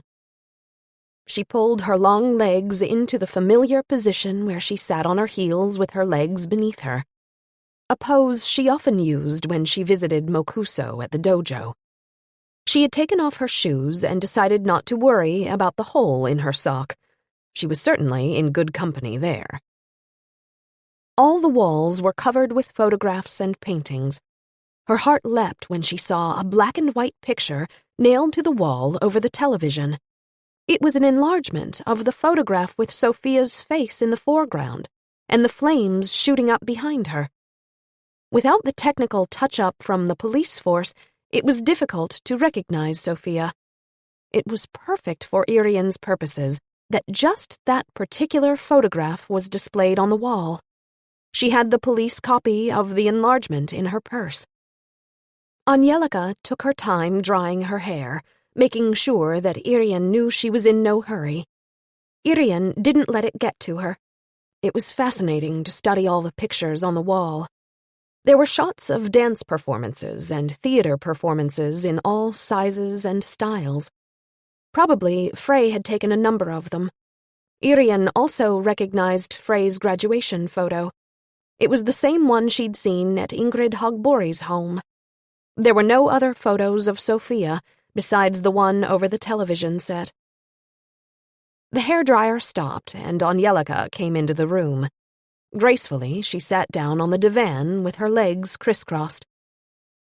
"So, what's so important?" she asked guardedly. She appeared nervous, although she tried to hide it with her sullen tone.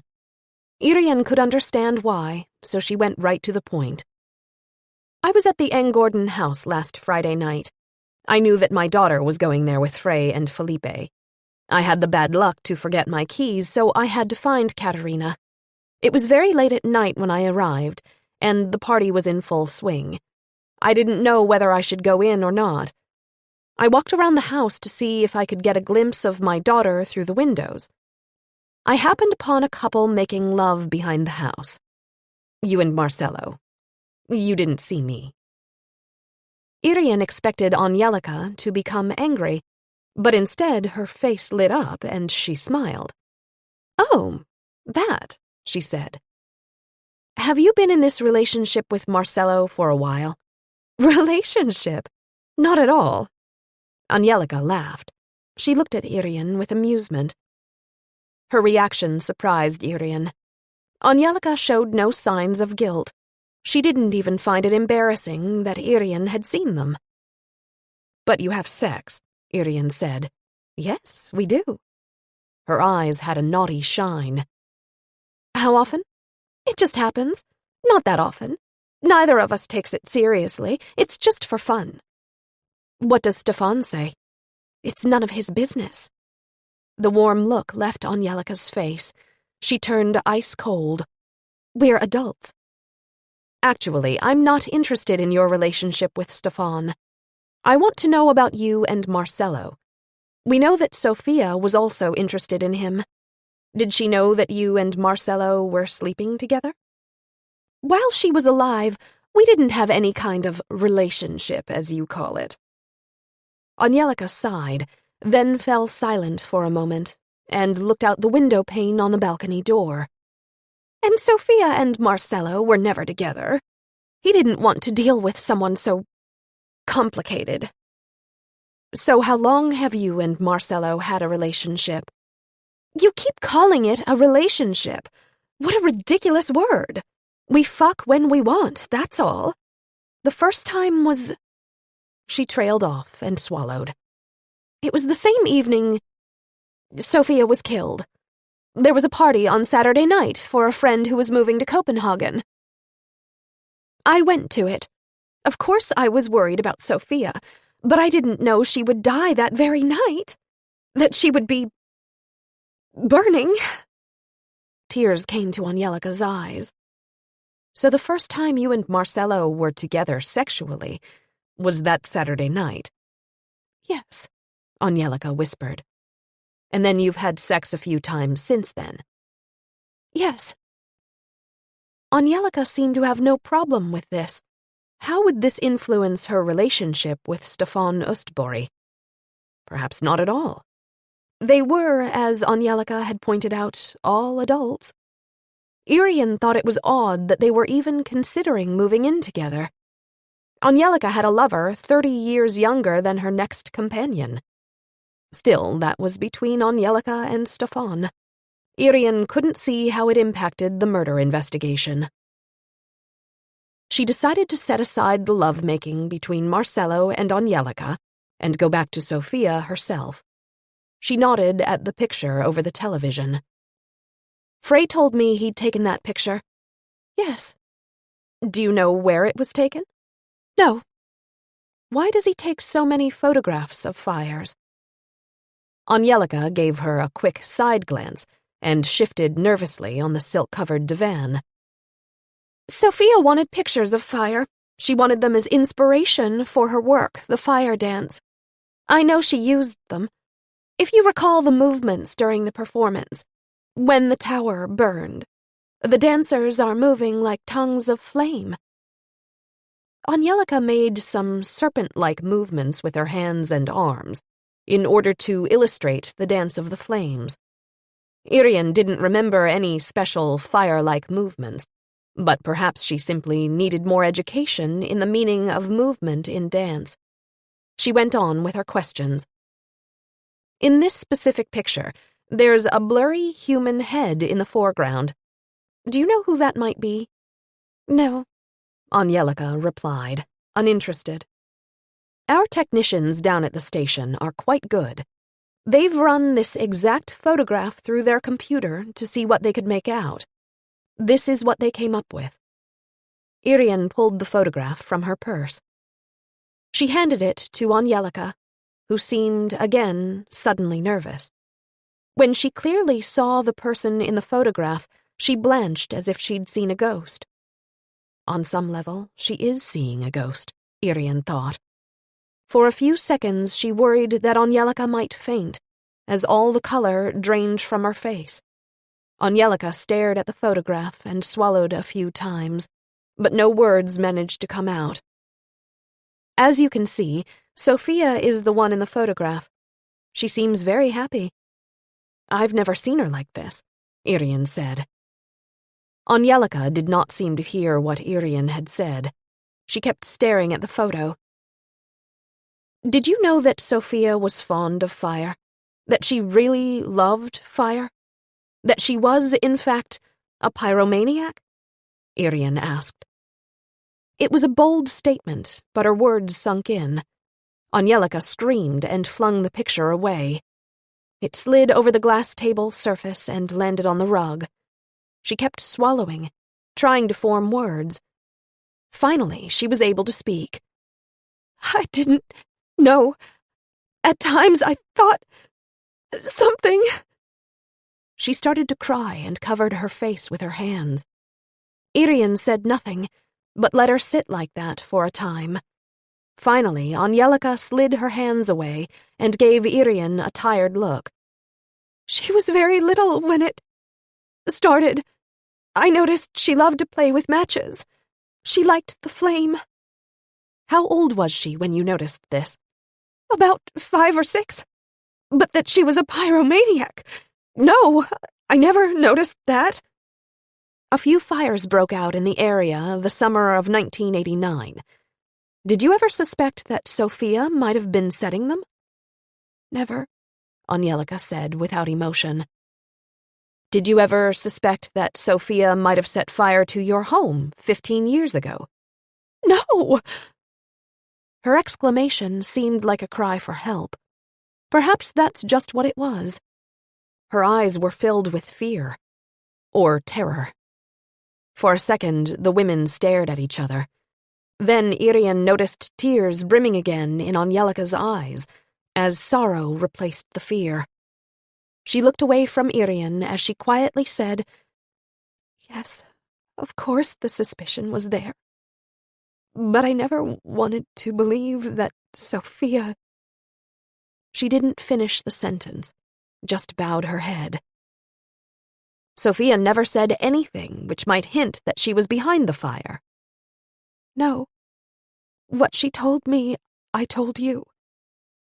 According to what you said, Sophia was incapable of lying, Irene thought, but perhaps she could lie when important things were on the line. Angelica raised her head and straightened to regain some balance and her poise. She looked Irene right in the eye and said, Frey knew nothing. He only did what Sophia asked him to. That's all he did. Take pictures. I understand, Irene said, reassuringly. She intended to take this up with Frey later that day.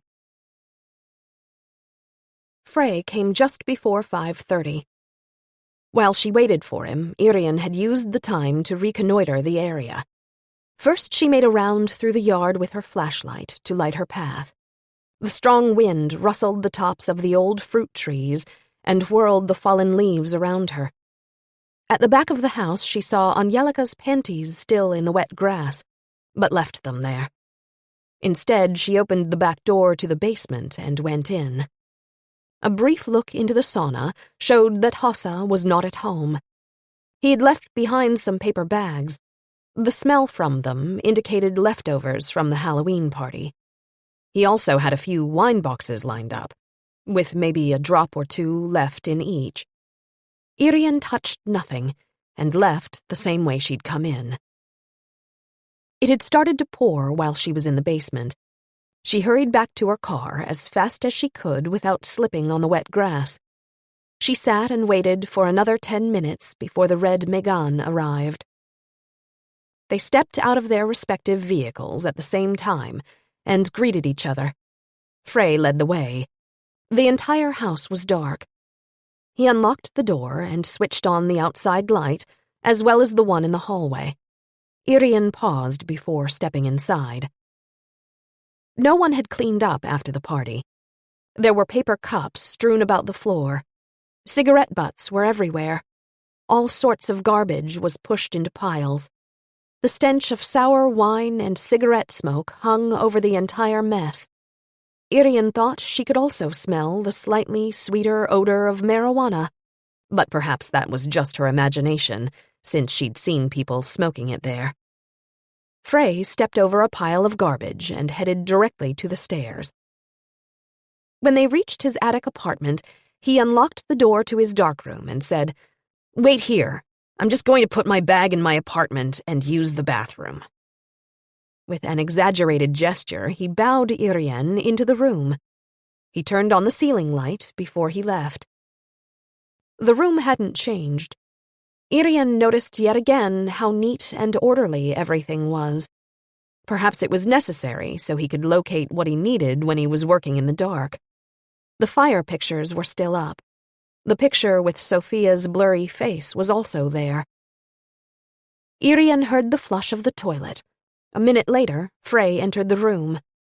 He'd taken off his down jacket, and he had on the light blue sweater Ingrid Hogbori had given him for Christmas. She would certainly be happy to know he was so fond of it. "I'm in a hurry. I have to be back at the House of Dance in an hour," Frey said. "This will be fast. There's just one thing I need to check with you," Irene replied calmly. She turned her head toward the photographs.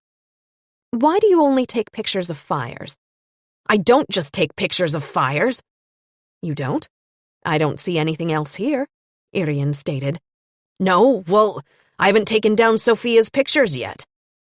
"These are all Sophia's pictures?" "Yes. She wanted them up. She wanted to come here and look at them whenever she needed for inspiration." His voice was defiant, with a noticeably aggressive undertone. He was obviously on the defensive. "Was Sophia inspired only by fire?" "Yes. Well, as far as the fire dance was concerned. She had to look at the pictures to see, how to describe the movement of the flames."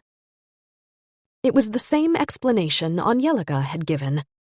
It was more than likely that Angelica and Frey had compared notes after Irene's visit to Angelica's apartment. Irene walked over to the picture showing Sophia's half-profile. She pointed at the figure. "Do you know who this is?" "Sophia, of course," he replied calmly. He was, in fact, much too calm. He'd been ready for that question. Frey had definitely talked to his mother earlier that day. "Why is she at this fire?" "Why? She wanted to be there?" "Why did she want to be there?" Irene insisted. Frey looked at her in irritation. "Because she wanted to be there." "Answer my question, or you'll have to go through all of this down at the police station. You'll be talking to my other colleagues and not me." She let her words sink in. It was apparent that Frey was not taken with the idea of going to the police station to talk to other officers. Right now, he had the upper hand in his own space. "All right, then. Ask me the question again." "Why did Sophia want to be with you when you went to photograph this fire?" "She wanted to see fires live, to get, the proper feeling." He shrugged and attempted nonchalance, but Irene could tell he was upset. All her police instincts told her there was much more to these pictures than Frey wanted to confess. "Did she often go with you when you were taking pictures of fires?" "Nah. Just once." For the first time, Irene could hear a touch of fear in his voice. He walked over to the large table on the other side of the room and leaned against the edge, crossing his arms as if he were relaxed. His eyes betrayed him. He did not want to look at Irene. "You said she wanted to see the fires live. That must have meant she went with you fairly often," Irene said. She fixed him with her gaze. "Yeah, all right. Sure. She came more than once. It was important for her dance," he confessed lamely. "Isn't it true that she was fascinated by fire? Perhaps unusually fascinated?" Frey gave her a hasty glance but looked away again almost immediately. Irene let the silence take up space, and finally it became too much for him. He muttered, "Maybe." maybe so. Irene chose her next words carefully. Did you ever suspect that she set things on fire on purpose? That she might be a pyromaniac? He jumped as if she'd slapped him across the face. Pyromaniac? He exclaimed. Now he was looking at her directly with naked fear. Look at this picture. Our technicians cleaned it up in their lab. Look at Sophia's expression, Irene said, and handed him the photograph. He looked at the picture of his sister for a long time, then gave a deep sigh and handed it back to Irene. She really did like to watch things burn. She used to say things like fire purifies. But a pyro? I doubt it. He shook his head slightly. The sharp sound of a telephone cut through the silence in the house. Frey stood up and headed to his living quarters. The ringing stopped. A minute or so later, he returned to his darkroom.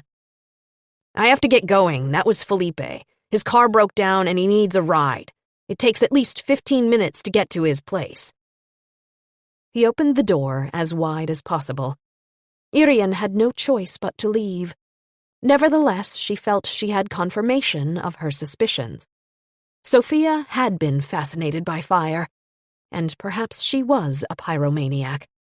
The asexual young woman had an unusual turn-on. Fire was her passion. Chapter 16. The following day, Irene and all her colleagues had to work on the latest knifing. Everything pointed to someone in Roberto's gang wanting revenge for the attack on Victor Fernandez. The new victim had pulled through the worst of his medical crisis, but he was not up to being questioned yet.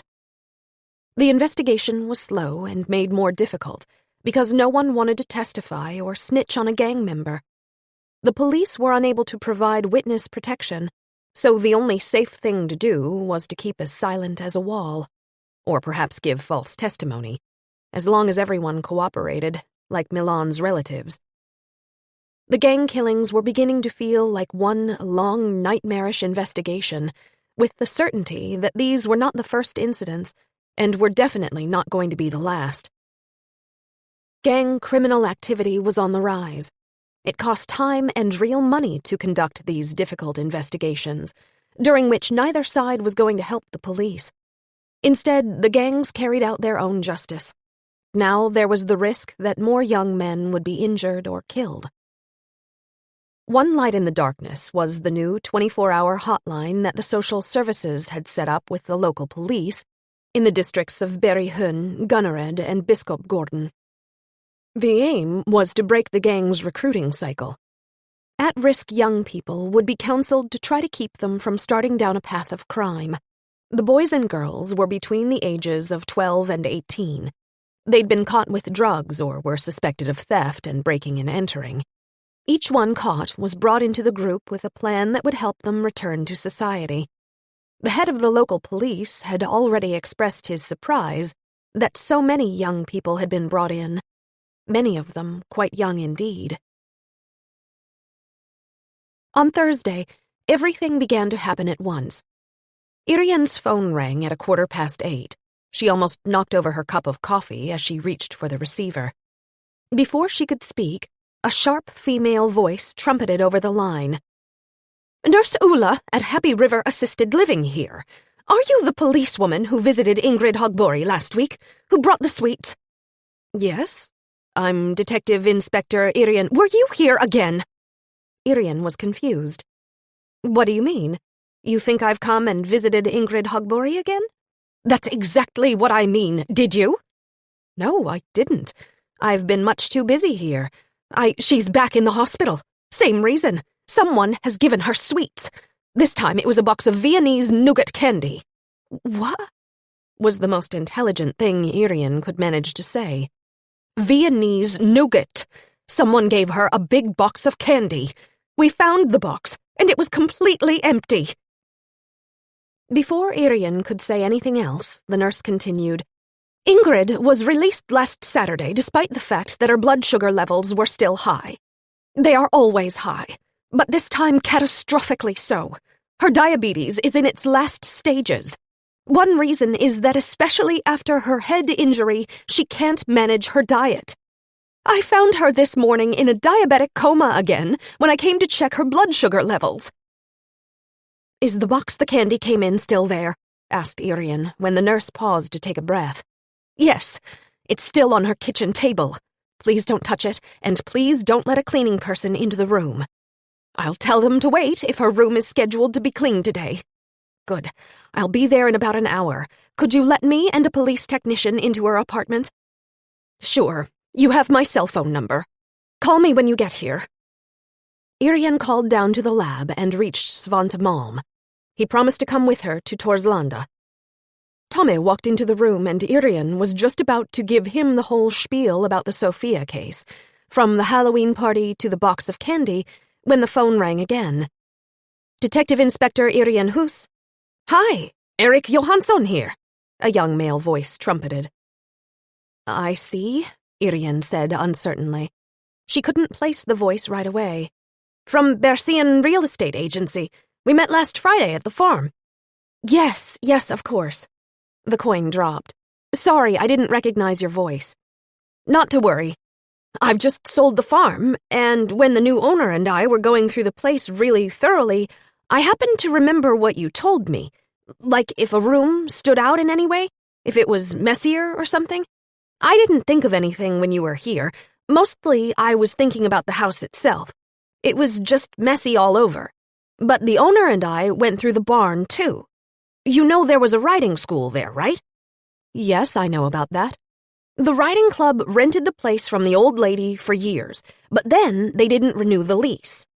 "Yes, I heard they built their own place." "Exactly. They moved on 2 years ago, according to the papers I have in front of me. The riding club had a changing room and an office built in the barn. It has been abandoned since they left. When the new owner and I went in, it hit me that the office was sparkling clean. In fact, unnaturally clean." "Unnaturally clean?" Irene echoed. "Yes, you can eat off the floor. Not even a dead fly, so to speak. And the toilet is squeaky clean, and the water has not evaporated out of the bowl, and Erik, could you let me and a police technician into the barn today?" Irene could hear the tension in her own voice. All signals were go. This was definitely something. "Sure, I can meet you there at 1 p.m. Right now I have a showing. After 1 is fine. Thank you very much for calling." Tommy was giving Irene a questioning look. She smiled back, suddenly full of energy. "Get more coffee. This is going to take a while. Then let's go over to Sven, so I don't have to say everything twice." Nurse Ulla unlocked the door to Ingrid Hagbori's apartment. The smell of an old, sick person hit Irene as they entered, just like the previous time she had been there. When Irene stuck her head briefly into the bedroom, she smelled ammonia. She couldn't explain why. Maybe it was her imagination. An open box sat in the middle of the kitchen table. It was empty. They could see the square niches for the missing nougat.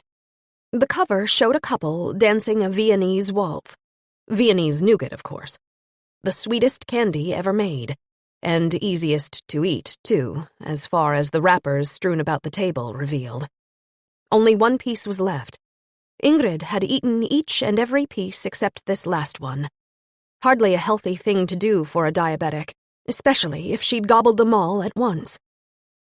"I can't understand who would give her candy," Nurse Ulla said indignantly. Irene thought that the nurse was giving her a distrustful look, but perhaps she was just imagining it. "Did anyone visit her yesterday?" asked Irene. "Not that I know of. Ingrid is fairly solitary. She almost never has visitors. Just that young man who comes around sometimes." Nurse Ulla pointed to Frey's graduation picture. Svante Malm placed the empty nougat box and all the wrappers into a plastic bag. He had already put on full protective covering, so he would not contaminate anything as he searched for evidence. Irene and Nurse Ulla wore only paper shoe covers and paper head coverings. They had strict orders from Svante not to touch anything, and to move as little as possible while in the apartment. "No indication the candy came through the mail," Svante said. His voice was muffled as he was on his knees with his head under the countertop. "There's no mailing envelope in the garbage, but there is this." He held a plastic bag from a convenience store with a pair of tweezers. There was no press bureau anywhere near Happy River, which showed that Ingrid Hagbori did have a visitor yesterday. Operation Knock on Doors did not yield any results. None of Ingrid's neighbors had seen or heard anyone visit Ingrid. Irene figured out that her neighbors did not have much contact with Ingrid. The neighbor next door was a tiny woman who boasted that she was about to turn 94 next month. She kept telling Irene this. She seemed very glad to have a visitor, a person who, most importantly, listened to everything she had to say. After 20 minutes, Irene was exhausted. Nevertheless, she was able to confirm that the talkative old lady had neither seen nor heard anyone come to Ingrid's apartment yesterday. Of course, as she put it herself, her hearing and sight were not what they'd been. But since she was just about to turn 94, that could be overlooked. The woman reminded Irene of a porcelain doll, but she had tough opinions about her neighbor. Ingrid had been antisocial and unpleasant, and she never wanted to participate in any activities the assisted living center arranged for the residents. All the other residents Irene talked to confirmed this description of Ingrid as antisocial. She was not exactly well-liked. Irene and Svante decided that Sven Andersson would have to decide if there would be a larger-scale Operation Knock on Doors at all 3 buildings in the apartment complex. Even if it had been rainy and dark yesterday afternoon, someone might have seen something suspicious. Irene and Svante managed to wolf down a pizza at Torslanda Square before they drove to the farm in Björkhill. Erik Johansson's sports car was already parked in the farm driveway. He was opening the barn door and waving to them as they got out of the car. "Over here," he called. His smile was wide and inviting. "Are you sure he's a real estate agent and not an entertainer?" Svante muttered to Irene as they walked toward him. Irene introduced Svante to Erik as they went into the barn. It was a large building with a large space between the ground and the ceiling. The ceiling was lower over the horse stalls, with the hayloft above them. Erik led them right through the barn to a heavy wooden door, which looked rather new. "This is the changing room," he said. He held the door open for them. It was a long, narrow room with orange metal lockers along the walls. There were also massive hooks on which the students probably kept various pieces of horse equipment. There were a few small windows over the lockers. "Why did the riding school leave the lockers behind?" asked Irene. "All the interior fixtures belong to the aunt," Erik said. Next to the door was a small toilet. The young agent walked over to a smooth oak door on the other side of the changing room. He unlocked it. He used a common Asa key, but Irene saw that there was also a 7-lever tumbler lock. "Here's the office," he said. The room had no windows. It was hardly more than 10 square meters, and was completely empty of furnishings, except for one poster on the wall showing the anatomy of a horse. Erik Johansson strode across the floor and opened another door. "There's a toilet here, too." "I'd prefer it if you wouldn't touch the door handles too much," Svante said and smiled. "Fingerprints and the like, you know." "Oh, geez, I hadn't thought of that," Erik said with a guilt-stricken face. He let go of the door handle as if it were red hot. "But I do have to tell you," he added, "a number of people have come through here, potential buyers. Don't worry, but it would be nice if we didn't add any more traces," Svante said. He pulled out protective gloves and hats and gave Irene a meaningful look. "Why don't you and our friend Erik here take a look at the stalls?" Irene read his mind and told the young man, "Here's the deal. We'll just be in his way here. We'll be more useful looking around somewhere else." Erik Johansson nodded, appearing relieved to turn the office room over to Svante. He looked curiously into Svante's toolbox. He's observant and curious, Irene thought. He'd make a good police officer. The stalls still had a slight smell of horse and hay, although 2 years had passed since the animals were taken away. There was a rusty bridle hanging on one of the pegs, and some pitchforks and shovels were propped in a corner. Otherwise, the place was empty. It was neat and tidy, but nowhere near as sparkling clean as the office room had been. Eric was right. Someone had recently cleaned that area thoroughly. "Not so much to see here," Eric said, gesturing as if to include the entire barn. He went toward an old wooden door hanging crookedly on its hinges. He could walk through upright, but Irene had to bow her head. "This was a large storage space, or maybe even a garage. An old tractor and a few pieces of ancient machinery. Old stuff." Eric seemed to have little understanding of farm machinery. The light was dim in the storage space. The tiny windows were covered with spider webs and layers of dust. In the dark, Irene could see the tractor and something that looked like a harvester. "Are there any lights here?" Irene asked. "Sure, just a moment," Eric said. A few tired fluorescent light strips began to sputter. Even though the windows were as dim as ever, Irene was now able to see much more clearly what was in the storage area.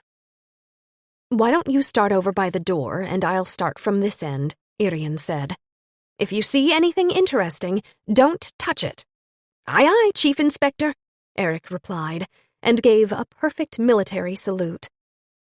Irene couldn't help thinking that the influence of American television shows was getting much too strong. Obviously, this area had been used to store all kinds of broken-down machinery during the past decades. Irene felt a sting of nostalgia as she spied her father's old light blue moped. Well, of course it wasn't her father's, but one exactly like it, just missing tires. He'd ridden his moped to work for years, no matter what the weather, until her parents bought their first car in 1962. Irene had been much too young to remember the time before her parents had the car. Still, she remembered the moped very well. Her father, Börje, had kept it and fixed it up to give to her on her 15th birthday. It ran like clockwork. Some of her friends had made fun of her old moped, but she didn't care. She loved her light blue Puch, and rode around on it for many years. She was pulled out of memory lane by Eric's voice on the other side of the storage area. "Ahoy! A bed!" Irene made her way over.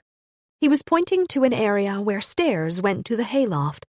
Underneath it, between 2 slabs of masonite, a wooden cot was folded up and stashed. Irene remembered sleeping in a bed like that when she spent her summer vacations at her paternal grandparents' place in Falkenberg.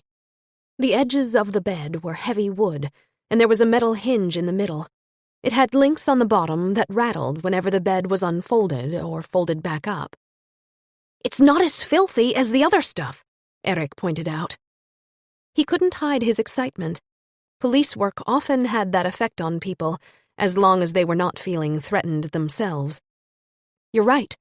Let it be for now, and let's see if there's anything else, like clothes or sheets," Irene said. Eric quickly rushed up the stairs and into the hayloft.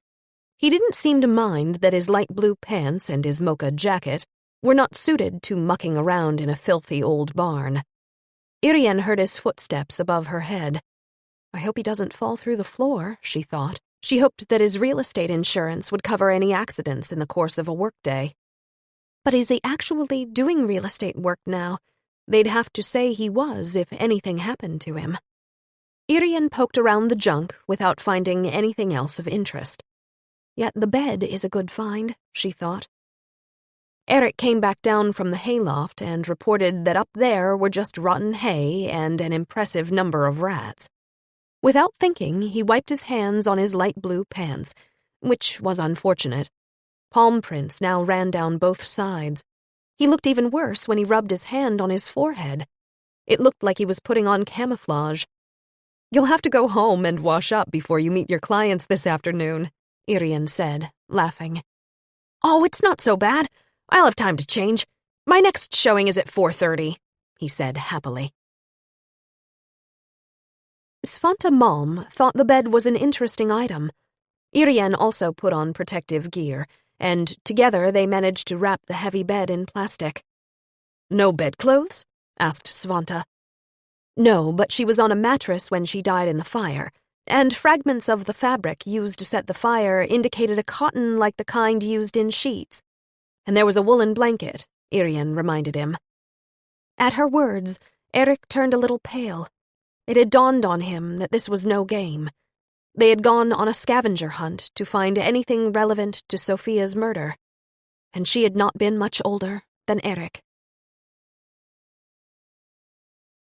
Chapter 17. Friedrich Strede needed help investigating the pedophile sports trainer.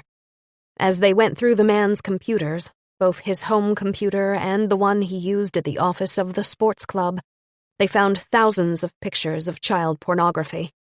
Many of them were hardcore, showing rapes of boys not much older than 3 or 4. "He's been passing them around. We've found a whole new damned porn ring," Friedrich said with a sigh. Simultaneous with this investigation was the need for a great deal of work on the gang killings. Irene decided to suspend her investigation over the weekend. Svante had promised to get back to her with some concrete results by Monday or Tuesday. When Irene went home Friday evening, she felt drained. She needed to take it easy the entire weekend and rest up. Sammy came rushing to greet her as soon as she stepped into the house, but no one else was around. The twins must have been home at some point, because they'd picked Sammy up from his dog sitter. There was also a note on the kitchen table. "Hello, parental units. Jenny is making her record this weekend.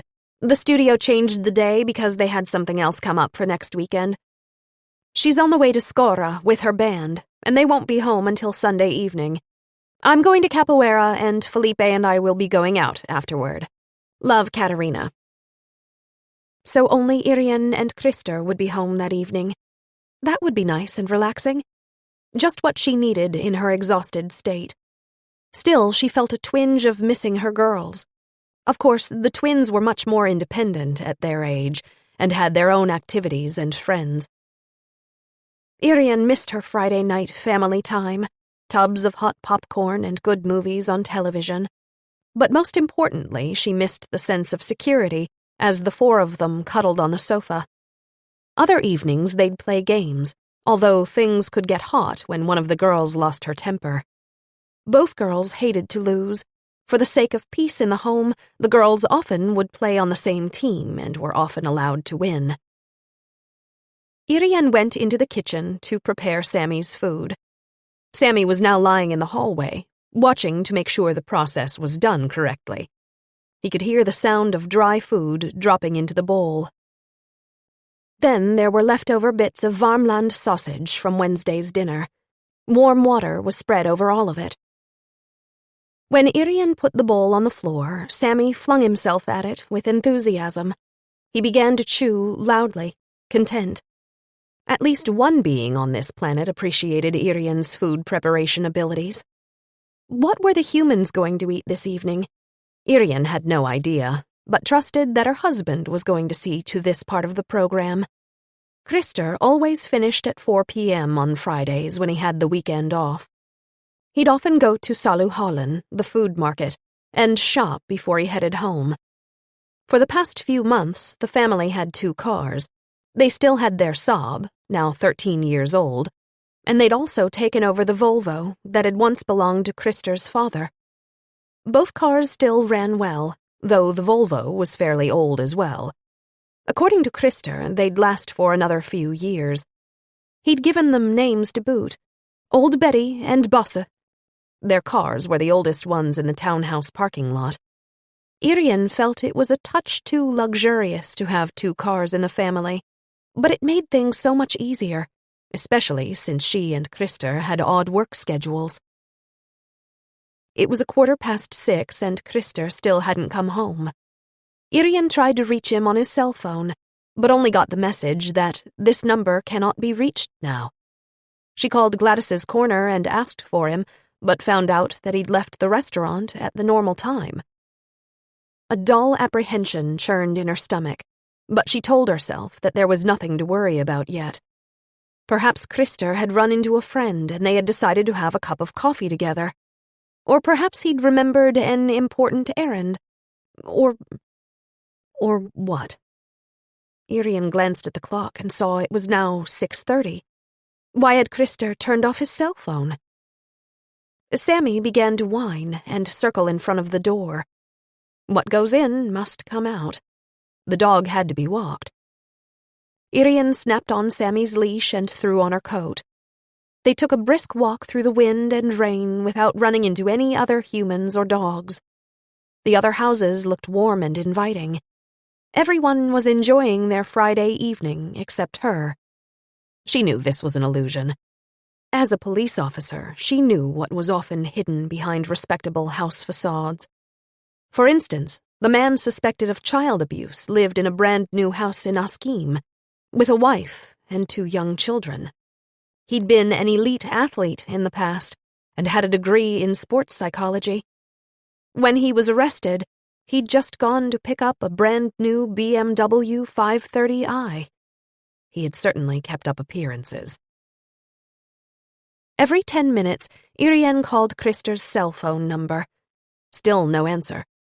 After an hour, Sammy wanted to go in. It was too wet and rainy even for him. When Irene opened the front door, she was hoping to be met with the aroma of wonderful food being prepared in the kitchen. The house was just as empty as when she'd left. Christer had not come home. At 7:45, the phone rang, cutting through the silence of the house. Irene rushed to pick it up, and she could hear her own lack of breath as she answered. "Irene here." "Mrs. Huss?" The voice was that of a young woman. She sounded chilly and impersonal, but perhaps she was just being firm. "This is Ellen Brinkman. I'm a doctor at Sahlgren Hospital. We have admitted your husband through the emergency wing. What happened?" Irene was practically screaming. She was surprised at how emotional her reaction was. She could hear her heart begin to pound wildly, and she felt dizzy, as if she might faint. "He's not in danger. He seems to have suffered temporary amnesia. He did not remember his name or where he lived. He's lost his cell phone and his wallet, so we weren't able to identify him right away. His memory's begun to come back, which is how I knew to reach you. Can you come here?" Of course, Irene managed to croak out. Her mouth felt dry, and her hands were shaking as she replaced the receiver. She had to sit down on a kitchen chair to recover for a minute before she got ready to drive to Sahlgren Hospital. Before Irene was allowed to see Christer, the nurse in charge of his case told her what had happened. Someone had called the police at 4:35 p.m., a butcher from Saluhall who said one of his customers was acting in an odd manner. He had purchased almost 2,000 Swedish kroner worth of meat and had not blinked as he paid in cash. When the butcher went for change, the customer had looked at him strangely. Then he turned on his heel and walked out, leaving both his money and his purchase. The next call had come from NK half an hour later. They'd phoned to ask the police to come get a man who seemed sad and confused. He did not know his name or where he lived. His wallet was gone. The police officer who took down the call noted that the description matched the man the butcher at Saluhall had reported earlier. When the police picked him up, they drove him straight to the emergency room. The nurse laid a comforting hand on Irene's arm. She said, "The doctor who examined him says that he is not in danger of any acute mental harm. He is back to normal. On the other hand, we have no idea what made him suffer this temporary memory loss. Often, when something like this happens, we find the patient is suffering from overwhelming stress and overexertion. Does this fit your husband?" "Well, yes, he often works overtime. There's always so much to do, and they often don't have enough help." Christer looked pale and exhausted. He tried to smile as Irene leaned over to give him a kiss on the mouth, but his smile seemed more like a grimace. At least he was making an effort, and he looked happy to see her. "I want to go home," he said tiredly. "Tomorrow, Nurse Lena says you have to stay here overnight for observation." "That's fine. I guess I am feeling a little weak." The nurse who had brought Irene to his room shook his shoulder gently and said, "Krister, you can't fall asleep.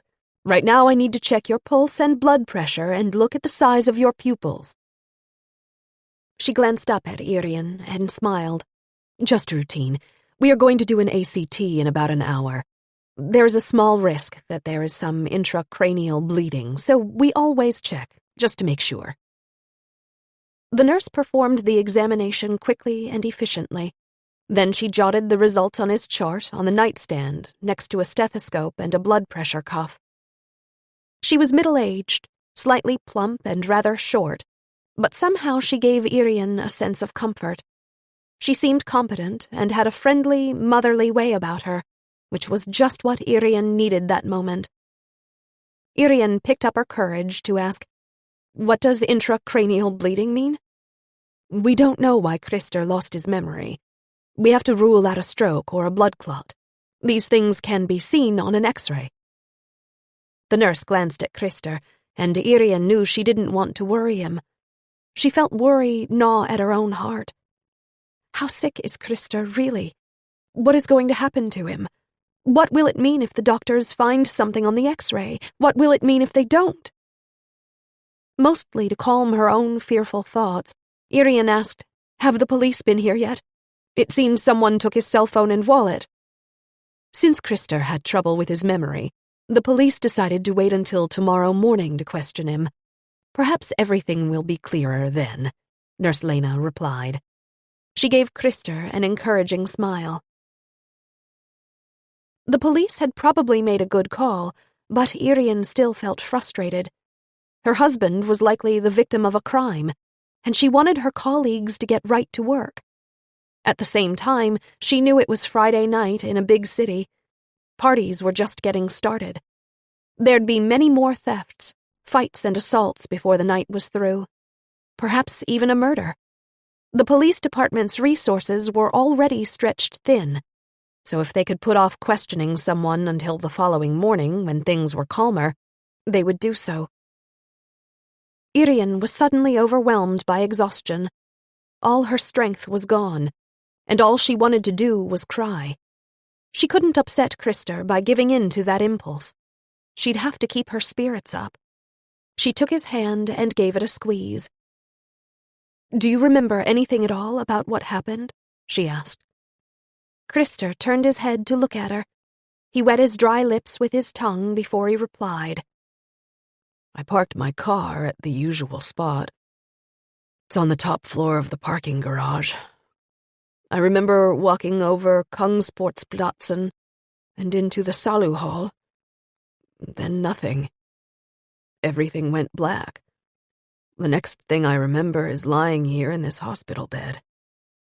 The nurse jokingly wagged her forefinger at Irene and Krister as she said, "No more interrogations today. Krister needs to rest." As she was speaking, the door opened and a rolling bed was pushed into the room. "Now you'll have some company," the nurse said to Krister. She turned to Irene and said, "Unfortunately, I'll have to ask you to leave now. This patient is in a bad state." Irene nodded and got up from the chair beside Krister's bed. She gave Krister another kiss, and he did his best to respond. His eyes were already half closed, and it looked like he was going back to sleep. Irene glanced at the new patient. He was an old man, lying completely still, his eyes closed. He was extremely thin, and his yellow-tinged skin seemed to be glued to his cranium. In a bad state, the nurse had said. Irene thought the man looked dead, and she had certainly seen enough corpses in her line of work to know. On the way home, Irene suddenly felt hungry. She hadn't eaten since lunch. For simplicity's sake, she drove to the pizzeria on Frölunda Square and bought a pizza to go. Then, as she held the warm pizza carton in her hands, she realized it had been a mistake. Now it was too late. Sammy was overjoyed when she got home. He hated to be left home alone, and the feeling only intensified as the years passed, perhaps because his sight and hearing were starting to decline. Or perhaps he was fearful, as many old folks can be. He would be 12 in the spring, a considerable age for a dog. Irene didn't bother to get out a plate. She'd eat the pizza right from the carton. Christer would have gotten angry if he saw her. Style and good manners at the dinner table were important to him. At least she'd gotten a glass for her beer. Even for her, drinking directly from the can was too much. She put the pizza, the glass of beer, a small salad, tableware, and the can containing the rest of the beer onto a tray and brought it upstairs to the television room. She surfed through the channels and finally found a Goldie Hawn film. Goldie was playing a confused, cute blonde, as usual. She'd get herself into trouble and then get herself out again by the end of the film. Irene couldn't handle even that level of mindlessness. Her thoughts and concern for Christer overwhelmed her mind. She took a bite of pizza, and it tasted like styrofoam. The mouthful seemed to expand, until finally she spat it out. She'd ordered a quattro stagione with ham, cheese, tomatoes, shrimp, mussels, and artichokes. How could she have been such an idiot and believed she'd be able to eat an entire pizza with all this happening? How had she... The cold pizza in front of her unlocked a barrier in her mind. She understood the truth in a sentence, which had been repeated many times during the investigation into Sophia's murder. Sophia had her idée fixe, such as choosing the same pizza every single time. Sophia never lied. She could keep silent in order not to tell the truth, but she never lied. Chapter 18. "How's Christer doing?" asked Tommy right away on Monday morning. Tommy and Irene usually met in their office a few minutes before they would have to gather for morning prayer. "Under the circumstances, he's doing fine," Irene replied. "But I have to tell you that this has been the worst weekend of my life." She gave Tommy an exhausted look. "Have they found his wallet and cell phone?" "No. He seems to have just put them down somewhere and then walked away from them, just like he did with the bags of food. He also has no idea why he bought so much meat. It was enough to throw a party or something. He started to cry when he told me this. He's frightened about what he could have done during the time he had his memory loss. He's deflated, completely lacking energy." Irene sighed. Tommy nodded and said in all seriousness, "That's probably exactly what's happened to him. He's used up all his energy and is burned out." "Probably. The doctor says that there's nothing physically wrong with him. It's his mind, but he's not mentally ill, just exhausted and depressed. The doctor says that this is a definite sign of burnout." "Depression can be serious. It might even be easier if he had a physical illness. People are more sympathetic when it comes to physical illnesses and injuries.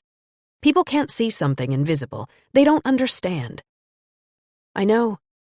I remember when I was attacked out in Bildal. It's been more than 6 years, but just hearing the words Hell's Angels makes me physically ill. Sometimes my heart starts to pound if I hear a loud motorcycle. Now and then I still have nightmares. And now this damned Hoffa reappears in another murder investigation." "Yup. And we know why now. Narcotics has informed us that Milan's gang is definitely linked to the Banditos. Just as we expected at the beginning. Roberto Oliveira was killed as part of a turf war.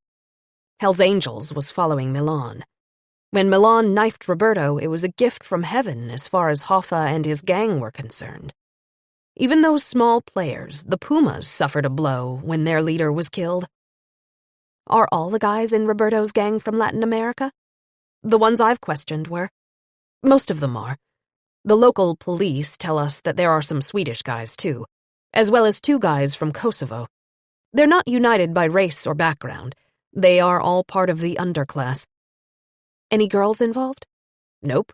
Their motto is no girls allowed." He smiled a teasing smile and got up from his desk chair. It was 7:30. In other words, time for morning prayer. Svante Malm looked over the collection of police officers who appeared half awake. Svante had forgotten to comb his hair after his bike ride into work. Since it was a cold morning, he had been wearing a small knit cap, so now his red hair, touched with gray, stuck out in all directions. The forensic technician never bothered about his appearance. His freckled face lit up when he smiled at Irene. He laid a few plastic bags on the table. "Good news," he exclaimed, and gave her a meaningful wink. In anticipation, she sat at the head of the table. "We've made some breakthroughs in the Sofia murder investigation," Svante said, "but I'm going to start with the box of nougat candy from Ingrid Hogborg's apartment. We found no prints whatsoever on the box, which seems to have been wiped clean before it was given to her. On the other hand, we did find a great number of prints on the Pressbureau plastic bag. They belong to Angelica Malmborg Eriksson." Although Irene had somewhat expected it, she was still rather surprised. It was just plain stupid to clean the box, but not to use gloves when handling the plastic bag. "We're going to look at the silver clasps found on Sofia's body. The maker's mark showed that they were made in Norway in 1959. I've contacted some of our Norwegian colleagues, and they were able to fill me in. The clasps come from a Norwegian sweater. In the olden days, people used silver buttons and silver clasps to dress up their clothes.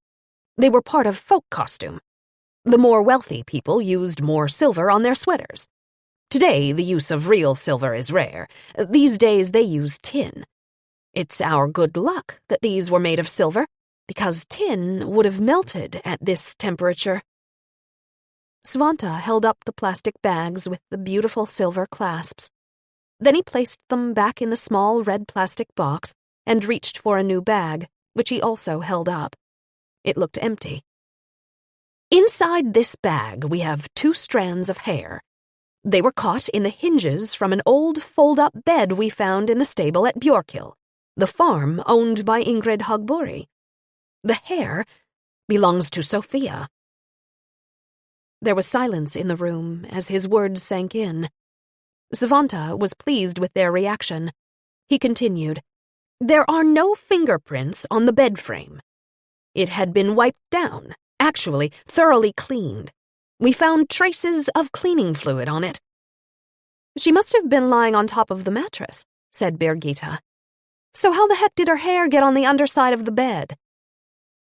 Irene cleared her throat and said, "I can answer that. When I was young and visited my grandparents, I used to sleep in a bed like that.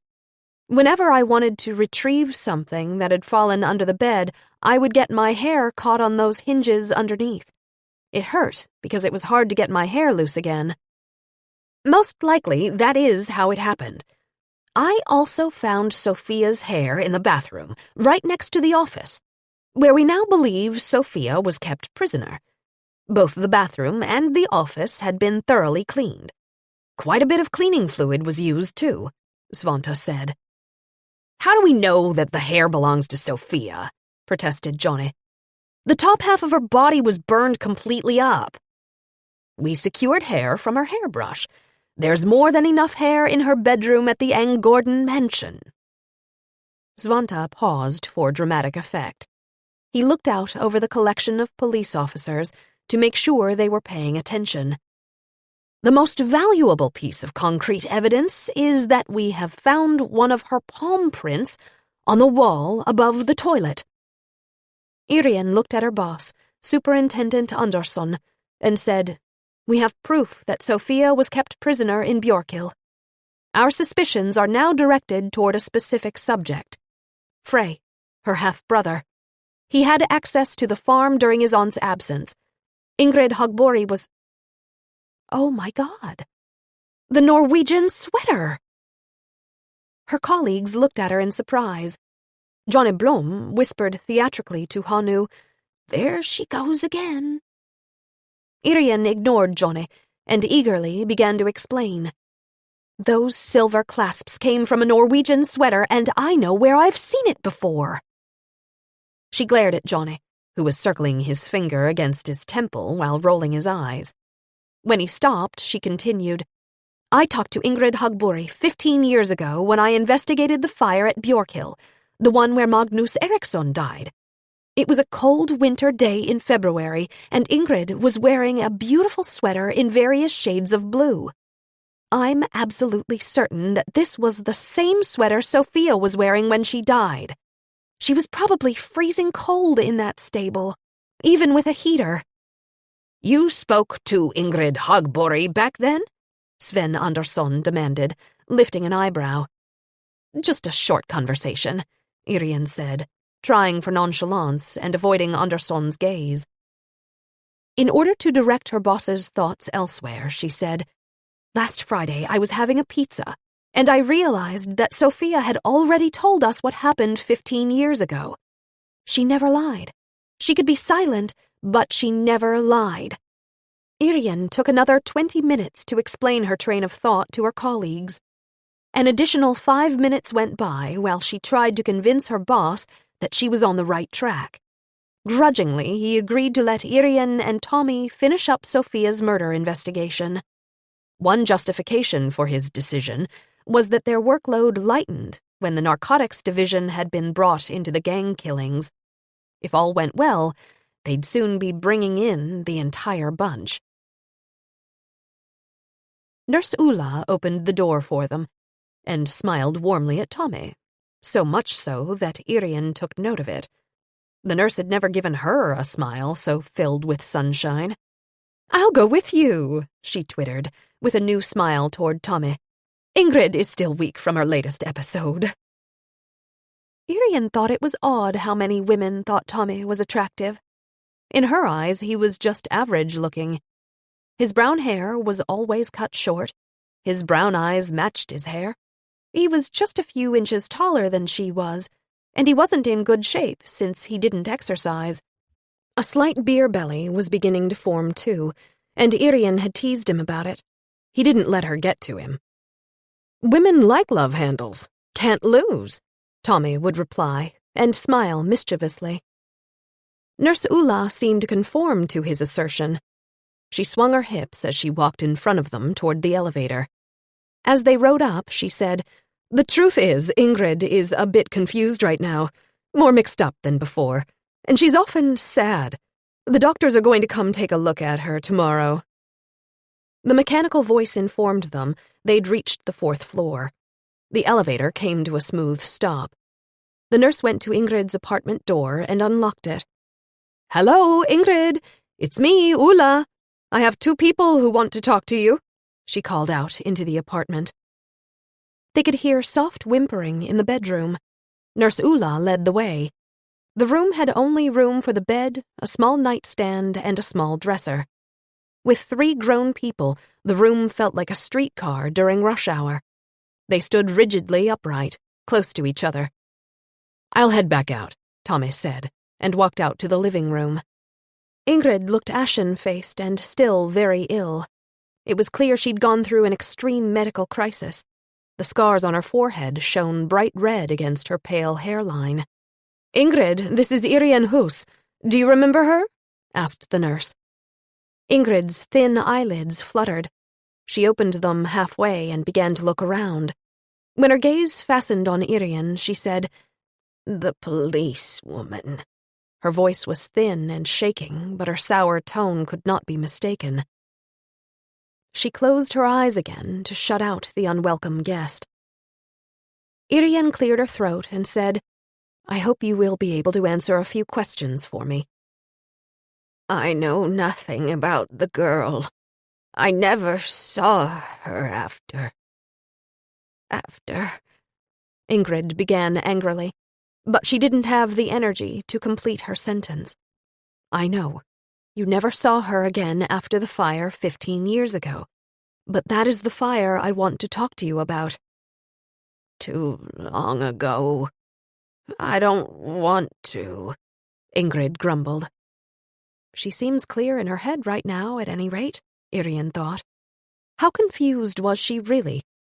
She had to determine if the old lady was counterfeiting confusion, so she wouldn't have to answer.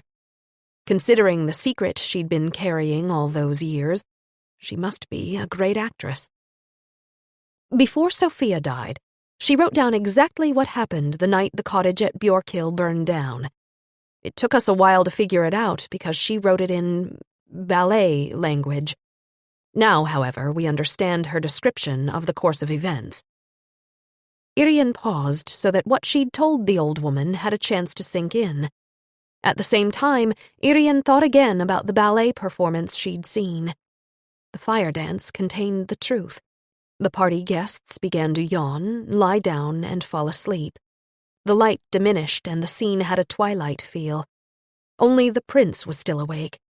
He'd found a bottle and drunk what was left in it. On unsteady legs, he got up and began to stagger to the tower. Since the guardian was not at her post, he had no trouble opening the door to the tower.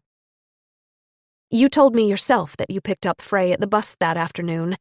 Your brother had told you he was going downtown and asked you to take care of the boy. Then you and Frey had dinner. Then he fell asleep and slept until 8:30 that night. Is this true?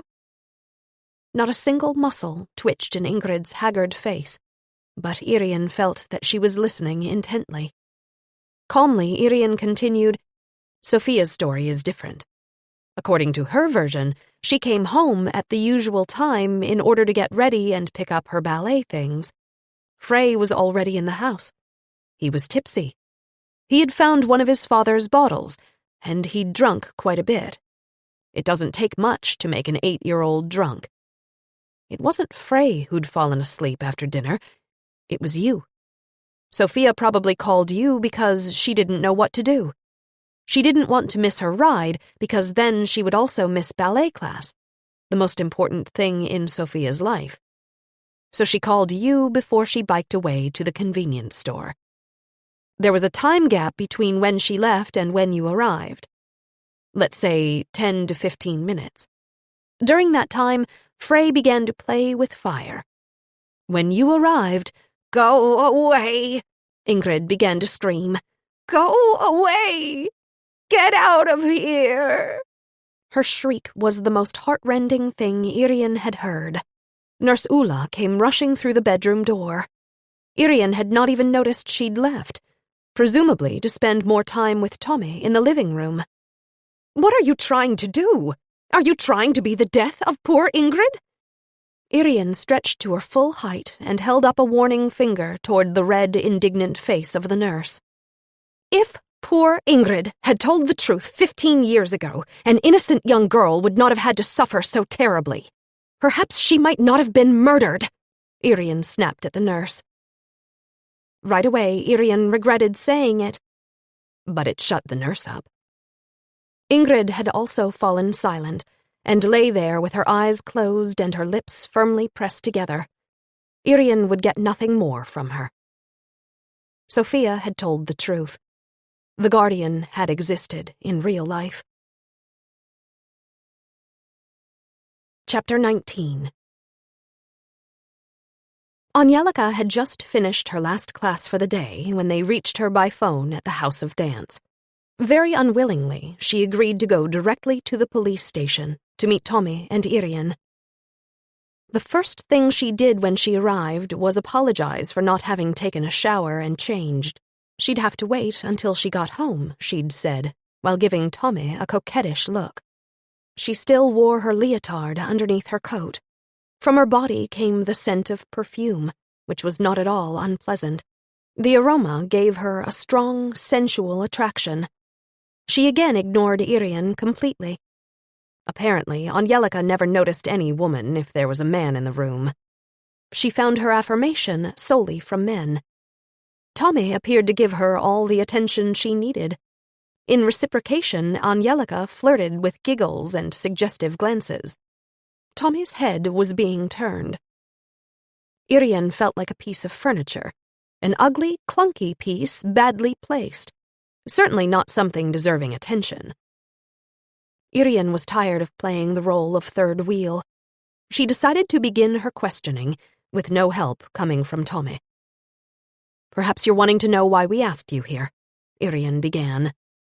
Her statement seemed unnecessarily brusque, but it forced Angelica to look at her. Go ahead and sit down, Irene said. Tommy pulled out a chair for Angelica to sit on. He looked at Irene quizzically and pointed to the other chair, but Irene shook her head. Tommy quickly took it instead. Irene cleared her throat before the first question. This morning we talked to your former sister-in-law, Ingrid Hogbury. As you know, she has just recovered from another diabetic coma. Someone gave her a box of the sweetest nougat imaginable. Angelica crossed one leg over the other and began to jiggle her foot in its stylish boot. It was the only indication that she was actually listening. We have found your fingerprints on the bag the candy came in. How would you like to explain this? The tiny figure stiffened, and her foot stopped jiggling. She swallowed a few times. Finally, she was able to say, That's impossible. I didn't. They are your fingerprints, Irene insisted, without taking her gaze from the woman. Angelica could not endure Irene's look, and she looked over to Tommy. Tommy was not able to offer support. He still had a smile, but his eyes held the same question that Irene had just asked. A question that needed a good answer. Maybe I left a bag there, she muttered. When would this have been? Irene asked. Don't remember. When I met you a week ago, you told me that Ingrid did not let you in. I watched you enter the building and then come out, so your statement seemed most likely true. You also told me that you and Ingrid hadn't been in touch for over 15 years. Irene let her words drop off and kept her eyes on Angelica, who kept her gaze fixed on a spot close to Irene's shoe. So when were you in her apartment? Silence. Irene continued, The truth is, you weren't in her apartment at all. You came through the front door and then stuffed the bag holding the box of candy through the mail slot. You knew that she wouldn't be able to resist it. Angelica hadn't moved, but Irene knew that she was listening and that she was nervous, as she had every reason to be. Did Frey ask you to bring Ingrid the— Frey didn't know anything, Angelica yelled and jumped out of the chair. Her eyes were shimmering with rage, and it looked as if she wanted to punch Irene. So? Frey knew nothing. How was I supposed to know this? He will inherit everything from his aunt, and we know that the sale of her farm will bring in a fortune, Irene said calmly. Angelica swallowed hard a few times and then said, I took his keys. That is, Ingrid's keys. All of her instinct to fight deserted her, and she sank back onto the chair. Where did you get them? Irene asked. From the Gordon mansion. He wasn't home when I took them. He'd put them on the work table in his dark room. Which keys were on the ring? The keys for the farm and for the apartment. So you used Ingrid's keys to get into her building. Angelica nodded, and it appeared she was about to start crying. When were you at Ingrid's place? Wednesday. About 6. That was when Irene was talking to Frey in his dark room. He'd been so stressed he'd probably forgotten that he'd put the key ring on his work table. He probably hadn't missed them either. At least he hadn't said anything to Irene about them. Did you take the elevator? No. The stairs, Angelica replied in a low voice. You met no one on the stairs. Angelica shook her head and wiped away the tears that started running down her cheeks. When did you put the keys back? The same evening. I knew Frey was taking capoeira and would be home late. He knew absolutely nothing about any of this. I did it on my own. I was the only one involved. Tommy leaned over and placed a hand on Angelica's arm. Why did you, Angelica? She gave him a confused look and said, I can't tell you. Her tears turned into heartbreaking sobs.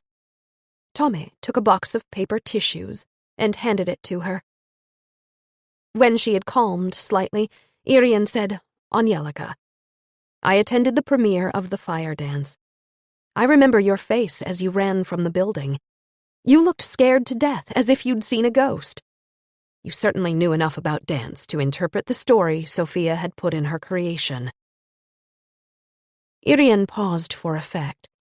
Angelica sat and stared at her with a paper tissue pressed to her nose. Her eyes were wide with fear. The guardian had found the peacefully sleeping prince, who was holding the bottle so tenderly in his arms. She resolutely pulled him to his feet and hid him beneath the queen's wide skirts. The guardian took off her cape and flung it over the queen's shoulders to help hide the prince. The trick worked, as none of the other guests saw how the two women took the prince away from the scene. Sophia's fire dance is the true story of what happened at Bjorkhill, so long ago when the fire broke out. Ingrid was the guardian and you were the queen. Together, the two of you have been protecting Prince Frey all these years. You were able to keep him out of the investigation. No one knew that he had been at the house that afternoon except 3 people: you, Ingrid, and Sophia. Sophia protected her brother in the only way she knew, by keeping silent. And you kept silent, too. It was that old hag's fault. If she hadn't fallen asleep, nothing would have happened. She was responsible for him, but when she fell asleep, he sneaked out. He went home. Yes, Angelica whispered. Did he know that his father was home? Angelica said nothing for a while, but then she shook her head. No. Magnus was sleeping on the 2nd floor. The house was dark. Frey didn't think anyone was at home, and I believe he was unhappy to come home with nobody there. Or he thought no one was there. The door must have been unlocked so he could walk right in. I don't know where he found one of Magnus's bottles, but they were often lying around everywhere. I also don't know why he drank what he found, but kids are like that. They try things. He was so little. She was pleading as she said those words. Irene could understand her a bit. A mother is inclined to ignore and explain away anything to protect her child. In this case, however, it came at the price of her other child. This Irene found more difficult to comprehend. You told me earlier that Sophia was fascinated by fire at an early age. But it was really Frey you were talking about, right? Angelica opened her mouth to say something, but then realized that words weren't necessary. The fear in her eyes revealed everything. Chapter 20. Interrogating Frey went well. In the beginning, he'd refused to answer the questions the police asked him, but in time he was ready to talk. At first, he just answered in short syllables, but the urge to tell all about what happened soon made itself known, and then the words flowed so quickly it was hard to get him to stop. Irene played the recorded interrogation several times. She felt sad and sorrowful each time she listened to it. Family secrets. The things that everyone knew but no one was supposed to talk about. As long as everyone kept quiet, the secret was invisible. The truth was still there like a wound ready to burst. The lies that were spun around it would keep growing like a cancer until the whole thing could no longer be contained and erupted all at once. The one frightful thing everyone was afraid of. The truth.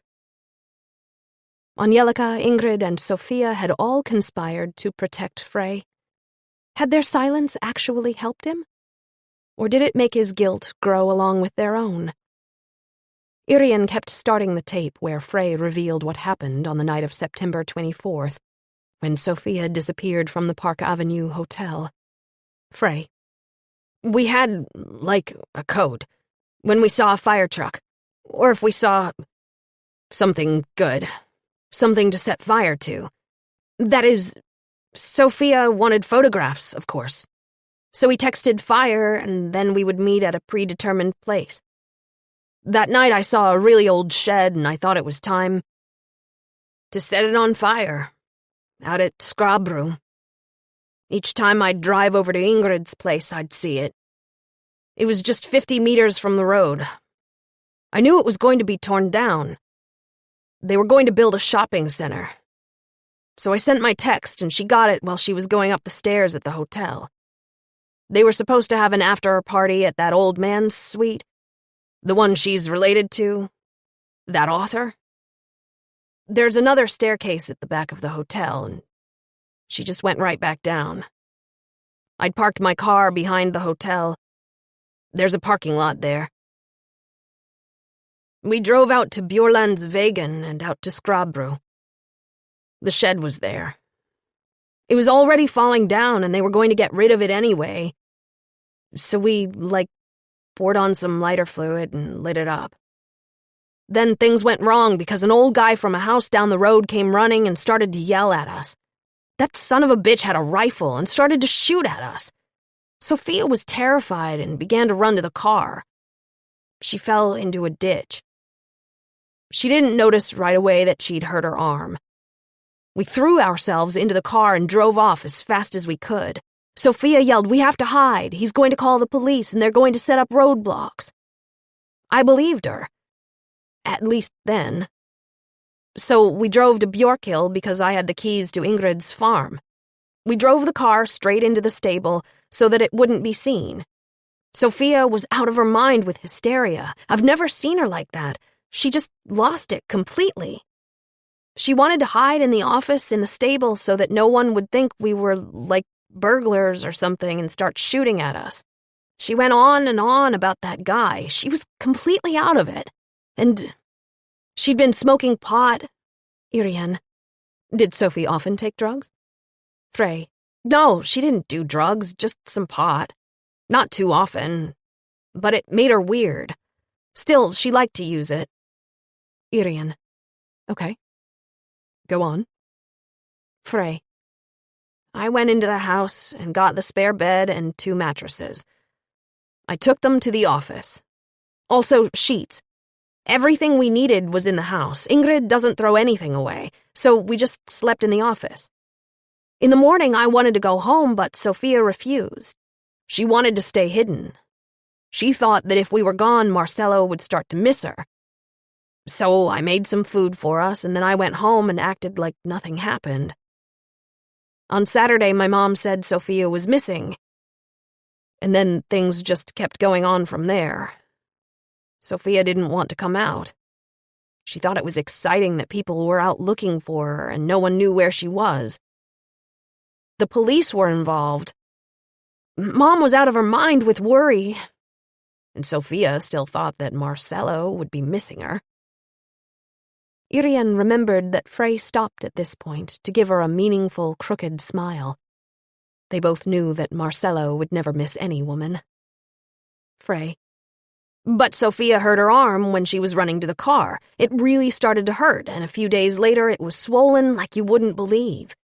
She asked me to get some pills that were in her father's bathroom cabinet back home. You know, he had these painkillers before he kicked the bucket. Really strong because he had cancer. I took the whole carton so she could decide how many to take. Frey was silent for a moment. When he started to speak again, it was apparent that he was trying to keep from crying.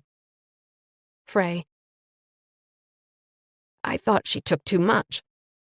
She was really in pain, and I wanted to take her to the emergency room. I promise. I wanted to get her to come out of hiding, but she refused. She kept saying the police were after her. I began to think that she was starting to lose it.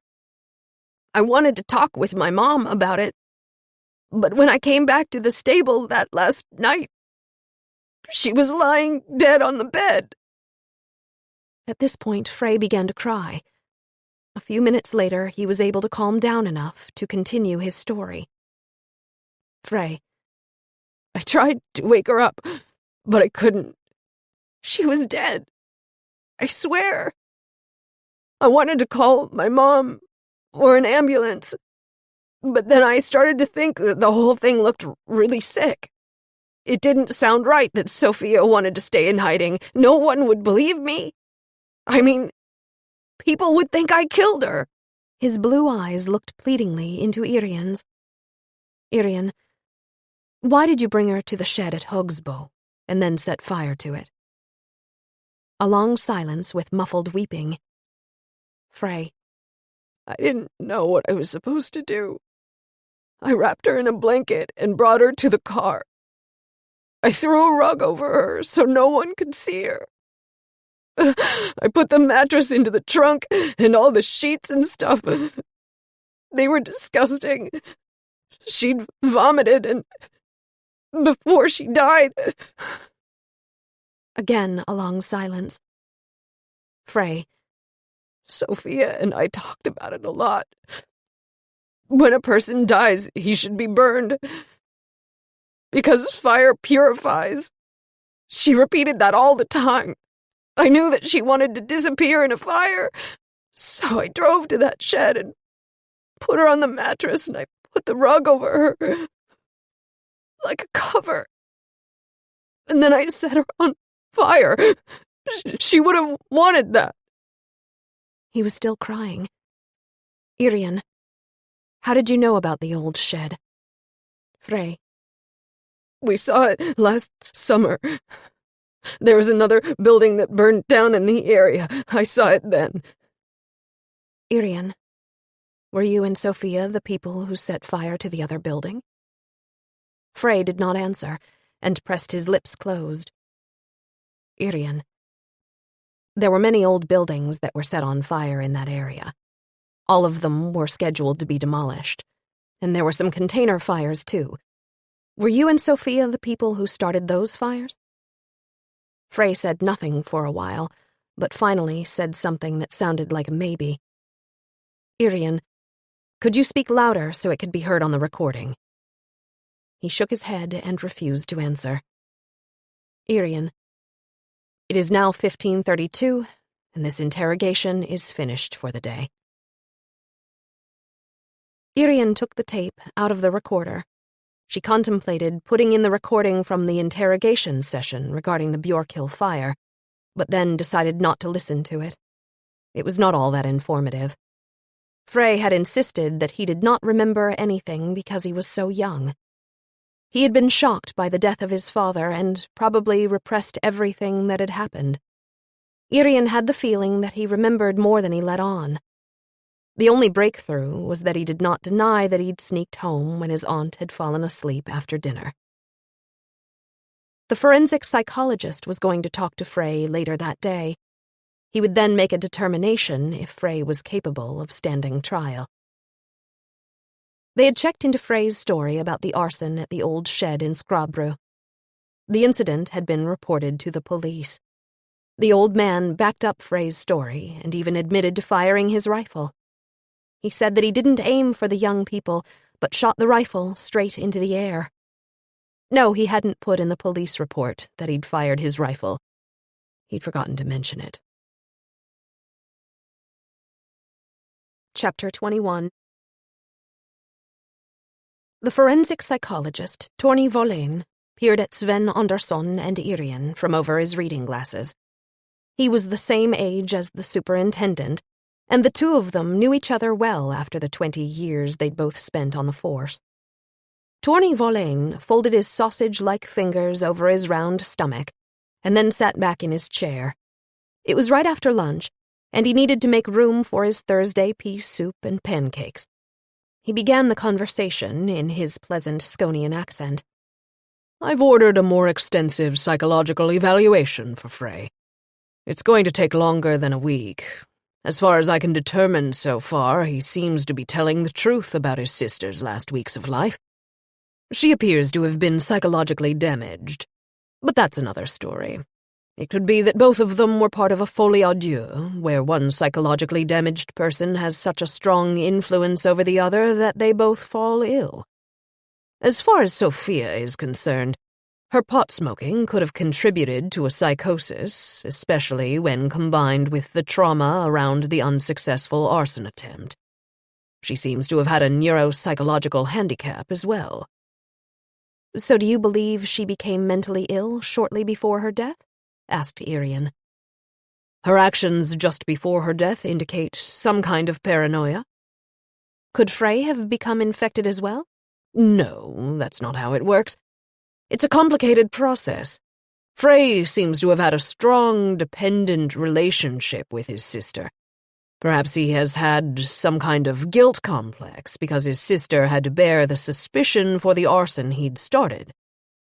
He also had guilty feelings concerning his father's death.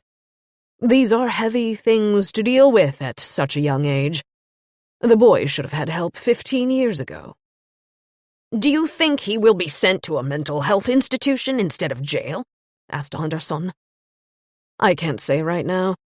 Perhaps he'll serve time in jail for arson or manslaughter or both. That will be judicial hair-splitting. His sister died from the fire. The autopsy showed she was still breathing when it started, even if she was unconscious from an extreme overdose of opiates, including both the pills and the suppositories. What's a suppository? Asked the superintendent. It's medicine that is inserted into the anal cavity. The medicine is absorbed more quickly that way. She'd taken the last of the pills and the suppository at the same time, and she took too much. A serious and often fatal side effect of an overdose is that breathing is suppressed. The part of the brain that regulates breathing is paralyzed. The person, quite simply, stops breathing. Before death arrives, the breathing is so shallow that even a doctor can have difficulty determining if the patient is still alive.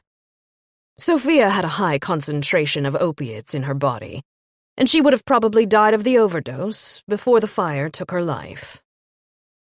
Andersson sat quietly for a long time. Finally, he gave a heavy sigh and said, So, we've spent a great deal of time and resources investigating what we thought was premeditated murder, and it's really accidental manslaughter we're dealing with. So it seems, the psychiatrist agreed. After a moment, he added, Unfortunate circumstances. Unhappy people in an unhappy family. Silence hovered over the room again. The forensic psychiatrist took off his reading glasses and said, Well, what do you say we go get a cup of coffee? Epilogue. The doctor says I shouldn't start working again until after Christmas, Krister sighed as he sank into the sofa. You should listen to the doctor's orders, Irene replied. How can I?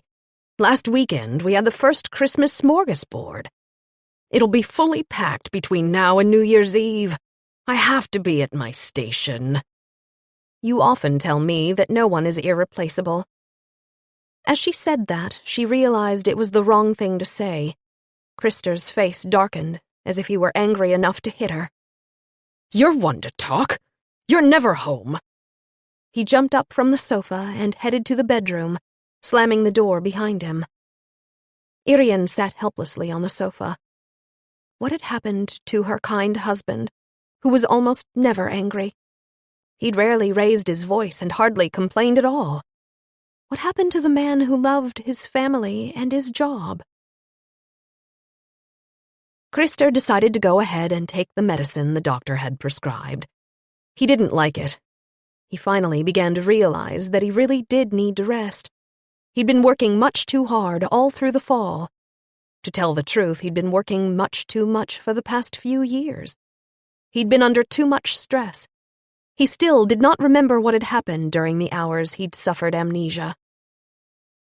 On New Year's Day, he and Irene were sitting and drinking coffee.